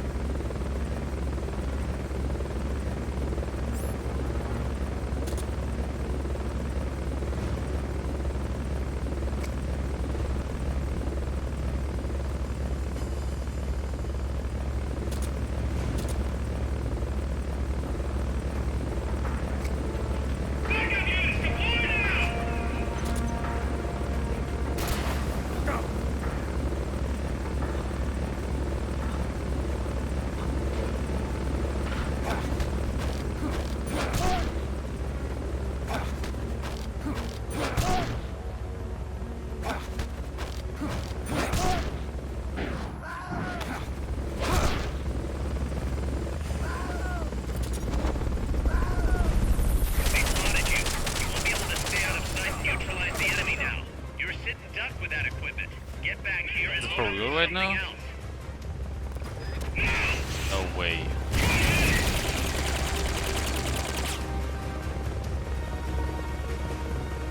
No way.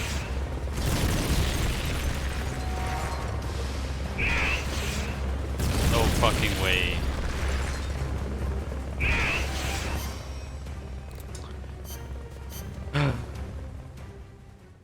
I think I had it. And then he saw me. It's gonna be tough to take out a chopper with the weapons you've got. You'll want to think about taking out the guys in the unit first. Watch your back! They're trying to find you. Make sure they don't.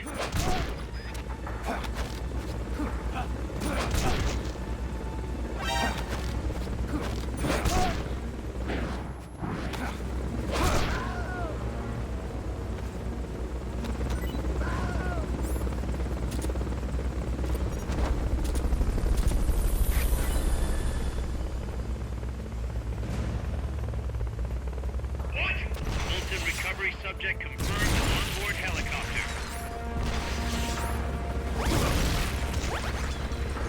think I just healed.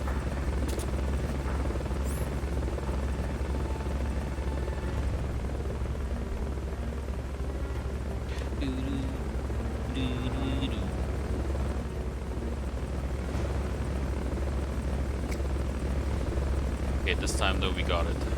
I hope.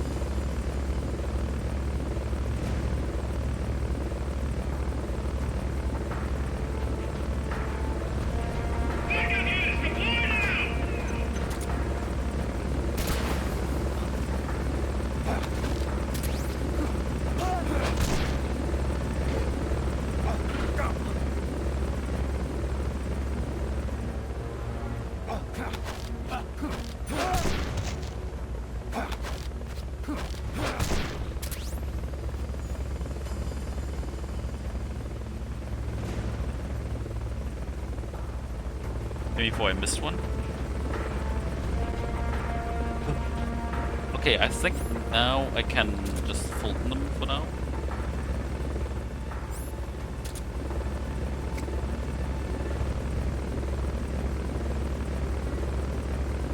It's actually way easier to capture.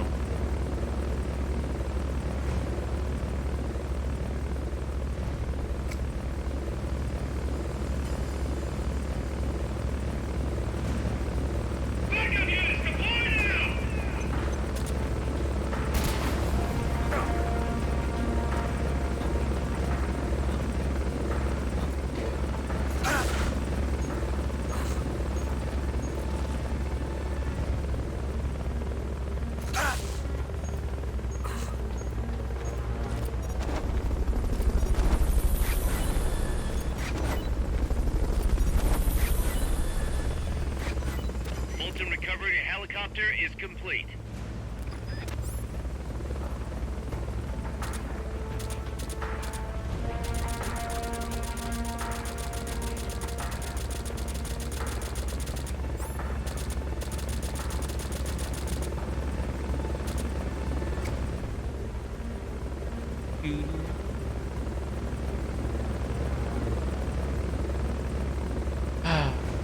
Come on.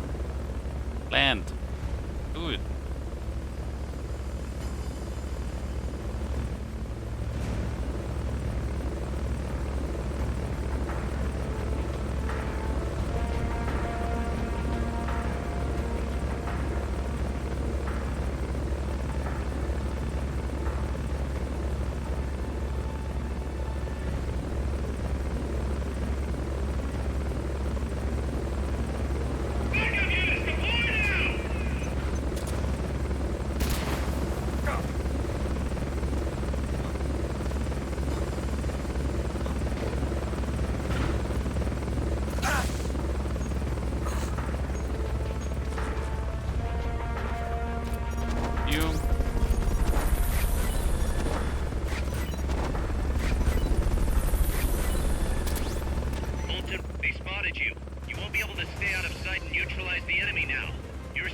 Are you fucking serious?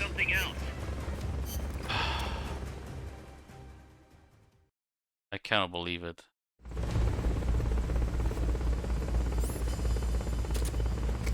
It's gonna be tough to take out a chopper with the weapons you've got. You'll want to think about taking out the guys in the unit first. They're trying to find you. Make sure they don't.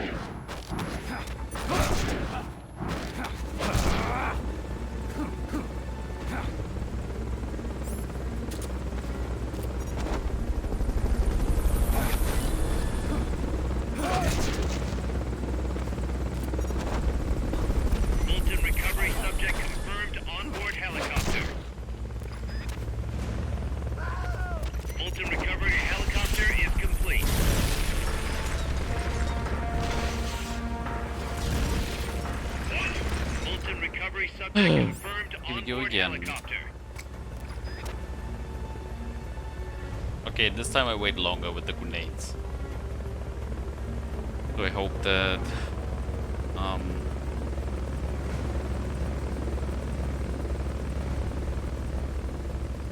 it stays longer. Let's see.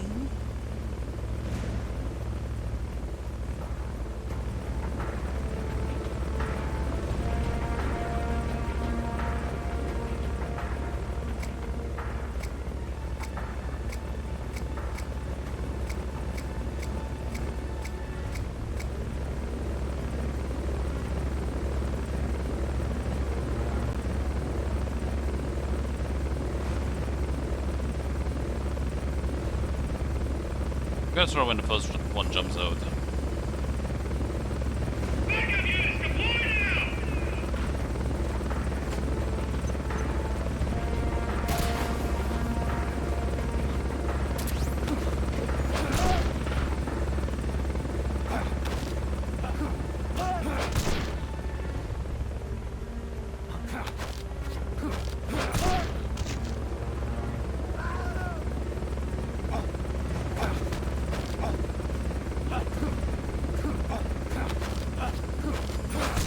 They spotted you.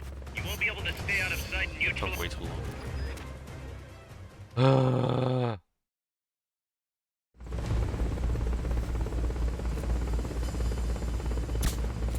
It's gonna be tough to take out a chopper with the weapons you've got. You'll want to think about taking out the guys in the unit first. Strike before they spot you. Watch your back!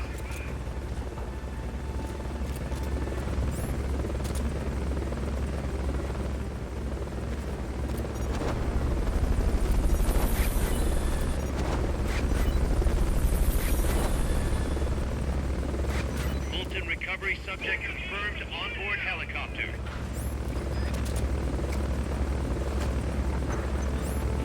Enemies.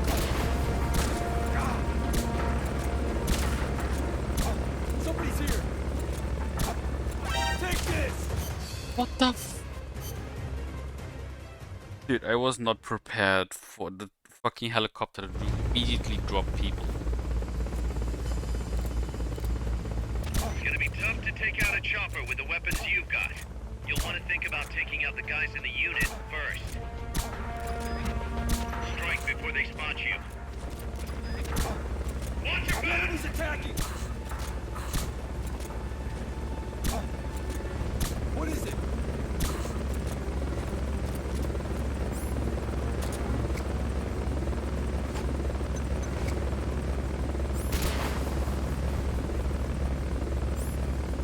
They spotted you. You won't be able to stand. Dude, these missions fucking suck. It's gonna be tough to take out a chopper with the weapons you've got. You'll want to think about taking out the guys in the unit first. They're trying to find you. Make sure they don't. Watch your back!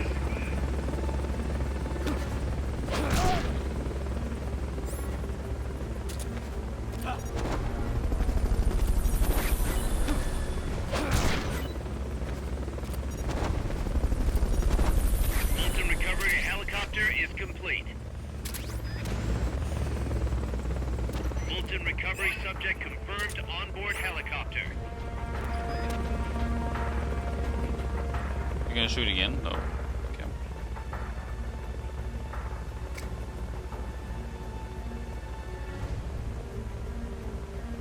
Dude, these are easier, but at the same time, this is annoying.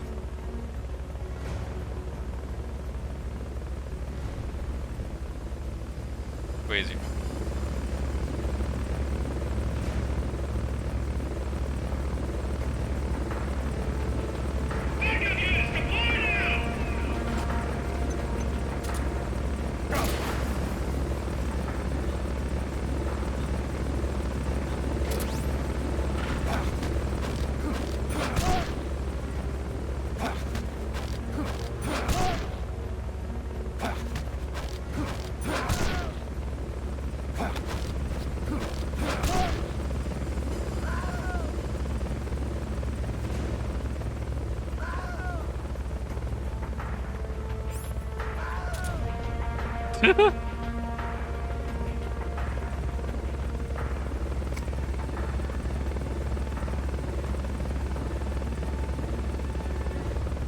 Ah.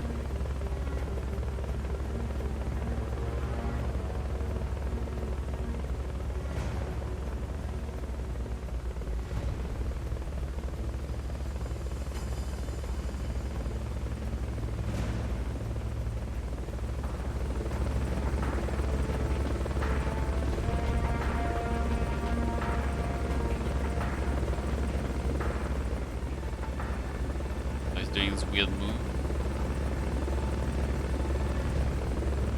And now he comes down.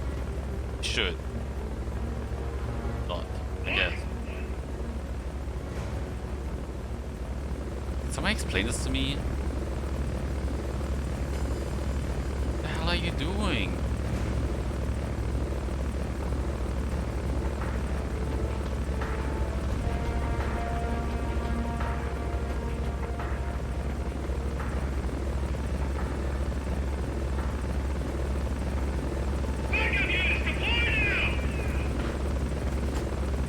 Oh shit!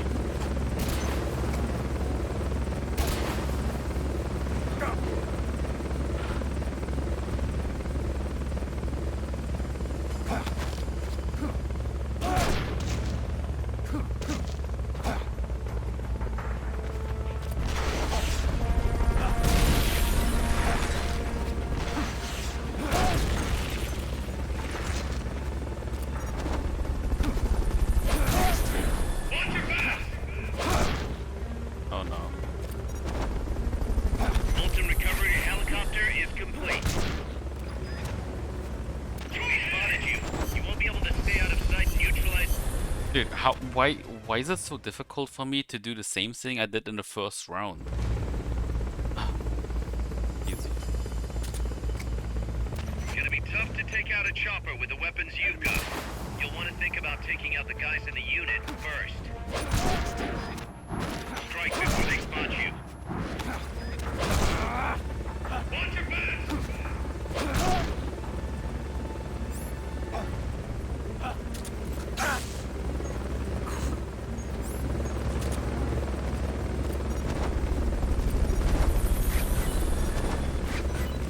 Can't see me. They spotted you. You won't be able to stand. Unbelievable.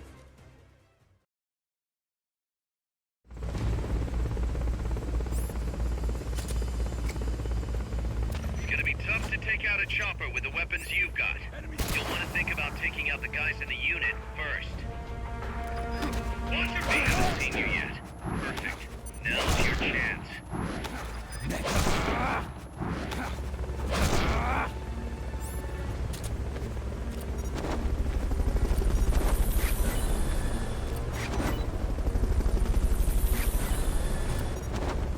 Fulton recovery helicopter is complete.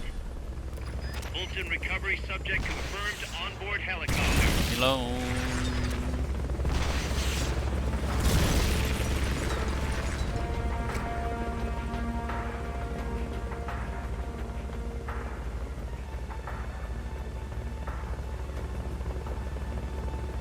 Oh.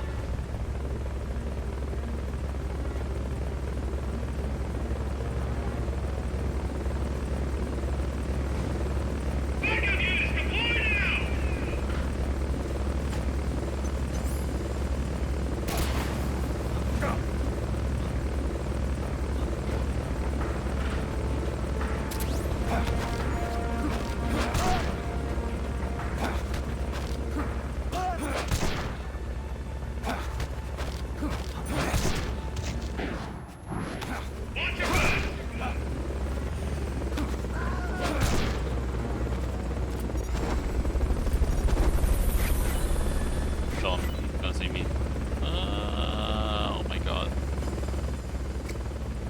Fulton recovery helicopter is complete. It's not.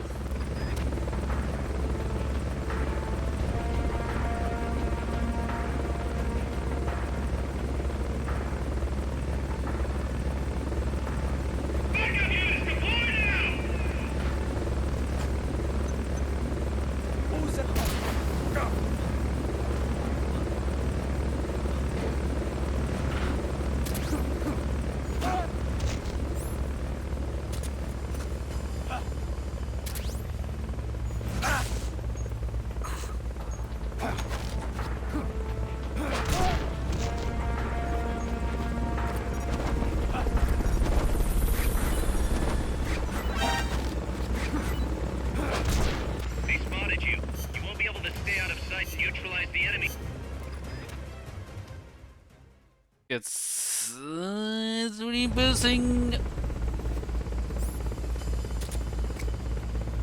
It's chopper with the weapons you've got. You'll want to think about taking out the guys in the unit first. They're trying to find you. Make sure they don't.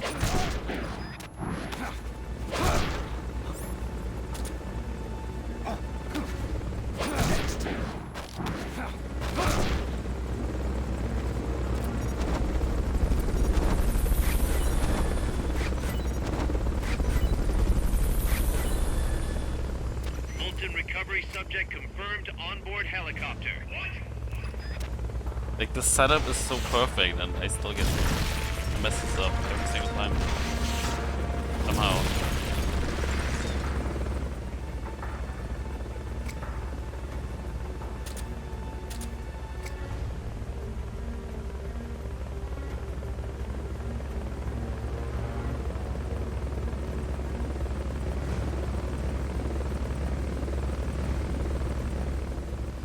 Maybe if I unequip the smoke grenades, maybe I have a better chance to not get seen.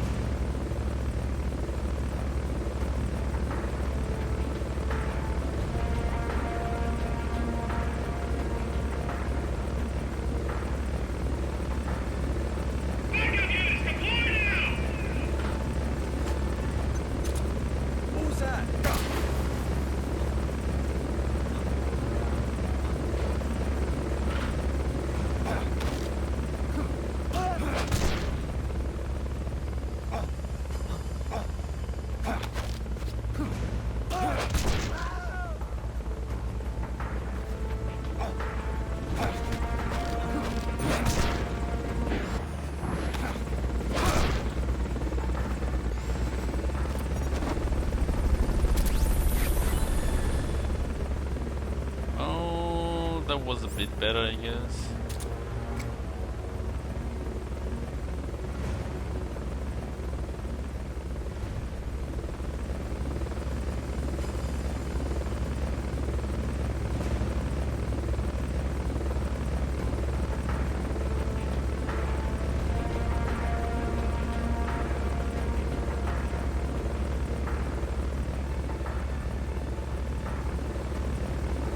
Okay, now he lands, hopefully.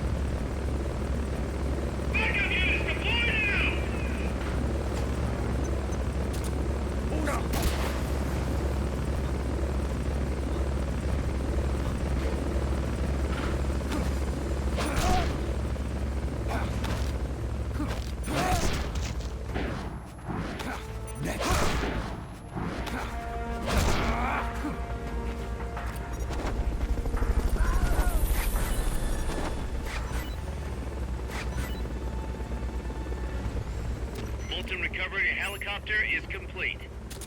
Okay. Next ones, I'm just gonna Fulton.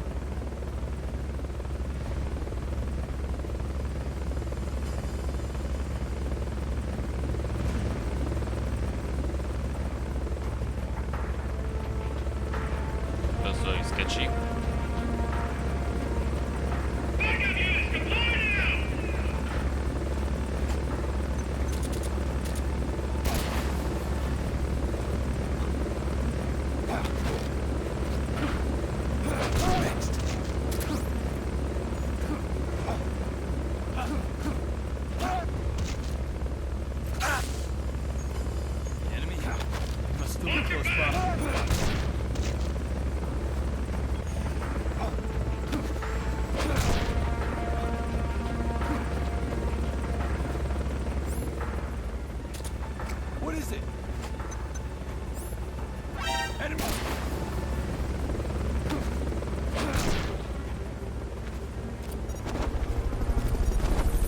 Bad.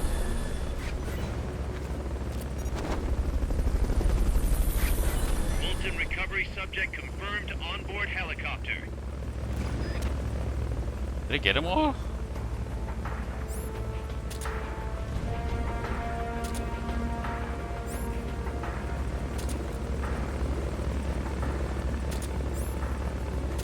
Hope I did.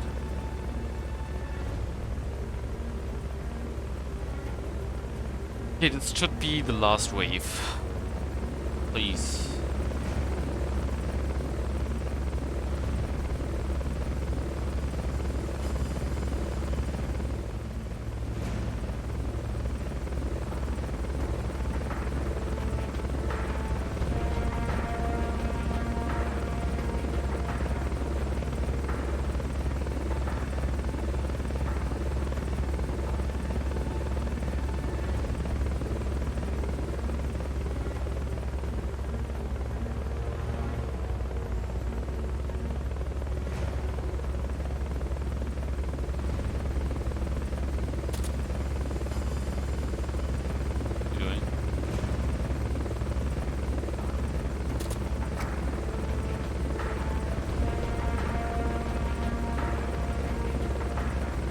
Did I miss one?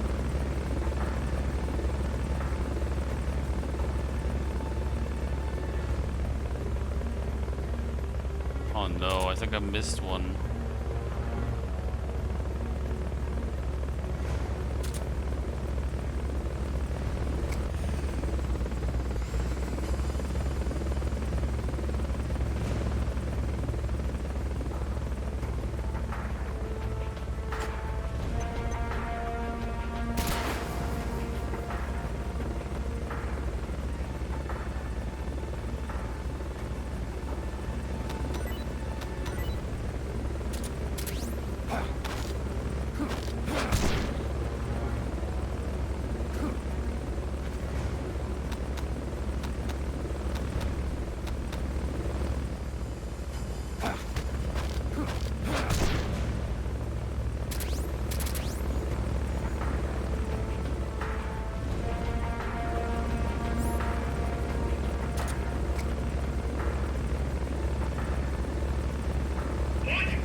Gonna shoot rockets again?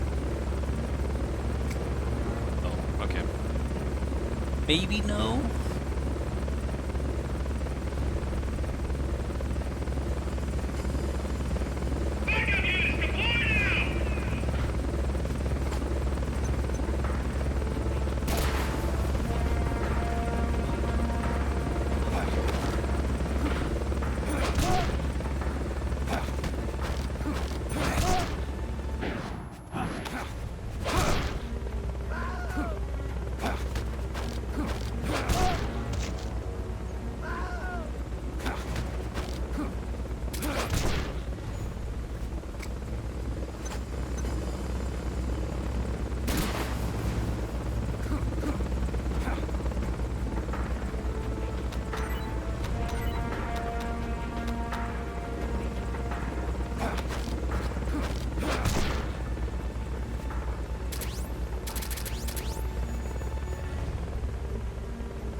That's gotta be the leader. Can you take him down? Finally.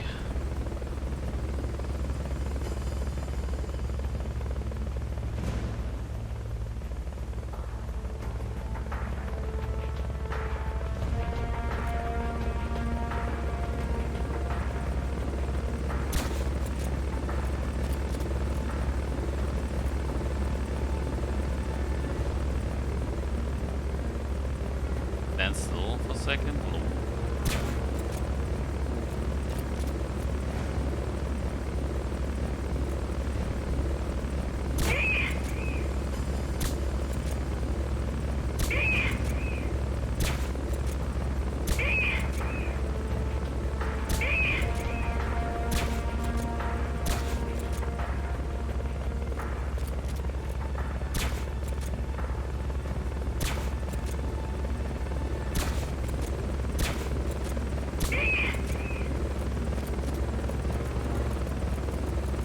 I hate him.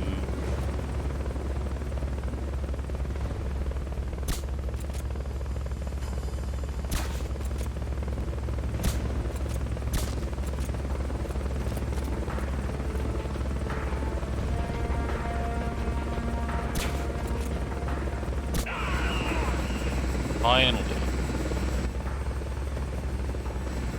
The enemy leader's out cold. Bring him in. My god.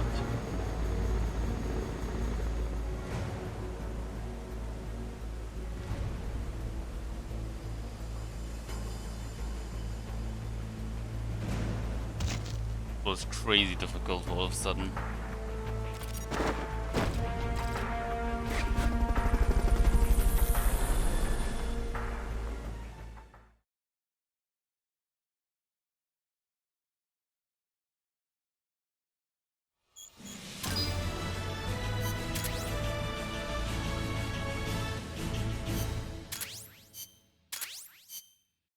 Hey.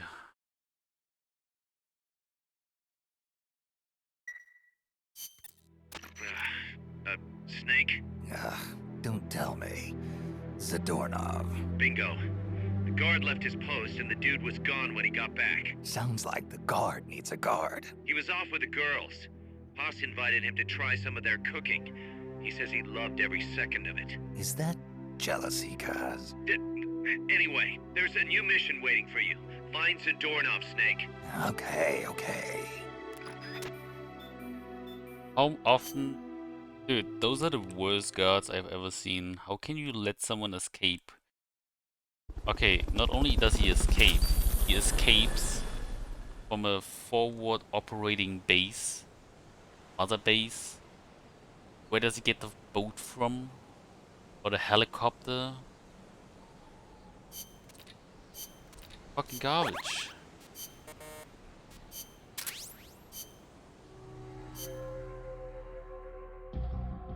Fucking garbage.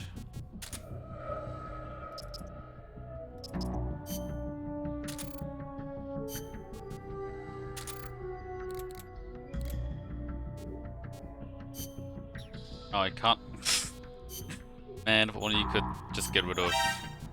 You're fired. Amanda. Wait.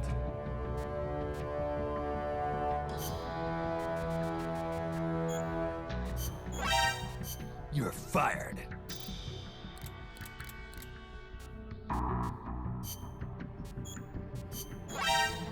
You're fired.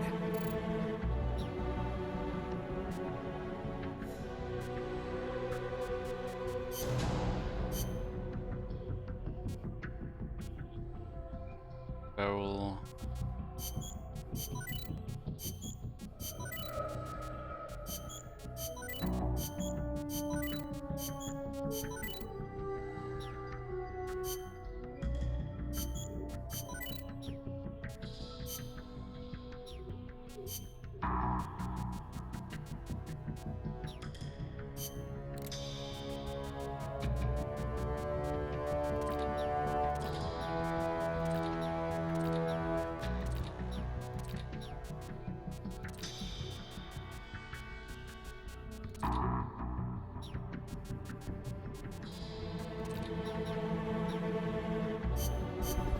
Oh, let's rescue him.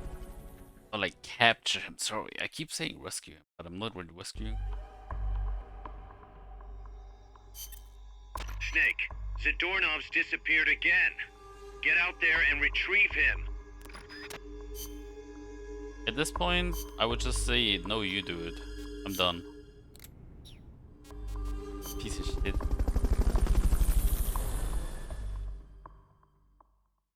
Why did you do it?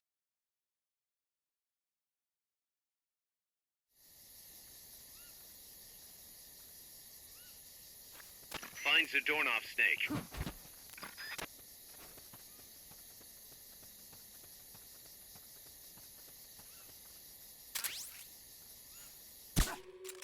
What's going on? Enemy Oh, attack! great. We're under attack! Going to alert status! Understood. Dispatching reinforcements. Proceed with extra caution.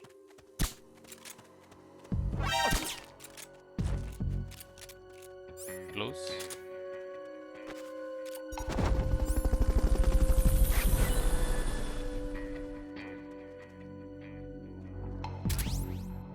Fulton recovery subject confirmed onboard helicopter.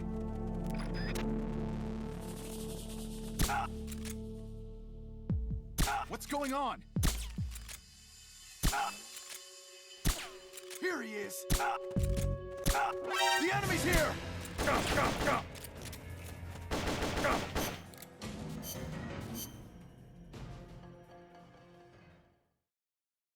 I think it's getting way too late. I don't know. Doing very shitty mistakes.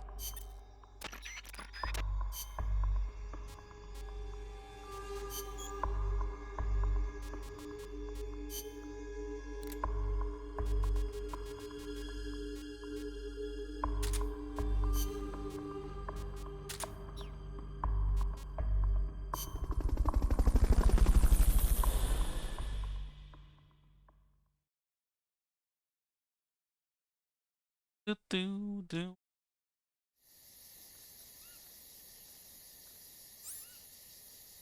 Finds the doorknob snake.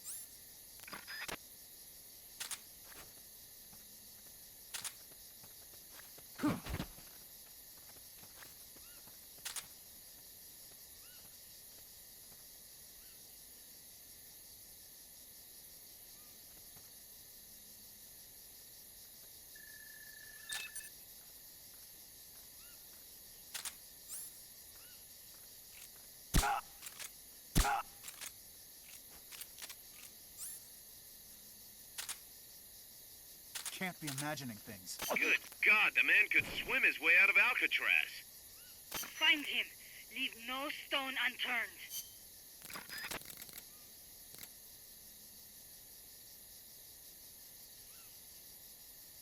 You go down. What the fuck?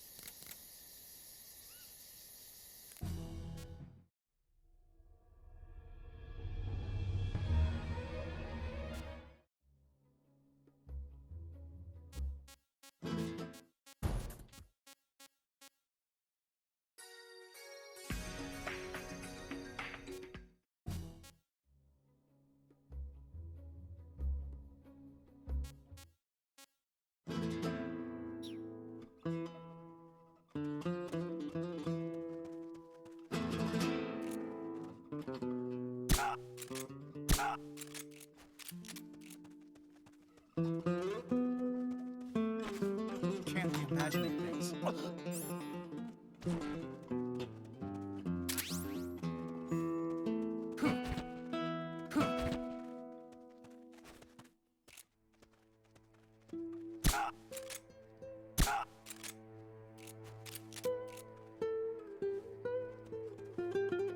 Can't be imagining things.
Not this time, fucker.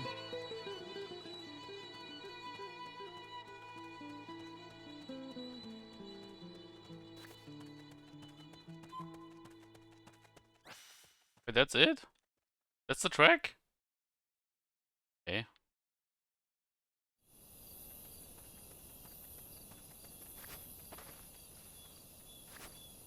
Does this guy have a Houdini complex or what?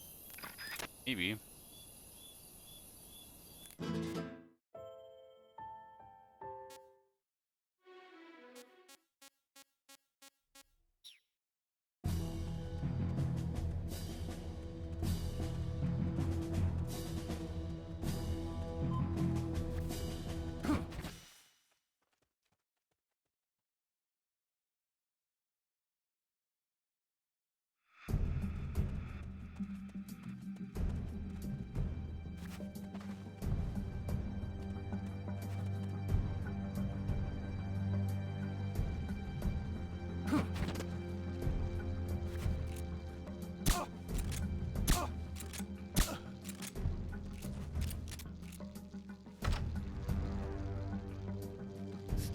Mama!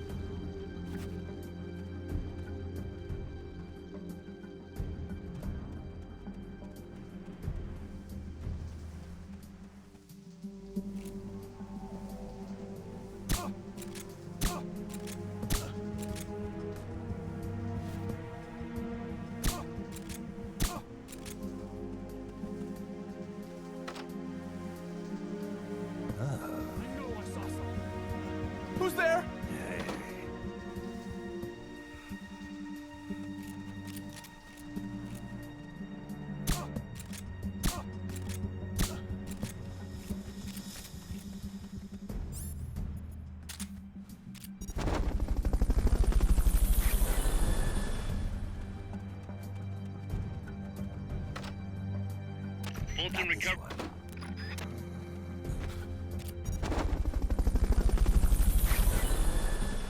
Not this one.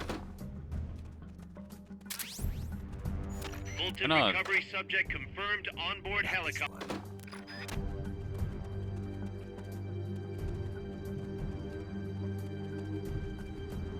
Pretty sure I cannot go. Yep. Okay, so he's not here as well. Seems like.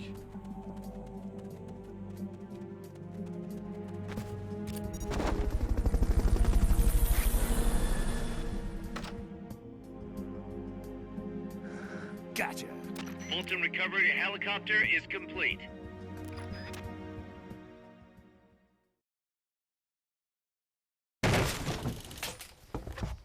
Curses. I mean, this was a bit different, so maybe this was the last time?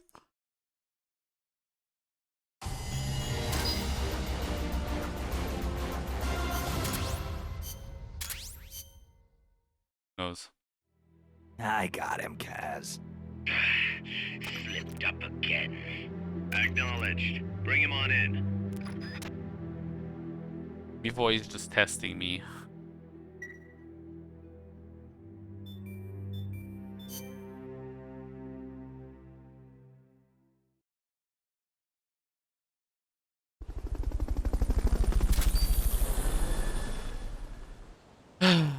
Smoke grenades, nice.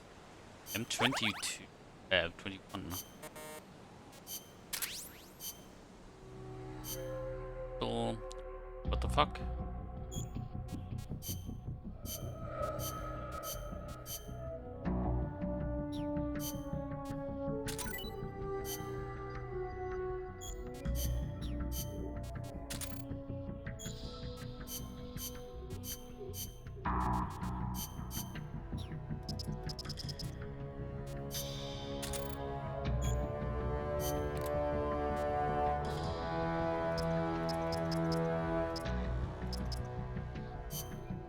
Oh wait, I can't fire Amanda right.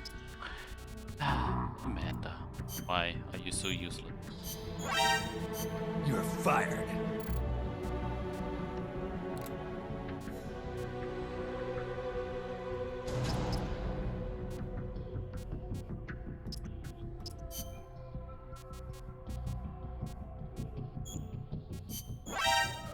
You're fired.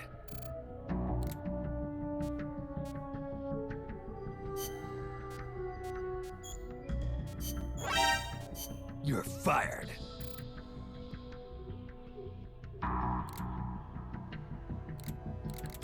We shouldn't have fired so many, but whatever.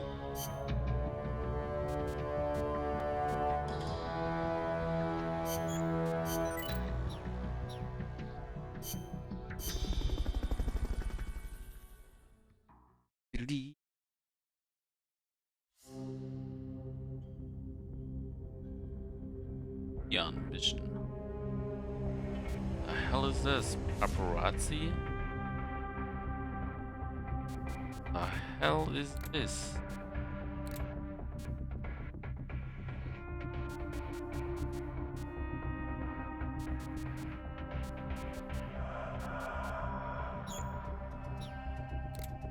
Whatever. I'm gonna fight Peace Walker again. This one. Was it this one? What was this one? Peace Walker. Because of how the beginning is. I love it.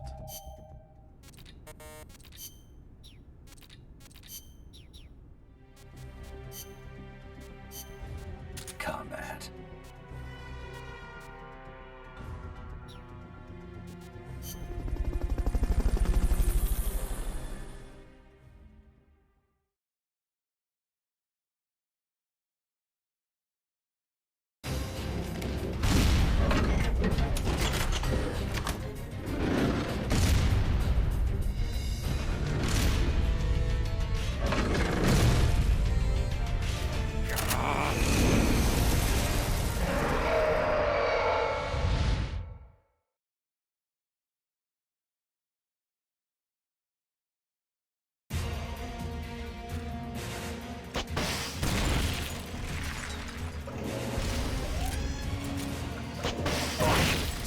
defense system online.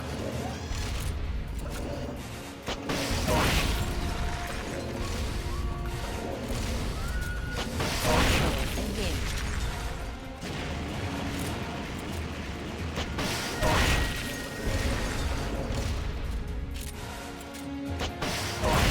Launching S-mines. Cluster bombs.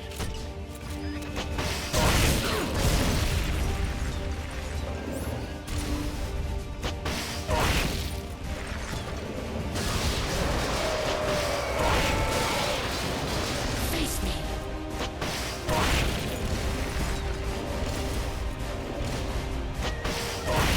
Flamethrower engaged. Oh my god.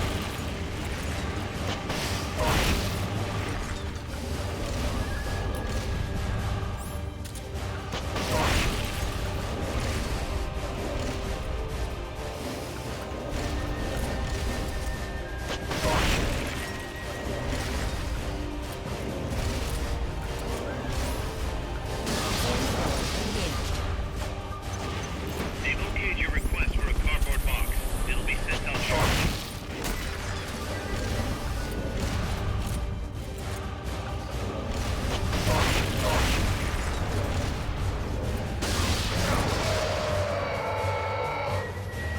Face me.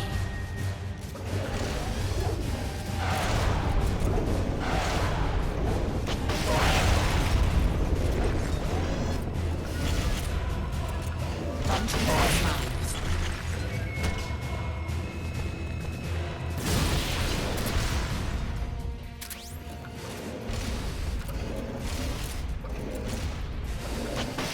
Oh my god.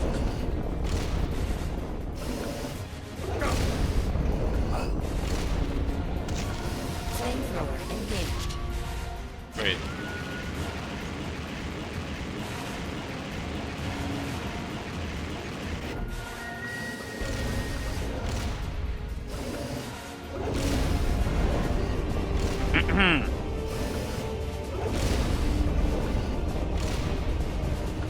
Flamethrower engaged. Really?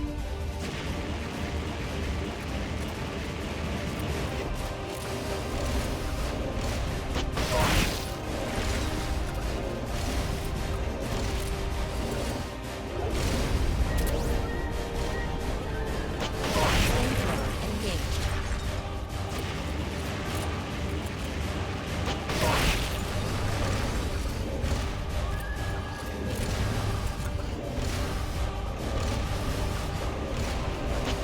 Red drive motor charging.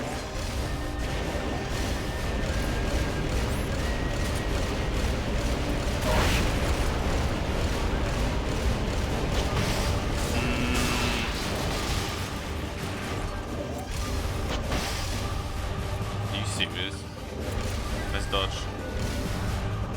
Firing rocket launcher.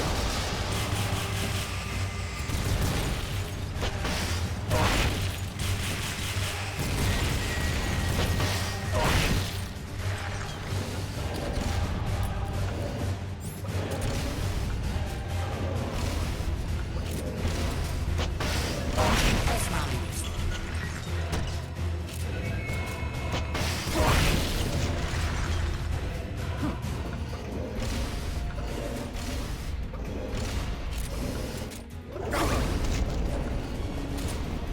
Now. They've okayed the request for support. They're sending out a cardboard box as we speak.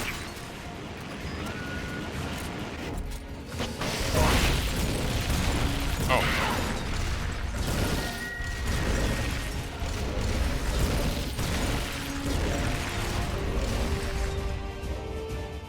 Damn it. Okay, so I don't have to fight this Peace Walk.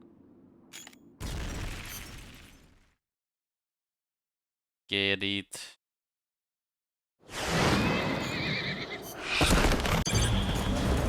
No.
Approaching the border. Well, that was really not what I wanted to do. Fuck. Hey, at least I got an S rank. Snake. Yeah.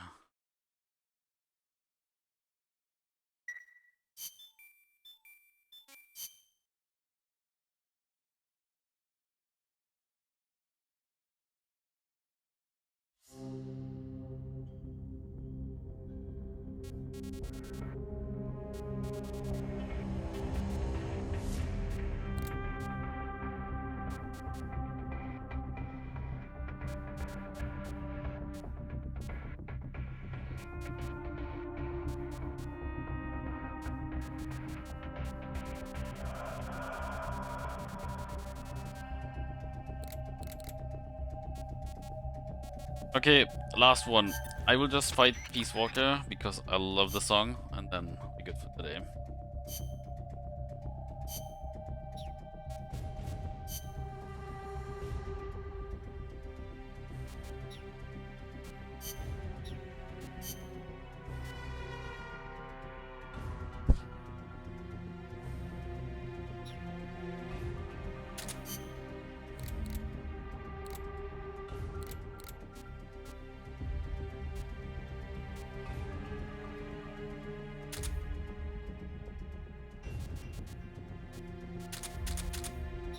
Well, we shall see if this works.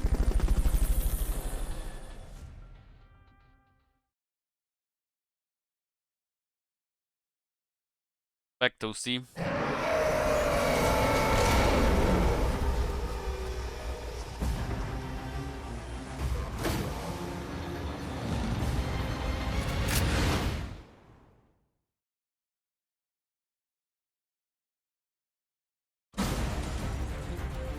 You've got to stop Peace Walker before she can launch her nuke.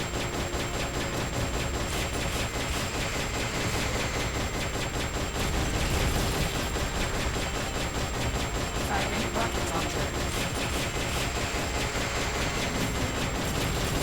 1 minute to launch.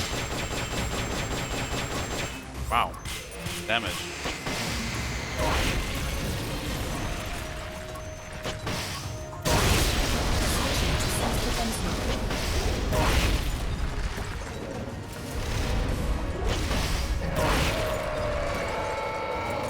Face me. Engage. Launching S-mines.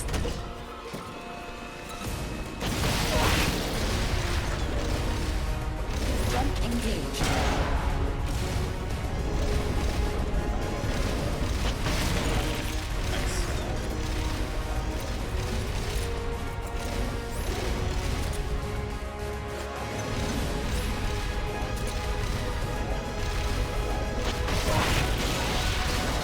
Firing rocket launcher.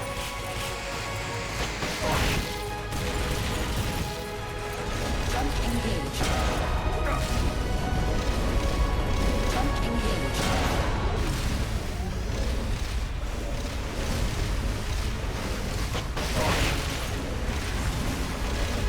Initializing nuclear launch sequence. Launch angle set. They've okayed your request for a cardboard box. It'll be sent out shortly. Switching to self-defense mode. Firing drill missiles.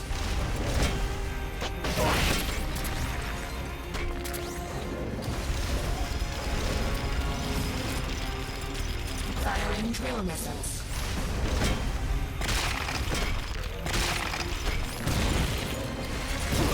Oops. Firing drill missiles.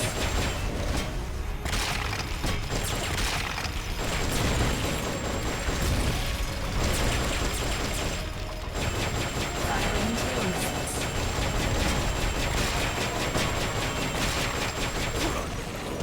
Oops.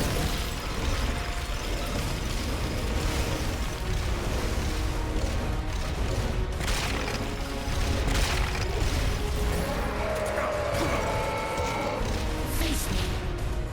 Jump engage. Firing rocket launcher.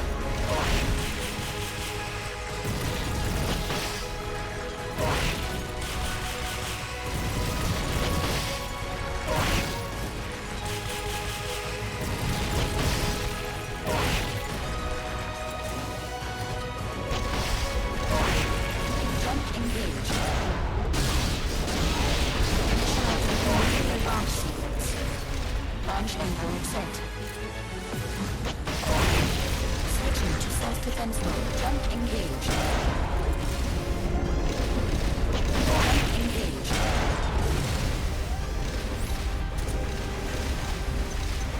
They've okayed the request for support. They're sending out a cardboard box as we speak. The launch sequence. Launch angle set. 1 minute to launch. You've got to stop Cakewalker before she can launch her nuke. Flamethrower engaged.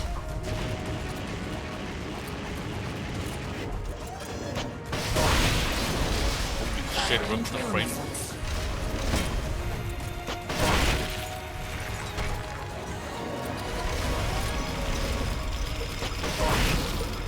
Firing drill missiles.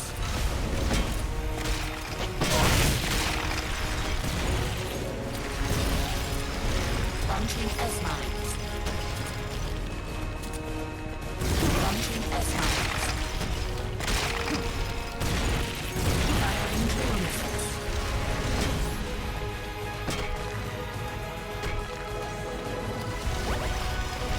Launching S-mines. Firing drill missiles.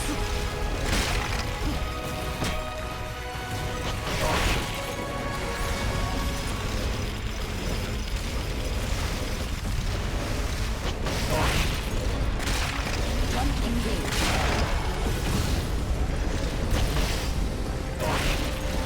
EM pulse at maximum. Firing drill missiles.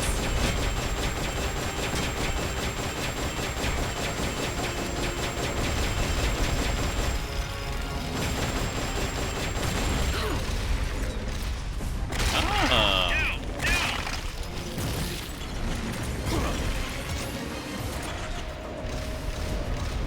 Face me.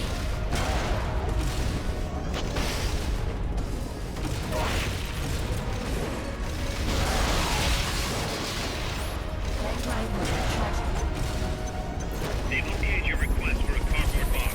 It'll be sent out shortly. Red drive motor charging. Firing drill missiles.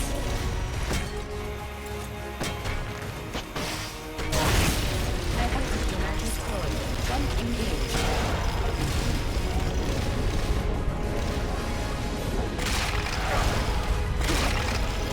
Uh-oh. Jump engage.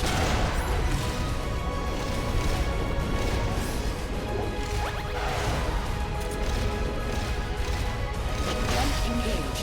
Oh my god, really? EM pulse at maximum. Firing rocket launcher.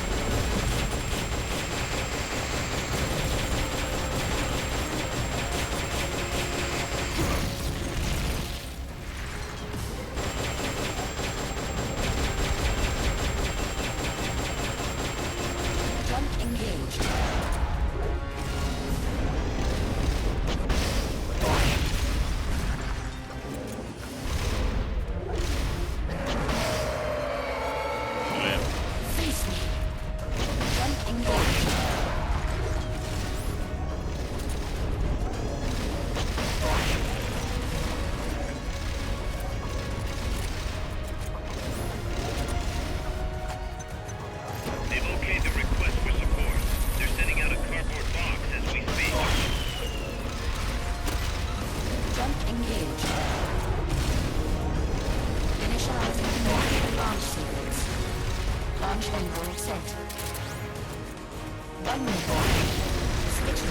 Self-defense mode.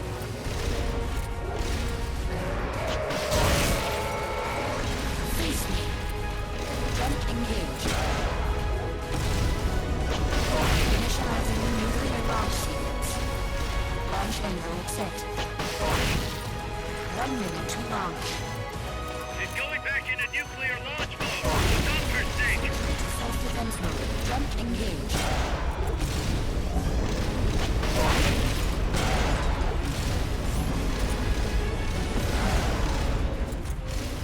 Launching S-mount.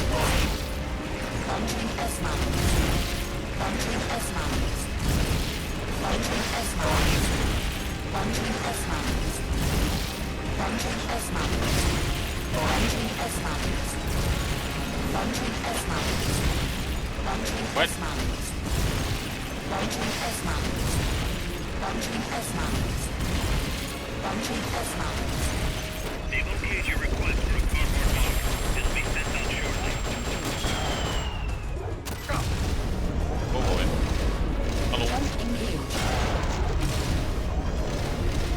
Backline mode charging. Okay. Jump engage. Backline mode charging. Launching S-mounts.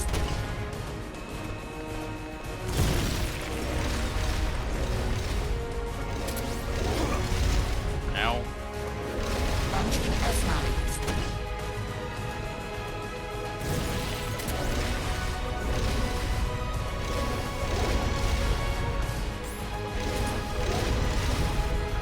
Science.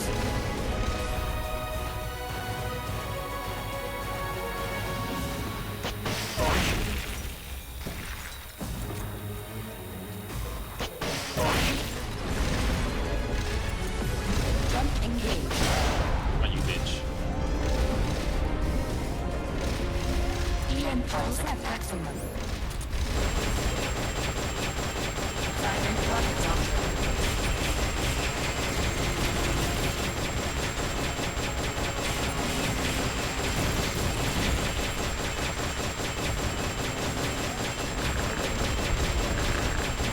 Jump engage.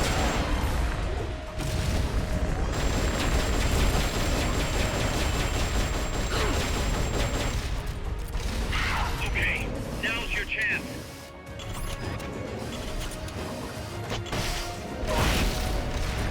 Face me.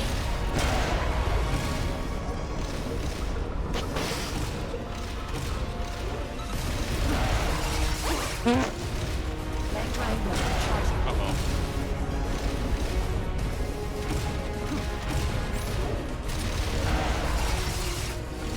Firing drill missiles.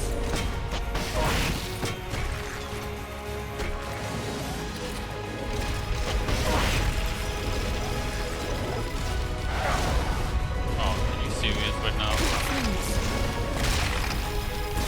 Use the left stick to resist. You can do it! Jump engage. Ugh.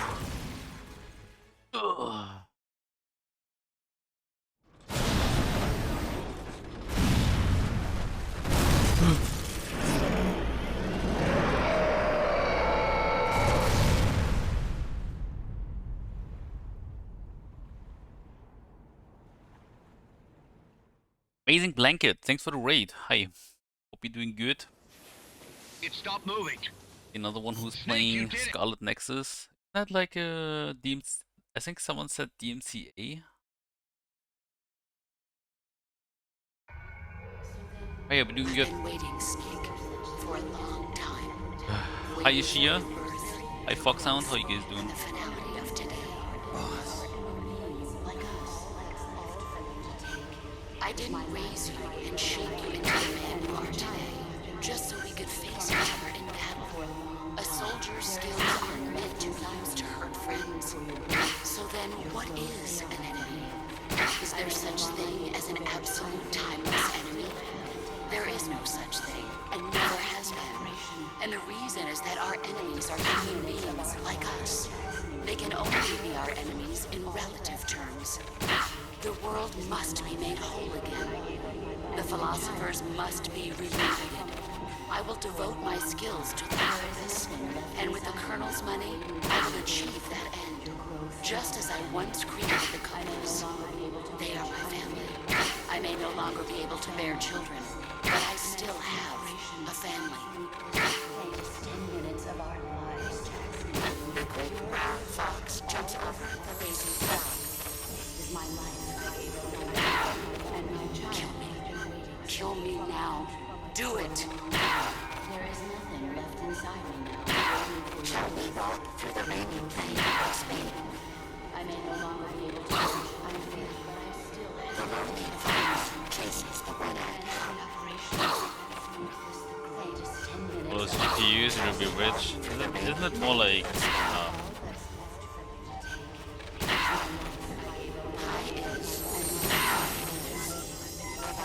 CPUs? There is nothing left inside me now, waiting for your birth. Your growth, they are my family. I may no longer be able to bear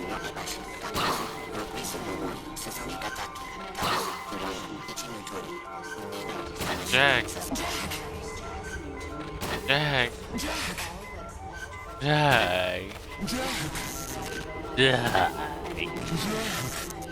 Jack.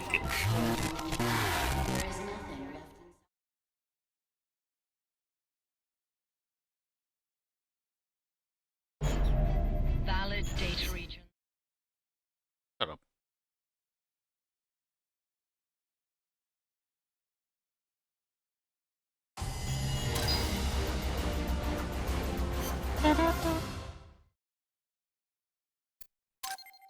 Are you serious, bro?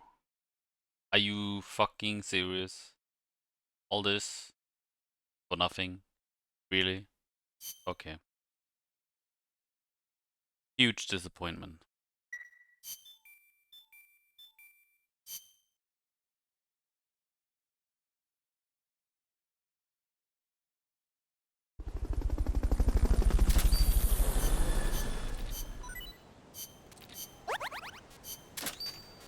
Shit.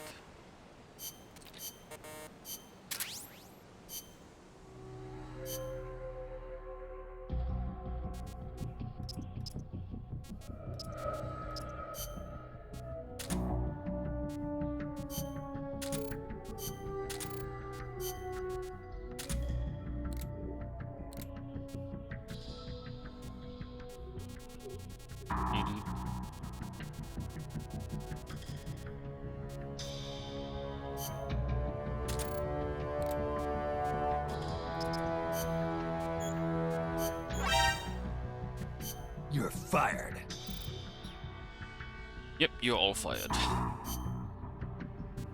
What else can we do here?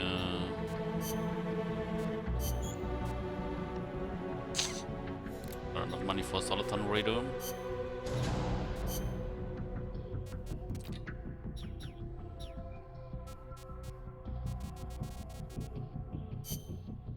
Okay, I really want to know what the Puyan mission is, so this is gonna be the last one, okay? Okay. But Mom, only one more minute.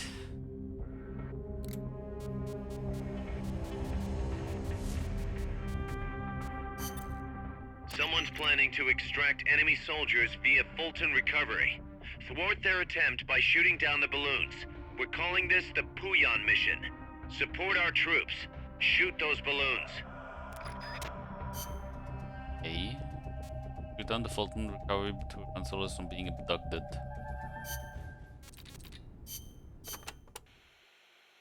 So all I have to do here is shoot down the Fulton recovery balloons, right? Right. And don't shoot the soldier dangling underneath by mistake. Why not? I'd go with a sniper rifle. But really, any weapon will work as long as you aim carefully. Balloon popping. You might get more balloons if you do this one as a co-ops. The, sky's the limit. Look at it this way. It'd get real depressing real quick if every single mission were a bloodbath. It's good to have a nice, relaxing challenge like this once in a while, you know? Oh, come on, don't those Fulton balloons look tasty? Like big, juicy, floating pigs? Yeah, sure, whatever. So, this is called a Puyan mission. What's that supposed to mean? When I was a kid, my neighbors had a pet pig they called Pooyan. Every time I see a Fulton balloon, it reminds me of that little porker. Okay, but the objective here is to pop those balloons, right? Doesn't sound like a good idea getting emotionally attached. Good point. Man, if only those were real pigs dangling from the balloons. Now wouldn't that be something? Ugh. Oh. Okay. This came before. Yeah, this came before. Phantom Pain, story-wise and release-wise. Gonna go ahead. Survival.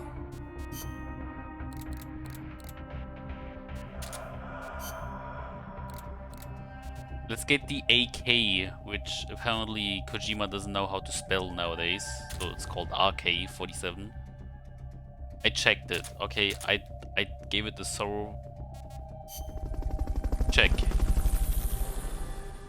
and I did not find an RK-47. The only thing that was is, I think, it's RK-62 or 61, which is Finnish. Oh my god, what the hell?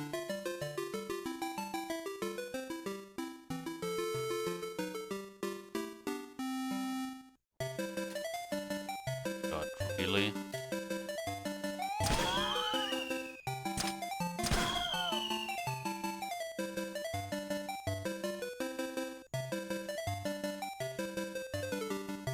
The hell?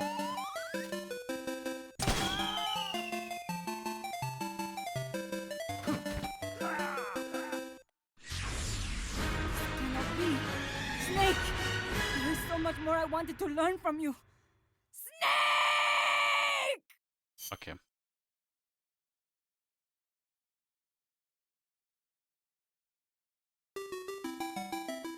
Oh god.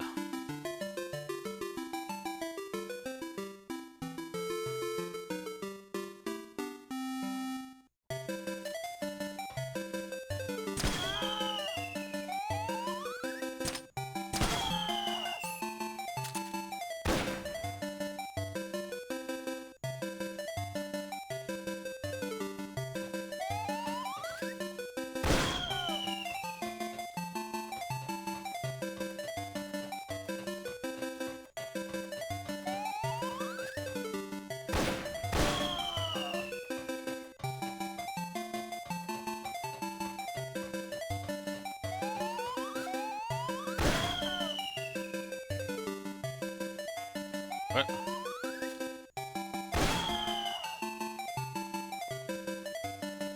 Wait, what? Oh.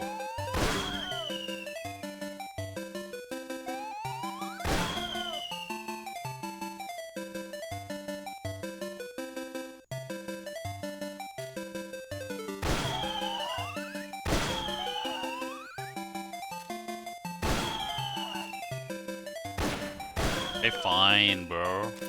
Nothing happening. This is an AK, okay? Tell me what you want. This is an AK.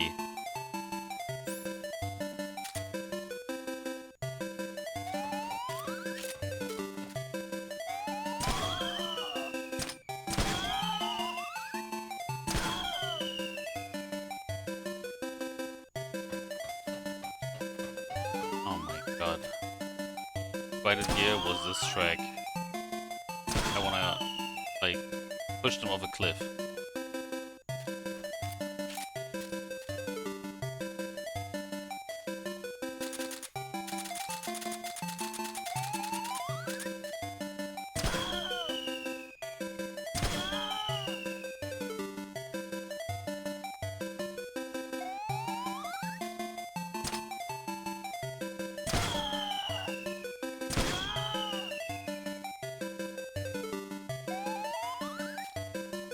Torture. Thing.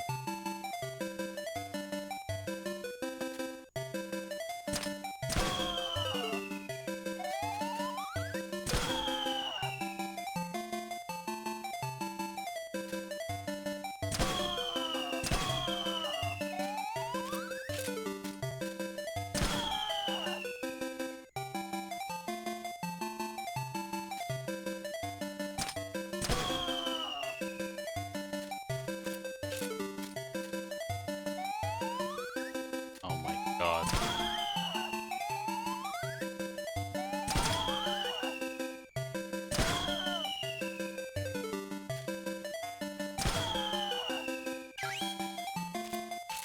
Okay, you're done with that area. Head for the goal. Oh my God, it's over. Thank God. Mission complete. The folks back at Mother Base will be thrilled.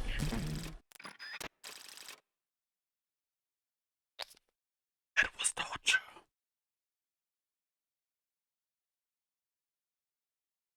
It was very bad.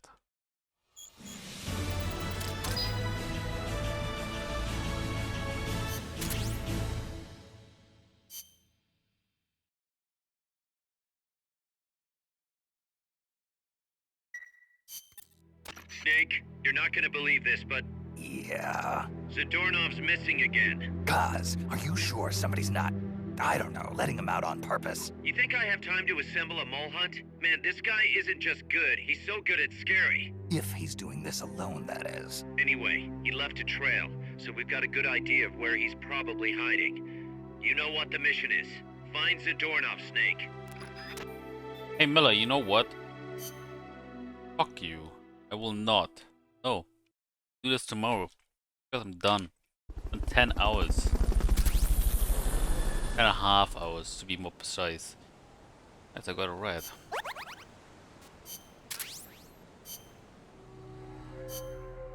Grand today. Yeah. Seeing him.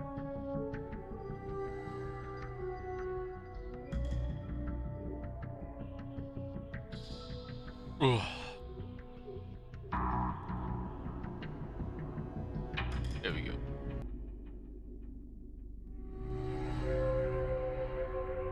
There we go. Perfect transition. Kappa.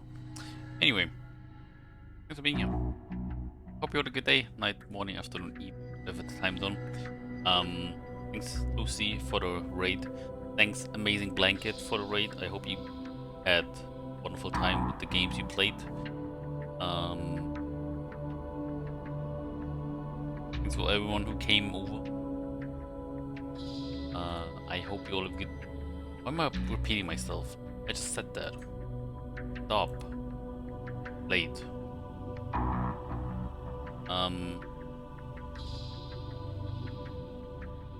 Okay.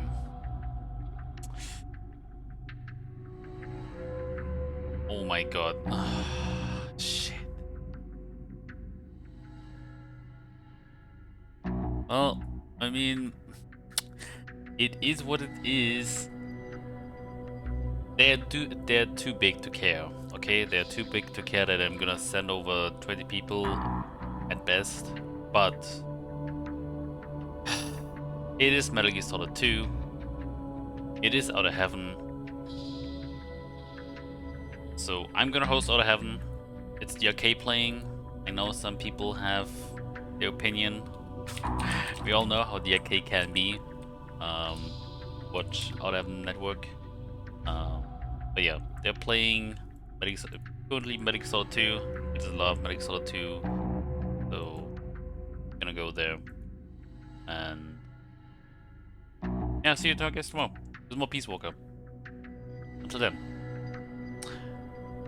Peace. Ha, you know, peace, yeah, because the game is called Peace Walker. I'm so funny. Okay, bye.